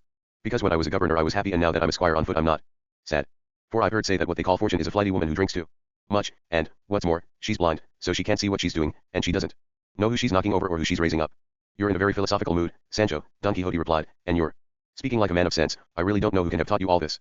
What I can tell you is that there's no such thing as fortune, and whatever happens in this world, good and bad, does not occur by chance, but by special providence of heaven. And for this reason it is often said that every man is the architect of his own fortune. And I have been the architect of mine, but not with the necessary prudence, and so my presumption has led to disaster, because I should have realized that my feeble Rocinante couldn't stand up to the mighty bulk of the horse of the Knight of the White Moon. But I took him on, I did what I could, I was overthrown, and although I lost my honor I did not lose, nor can I lose, the virtue of having kept my word. When I was a knight-errant, brave, and bold, I used to verify my own deeds with my arm and my actions, and now that I am a common squire I shall verify my own words by keeping the promise that I made. Forward then, Sancho my friend, and we shall spend our year of mortification in our own land, and in our seclusion we shall gain new strength to return to the profession of arms, which I shall never forget. Sir, Sancho replied, walking isn't such a very great pleasure for me that it makes me feel at all inclined to go on long marches. Let's leave all this armor hanging up on some tree instead of a bandit, and then with me on my dun's back and my feet off the ground we can travel as far each day as ever you please, because if you think I'm going to walk on and on and on you've got another think coming. Well said, Sancho, Don Quixote replied. Let my armor be hung up as a trophy, and at its feet, or all around it, we shall carve in the tree trunks what was written under the trophy of Orlando's arms and armor. Let no one move this armor or this sword, who will not prove his prowess with their lord. That sounds like a really good idea, replied Sancho, and if it wasn't for the fact that we wouldn't do very well without him on the journey home, we could hang Rocinante up too. I will not have either Rocinante or the armor hanged, said Don Quixote, for people to say, what a bad reward for good service. Right you are, Sancho replied, because, as sensible people say, the pack saddle shouldn't take the blame for what the donkey did, so since you're the one to blame for all this you'd better punish yourself and not vent your anger on your armor, because it's broken and bloody enough already, or on poor meek and mild Rocinante, or on my tender feet, making them walk more than what's right or proper. They spent the whole of that day in similar conversations, and then another 4 days, without anything happening to impede their progress, but as they entered the village on the 5th day they found a crowd of people at an indoor enjoying themselves, because it was a fiesta day. As Don Quixote rode up, a farmer shouted, One of these two gents here can tell us what's to be done about this wager of ours, because they don't know the parties. I shall most certainly do so, said Don Quixote, with the utmost rectitude, so long as I can manage to understand it. Well, it's just this, good sir, said the farmer. One of the villagers, who's so fat he weighs 20 stone, has challenged another man, a neighbor of his, who only weighs 9 stone, to a race. The agreement is that it's to be a 100 yards race, each of them carrying equal weight, and when the challenger was asked how the weights were going to be evened up, he said that the man he challenged, weighing 9 stone, should carry 11 stone of iron, and in this way the 20 stone of the thin man would equal the 20 stone of the fat man. No, that isn't right, Sancho butted in before Don Quixote could answer. And it's up to me to settle these doubts and give my opinion when there's a disagreement, because it was only a few days ago that I gave up being a governor and a judge, as everybody knows. You go ahead and reply, Sancho my friend, said Don Quixote. I'm not fit to feed a cat, my brain's so confused and out of order. Given this permission, Sancho addressed the farmers, who clustered around him with mouths agape as they awaited his verdict. What the fat man wants, my friends, simply won't do, and there isn't any justice about it at all, because if what I've heard said is true and it's up to whoever is challenged to choose the weapons, it isn't right for the other bloke to make a choice that means his opponent can't win. So to my mind the fat challenger should prune, trim, lop, polish and smooth 11 stone of his flesh away from this part of his body and from that, just as he pleases, and then he'll be left weighing 9 stone, the same as his opponent, and they'll be able to race on equal terms. By all that's holy, said a farmer who heard Sancho's verdict, this gentleman has spoken like a saint and given judgment like a canon. But it's certain that the fat man won't part with an ounce of his flesh, let alone 11 stone of it. It'll be best for them not to race at all, commented another, and then the thin man won't be ground into the dust by the iron, nor will the fat man lose any flesh, so let's spend half the wager on drink and take these gents to the tavern with the best wine, and On my own head be my hat when it rains. Gentlemen, said Don Quixote, I am grateful to you, but I cannot stop for an instant, because certain sad thoughts and events oblige me to appear discourteous and to depart without delay. And spurring Rocinante he rode on, leaving the farmers amazed at having seen such a strange figure, and sampled the shrewdness of his servant, for that was what they judged Sancho to be. And another of the farmers said, if the servant's that clever, what must the master be like? I bet if they go and study in Salamanca they'll be high court judges in a brace of shakes, because you're wasting your time unless you study and you can pull strings and you also have a bit of luck, and then when you're least expecting it you find a mace in your hand or a mitre on your head. Master and servant spent that night out in the fields, under the stars, and as they continued their journey on the following day they saw a man walking towards them, with two satchels hanging from his neck and a javelin or pike in his hand, all of which made him look like a foot messenger. When he came close to Don Quixote he quickened his pace, trotted up to him, and, embracing his right thigh because he couldn't reach any higher, he said, with every sign of great joy, "Oh, Don Quixote de la Mancha, sir, what happiness it will bring to the heart of my master the Duke when he knows that you're returning to his castle because he's still there with my mistress the Duchess." "I do not recognize you, my friend," Don Quixote replied, "and I cannot tell who you are unless you inform me." "I'm Tozelos, Don Quixote, sir," the messenger replied, "my master the Duke's lackey, the one who refused to fight you about the marriage of Don Rodriguez's daughter." "Good God," said Don Quixote, "can you really be the man whom my enemies the enchanters turned into that lackey you have just mentioned, to rob me of the honor of victory in that combat?" "No, no, good sir," replied the messenger, "there wasn't any enchantment or face changing. I was as much the lackey Tozelos when I entered the list as I was when I left them. I wanted to marry without a fight, because I liked the look of the lass, but it all went wrong as soon as you left our castle. My master the Duke ordered me to be given 100 strokes of the birch for disobeying the orders he issued to me before the battle, and the upshot of it all is that the girl's a nun now, and Don Rodriguez has gone back to Castile, and I'm on my way to Barcelona to take a bundle of letters from my master to the viceroy. If you'd like a swig of wine, the real stuff though a bit warm, I've got a gourdful of the best here, and some slices of tronc cheese that'll be a good waker up of your thirst if it happens to be asleep." "Yes, I'll see your cards," said Sancho, "and let's forget about the courtesy sticks. So start pouring, good old Tozelos, and a fig to all the enchanters in the Indies." "In a word, Sancho," said Don Quixote, "you are both the greatest glutton and the greatest ignoramus on this earth, because you refuse to be persuaded that this messenger is enchanted, that this Tozelos is a sham. You stay with him and fill your belly. I shall go on slowly ahead, and wait for you." The lackey laughed, unsheathed his gourd, unpacked his cheese slices and took out a small loaf, and he and Sancho sat down on the lush grass, and in peace and good fellowship they gobbled up the contents of the satchels, with such an appetite that they even licked the bundle of letters, because it smelled of cheese. Tozelos said to Sancho, "I reckon that master of yours, Sancho my friend, is short of a few marbles." "What do you mean?" Sancho retorted. "He isn't short of anything, he always pays on the dot, especially if the coinage is madness. I can see it clearly enough and I tell him so clearly enough, but what's the use? And he's even worse now, because he's been defeated by the Knight of the White Moon." Tozelos begged Sancho to tell him what had happened, but Sancho replied that it was bad manners to keep his master waiting, and there'd be time enough to tell him some other day, if ever they met again. And after shaking the crumbs off his smock and out of his beard, he pushed his dun on ahead of him, said goodbye, left Tozelos and caught up with his master, who was waiting for him in the shade of a tree. Chapter LXI. About the decision that Don Quixote took to become a shepherd and lead a rustic life until the year of his promise elapsed, together with other truly excellent and entertaining events. If there were many thoughts troubling Don Quixote's mind before he was vanquished, there were many more of them afterwards. He was waiting in the shade of the tree, as stated, and there, like flies to honey, thoughts came crowding in upon him and stinging him. Some of them concerned Dulcinea's disenchantment, others the life that he was about to lead during his enforced retirement. Sancho appeared and praised the generosity of the lackey Tozelos. "Can it be possible, Sancho," said Don Quixote, "that you still believe that man to be a real lackey? It appears you've forgotten all about seeing Dulcinea transformed into a peasant girl, and the Knight of the Spangles changed into the young graduate Carrasco, both of which were the work of the enchanters who pursue me.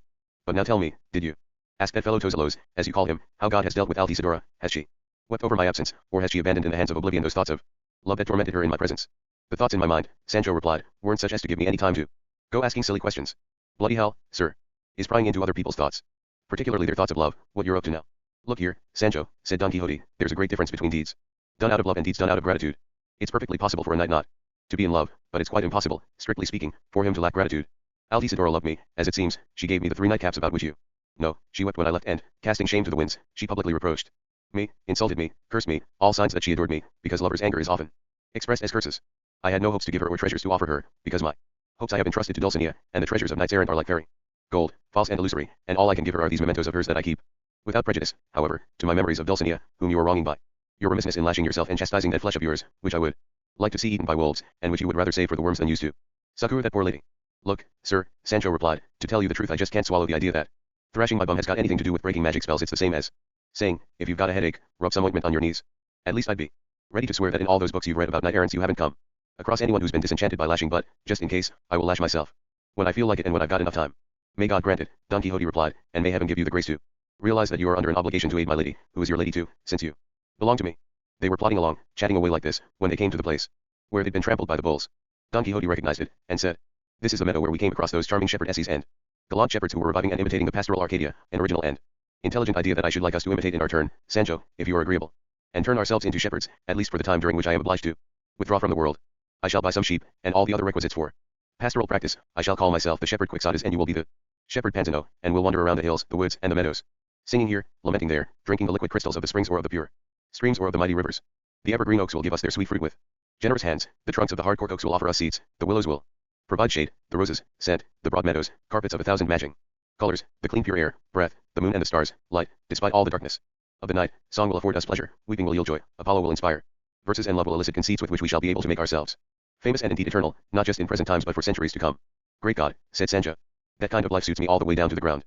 And what's more, as soon as the graduate Carrasco and Master Nicholas the barber see what it's like, they're going to want to take it up and turn into shepherds too, and we'd better pray to God that the priest doesn't get it into his head to climb into the fold with us, being as jovial and fond of a giggle as he is. You have spoken very well, said Don Quixote, and if the graduate Sanson Carrasco joins the pastoral fraternity, as he most certainly will, he can call himself the shepherd Sansonino or alternatively the shepherd Carrascan. Nicholas the barber can call himself Miculoso, just as that Boscan of old was called Nemoroso, one I don't know what name we can give to the priest, except some derivative like the shepherd Curiambro. As for the shepherdesses whose lovers we are going to be, we shall be able to pick and choose their names just as we please, and since my lady's name is as suitable for a shepherdess as for a princess, I needn't bother to look for another better one, and you, Sancho, can give your lady whatever name you like. I don't intend, said Sancho, to give her any other name than Tirsanna, which will go well with her fatness and her real name, Teresa, and what's more, when I praise her in my rhymes it'll be a sign of my chaste desires, because I'm not going round other men's houses in search of better bread than what is made from wheat. The priest had better not fix himself up with a shepherdess, though, because he's supposed to give a good example, and if the graduate wants one, on his own head be it. My God, said Don Quixote. What a life we're going to lead, Sancho my friend. All those chimes regaling our ears, all those Zamora pipes, all those tabors, all those tambourines, all those rebecks, and maybe amidst all these different sounds the albogoos will ring out. Then we shall have nearly all the pastoral instruments. What are albogoos? Sancho asked. I've never heard of them or seen one in all the days of my life.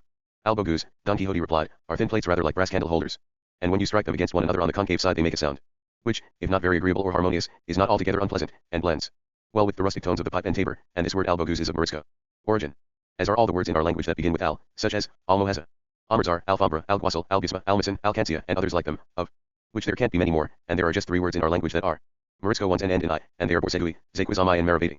Alheli and alfakitu are recognizable as Arabic words both by their initial al and by their final I. I have told you this in passing because mentioning albogoos brought it to mind, and the facts that, as you know, I am something of a poet, and that the graduate Sanson Carrasco is an excellent one, will be of great assistance to appear to perfection in this profession.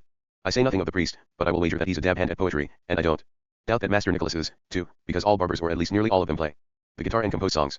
I shall complain of absence, you will sing your own praises as a constant lover, the shepherd Carrascan, as a scorned one, the priest Curiambro, as whatever suits him best, and we shall all have the most wonderful time. To which Sancho replied, I'm such an unlucky man, sir, that I'm afraid the day will never come when I can do all those things you said. Oh, what smooth spoons I'm going to make for myself when I'm a shepherd. All that custard, all that cream, all those garlands, all those other pastoral knickknacks that might make my name as a wise man but will get me known as a nifty one. My daughter Sanchica will bring our food to us to the fold. But watch out, though. She's a good looker she is, and there are shepherds out there who aren't so much simple souls as out and out scoundrels, and I wouldn't want her to come out cheering and go home shorn, because there's as much of this lovey-dovey stuff and wicked urges out in the fields as inside the cities, in shepherds' huts as in royal palaces. And if you take away the opportunity you take away the sin, and out of sight out of mind. And a clean pair of heels is better than good men's pleas. No more proverbs, Sancho, said Don Quixote. Any one of those that you've quoted is sufficient to make your meaning clear, and I've often advised you not to be so prodigal with your proverbs, and to exercise some restraint with them, but I seem to be preaching in the wilderness, and mother whips me, and I whip my top. To my mind, said Sancho, you're like the one about the kettle calling the pot burnt arse. You're telling me not to come out with any more proverbs, and then you go stringing them together 2 by 2.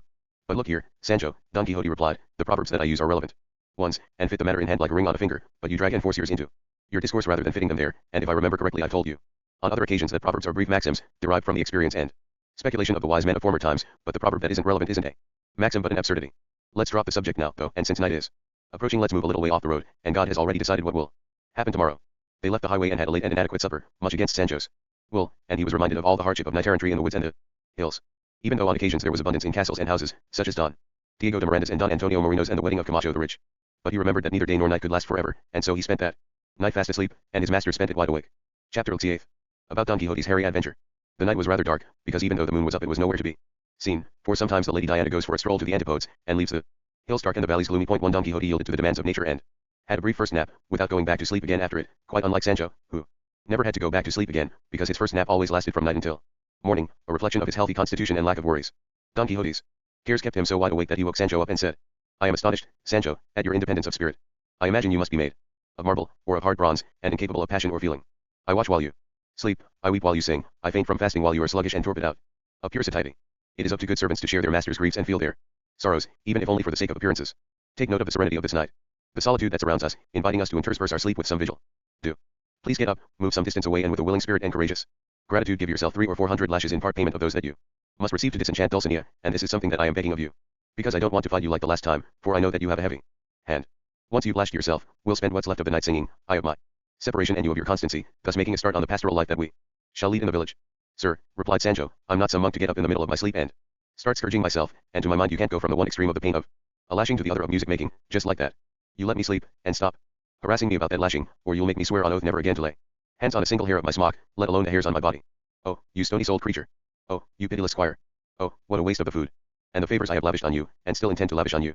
Thanks to me, you have been a governor, and thanks to me you cherish hopes of being a count in the near future, or of acceding to some similar title, and the fulfillment of this will not be delayed by any longer than the end of this year, because post tenebris spero luciem tu. I don't know what that means, Sancho replied, all I do know is that so long as I'm asleep I'm rid of all fears and hopes and toils and glory, and long live the man who invented sleep, the cloak that covers all human thoughts, the food that takes away hunger, the water that chases away thirst, the fire that warms the cold that cools the heat, and, in short, the universal coinage that can buy anything, the scales and weights that make the shepherd the equal of the king and the fool the equal of the wise man. There's only one drawback about sleep, so I've heard it's like death. Because there's very little difference between a man who's asleep and one who's dead. I've never heard you speak, Sancho, said Don Quixote, with such elegance, and now I can appreciate the truth of that proverb that you sometimes quote, not who you were bred with, but who you are fed with. Damn it all, master, Sancho retorted. I'm not the one stringing proverbs together. Now, they're pouring out of your mouth 2 by 2 faster than out of mine, but there must be one difference between mine and yours. Yours come at the right time and mine at the wrong time, but then they're all proverbs. As they talked they heard a dull rumble and then a strident cacophony spreading throughout the surrounding valleys. Don Quixote stood up and grasped his sword, and Sancho huddled under his dun, with the bundle of armor on one side of him and the pack saddle on the other, as full of fear and trembling as Don Quixote was of excitement. The noise was growing and coming closer and closer to the 2 frightened men, or rather to the 1 frightened man, because we know all about the courage of the other. What was happening was that some men were taking more than 600 pigs to sell them at a fair, and, as they drove them along, the din of the trampling and the grunting and the snorting was so great that it deafened Don Quixote and Sancho, who couldn't make out what it was. The far spread grunting herd stampeded up, and, showing no respect for Don Quixote's authority, or for Sancho's, they trampled over the 2 of them, destroying Sancho's bulwarks and toppling not only Don Quixote but Rocinante as well. This grunting, stampeding herd of unclean animals appearing from nowhere threw the pack saddle, the armor, the dun, Rocinante, Sancho and Don Quixote into confusion and onto the ground. Sancho picked himself up as best he could, and asked his master for his sword, saying that he wanted to kill half a dozen of those great unmannerly swine, because by now he realized what they were. Don Quixote said, let them be, my friend, this affront is a chastisement for my sin, and it is heaven's just punishment of a vanquished knight-errant for jackals to eat him, wasps to sting him, and pigs to trample him. It must also be heaven's punishment of vanquished knight-errant squires, Sancho replied, for flies to bite them, lice to eat them and hunger to wage war on them. If we squires were the sons of the knights we serve, or some sort of close relations, it'd be fair enough if we got lumbered with the punishment for their sins down to the 4th generation, but what have the panzas got to do with the Quixotes? Never mind though. Let's settle down again and sleep for what little's left of the night, and God will send his light and then we'll see. You sleep, Sancho, Don Quixote replied, you were born to sleep, and I, who was born to keep vigil, will, in the time between now and daybreak, give free rein to my thoughts, and vent them in a little madrigal that, unbeknown to you, I composed in my head last night. To my mind, said Sancho, there can't be all that many thoughts that you can use for making up rhymes.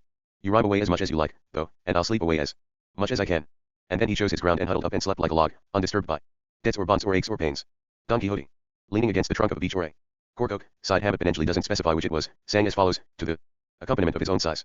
When, love, I pause to heed the anguish that you deal me with your blows. In search of death I speed, and hope to find an end there to my woes. But as I reach my goal, my haven in this stormy sea of pain, such joy pervades my soul. I turn away, for I feel strong again. So living ends my life, and dying gives me back my vital breath. A paradox of strife that keeps me dead in life, alive in death. 3. He accompanied each line with a spate of sighs and a torrent of tears, as one whose heart had been pierced by the grief of his defeat and his separation from Dulcinea. And now the day came, and the sun sent its rays down onto Sancho's eyes, and Sancho awoke and roused himself, shaking and stretching his sluggish limbs. He examined the ravages wrought to his pantry by the pigs, and cursed the whole herd of them, and more.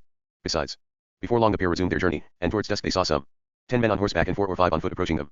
Don Quixote's heart flinched and Sancho's quailed, because the men coming closer and closer were carrying lances and shields, and looked ready for war. Don Quixote turned to Sancho and said, if, Sancho, I could make use of my weapons, and my promise had not tied my hands, I should consider this array descending upon us as very small beer indeed, but it could be something quite different from what we fear. The men on horseback rode up and, brandishing their lances, they surrounded Don Quixote without uttering a word, and thrust them at his back and his chest, threatening him with death. One of the men on foot, with a finger over his lips to warn the knight to keep quiet, took Rocinante by the bridle and led him off the road, and the others, driving Sancho and his dun in front of them, all in an extraordinary silence, followed the man with Don Quixote, who tried 2 or 3 times to ask where he was being taken and what they wanted of him, but no sooner had he opened his lips than his captors closed them again with the tips of their lances, and the same thing kept happening to Sancho, because whenever he showed signs of talking one of the men on foot prodded him with the goad, and then did the same to the dun, as if the animal were trying to speak as well. Night fell, they quickened their pace, the 2 captives' fear increased, all the more so when every so often they heard, get a move on, you troglodytes. Keep quiet, you barbarians. We'll make you pay, you cannibals. Don't complain, you Goths, and don't open your eyes, you murderous Polyphemus is for you bloodthirsty lions, and other similar names, with which they tormented the ears of the wretched master and servant. Sancho was thinking to himself, us, chomping lice. Us, baboons and animals. Us, goats and hippopotamuses. I don't like these names at all. It's an ill wind that's going to winnow this pile of grain. All our troubles are coming together, like a thumping to a dog, and let's hope this terrible adventure ends in nothing worse than a thumping. Don Quixote was in a daze, and however hard he thought about it he couldn't fathom what might be the meaning of all those insults being directed at them. All he could conclude was that no good was to be hoped from them, and plenty of evil was to be feared. And now, about an hour into the night, they reached a castle, which Don Quixote realized was the Duke's, where he'd stayed a little earlier. Goodness me, he said to himself when he recognized the building. What's happening now? In this house, indeed, all is courtesy and kindness, but for the vanquished good turns to bad, and bad to worse. They entered the main courtyard of the castle and saw it decked out in a way that increased their amazement and redoubled their fear, as will be seen in the next chapter. Chapter LXIX. About the strangest and most singular experience undergone by Don Quixote in the whole course of this great history.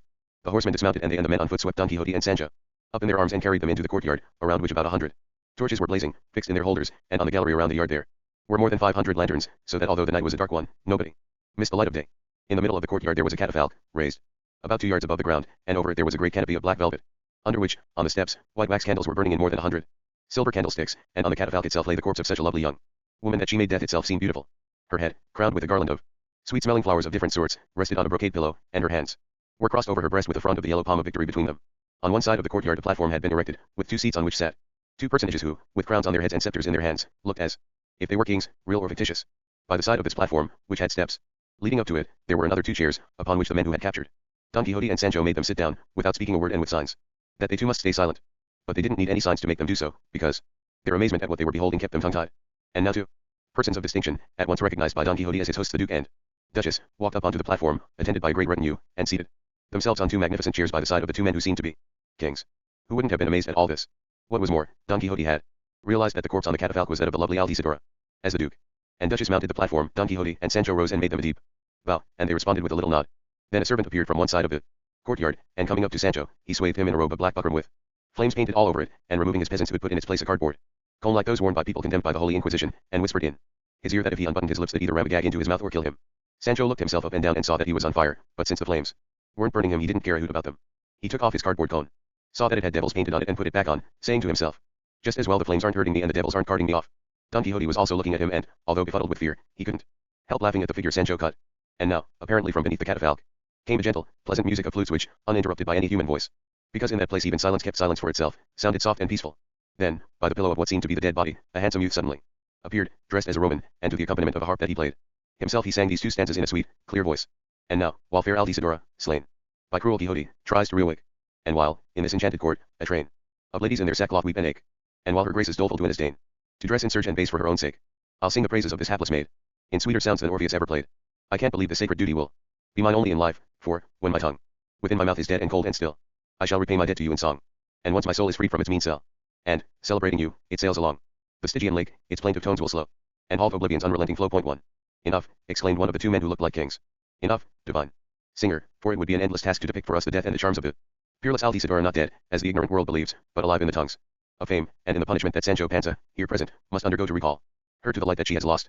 And so, O Rhadamanthus, you who sit in judgment with me in gloomy Hades' darkest caves, you who know everything determined by the inscrutable fates concerning this maiden's return to life, speak up and reveal it now, so that the good that we expect from her restoration is not delayed.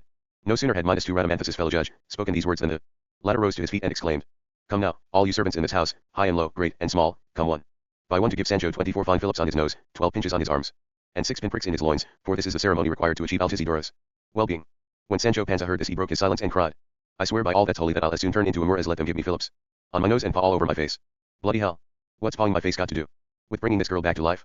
Give a clown your finger and he'll grab your hand. Dulcinea gets enchanted, and I get thrashed so that she can be disenchanted.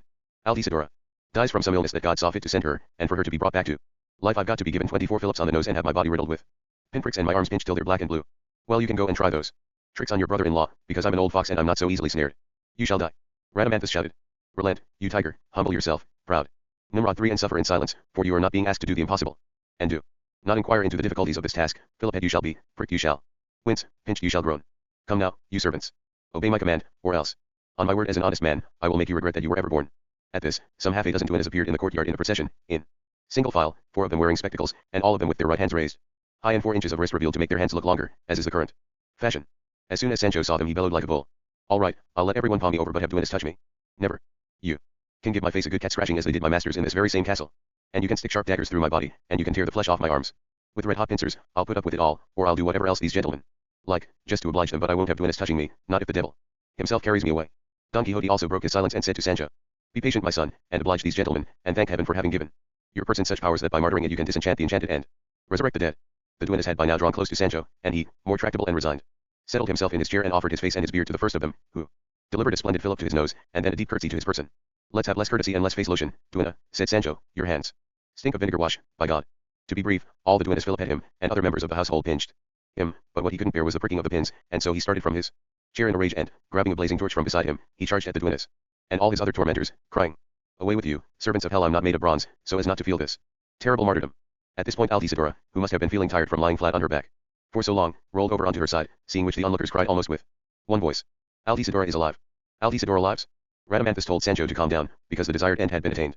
As soon as Don Quixote saw Altisidora stirring, he went to kneel before Sancho with the words, now is the time, my dearly beloved son, not merely my squire, to give yourself some of the lashes that you must undergo to disenchant Dulcinea. Now, I say when your virtue has been matured and made ready to work the good that is expected of you. To which Sancho replied, that wouldn't be so much gilding the lily as piling codswallop on top of stuff and nonsense. A fine thing it'd be if after a pinching, a filliping and a pin pricking I got a lashing as well. All you lot need to do is get a nice big stone, tie it to my neck and chuck me down a well, which wouldn't bother me much if to sort out other people's problems. I've got to be the general scapegoat. You just leave me alone, or else I'll upset the apple cart, by God, and hang the consequences. By now Altisidora had sat up on the catafalque, and as she did so the shawms sounded out, accompanied by the flutes and the voices of all, crying, long live Altisidora! Long life to Altisidora! The Duke and Duchess and the King's Midas and Radamanthus came to their feet and, all of them together with Don Quixote and Sancho, went to receive Altisidora and help her down from the catafalque. And, pretending to have no strength in her body, she curtsied to the Duke and Duchess and the Kings and, directing a sidelong glance at Don Quixote, said to him, God forgive you, loveless knight, because through your cruelty I have been in the other world for what seems like more than 1,000 years, yet to you, the most compassionate squire in all the world, I give thanks for the life I again possess. From henceforth, friend Sancho, 6 of my ships are yours, I promise you them, so that you can have 6 shirts made, and if they are not all undamaged at least they are all clean. Sancho kissed her hands in gratitude, with his cardboard cone in his hand and his knees on the ground. The Duke ordered the cone to be taken from him and his hood to be returned and his smock to be put back on and the fiery robe taken off. Sancho begged the Duke to be allowed to keep his robe and his mitre, because he wanted to take them back home with him as keepsakes to remind him of that incredible adventure. The Duchess replied that he could indeed keep them, for he well knew what a very great friend of his she was. The Duke ordered the courtyard to be cleared, and everybody to retire to their rooms, and Don Quixote and Sancho to be taken to where they slept before. Chapter LXX, which follows 69 and deals with matters that are indispensable for the comprehension of this history. Sancho slept that night on a truckle bed in the same room as Don Quixote, something he'd have avoided if he could, because he knew only too well that his master wasn't going to let him sleep with all his questions and answers, and he himself didn't feel much like talking, because the pains of his recent martyrdom were still with him and didn't let his tongue flow freely, and it would have suited him better to sleep alone in a hovel rather than with someone else in that splendid room. His fears were so well founded and his suspicions so accurate that no sooner had his master climbed into bed than he said, and what is your opinion, Sancho, about tonight's events? Great indeed is the power of indifference and disdain, as you have seen with your own eyes in Altisidora, slain by no other arrows or sword or other instrument of war or deadly poison than the thought of the severity and scorn with which I have always treated her. She was welcome to die when and how she liked, and to leave me be, Sancho replied. I never made her fall in love or scorned her in all my born days. I just don't know and can't fathom how the welfare of that Altisidora girl, with more flightiness than good sense about her, can have anything to do with the martyrdom of Sancho Panza. As I pointed out before, now I really can see that there are such things as enchanters and magic spells, and may God deliver me from them, because I don't know how to deliver myself. All the same, I'd ask you very kindly to let me sleep and not fire any more questions at me, unless you want me to throw myself out of the window. Sleep away, friend Sancho, Don Quixote replied, if the pinpricks and the pinches and the fillips you've been given will let you. None of all that pain, said Sancho, was as bad as the insult of being Philip had. Because it was duennas that did it, confound a lot of them. And I'll again ask you very kindly to let me sleep, because sleep gives relief from the woes that we have when awake. So be it, said Don Quixote. And may God watch over you. And the pair did fall asleep, and during this interval Side Habit, the author of this great history, decided to explain what it was that had moved the Duke and Duchess to rig up all the paraphernalia just described. And he says that the graduate Sanson Carrasco hadn't forgotten about how the Knight of the Spangles had been toppled and defeated by Don Quixote, which spoiled all his plans, and he decided to try again, hoping for a happier outcome. And so, having discovered Don Quixote's whereabouts from the page who'd taken the letter and the present to Sancho's wife Teresa Panza, he looked out some more armor and another horse, and painted the white moon on the shield, and then took it all off on a mule led by a farmer not his former squire Tom Cecil, to avoid recognition by Sancho or Don Quixote. So Sanson reached the Duke's castle, and the Duke informed him of the route that Don Quixote had taken, intending to participate in the jesting at Saragossa.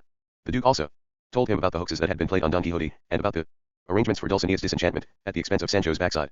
And, finally the Duke gave an account of the hoax played by Sancho on his master, making him believe that Dulcinea had been enchanted and turned into a peasant girl, and of how his wife the Duchess had made Sancho believe that he was the one who had been deceived, because Dulcinea really had been enchanted, all of which provoked deep amazement and hearty laughter in the young graduate as he pondered on Sancho's combination of sharp wits and simple-mindedness, and on Don Quixote's extremes of madness. The Duke asked him if he found the knight, and whether he defeated him or not, to return to the castle to tell him what had happened. The graduate did so. He went off in search of Don Quixote. He didn't find him in Saragossa. He continued his quest, and the remainder has already been narrated.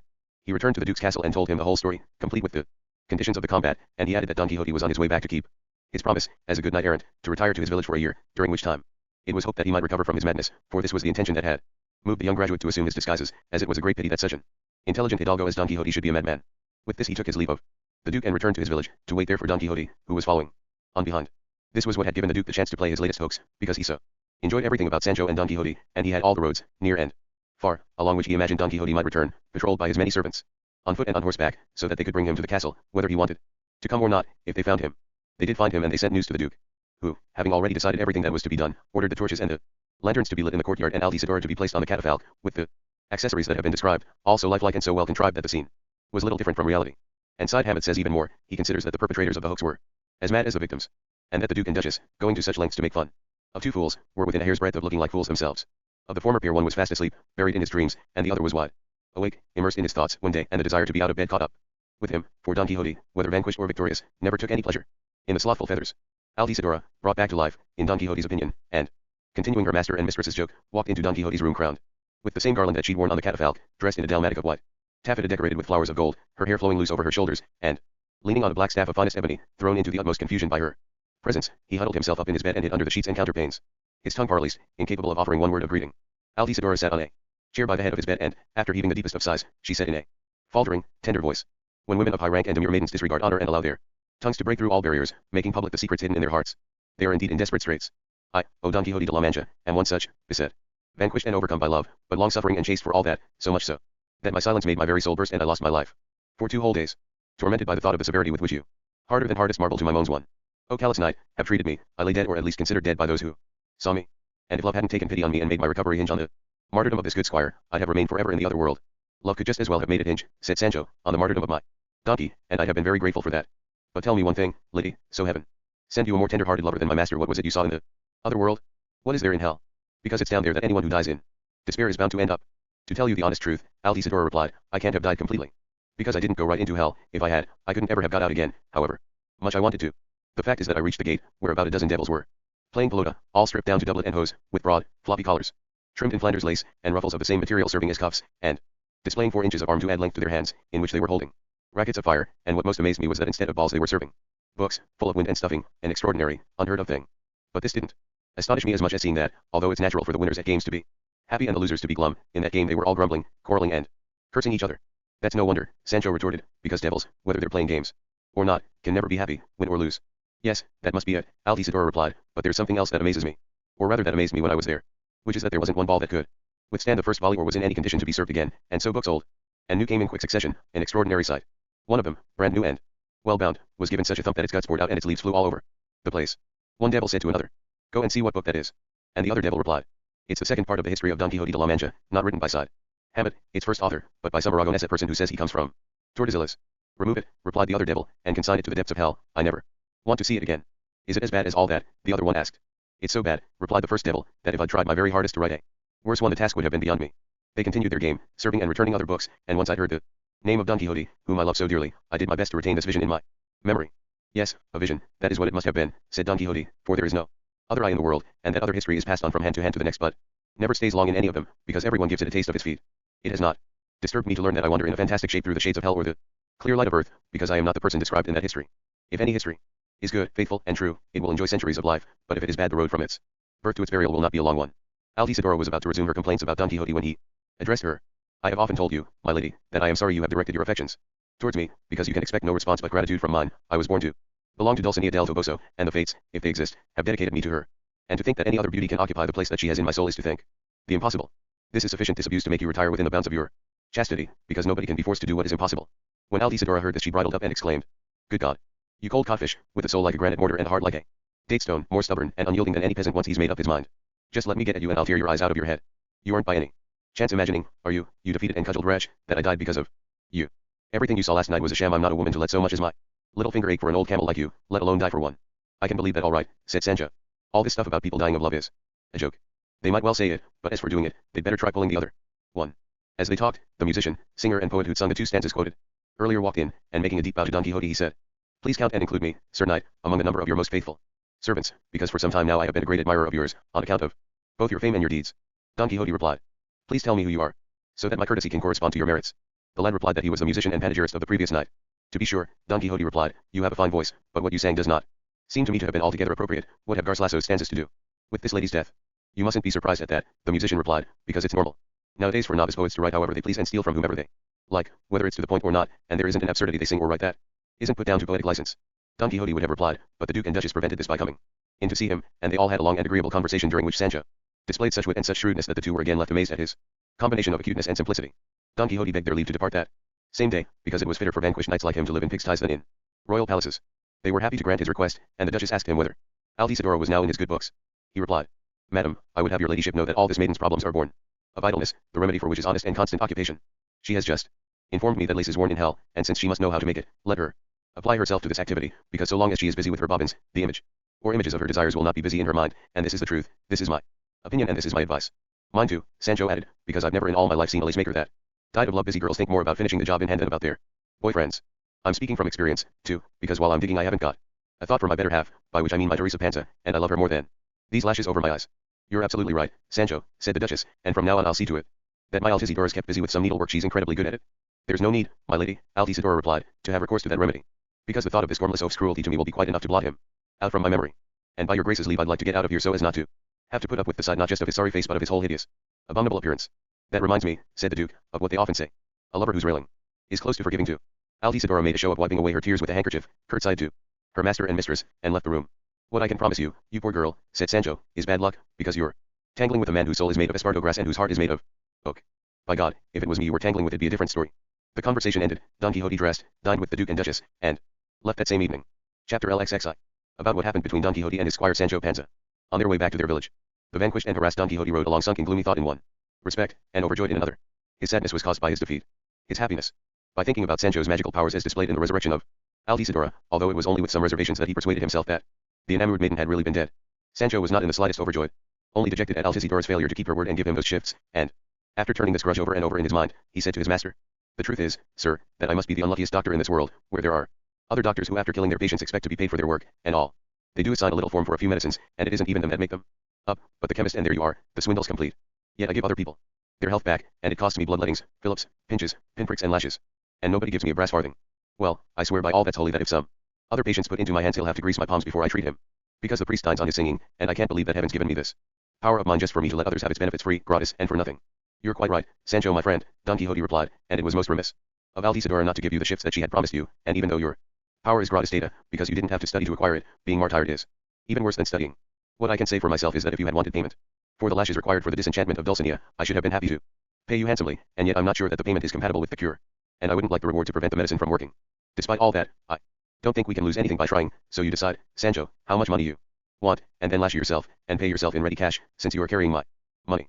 At these offers Sancho's eyes and ears gaped open, and he inwardly agreed to lash himself with a will, and he said, Very well, sir, I'm agreeable to going along with what you want, if there's something in it for me because my love for my dear wife and children forces me to seem grasping. So tell me this, how much will you give me for each lash I give myself?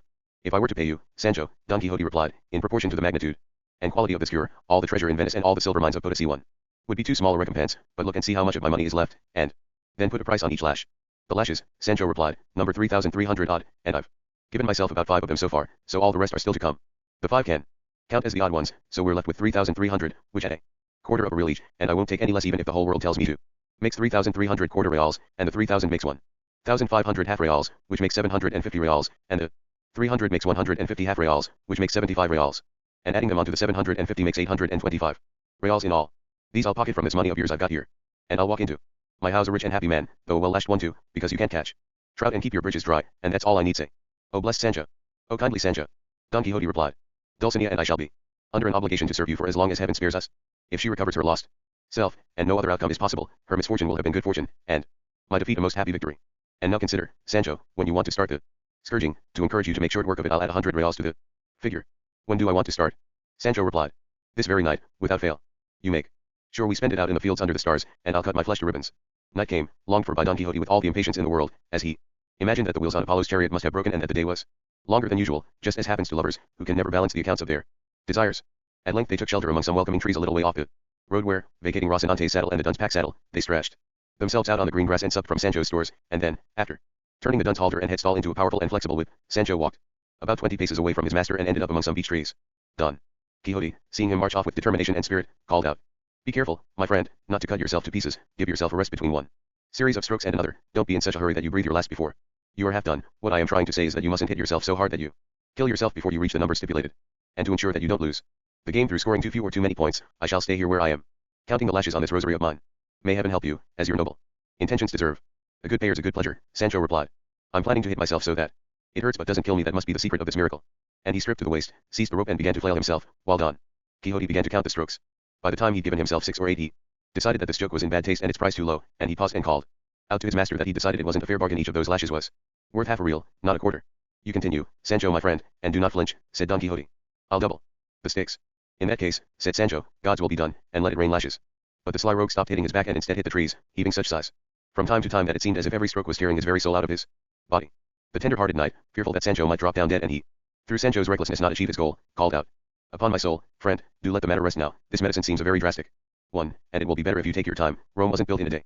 You've given yourself more than 1,000 lashes, if I've been counting correctly. That's enough for the time being. An ass, if I may use a vulgar expression, endures its burden, but not more than its burden.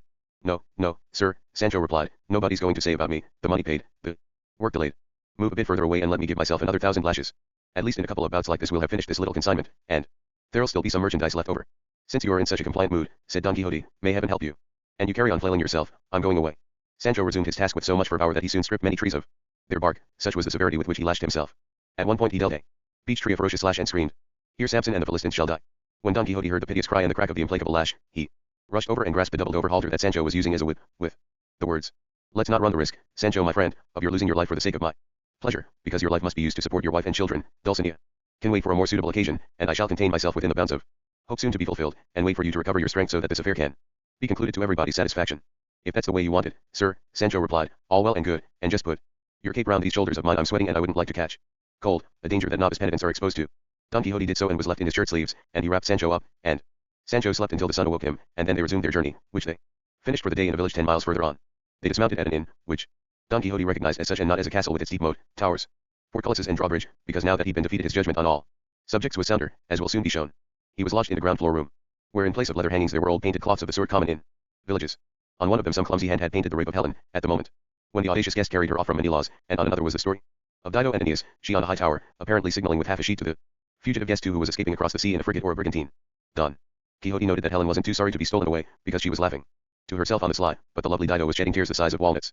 As he looked at the paintings he said, These two ladies were most unfortunate not to have been born in the present age, and I am even more unfortunate not to have been born in theirs. Had I confronted these gentlemen, neither would Troy have been burned nor Carthage destroyed, because by my simply killing Paris all those calamities would have been avoided. I bet, said Sancho, that before long there won't be a single eating house or roadside inn or hostelry or barber's shop where there isn't a painting of the story of our deeds. But I'd like it to be done by a better artist than the one who painted these. You're right, Sancho, said Don Quixote, because this artist is like Orbanja, a painter who lived in Yucatan and who when asked what he was painting would reply, whatever emerges.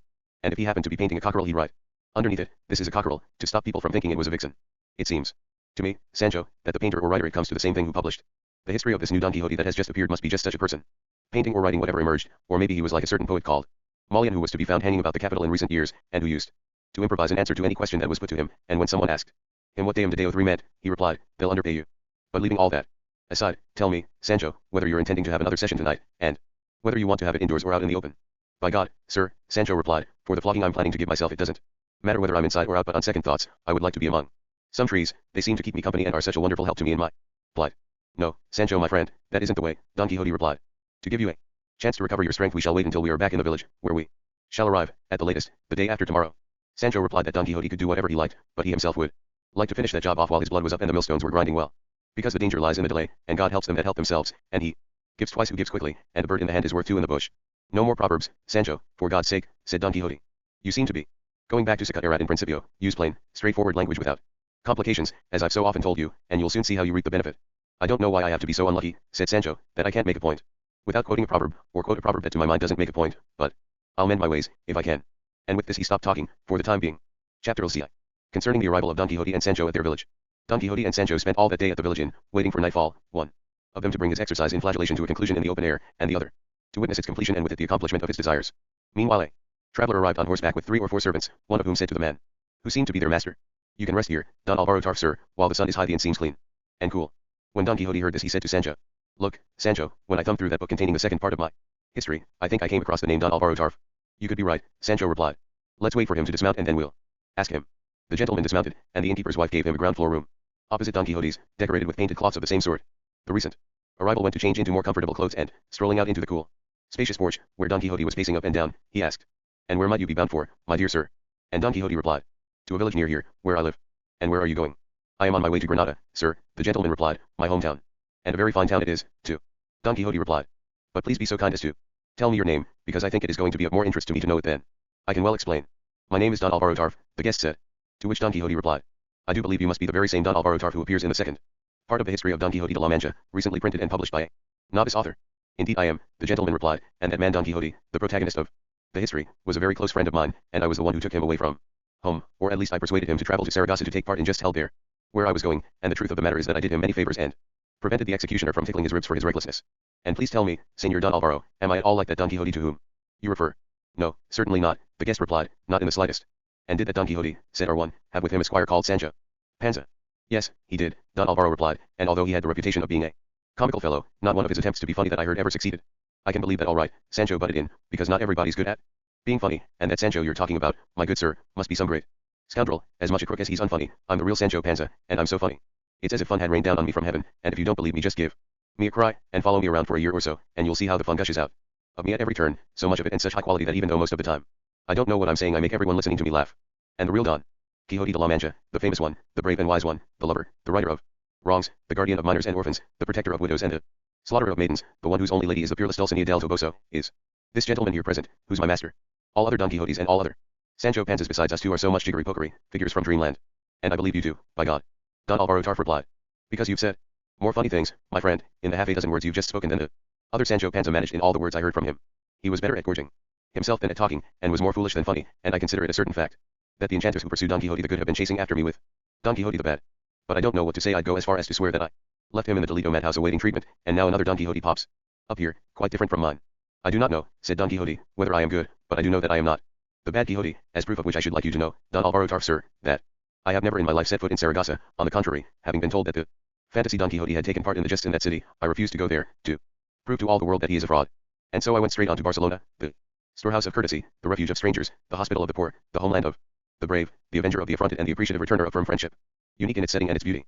And although what happened to me there was not very pleasant, indeed was most disagreeable, I can bear it all without heaviness of heart, just for the sake of having seen Barcelona. In short, Don Alvaro Tarf sir, I am the Don Quixote de la Mancha of whom fame speaks, not that wretch who sought to usurp my name and exalt himself with my thoughts. I entreat you, sir, as you are a gentleman, to be so kind as to make a formal declaration before the mayor of this village to the effect that you have never in all the days of your life seen me until now, and that I am not the Don Quixote who appears in the second part, nor is this squire of mine Sancho Panza, the man whom you knew. I shall be delighted to do so, Don Alvaro replied, even though it amazes me to see two Don Quixotes and two Sancho Panzas at the same time, as identical in name as they are antithetical in action, and I repeat and confirm that I have not seen what I have seen, and that what has happened to me has not happened. I'm sure, said Sancho, that you must be under a spell too, like my lady Dulcinea. And would to God I could get rid of it for you by giving myself another 3,000 odd lashes like the ones I'm giving myself for her, and I'd do it without expecting anything for it, either. I don't understand this talk of lashes, said Don Alvaro. And Sancho replied that it was a long story, but he'd tell it if they happened to be going the same way. By now it was time for lunch. Don Quixote and Don Alvaro ate together. The village mayor happened to walk into the inn with a notary, and to the said mayor Don Quixote presented a petition to the effect that it was his wish and right that Don Alvaro Tarf, the gentleman who was there present, should depose before his worship that the said deponent did not know Don Quixote de la Mancha, who was also there present, and that the said Don Quixote was not the man who appeared in print in a history entitled the second part of Don Quixote de la Mancha written by one of Eleneta, from Tordesillas. And the mayor took all the appropriate steps. The deposition was drawn up with all the legal requisites, as is proper in such cases, which delighted Don Quixote and Sancho, as if such a deposition were vital to their welfare, and as if their deeds and their words didn't clearly show the difference between the two Don Quixotes and between the two Sanchos. Many courtesies and offers were exchanged between Don Alvaro and Don Quixote, in the course of which the great man of La Mancha displayed such good sense that he disabused Don Alvaro of his error, and Don Alvaro reached the conclusion that he must indeed have been enchanted, since he'd seen with his own eyes two such contrasting Don Quixotes. Evening came, they left the village, and after a couple of miles the road forked, one way leading to Don Quixote's village and the other to where Don Alvaro was going. In this short interval Don Quixote told him about his calamitous defeat, and about Dulcinea's enchantment and disenchantment, all of which filled Don Alvaro with fresh amazement, and then he embraced Don Quixote and Sancho and went on his way, as did Don Quixote, who spent that night among some more trees, to give Sancho the opportunity to complete his penance, which he did as he had on the previous night, at the expense of the bark of the beeches rather than the skin of his back, of which he took such good care that the lashes wouldn't have brushed a fly off it if there had been one there. The deluded Don Quixote didn't fail to count a single stroke, and found that together with the previous night's score the total was 3,029. It seems that the sun rose early to witness the sacrifice, and by its light the pair continued on their way, discussing Don Alvaro's delusion and what a good idea it had been to have him make his deposition before the proper authorities in such a correct and formal manner. That day and that night they pressed on, and nothing worth mentioning happened to them, except that during the night Sancho completed his task, to Don Quixote's unutterable joy, and he waited eagerly for daylight, to see if he could find his lady Dulcinea along the way, disenchanted, and as he rode there was not a woman whom he did not approach to examine her and discover whether she was Dulcinea del Toboso, because he was absolutely certain that Merlin's promises could not be false. Full of these thoughts and expectations they climbed a hill, from the top of which they could see their village, and Sancho fell to his knees, exclaiming, "Open your eyes, my longed for village, and see your son Sancho Panza returning, not very rich but very well lashed." Open your arms, to welcome your son Don Quixote, who has been conquered by another's arm but comes here as the conqueror of himself. And that, he's told me, is the best conquering you can wish for. I've got some money with me, because if I've been given a good lashing I've had a ride on a good horse, as the thief said to the executioner. Stop all that nonsense, said Don Quixote, and let's put our best feet forward as we make our entry into the village, where we'll give free play to our imaginations and settle our plans for the pastoral life that we're going to lead. And with this they went down the hill towards their village. Chapter VIII.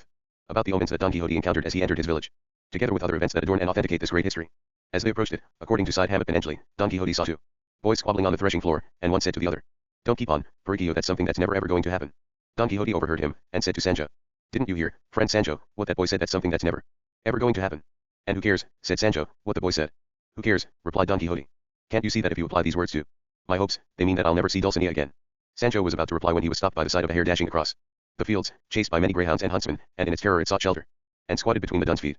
Sancho picked it up and presented it to Don Quixote, who was saying, "Malum signum, one hare flees, greyhounds chase, Dulcinea appears." "Not. You're a strange one," said Sancho.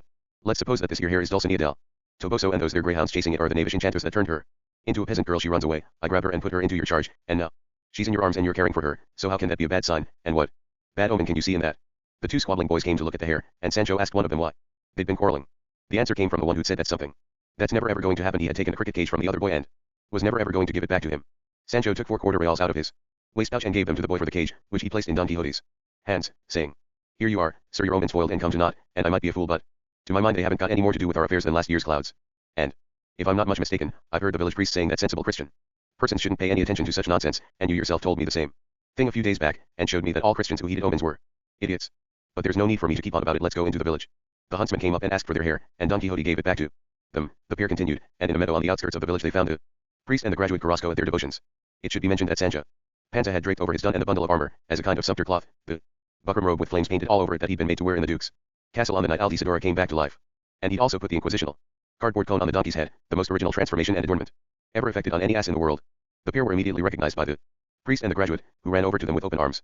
Don Quixote dismounted and embraced them warmly, while the village boys' lynx eyes see everything, spotted the donkey's headgear and came to stare at it, calling to each other, "Come over here, lads, if you want to see an ass looking as spruce as a sparrow and an old hack as skinny as a skeleton, and then you can have a good giggle at the dun and Rocinante, too."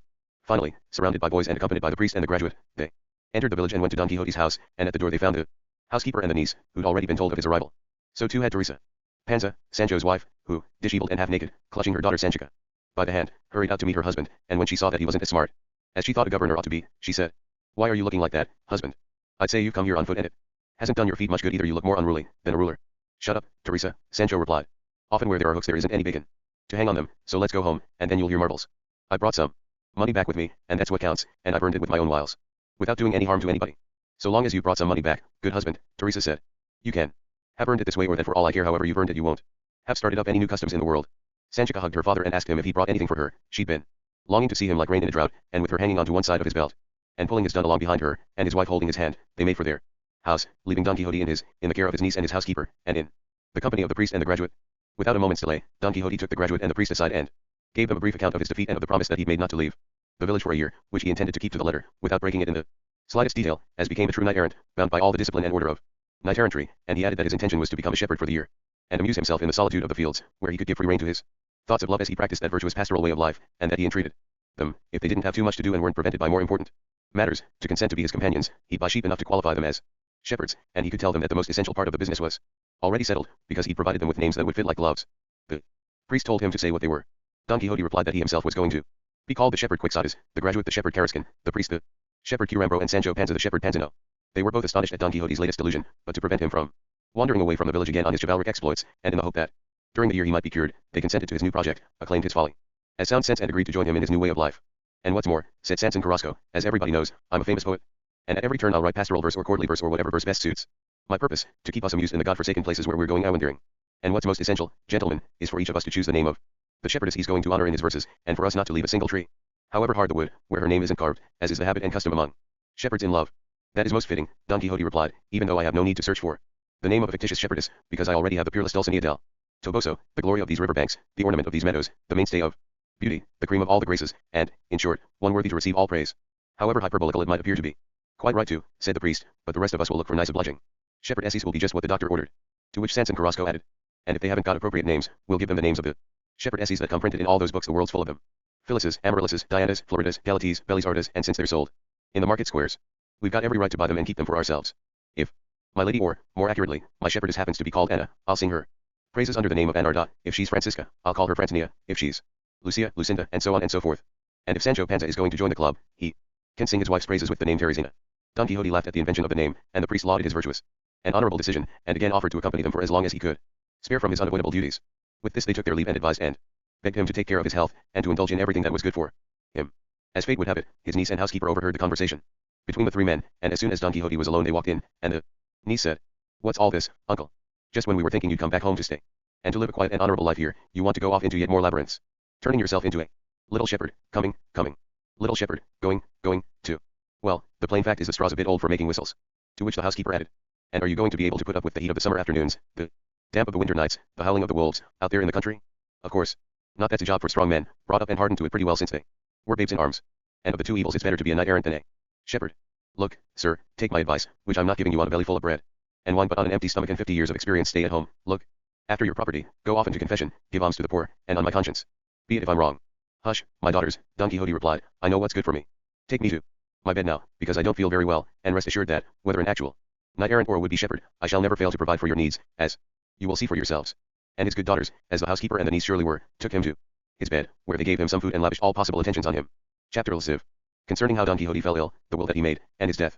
Since what is human is not eternal, but is in continuous decline from its beginnings to its conclusion, this being particularly true of men's lives, and since Don Quixote's life had not been granted any special privilege by heaven to halt the course of its decline, it reached its end when he was least expecting it to, because, either out of the depression brought on by his defeat or by divine ordination, he was seized by a fever that kept him in bed for 6 days, during which time he was often visited by his friends the priest, the graduate and the barber, while his good squire Sancho Panza never left his bedside. In the belief that dejection at his defeat and the disappointment of his hopes for Dulcinea's deliverance and disenchantment had brought him to this state, they tried in every way they knew to raise his spirits, and the graduate told him to cheer up and get out of bed to make a start on the pastoral life, for which he'd already written an eclogue that would be bad news for all the eclogues Sanazaro had ever produced, and with his own money he bought 2 splendid dogs to keep watch over the flock, one of them called Barcino and the other Butron, which a herdsman from Quintanar had sold him. But none of this roused Don Quixote from his melancholy. His friends called in the doctor, who felt his pulse and wasn't happy with what he found, and said that to be on the safe side he should look to the well-being of his soul, because the well-being of his body was in some danger. Don Quixote listened with great composure, but not so his housekeeper, his niece, and his squire, who started to weep tender tears as if he were already lying dead before them. The doctor's opinion was that depression and despondency were killing him. Don Quixote asked to be left alone, because he needed a little sleep. They did as he asked, and he slept for more than 6 hours at a stretch, as the saying goes. Indeed, he slept for so long that the housekeeper and the niece thought that he was going to die in his sleep. But he did eventually awake, and he bellowed, "Blessed be Almighty God, who has done me such good. Indeed his mercy knows no bounds, and the sins of men do not lessen or obstruct it." The niece paid careful attention to her uncle's words, and they seemed more rational than usual, during his recent illness at least, and she asked him, "What are you saying, sir? Has something happened? What's this mercy you're on about, and these sins of men?" "The mercy, niece," Don Quixote replied, "is that which God has this instant shown me, unobstructed, as I said, by my sins. My mind has been restored to me, and it is now clear and free, without those gloomy shadows of ignorance cast over me by my wretched, obsessive reading of those detestable books of chivalry. Now I can recognize their absurdity and their deceitfulness, and my only regret is that this discovery has come so late that it leaves me no time to make amends by reading other books that might be a light for my soul. It is my belief, niece, that I am at death's door. I should like to make myself ready to die in such a way as to indicate that my life has not been so very wicked as to leave me with a reputation as a madman, for even though this is exactly what I have been, I'd rather not confirm this truth in the way in which I die. Call my good friends, my dear, the priest, the graduate Sanson Carrasco, and Master Nicholas the barber, because I want to confess my sins and make my will." But she was saved her trouble by the entrance of all three. As soon as Don Quixote saw them he said, "You must congratulate me, my good sirs, because I am no longer Don Quixote de la Mancha but Alonso Quixano, for whom my way of life earned me the nickname of the Good. I am now the enemy of Amadis of Gaul and the whole infinite horde of his descendants. Now all those profane histories of knight-errantry are odious to me. Now I acknowledge my folly and the peril in which I was placed by reading them. Now, by God's mercy, having at long last learned my lesson, I abominate them all." When the three heard all this they were certain that he was in the grips of some new madness. And Sanson said, "Now that we've had news, Don Quixote sir, that the lady Dulcinea has been disenchanted, you come out with all that. Now that we're on the point of becoming shepherds, to spend all our time singing and living like lords, you want to turn yourself into a hermit. Stop it for goodness sake, and come to your senses, and forget all that idle nonsense." "The nonsense in which I have been involved so far," Don Quixote replied, "has been real enough as regards the harm it has done me, but my death will, with heaven's help, turn it to my benefit. Gentlemen, I can feel that I am dying, and dying quickly. Please leave jest aside and bring me a confessor to confess me and a notary to write down my will, because at times like this a man must not trifle with his soul. And so I implore you to send someone for the notary while the priest confesses me." They looked at each other, amazed at Don Quixote's words, and although they didn't know what to think they ended up by believing him, and one of the signs that led them to conclude that he really was dying was the ease with which he had turned from a madman into a sane man, for to what he had already said he added some more that was so well expressed, so Christian and so coherent that it removed all doubt from their minds and convinced them that he was indeed sane. The priest ordered everybody out of the room and was left alone with him, and confessed him. The graduate went to fetch the notary and returned a little later with him and with Sancho Panza, who had been told by the graduate about the state his master was in and who, finding the housekeeper and the niece in tears, began to pucker his lips and shed some of his own. The confession ended and the priest emerged, saying, Alonso Quixano the good really is dying, and he really is sane, we'd better go back. In so that he can make his will.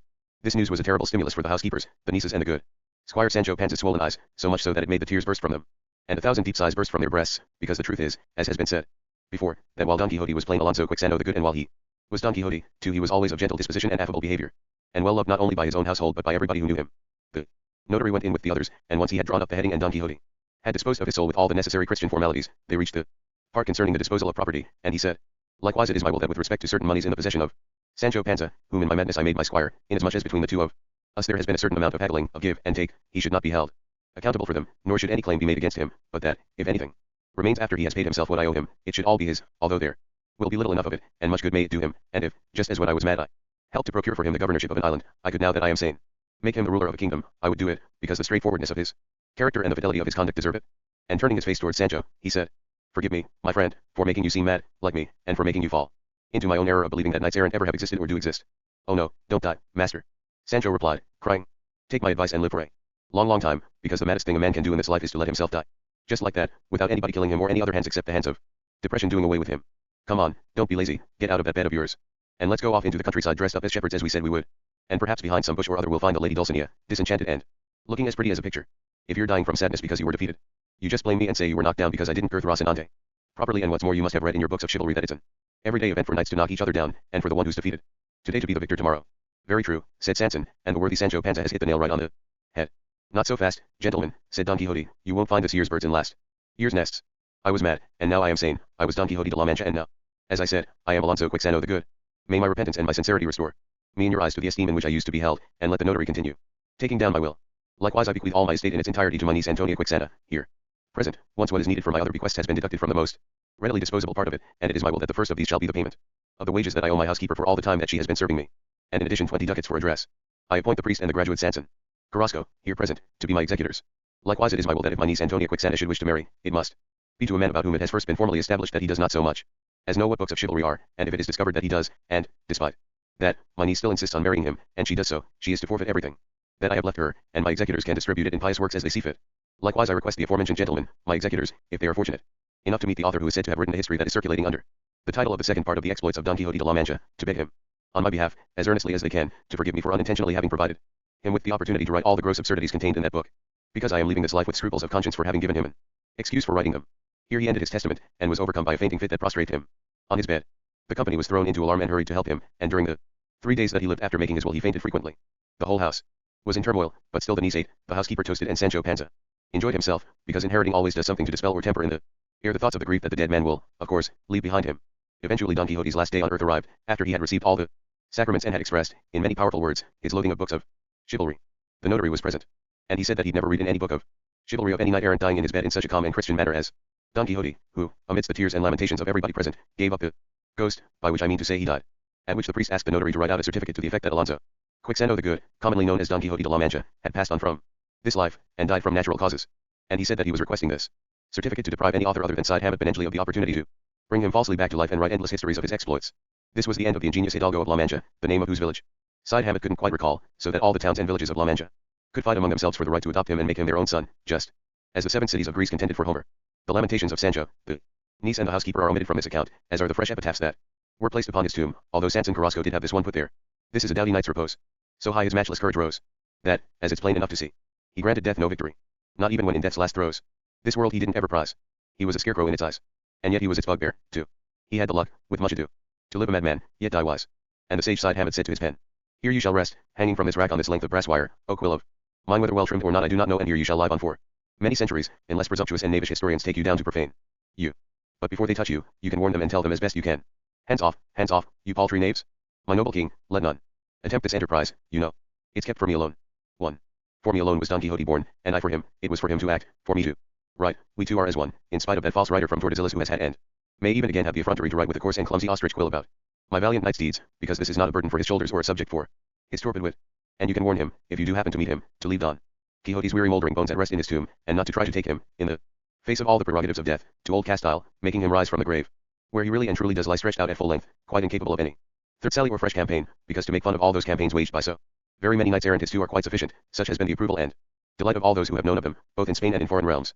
And so you will have carried out your Christian mission, giving good advice to one who wishes you ill, and I shall feel proud and satisfied to have been the first author to enjoy the full fruit of his writings, as I desired, because my only desire has been to make men hate those false, absurd histories in books of chivalry, which thanks to the exploits of my real Don Quixote are even now tottering, and without any doubt will soon tumble to the ground. Farewell. Notes. Part I. Prologue. 1 St. Thomas Aquinas, 1225-74, the great Italian philosopher and theologian. 2 Xenophon and Zoilus or Zeuxis, the Greek historian, writer, and military leader, c. 435 c. 354 BC, the Greek grammarian, c. 400 c. 320 BC, chiefly known for the acerbity of his attacks on Homer, and the Greek painter who flourished in the late 5th century BC. 3 Prestigion. Trebizond, legendary medieval Christian king of Asia, and one of the 4 parts into which the Byzantine Empire was divided in the early 13th century, often mentioned in books of chivalry, it fell to the Turks in 1461. 4 Non venditer oro, freedom should not be sold for all the gold in the world. From the version by Walter Anglicus, 12th century, of Aesop's fable of the dog and the wolf. 5. Pallida. Regunctus, pale death with impartial foot knocks at the doors of poor men's hovels and of kings' palaces. Horace, Odes, I, 4b. 6 Ego, diligit inimicos vestros, but I say unto you, love your enemies. Matthew 5. 44, here and below the authorized version is quoted. 7 De, cogitationis mali, out of the heart proceed evil thoughts. Matthew 15:19. 8 Doni, solus eris, when you are happy you have many friends, but if the weather becomes cloudy you are alone. Ovid, Tristia, I, 9. Cervantes replaces Ovid's, not Cato's, so's with its synonym Felix, possibly a sly allusion to the dramatist Lope. Felix de Vega Carpio, known as Lope de Vega, 1562-1635, whom he attacks in this prologue and elsewhere, see note 21 below. 9 Where you'll find it written, 1 Samuel 17. The passage is in the Book of Kings in the Vulgate, the Latin Bible of the Roman Catholic Church. 10 Cacus, legendary son of Vulcan, who stole oxen from Hercules and was killed by him. 11 Bishop, and Flora, in one of his epistolas familiars, Antonio de Guevara, the Bishop of Mondento, 1480-1545, tells the story of these 3 ladies. 12 Medea. Circe, Medea, the legendary enchantress who helped Jason to escape with the golden fleece by killing the boy Absyrtus and cutting his body into pieces, and later caused various other gory deaths. Ovid, Metamorphoses, 7. Calypso, the legendary daughter of Atlas who lived on the island of Ogygia and became Odysseus' mistress after he was wrecked there. Homer, Odyssey, X. Circe, the sorceress who lived on the island of Aeaea and became Odysseus' mistress, and turned his men into pigs, after he was cast ashore there. Virgil, Aeneid, 7. 13 1,000 Alexanders, in Plutarch's Parallel Lives. Alexander the Great, 356-323 BC, the Macedonian warrior and empire builder. 14 Leone Ebrio, full measure, real name is Judah Barbanel, c. 1460 c. 1521. His seminal Dialogue d'Amour, 1535, expounds the Neoplatonic theory of love. 15 On the Love of God, Cristobal de Fonseca, Tratado del Amor de Dios, 1592. 16 Saint Basil. Cicero, an early doctor of the Church, c. 330-79, and the famous Roman statesman, orator, and writer, 106-43 BC.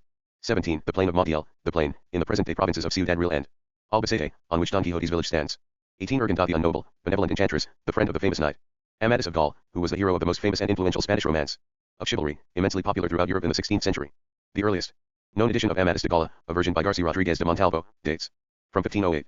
Urgentati is unknowable because of her frequent self-transformations. These verses are in a form that enjoyed some transitory popularity in Spain at the time of writing, with the last unstressed syllable of each line omitted, for the reader to fill it in, versos de Cabo Rota. Only the final stressed vowels rhyme, in the pattern. A bag, the decima. 19 In Bejar, Cervantes dedicated part I of Don Quixote to the Duke of Bejar. 20 Ladies and Arms, Loves and Knights, the opening line of Orlando Furioso. 1532, a reworking of the Charlemagne Legends, by Ludovico Ariosto, 1474-1533.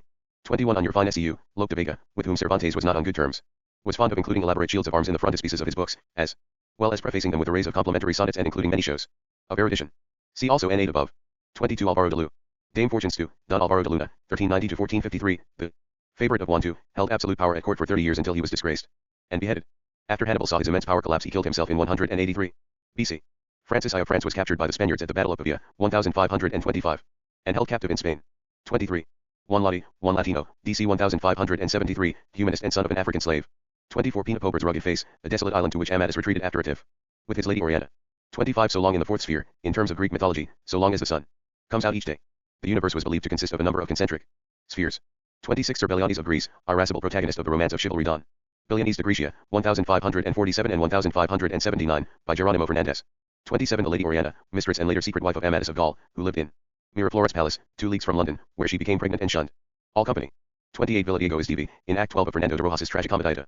Callisto y Melibea, 1502, popularly known as La Celestina, the cowardly servant. Sempronio tells his colleague Parmeno to put on Villadiego's breeches, in other words to flee, a proverbial expression referring to some now lost comic tale about a man who fled in such a hurry that he did not stop to put his breeches on.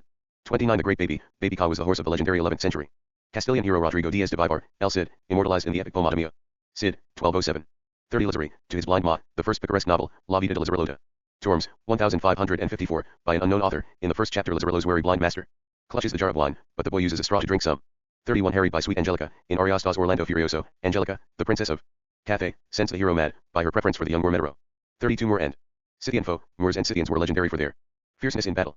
33 The Knight of Phoebus, one of the protagonists of the chivalry romances Quixote. Principes y Caballeros, 1555, by Diego Ortuna de Calara. In it, Clara Diana is the daughter of the Emperor of Trebizond. 34 Solisden, not found in any of the chivalry books, and presumably Cervantes's invention. Chapter I. 1 As many of them as he could find, the popularity of romances of chivalry and other prose fiction was considered a very grave social and moral problem. A petition to Charles I N.V. at the Valladolid Parliament of 1555 complains about the damage done to men, youths, and girls and other kinds of people by books of lies and nonsense like Amadis and all its imitations, because youngsters of both sexes become so absorbed in these fictional accounts of deeds of arms and love that when something similar presents itself to them in real life they give themselves over to it in a more unbridled way than if they had not read about it. The petitioner requested that such books be burned, so that young people would be left with no alternative but to read religious books to edify their souls and reform their bodies. Cortes de los Antiguos Reinos de Leon y de Castillo, Madrid, Real Academia de la Historia, 1903, v. pages 687-8. The king took the petition seriously, replying that a decree had been drawn up to remedy the problem, and would soon be published. What is curious is that Cervantes was behind the times. Or maybe this is part of the joke. By the early 17th century the romances of chivalry were no longer fashionable or therefore seen as a threat, and it was young women, not old men like Don Quixote, who had been regarded as being most at risk from their influence. To Feliciano de Silva, notorious hack, 1492, 1558, who wrote various romances of chivalry. See note 4. 3 Sigüenza. Pomeran of England, a very small minor university 120 kilometers northeast of Madrid, and Pomeran of England is the protagonist of the Libro del Muy Esforza de Caballero Pomeran de Inglaterra, 1547, the Spanish translation of a Portuguese chivalry romance by Francisco de Moraes Cabral. 4 Knight of the Burning Sword, Amadis of Greece, the protagonist of one of de Silva's efforts, the 9th book of Amadis of Gaul, 1530. 5 Bernardo del Carpio with a bear hug. Bernardo del Carpio was a legendary Castilian hero, who, in a Spanish continuation, 1555, of Ariosto's Orlando Furioso by Nicholas Espinosa, defeats Roland at Roncesvalles. Antaeus, in Greek legend, was a Libyan giant, the son of Poseidon, invincible at wrestling until overcome by Hercules. 6 Giant Morgant well-mannered, the protagonist of the poem Morgant Majore, by Luigi Pulci, 1432-84, in which he is converted to Christianity by Roland. 7 Reynald of Montalban, hero of French epic and Spanish ballads. Spanish legend has him participate in the events at Roncesvalles. 8 The traitor Gamelin in the dust, according to Carolingian legend, he caused the disaster at Roncesvalles. 9 Gonelas Ossifoot, Pietro Gonola was the Marquis of Ferrara's court jester in the 15th century, often appearing in 16th century joke books. The Latin means was all skin and bone, Platus, all Ilaria, 3, 6, 28. 10 Caraculiambro, strong overtones of Ars Face. Chapter 2. 1 My Arms, the Bloody Fray, opening lines of a popular Spanish ballad of the time. The innkeeper completes the stanza. 2 The Playa district of Sanlúcar, a notorious center of Spanish picaresque life. 3 And Never Whose Name, opening lines of a popular Spanish ballad about Lancelot, with appropriate alterations. Chapter 3.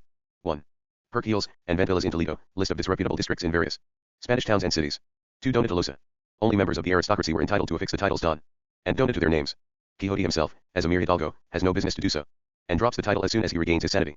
In Part 2, Chapter 16, Diego de Miranda is another pompous hidalgo who calls himself Don. Chapter 4.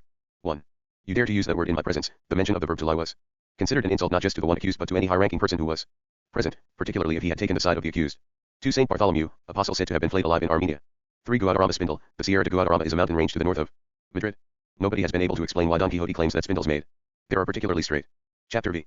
1 The story of Baldwin Forrest. Don Quixote again remembers a popular Spanish ballad rather than a chivalry book. It relates the killing by Carloto, Charlemagne's son, of the Marquis de Mantua's nephew Baldwin. 2 Diana, the first pastoral romance, written in Spanish by its Portuguese author, and published in 1558 or 1559. 3 The 12 Peers. The Nine Worthies as well, the 12 Peers of France were a body of the most famous knights at the court of Charlemagne. The Nine Worthies were 3 Christians, King Arthur, Charlemagne, and Godfrey of Bouillon, 3 Jews, Joshua, David, and Judas Maccabeus, and 3 Gentiles, Alexander, Hector, and Julius Caesar. 4 Barabbas, the robber whom Pilate released from prison to the Jews instead of Christ. John 1840, traditionally regarded as hardly less evil than the devil himself. See also Part 2, Chapter LVII. 5 The famous sage Squitha, the enchanter Alcaif is the husband of Urgandatu, unknowable in Amadis of Gaul. Chapter 6. 1 Hyssop, a small bushy aromatic herb used for sprinkling holy water. 2 The very first chivalry romance. Spain, although it was the most influential one. Amadis, see Part I, Prologue, Note 18, was not the first, which was Tyrant Lo Blanc, see Note 14. 3 The Exploits of Esplandian, La Sergasta Esplandian, also by Garcia Rodriguez de Montalvo, and published in 1510. 4 Of that same family, the success of Amadis of Gaul provoked many continuations by other hands. 5 Don Olivante de Laura, 1564, by Antonio de Torquemada. His Jardin de Flores. Curiosas was published in 1570. 6 Flores Mart of Hircania, Primera parte de la Grande Historia del Muy Animoso y Esforza de Príncipe Felix Mart de Hircania y de su estrano nacimiento, 1556, by Melchior de Ortega. The protagonist, called both Flores Mart and Felix Mart, is born on a mountain. 7 The Knight Plater, Crónica del Muy Valiente y Esforza de Caballero Plater, Hijo del Emperador Primalian, 1533, its author unidentified. 8 The Knight of the Cross, probably La Crónica de Lepolimo, La Manuel Caballero de la Cruz, Compuesta en Arabico por Zartan y Trasladada en Castellano por Alonso de Salazar, 1521. The claim that his book had been composed in Arabic, and translated into Castilian could have given Cervantes the idea for the developments in Chapter 9. 9. The Mirror of Chivalry, True Historian Turpin Primera, Segunda y Tercera Part. De Orlando Enamorado. Espejo de Caballerías, 1586, a prose adaptation of Orlando Enamorado, by Mateo Boiardo, 1441-94, which inspired Ariosto to write Orlando Furioso. Turpin was Archbishop of Reims in the 8th century, and a prominent figure in the French epics about Charlemagne. He was claimed to be the author of the 12th century Latin chronicle about the exploits of Charlemagne and Roland that came to be known as the Pseudo-Turpin. 10. Turning it into Castilian, the first of the 16th century Spanish translations of Orlando Furioso was by Captain Geronimo de Uria, published in 1549. 11. Bernardo del Carpio, Historia de las Hazanas y Hechos del Invencible Caballero. Bernardo del Carpio, 1585, by Agustin Alonso, see also Part I, Chapter I, Note 5. 12. Roncesvalles, El Verdadero Suceso de la Famosa Batalla de Roncesvalles, 1555, by Francisco Garrido Villena. 13. Palmerin of Oliva, Libro del Famoso y Muy Esforza de Caballero Palmerinda. Oliva, the first in this popular series, was published in 1511, and widely believed to have been written by King John II or III of Portugal. 14. Tyrant the White, Tyrant lo Blanc, 1490, the Catalan Romance of Chivalry by Johanot Martorell and Juan de Galba, first published in Spanish translation in 1511. 15. Enchanted Water, lovers with problems went to the enchantress Felicia, who gave them a potion the consumption of which led to new pairings. 16. The second part. Il Polo, Continuations of Diana, Segunda Parte de la Diana.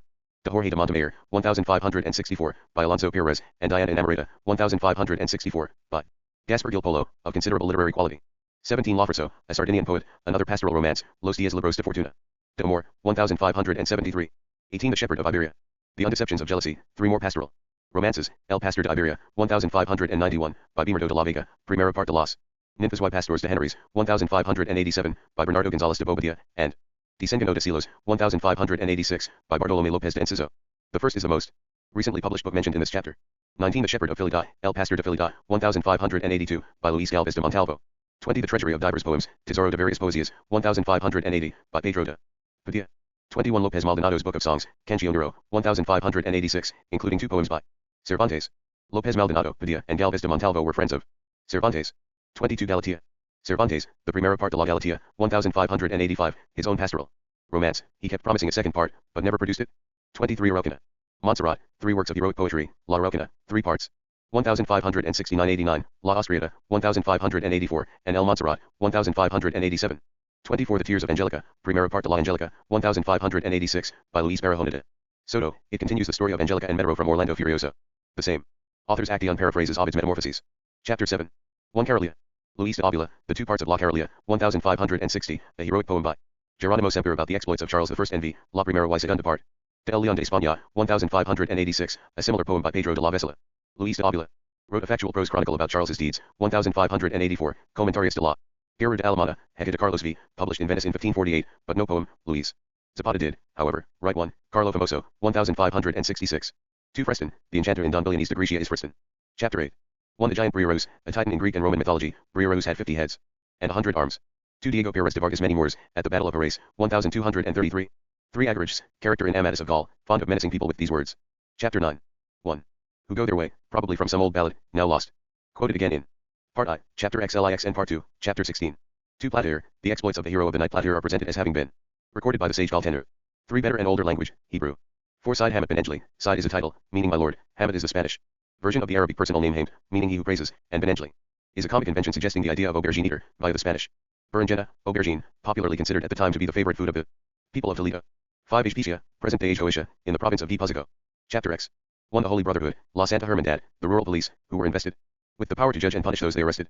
They had a reputation for cruelty, corruption, and cowardice. 2. The Chaldeans, in the Old Testament, feared enemies of the Israelites, Jeremiah 32. 28-9, 43-3.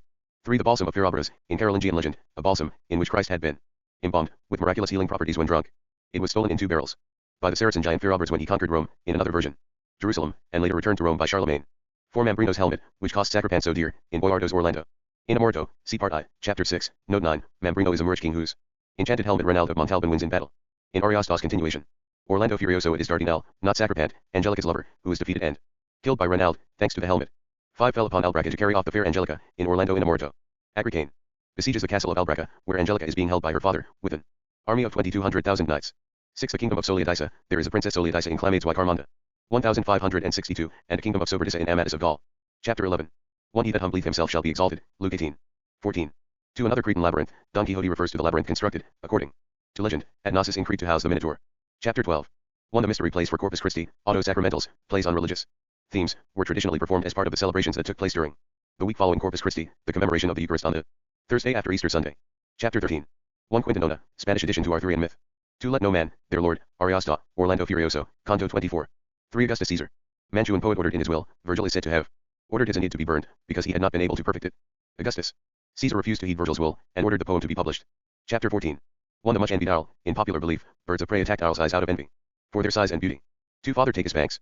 Betis, the Tagus, rising in the mountains of eastern Spain, and reaching the Atlantic near Lisbon, is the longest river in the Iberian Peninsula. Betis is the Roman name for the Guadalquivir, the great Andalusian river that flows by Córdoba and Seville, through the Tarchian plains, to reach the Atlantic near Cadiz. 3 Tantalus you sisters toiling night and day. The Danaids, like Tantalus, Sisyphus, Tityrus and Ixion, were figures from classical mythology, each with his or her own special torment in Hades. The Danaids had to fill a leaky jar with water. 4 Three-faced guardian of the dreadful gate, Cerberus, the monstrous watchdog with 3 heads, who stood guard over the gate to hell.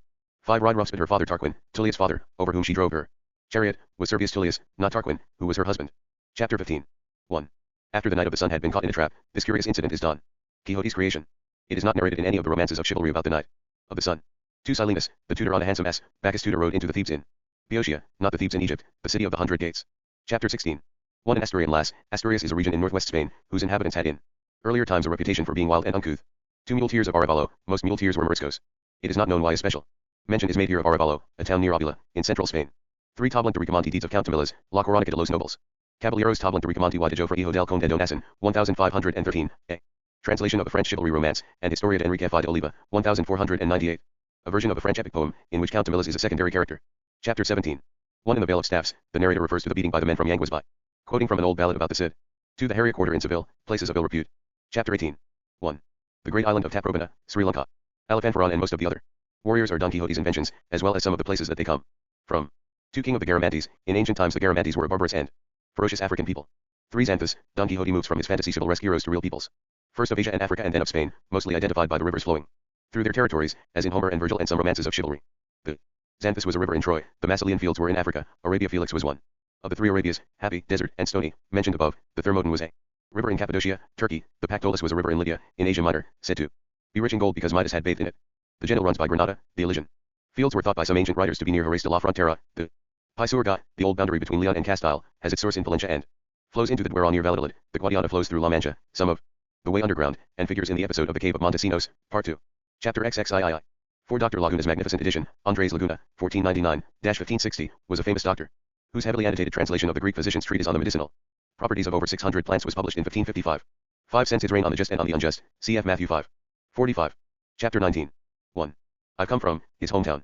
They are on a long and difficult journey. Beza is 290 kilometers to the south of Madrid, Segovia is 70 kilometers to the north of it. Alcobendas is a town near Madrid. 2 The Knight of the Sorry Face, a knight in the chivalry romance Don Clarianda. Landonis, 1524, is called El Caballero de la Triste Figura, because the face of a beautiful weeping damsel appears on his shield. 3 Knight of the Burning Sword. Knight of Death, the titles assumed by Amadis of Greece, Belianis of Greece, Florandino of Macedonia, Flor Arlan of Thrace, the Count of Arenberg, who lived during the reign of Philip II, and, again, Amadis of Greece. 4 Psyche Sweden Diabolo, etc., the Bachelor of Arts quotes a canon approved at the Council of Trent, excommunicating according to where it says anyone who, persuaded by the devil, attacks a priest or a monk. 5 Cid Ruy Diaz Honorable and Valiant Knight, incident narrated in one of the ballads of the Cid cycle. Chapter XX. 1 The Mountains of the Moon. It was believed in ancient times that the source of the Nile was in the Mountains of the Moon, in Ethiopia. 2 Danger loved his death. 1 Ecclesiasticus 3. 27. 3 Cato the Senseless of Rome, Cato the Censor, since medieval times considered an authoritative source of maxims and proverbs. Chapter XXI. 1 The Heber, being bunted for, allusion to an old myth about the beaver, hunted for the medicinal qualities of the castor in its genital organs. 2 Piece of 8 Maravedi, the Maravedi was the smallest coin in common use, 68. Maravedis were worth 1 silver real, 1 piece of 8 was 8 silver reals and 5 silver reals were worth 1 escudo. A ducat was a gold coin, worth approximately the same as an escudo. Sancho says, in Part I, Chapter XXV, that his daily maintenance cost him 52 maravedis, and, in Part II, Chapter XXVIII, that he earned 2 ducats a month plus food when he worked as a farm laborer. 3 The god of forges, the god of battles, Vulcan and Mars. 4 Greeks the rape of Helen, in Greek mythology, the abduction of Helen, the wife of Menelaus and the most beautiful woman in the world, by the Trojan prince Paris led to the 10-year siege of Troy and its sacking by the Greeks. 5 Mutatio Caparum, the Easter ceremony at which the cardinals exchanged their winter capes of fur for summer ones of silk. 6. Japan, tie-fitting tunic worn under body armor. Chapter XXII. 1 Civil death, more or less, the removal of all rights. 2 Genesilo de Parapilla, the diminutive endings add a derogatory shade of meaning. 3 Lazarello de Tormes, the picaresque novel, see Part I, Prologue, Note 30. 4 The Flesh Pots of Egypt, a life of abundance, see Exodus 16. 3. Chapter XXIII. 1 12 Tribes of Israel. Castor and Pollux, the brothers of the 12 tribes of Israel were Jacob's sons, Genesis 49. The killing of the 7 Maccabees is narrated in 2 Maccabees. In classical mythology, Castor and Pollux were the twin sons of Leda. Chapter XXIV. 1 That this be so celebrated by poets, in Roman mythology a Babylonian girl, the lover of Pyramus. The sonnet in Part 2, Chapter 18 tells their story. To give her his word of marriage, secret marriages by oral or written pact had been forbidden by the Council of Trent, yet the practice still continued, and there are several examples of it in Don Quixote. 3 Sir Rugal of Greece, Chronica del Muy Excel and Principe Don Florisel de Niki. N. Locuble traded de los grandes hazanes de los excelentissimos Principes Don Rugal de Grecia y el segundo Agisalao, 1535, by Feliciano de Silva, the 11th of the Amadis. Romances. 4 To Moisenas, the moon was believed to be a humid planet. 5 Queen Madissima, there are 3 Madisimas in Amadis of Gaul, none a queen and none involved with Elizabeth. Chapter XXV. 1. Metero, Orlando Furioso, Cantos 19 and 23. 2 Astolfo's hippogriff in fleetness of foot, Astolfo's winged horse is in Orlando. Furioso, Canto 4, and Frontino, which belong to the female warrior Bradamante, is in Canto 23. 3 Nulla estate retentio, so I've heard say, Sancho garbles a line from the burial service. Quia in inferno nulla est redemptio, he who is in hell cannot be redeemed. 4 Lucretia, in Roman legend, the wife of Lucius Tarquinius Collateral Indus. Her rape by Sixtus Tarquinius led to her suicide and the founding of the Roman Republic. 5 Perseus's labyrinth, it should be Theseus's labyrinth, where he killed the Minotaur, finding his way out with the aid of the thread. Later editions make the correction. 4. Perseus, see Part I, Chapter XXXIII, Note 5. Chapter XXVI. 1 7 Iron Soles, Don Quixote confuses Orlando with his enemy the giant Farragut, who wore 7 iron plates over the only place where he could be wounded, his navel. He goes on to say that Metero was Agramantes' page, but he was Dardanel's. 2 From his shirt tail, a rosary, from the 2nd edition onwards, this passage is amended so that Don Quixote makes his rosary out of oak galls. Nobody knows who decided that Cervantes' disrespect for Roman Catholic ritual had gone too far this time. 3 Moist and mournful echo, because of the tears she sheds when rejected by Narcissus. Chapter XXVII. 1 King Wamba, proverbial king of the Goths in Spain. 2 Marius. Judas, Gaius Marius was a Roman general and statesman, ever thirsty for power. Lucius Sergius Catalina led a life of conspiracy and intrigue. Lucius Cornelius Sulla, as absolute master of Rome and Italy, imposed a reign of terror. Velado Dolfos treacherously killed King Sancho II of Castile at the siege of Zamora. Count Don Julian was blamed in legend for the loss of Spain to the Moors. See Part I, Chapter XLI, Note 2. Judas Iscariot was the apostle who betrayed Christ to the Jewish authorities in return for 30 pieces of silver. 3 Stealing from me was not even yet mine, reference to the parable in 2 Samuel 12, with which the prophet Nathan upbraids David for taking Uriah's wife. 4 Not daring to look back, like another Lot, Genesis 19. When Lot and his family were allowed to escape from the destroyed city of Sodom, his wife disobeyed orders and looked back. She was turned into a pillar of salt. Chapter XXIX. 1 Pegasus town of Compluto. Pegasus is the famous winged horse of Greek mythology. Musariki seems to be Cervantes' own invention, although Zulamahil exists, near Alcala. Compluto is the Latin name for Alcala de Henares, near Madrid, where Cervantes was born. Chapter XXX. 1 Tina Cryo the sage, enchanter who appears in various romances of chivalry. All the other names in the story are invented ones. 2 The phoenix itself, mythical bird, the only one of its kind, which burns itself on a funeral pyre and rises from the ashes to live again. 3 And in her, have my being, very reminiscent of Paul's words, referring to God, in Acts 17. 28. Chapter XXXI. 1 Sabian, from Saba or Sheba, in Arabia. 2 In the belly of the whale, reference to the prophet Jonah, who tried to disobey God's command to preach in Nineveh by escaping in a boat, was thrown overboard and swallowed by a great fish. Chapter XXXII. 1. Don Saronglio. Diego Garcia de Paredes, Los Cuatro Libros del Valoroso. Caballero Don Saronglio de Tracia, 1545, by Bernardo de Vargas. The third book is not a chivalry romance but an account of the exploits of the great captain, a famous Spanish general of the early 16th century. It was published in 1559, but the first edition to include the life of the valiant soldier Garcia de Paredes came out in 1580. Chapter XXXII. 1 The wise man her, see Proverbs 31. 10. 2 Usque as the poet put it, Plutarch ascribes the phrase, as far as the altar, not to a poet but to the orator Pericles. 3. El Lacrime de San Pietro, religious poem, first published in 1585, and in Spanish. Translation in 1587. 4 Simple-minded doctor refrained from doing, Lotario fuses 2 incidents in Arias dos Orlando Furioso, Cantos 42 and 43, involving a magic cup that spills its contents if the drinker's wife has been unfaithful to him. 5 A modern play find its way, the play has not been identified. In Greek mythology, Danae was the daughter of Acrisius, king of Argos, imprisoned by him in a tower in an attempt to evade a prediction that she would bear a son who would kill him. But Zeus visited her in the form of a shower of gold and she conceived Perseus, who was to kill Acrisius by accident. 6 For this one flesh, cf. Genesis 2. 23. 7 I look shall never find, the poem and poet have not been identified. Chapter Thirsiv. 1 Penelope, in Greek mythology, Odysseus' wife, beset by unsuccessful suitors when her husband did not return after the fall of Troy. A symbol of wifely fidelity. 2 Portia for a wife, wife of Marcus Brutus, who killed herself by swallowing red-hot coals when her husband died. 3 The precious pearl, see Matthew 13. 45-6. Chapter XXXV. 1 Battle waged in the kingdom of Naples, probably the Battle of Cerignola, 1503. Chapter XXXVII. 1. Glory to God goodwill, cf. Luke 2. 14. 2 Peace to be this house, Luke 10. 5. See also Matthew 10.12. 3 My peace be unto you, cf. John 14. 27, and see also John 20. 19. 4 Scyllas and Charybdises, in Greek mythology, Scylla was a sea monster who devoured sailors when they tried to navigate the narrow channel between her cave and the whirlpool Charybdis. In later legend they were identified with 2 dangerous rocks on either side of the Strait of Messina. Chapter 36.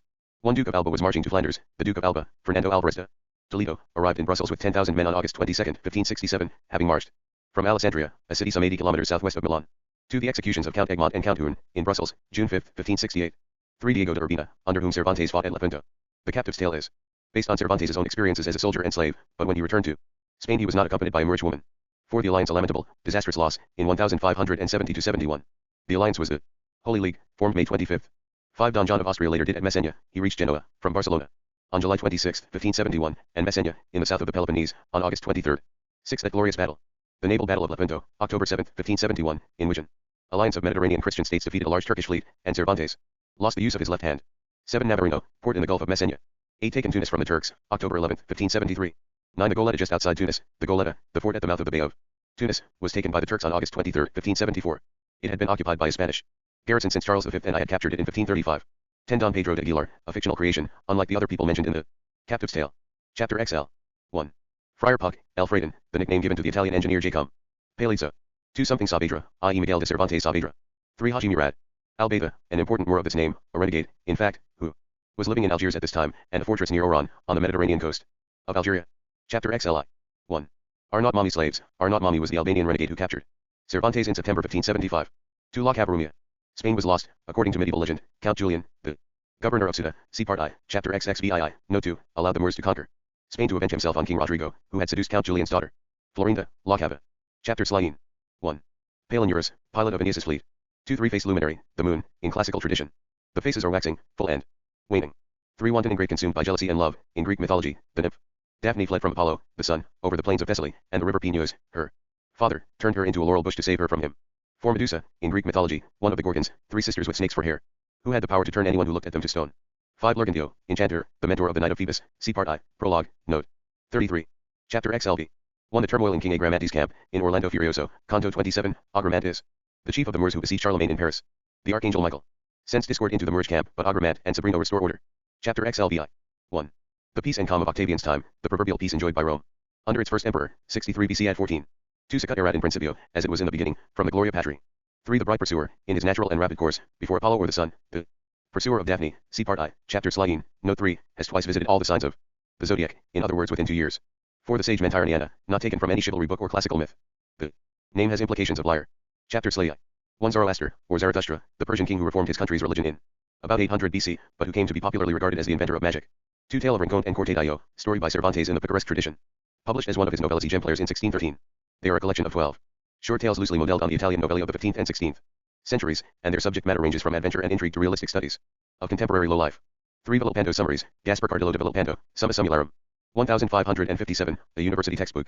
4. The Gymnosophists of Ethiopia, the Greeks and Romans name for the Brahmans of India. 5. Milesian tales, a classification developed in antiquity, such tales were associated with the city of Miletus, in Asia Minor. 6. Ptolemy.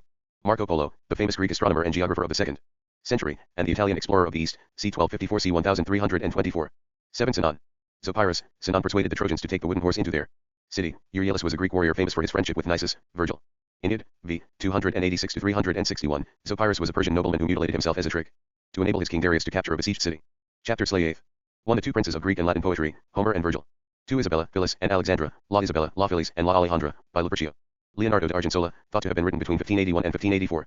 3. Ingratitude Revenged. The Friendly Enemy, La Ingratitud Vengata, by Lope de Vega, La Numancia, by Cervantes, El Mercader Amante, by Gaspar de Aguilar, La Enemiga Favorable, by Francisco Agustin Tarica, all plays written in the late 16th or early 17th centuries. 4. As Cicero puts it, according to Donatus in his commentaries on Terence, v. 1. 5. King Pepin. Godfrey of Bouillon, Pepin was Charlemagne's father, and reigned until 768, Charlemagne reigned until 814. Heraclius, the Byzantine emperor, reigned from 610 to 641. Godfrey of Bouillon was the leader of the First Crusade, and won Jerusalem in 1099. 6. A brilliant Spanish genius, Lope de Vega. Chapter XLIX. 1. Viriatus. Don Manuel de Leon, Viriatus was a Portuguese hero in the resistance against the Romans. Count Fiman Gonzalez fought in the 10th century for the independence of Castile, for Gonzalo Fernandez, or Hernandez, the great captain, see Part I, Chapter XXXII, Note 1, Diego Garcia de Paredes fought under the great captain, and was a hero in the Naples campaign against the French, see the same note, Diego Garcia Pérez de Vargas fought heroically under Fernando III at the siege of Seville. 1248, Garcilaso de la Vega is not the soldier poet of the early 16th century but one of his 15th century ancestors, a knight who fought in the taking of Granada from the Moors. Manuel Ponce de Leon was another hero in the War of Granada, a legendary figure in the ballads. 2. Princess Floripes. Bridge of Mantible, an episode from Carolingian legend. Floripes was the sister of the good giant Fierabras, see Part I, Chapter X, Note 3, and the wife of Guy of Burgundy, a nephew of Charlemagne and one of the 12 peers. The Bridge of Mantible was defended by the ferocious giant Guilfre but carried by Charlemagne with the help of Fierabras. 3. Giorino il Meschino of Great Britain. Giorino il Meschino is the hero of the Carolingian romance by Andrea de Barberino, c. 1370 c. 1431, which was published in Spanish translation in 1527. The Grail, Tristan, and Isolde, Guinevere and Lancelot all belong to Arthurian myth, with the Spanish edition of Quintanona. 4. Piers, a cart pole. The wooden horse does not appear in the story of these lovers. The Historia de la Leyenda Megalona, Hija del Rey de Napoles, Wa de Piers, Hijo del Conde de Provenza, 1519, translated from the French, but in another popular love story, La Historia del Muy Valiente y Esforza de Caballero Clamades, Hijo del Rey de Castillo. Y de Lalan de Clarmonda, Hija del Rey de Toscana, 1521, also from a French original. 5 of all reason and good sense, in this paragraph Don Quixote has moved on to list some real Spanish knights of the early 15th century, whose exploits are recorded in the Crónica del Rey 1-2. The gist of the Honorable Pass, 1434, were among the most famous chivalric exploits of the Middle Ages. Suero de Quiñones, a Leon's knight, had sworn to wear an iron ring round his neck every Thursday in honor of his lady. To free himself of this promise he undertook to hold the bridge of Orbigo, between Leon and Astorga, with 9 followers, for 30 days. 68 knights presented themselves and 300 lances were broken. Chapter Lee. 1 Ganti y Luna, not traced. 2 The pastoral Arcadia, the mountainous region of the Peloponnese, the pastoral paradise for classical and Renaissance writers, most notably Jacopo Sannazaro, 1458. 1530, whose prose romance Arcadia was first published in 1504, and in Spanish translation in 1547. Chapter Lee. 1. Argamosilla. De La Mancha, there are 2 villages in La Mancha with this name, Argamosilla de Alba and Argamosilla de Calatrava. It has traditionally been assumed that one of these, or the 2 fictionally fused, is the village that the narrator claims not to remember in the famous first sentence of the novel. Amateur poets are fond of writing poems in praise of the local celebrity. Furthermore, Argamasa means mortar, plaster, and Masilla means putty, just as Mancha means stain, so it would not be surprising if the narrator conveniently forgot that his hero came from a place with such humble connotations. 2 Hoc scripts erunt, Latin, wrote this. 3 Then Jason gave to Crete. In Greek mythology, Jason was a hero from Thessaly, not Crete, who led the Argonauts in their quest for the Golden Fleece. 4 Gaeta. Cathay, port near Naples, and the name by which China was commonly known in the Middle Ages. 5 Bellona. Berlauders and Bayard's verve. Bellona was the Roman goddess of war. Bergliadoro was Orlando's horse. Bayard was Renald's horse.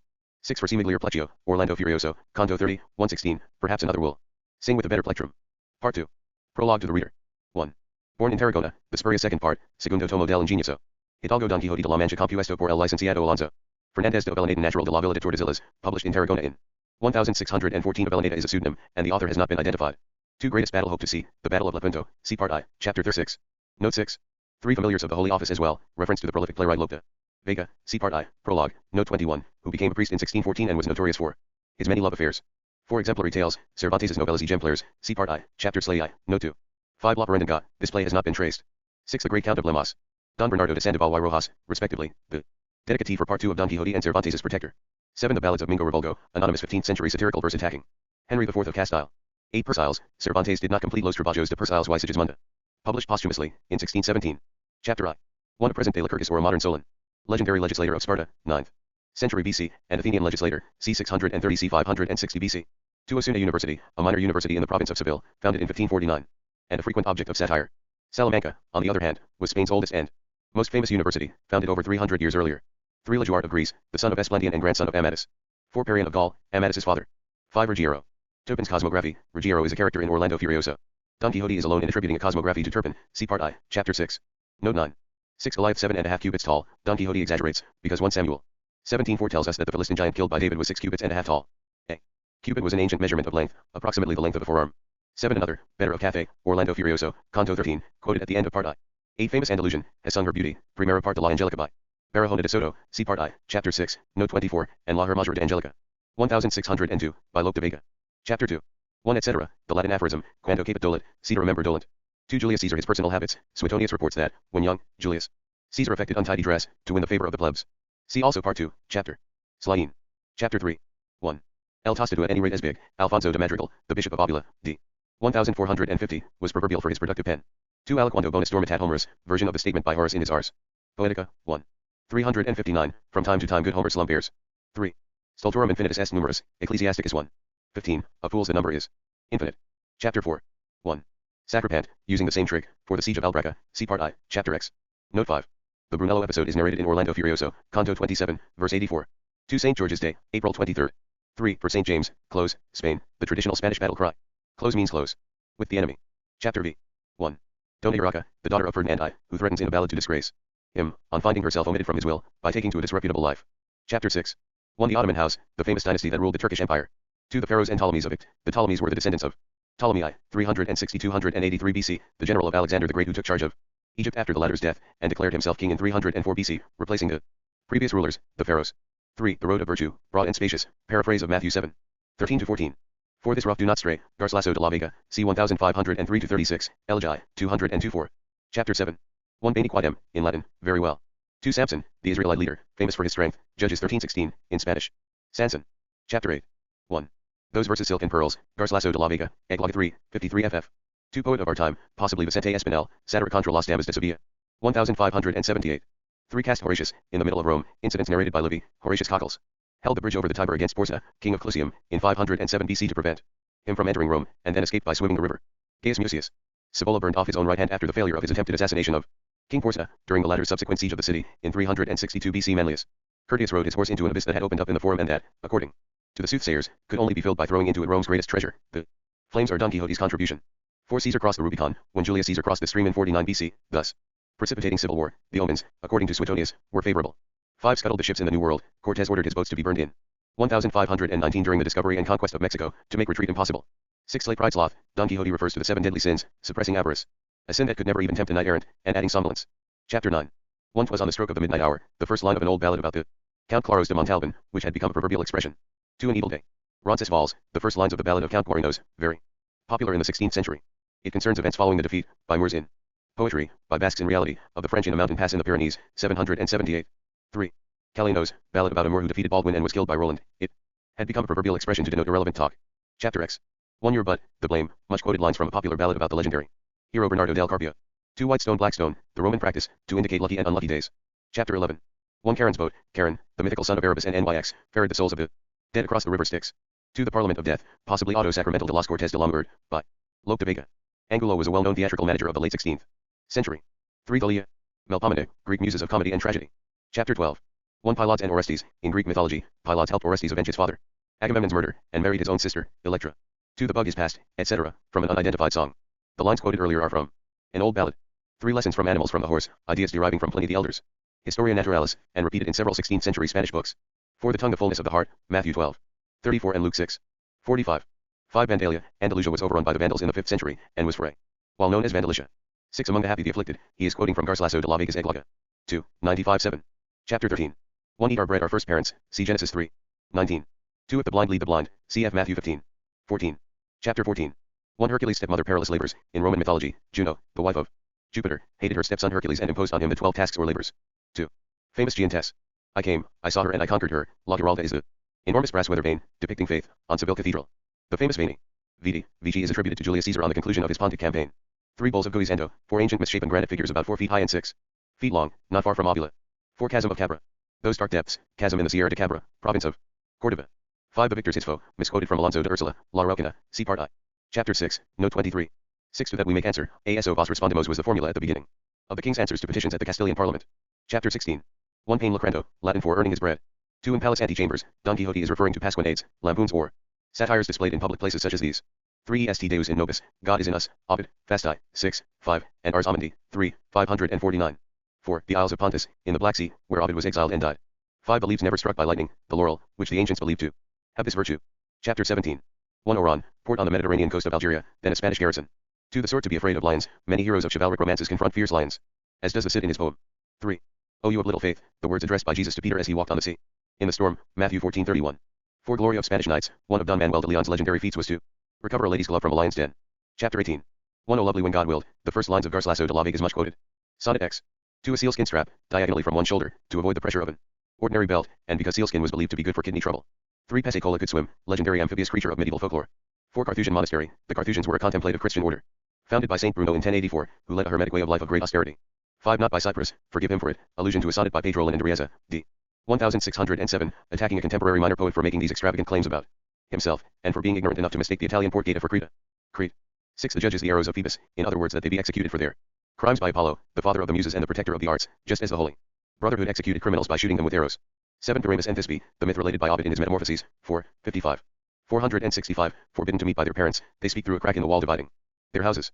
They arrange to meet at the tomb of Ninus to elope, but Thisbe, who arrives first, runs away from a lioness, dropping her veil, which the lioness tears to pieces with its bloody jaws. Pyramus finds the veil, thinks that Thisbe is dead and kills himself with his own sword. When she returns and finds his body, she takes the sword and kills herself.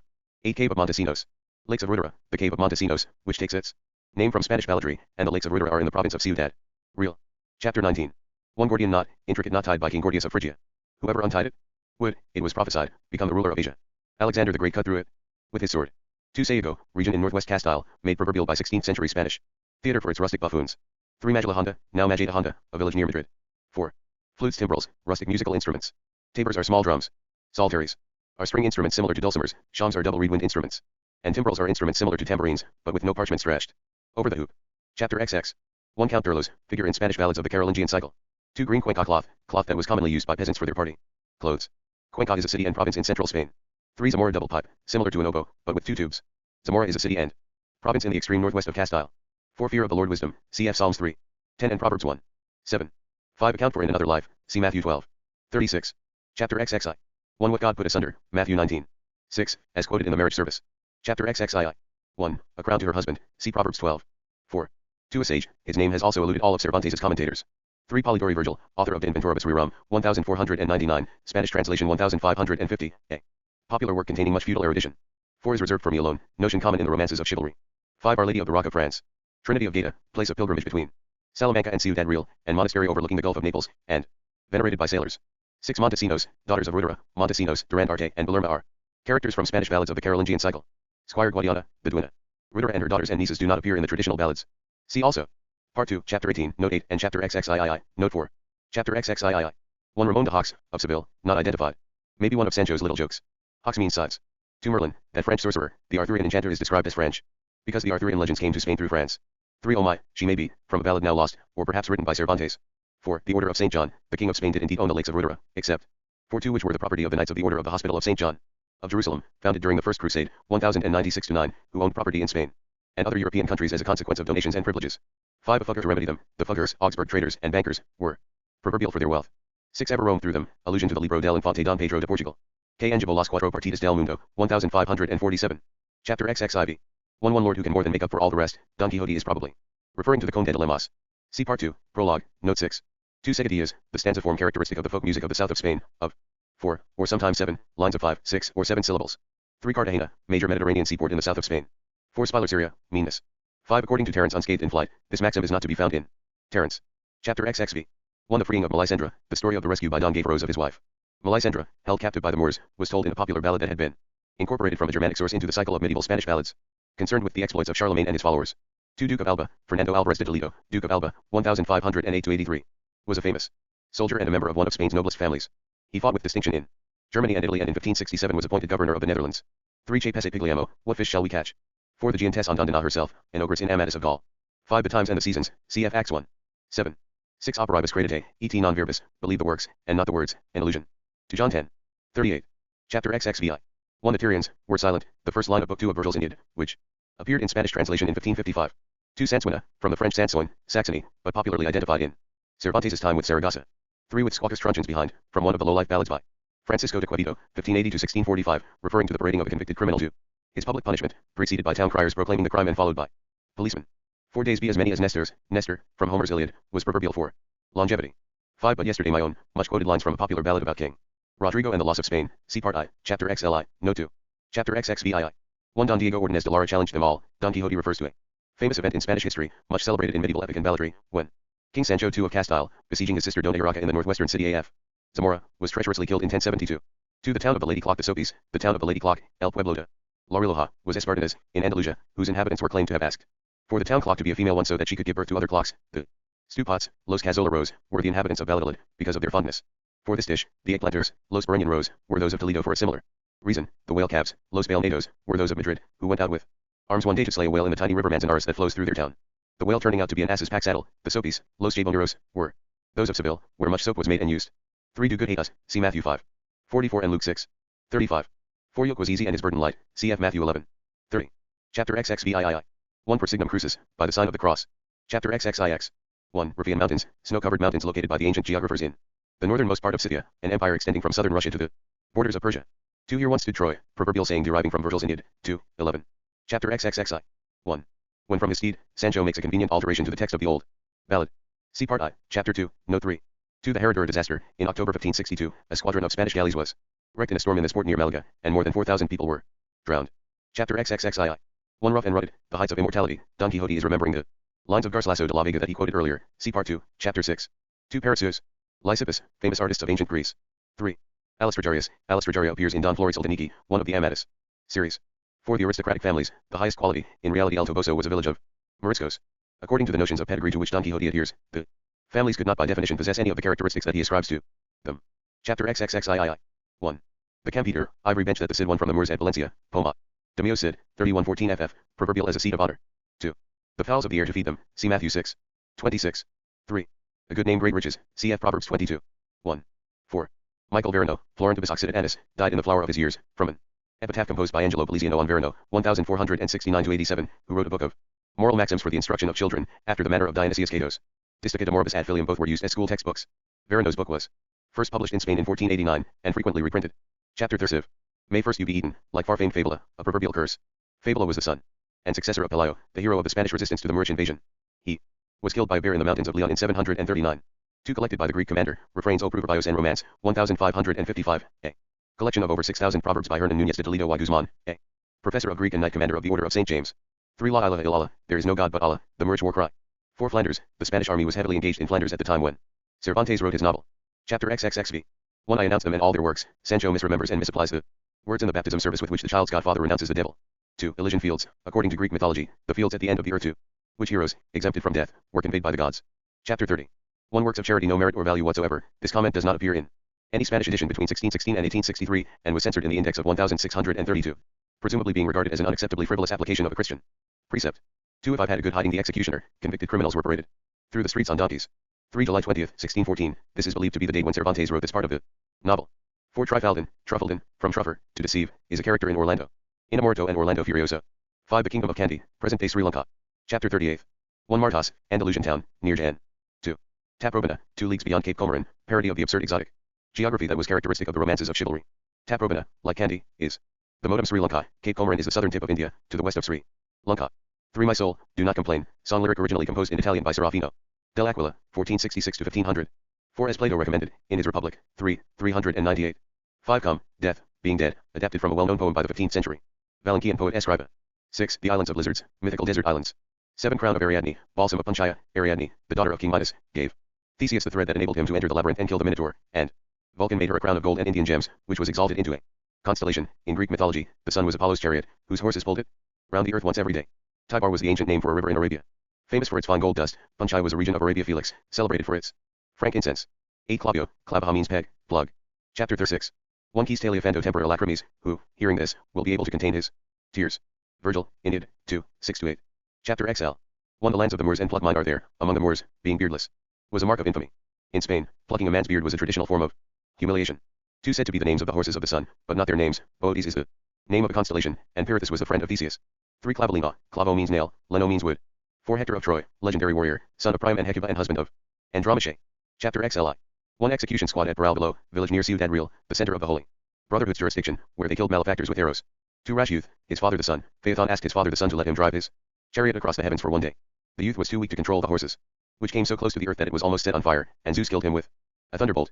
3. The second region, be burned alive. In Ptolemaic cosmography, each of the 4 elements, earth, water, fire, and air, prevailed in its own region. Don Quixote is referring to a version of it according to which the region of the air was divided into 3 subregions. 4. Dr. Torralba, for fear of fainting, during his trial, 1528-31, by the Cuenca Inquisition, Dr. Eugenio Torralba claimed to have witnessed the sack of Rome, 1527, in this way. 5. Magellan, famous Portuguese navigator, 1480-1521. Chapter XLII. 1. Frog its fair feathers, Don Quixote uses as examples first one of Aesop's fables, and then a popular belief of the time. 2. Pay fourfold, in life, paraphrase of 2 Samuel 12. 5-6. Chapter Slain. 1. See a mote, the beam in his own, see Matthew 7. 3. Chapter XLIV. 1. Most holy, unappreciated gift, 1 Domina, Las Trescientas, 1444, verse 227. 2. As if you did not possess them, paraphrase of 1 Corinthians 7. 3. This new Aeneas, a mockery of me, Virgil in the Aeneid, 4, 590, has Dido, who founded Carthage, complained in these terms and then stabbed herself after her desertion by Aeneas. 4. Jaques, town in the Spanish Pyrenees. 5. From Jarama, to Manzanares, Spanish rivers, the Henares flows into the Jarama. The Arlanza into the Pisuerga and the Manzanares into the Tagus. 6. Don't gaze, with cruelty, according to an old Spanish ballad, Nero, infamous for his cruelty, stood on the Tarpeian rock to contemplate burning Rome. Chapter XLV. 1. Thymbrius, epithet for Apollo. Chapter Slaei. 1. The radical humor. In medieval philosophy, the humor, or moisture naturally inherent in all animals, its presence being a necessary condition of their vitality. It was often identified with semen. 2. Perdicis autem pessima, the usual form was Pontis autem pessima, that of bread is the worst. 3. Vamos, in the original the doctor is from a village called Tertifura, clear off, which does exist where specified. 4. I'm a Basque, the Basques enjoyed a reputation for faithfulness and for being of pure Christian stock, and many became secretaries to kings and nobles. See also Part 2. Chapter Slaei 8th, Note 2. Chapter Slaei 8th. 1. Marked not by the hand of God, it was said of people born with physical defects, that they had been marked by the hand of God. 2. The ancient hills of Leon, people from this remote northern region, like the Basques, prided themselves on their pure Christian stock, untainted by Moorish blood. Chapter XLIX. 1 Androdilla, not identified. Chapter L. 1 Shortened at the placket, cut short in front, a traditional punishment to shame. Dissolute women. 2 Dubitat Augustinus, St. Augustine doubts it, an expression used by students to express doubt about an idea expressed by an opponent in a dispute. Chapter Lee. 1. Lacedaemonians, Spartans. 2 Lift the needy out of the dunghill, cf. Psalm 113. 7. 3 The log, climb on top of it, Aesop's fable about the frogs who asked to be given a king. 4 Amicus Plato, said Magi's Amica Veritas, classical adage, Plato is my friend, but truth is a greater friend. Chapter Live. 1. The unfortunate people of my race, the Moriscos, Moors who remained in Spain after 1492, in theory converted to Christianity, were expelled in proclamations issued between 1609 and 1613. 2 He felt no grief or pain, from the old ballad about Nero watching Rome burn, see Part 2, Chapter XLIV, Note 6. 3 Espignol et Jutski, Jur de, the Spaniard and the Germans, all one, good company. Good company, I swear to God. In the pigeon spoken by the pilgrims. Chapter LV. 1. Galiana, Moorish princess of medieval legend and balladry, who lived in a sumptuous palace on the banks of the Tagus near Toledo. Chapter LVII. 1. Virna, in Orlando Furioso, Cantos 9 and 10, Virna, the Duke of Zealandia, abandons his mistress Olympia on a desert island. 2 Troy, see Part I, Chapter XXI, Note 4. 3 Seville to Marchena. Loja to Granada, Marchena is about 50 kilometers from Seville, and Loja is the same distance from Granada. Chapter Le'ayin. 1. The teacher of the Gentiles, 1 Timothy 2. 7. 2. His master, Galatians I 11 to 12. 3 Heaven suffers violence, cf. Matthew 2. 12. 4 Scipio, stumbles, my arms, an action more often attributed to Julius Caesar. Front Enus alone makes Scipio Africanus the protagonist of the anecdote. 5 The jealous god of blacksmiths, Vulcan, who caught the adulterers Venus and Mars in a net to expose them to the mockery of the gods, Odyssey, 8, 266 to 366. 6 Camoens, Luis de Camoens, c. 1524-80, the great Portuguese poet famous above all. 4 The Lugids, 1572. 7 Actaeon's wonder, bathing in the waters, in Greek mythology, Actaeon was a hunter who accidentally saw Diana bathing and was punished by being transformed into a stag and killed by his own hounds. Chapter Lix. 1. The second part of Don Quixote de la Mancha, of Elena de Spurius 1, c. Part 2, Prologue, Note I. 2 Certain statements in the prologue, presumably the personal attacks on Cervantes, mentioned in the prologue to the second part. 3 The riding at the ring, competition in which each knight rides at a metal ring, suspended on a ribbon and attempts to carry it off on the tip of his lance. Chapter LX. 1 I don't make the king, help my master, proverbial expression, said to have arisen from words used by the French captain Bertrand du Guesclin when he intervened to help Henry of Trastamare in a fight with his half-brother King Peter the Cruel, in 1369. 2 You'll die. Dona Sancha's enemy, the last lines of a popular old ballad. 3 Osiris. Roque Guinart. Osiris is a blunder by the bandit chief or the mythical Egyptian king Bisiris, proverbial for his cruelty, who sacrificed foreigners to the gods. It is an understandable mistake, because Bisiris was also the Greek name of the shrine of the Egyptian god Osiris. Roque Guinart is a portrait drawn from life, Parrot Roca. Guinardo was born in 1582, and became a legend in his own time. He lived as a bandit between 1602 and 1611, when he was pardoned and went to live in Italy.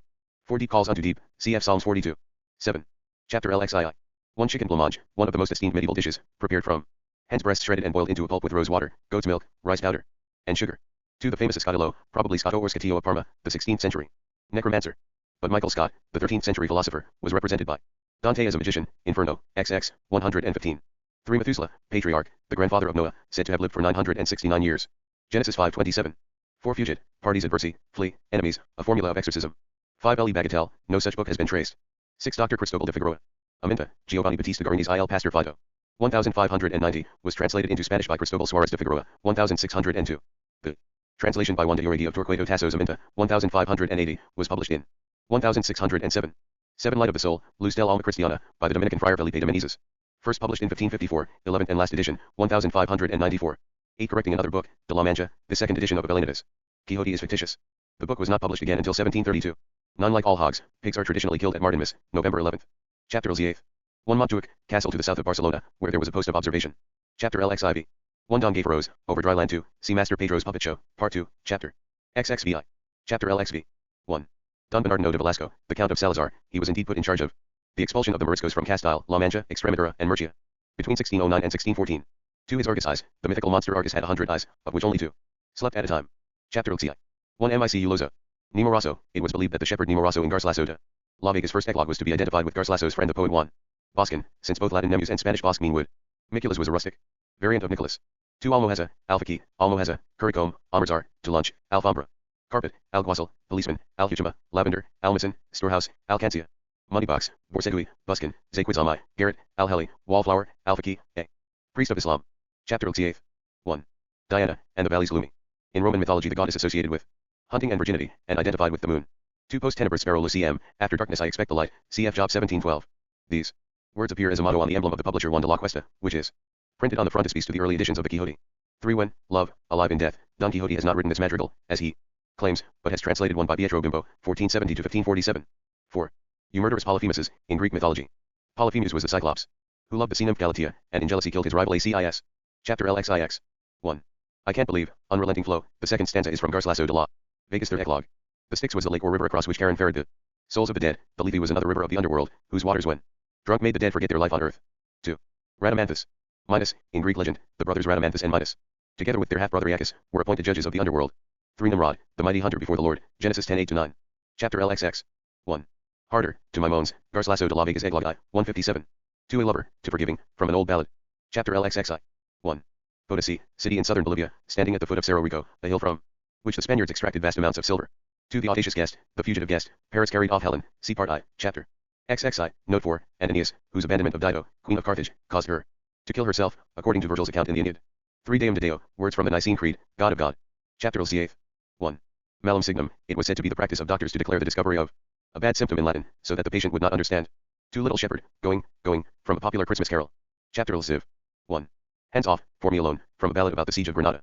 For the best in paperbacks, look for the in every corner of the world, on every subject under the sun, Penguin represents quality and variety, the very best in publishing today. For complete information about books available from Penguin, including Penguin Classics, Penguin Compass, and Puffins, and how to order them, write to us at the appropriate address below. Please note that for copyright reasons the selection of books varies from country to country. In the United States, please write to Penguin Group, USA, P.O. Box 12289, Department B, Newark, New Jersey 07101-5289, or call 1-800-788-6262. In the United Kingdom, please write to Department EP, Penguin Books Ltd, Bath Road, Harmonshire, West Drayton, Middlesex UB70. In Canada, please write to Penguin Books Canada Ltd, 90 Eglinton Avenue East, Suite 700, Toronto, Ontario M4P2Y3. In Australia, please write to Penguin Books Australia Ltd, P.O. Box 257 Ringwood, Victoria 3134. In New Zealand, please write to Penguin Books, NZ, Ltd, Private Bag 102,902, North Shore Mail Centre, Auckland 10. In India, please write to Penguin Books India Pvt Ltd, 11 Panchsheel Shopping Centre, Panchsheel Park, New Delhi 110-017. In the Netherlands, please write to Penguin Books Netherlands BV, Post Bus 3507, NL 1001 I Amsterdam. In Germany, please write to Penguin Books Deutschland GmbH, Metzlerstrasse 26, 60,594 Frankfurt am Main. In Spain, please write to Penguin Books SA, Bravo Merlo 19, 1 degree B, 28,015 Madrid. In Italy, please write to Penguin Italia SRL, via Benedetto Croce 2, 20,094 Corsico, Milano. In France, please write to Penguin France, L. E. Care Wilson, 62 Rue Benjamin, Bale Laud, 31,500 Toulouse. In Japan, please write to Penguin Books Japan Ltd, Kaneko Building, February 3, 25 Koraku, Bunkyoku, Tokyo 112. In South Africa, please write to Penguin Books South Africa, Thai, Ltd, Private Bag, X14, Parkview, 2122 Johannesburg. For the best in paperbacks, look for the A Choice of Classics. Leon B. Alberti, Ludovico Ariosto, Giovanni Boccaccio, Baldassar Castiglione, Benvenuto Cellini, Miguel de Cervantes, Dante, Machado de Assis, Bernal Diaz, Niccolo Machiavelli, E.C.A. de Quiros, S.O.R. Juana Inés de la Cruz, Giorgio Vasari. On painting, Orlando Furioso, in 2 volumes. The Decameron, The Book of the Courtier, Autobiography, Don Quixote, Exemplary Stories, The Divine Comedy, La Vida Nueva, D.O.M. Casmurro, The Conquest of New Spain, The Betrothed, The Mayas, Poems, Protest, and a Dream, Lives of the Artists, in 2 volumes, and The Poem of the Cid, 2 Spanish picaresque novels, Anon/Lazarelo de Tormes, De Quevedo/The Swindler.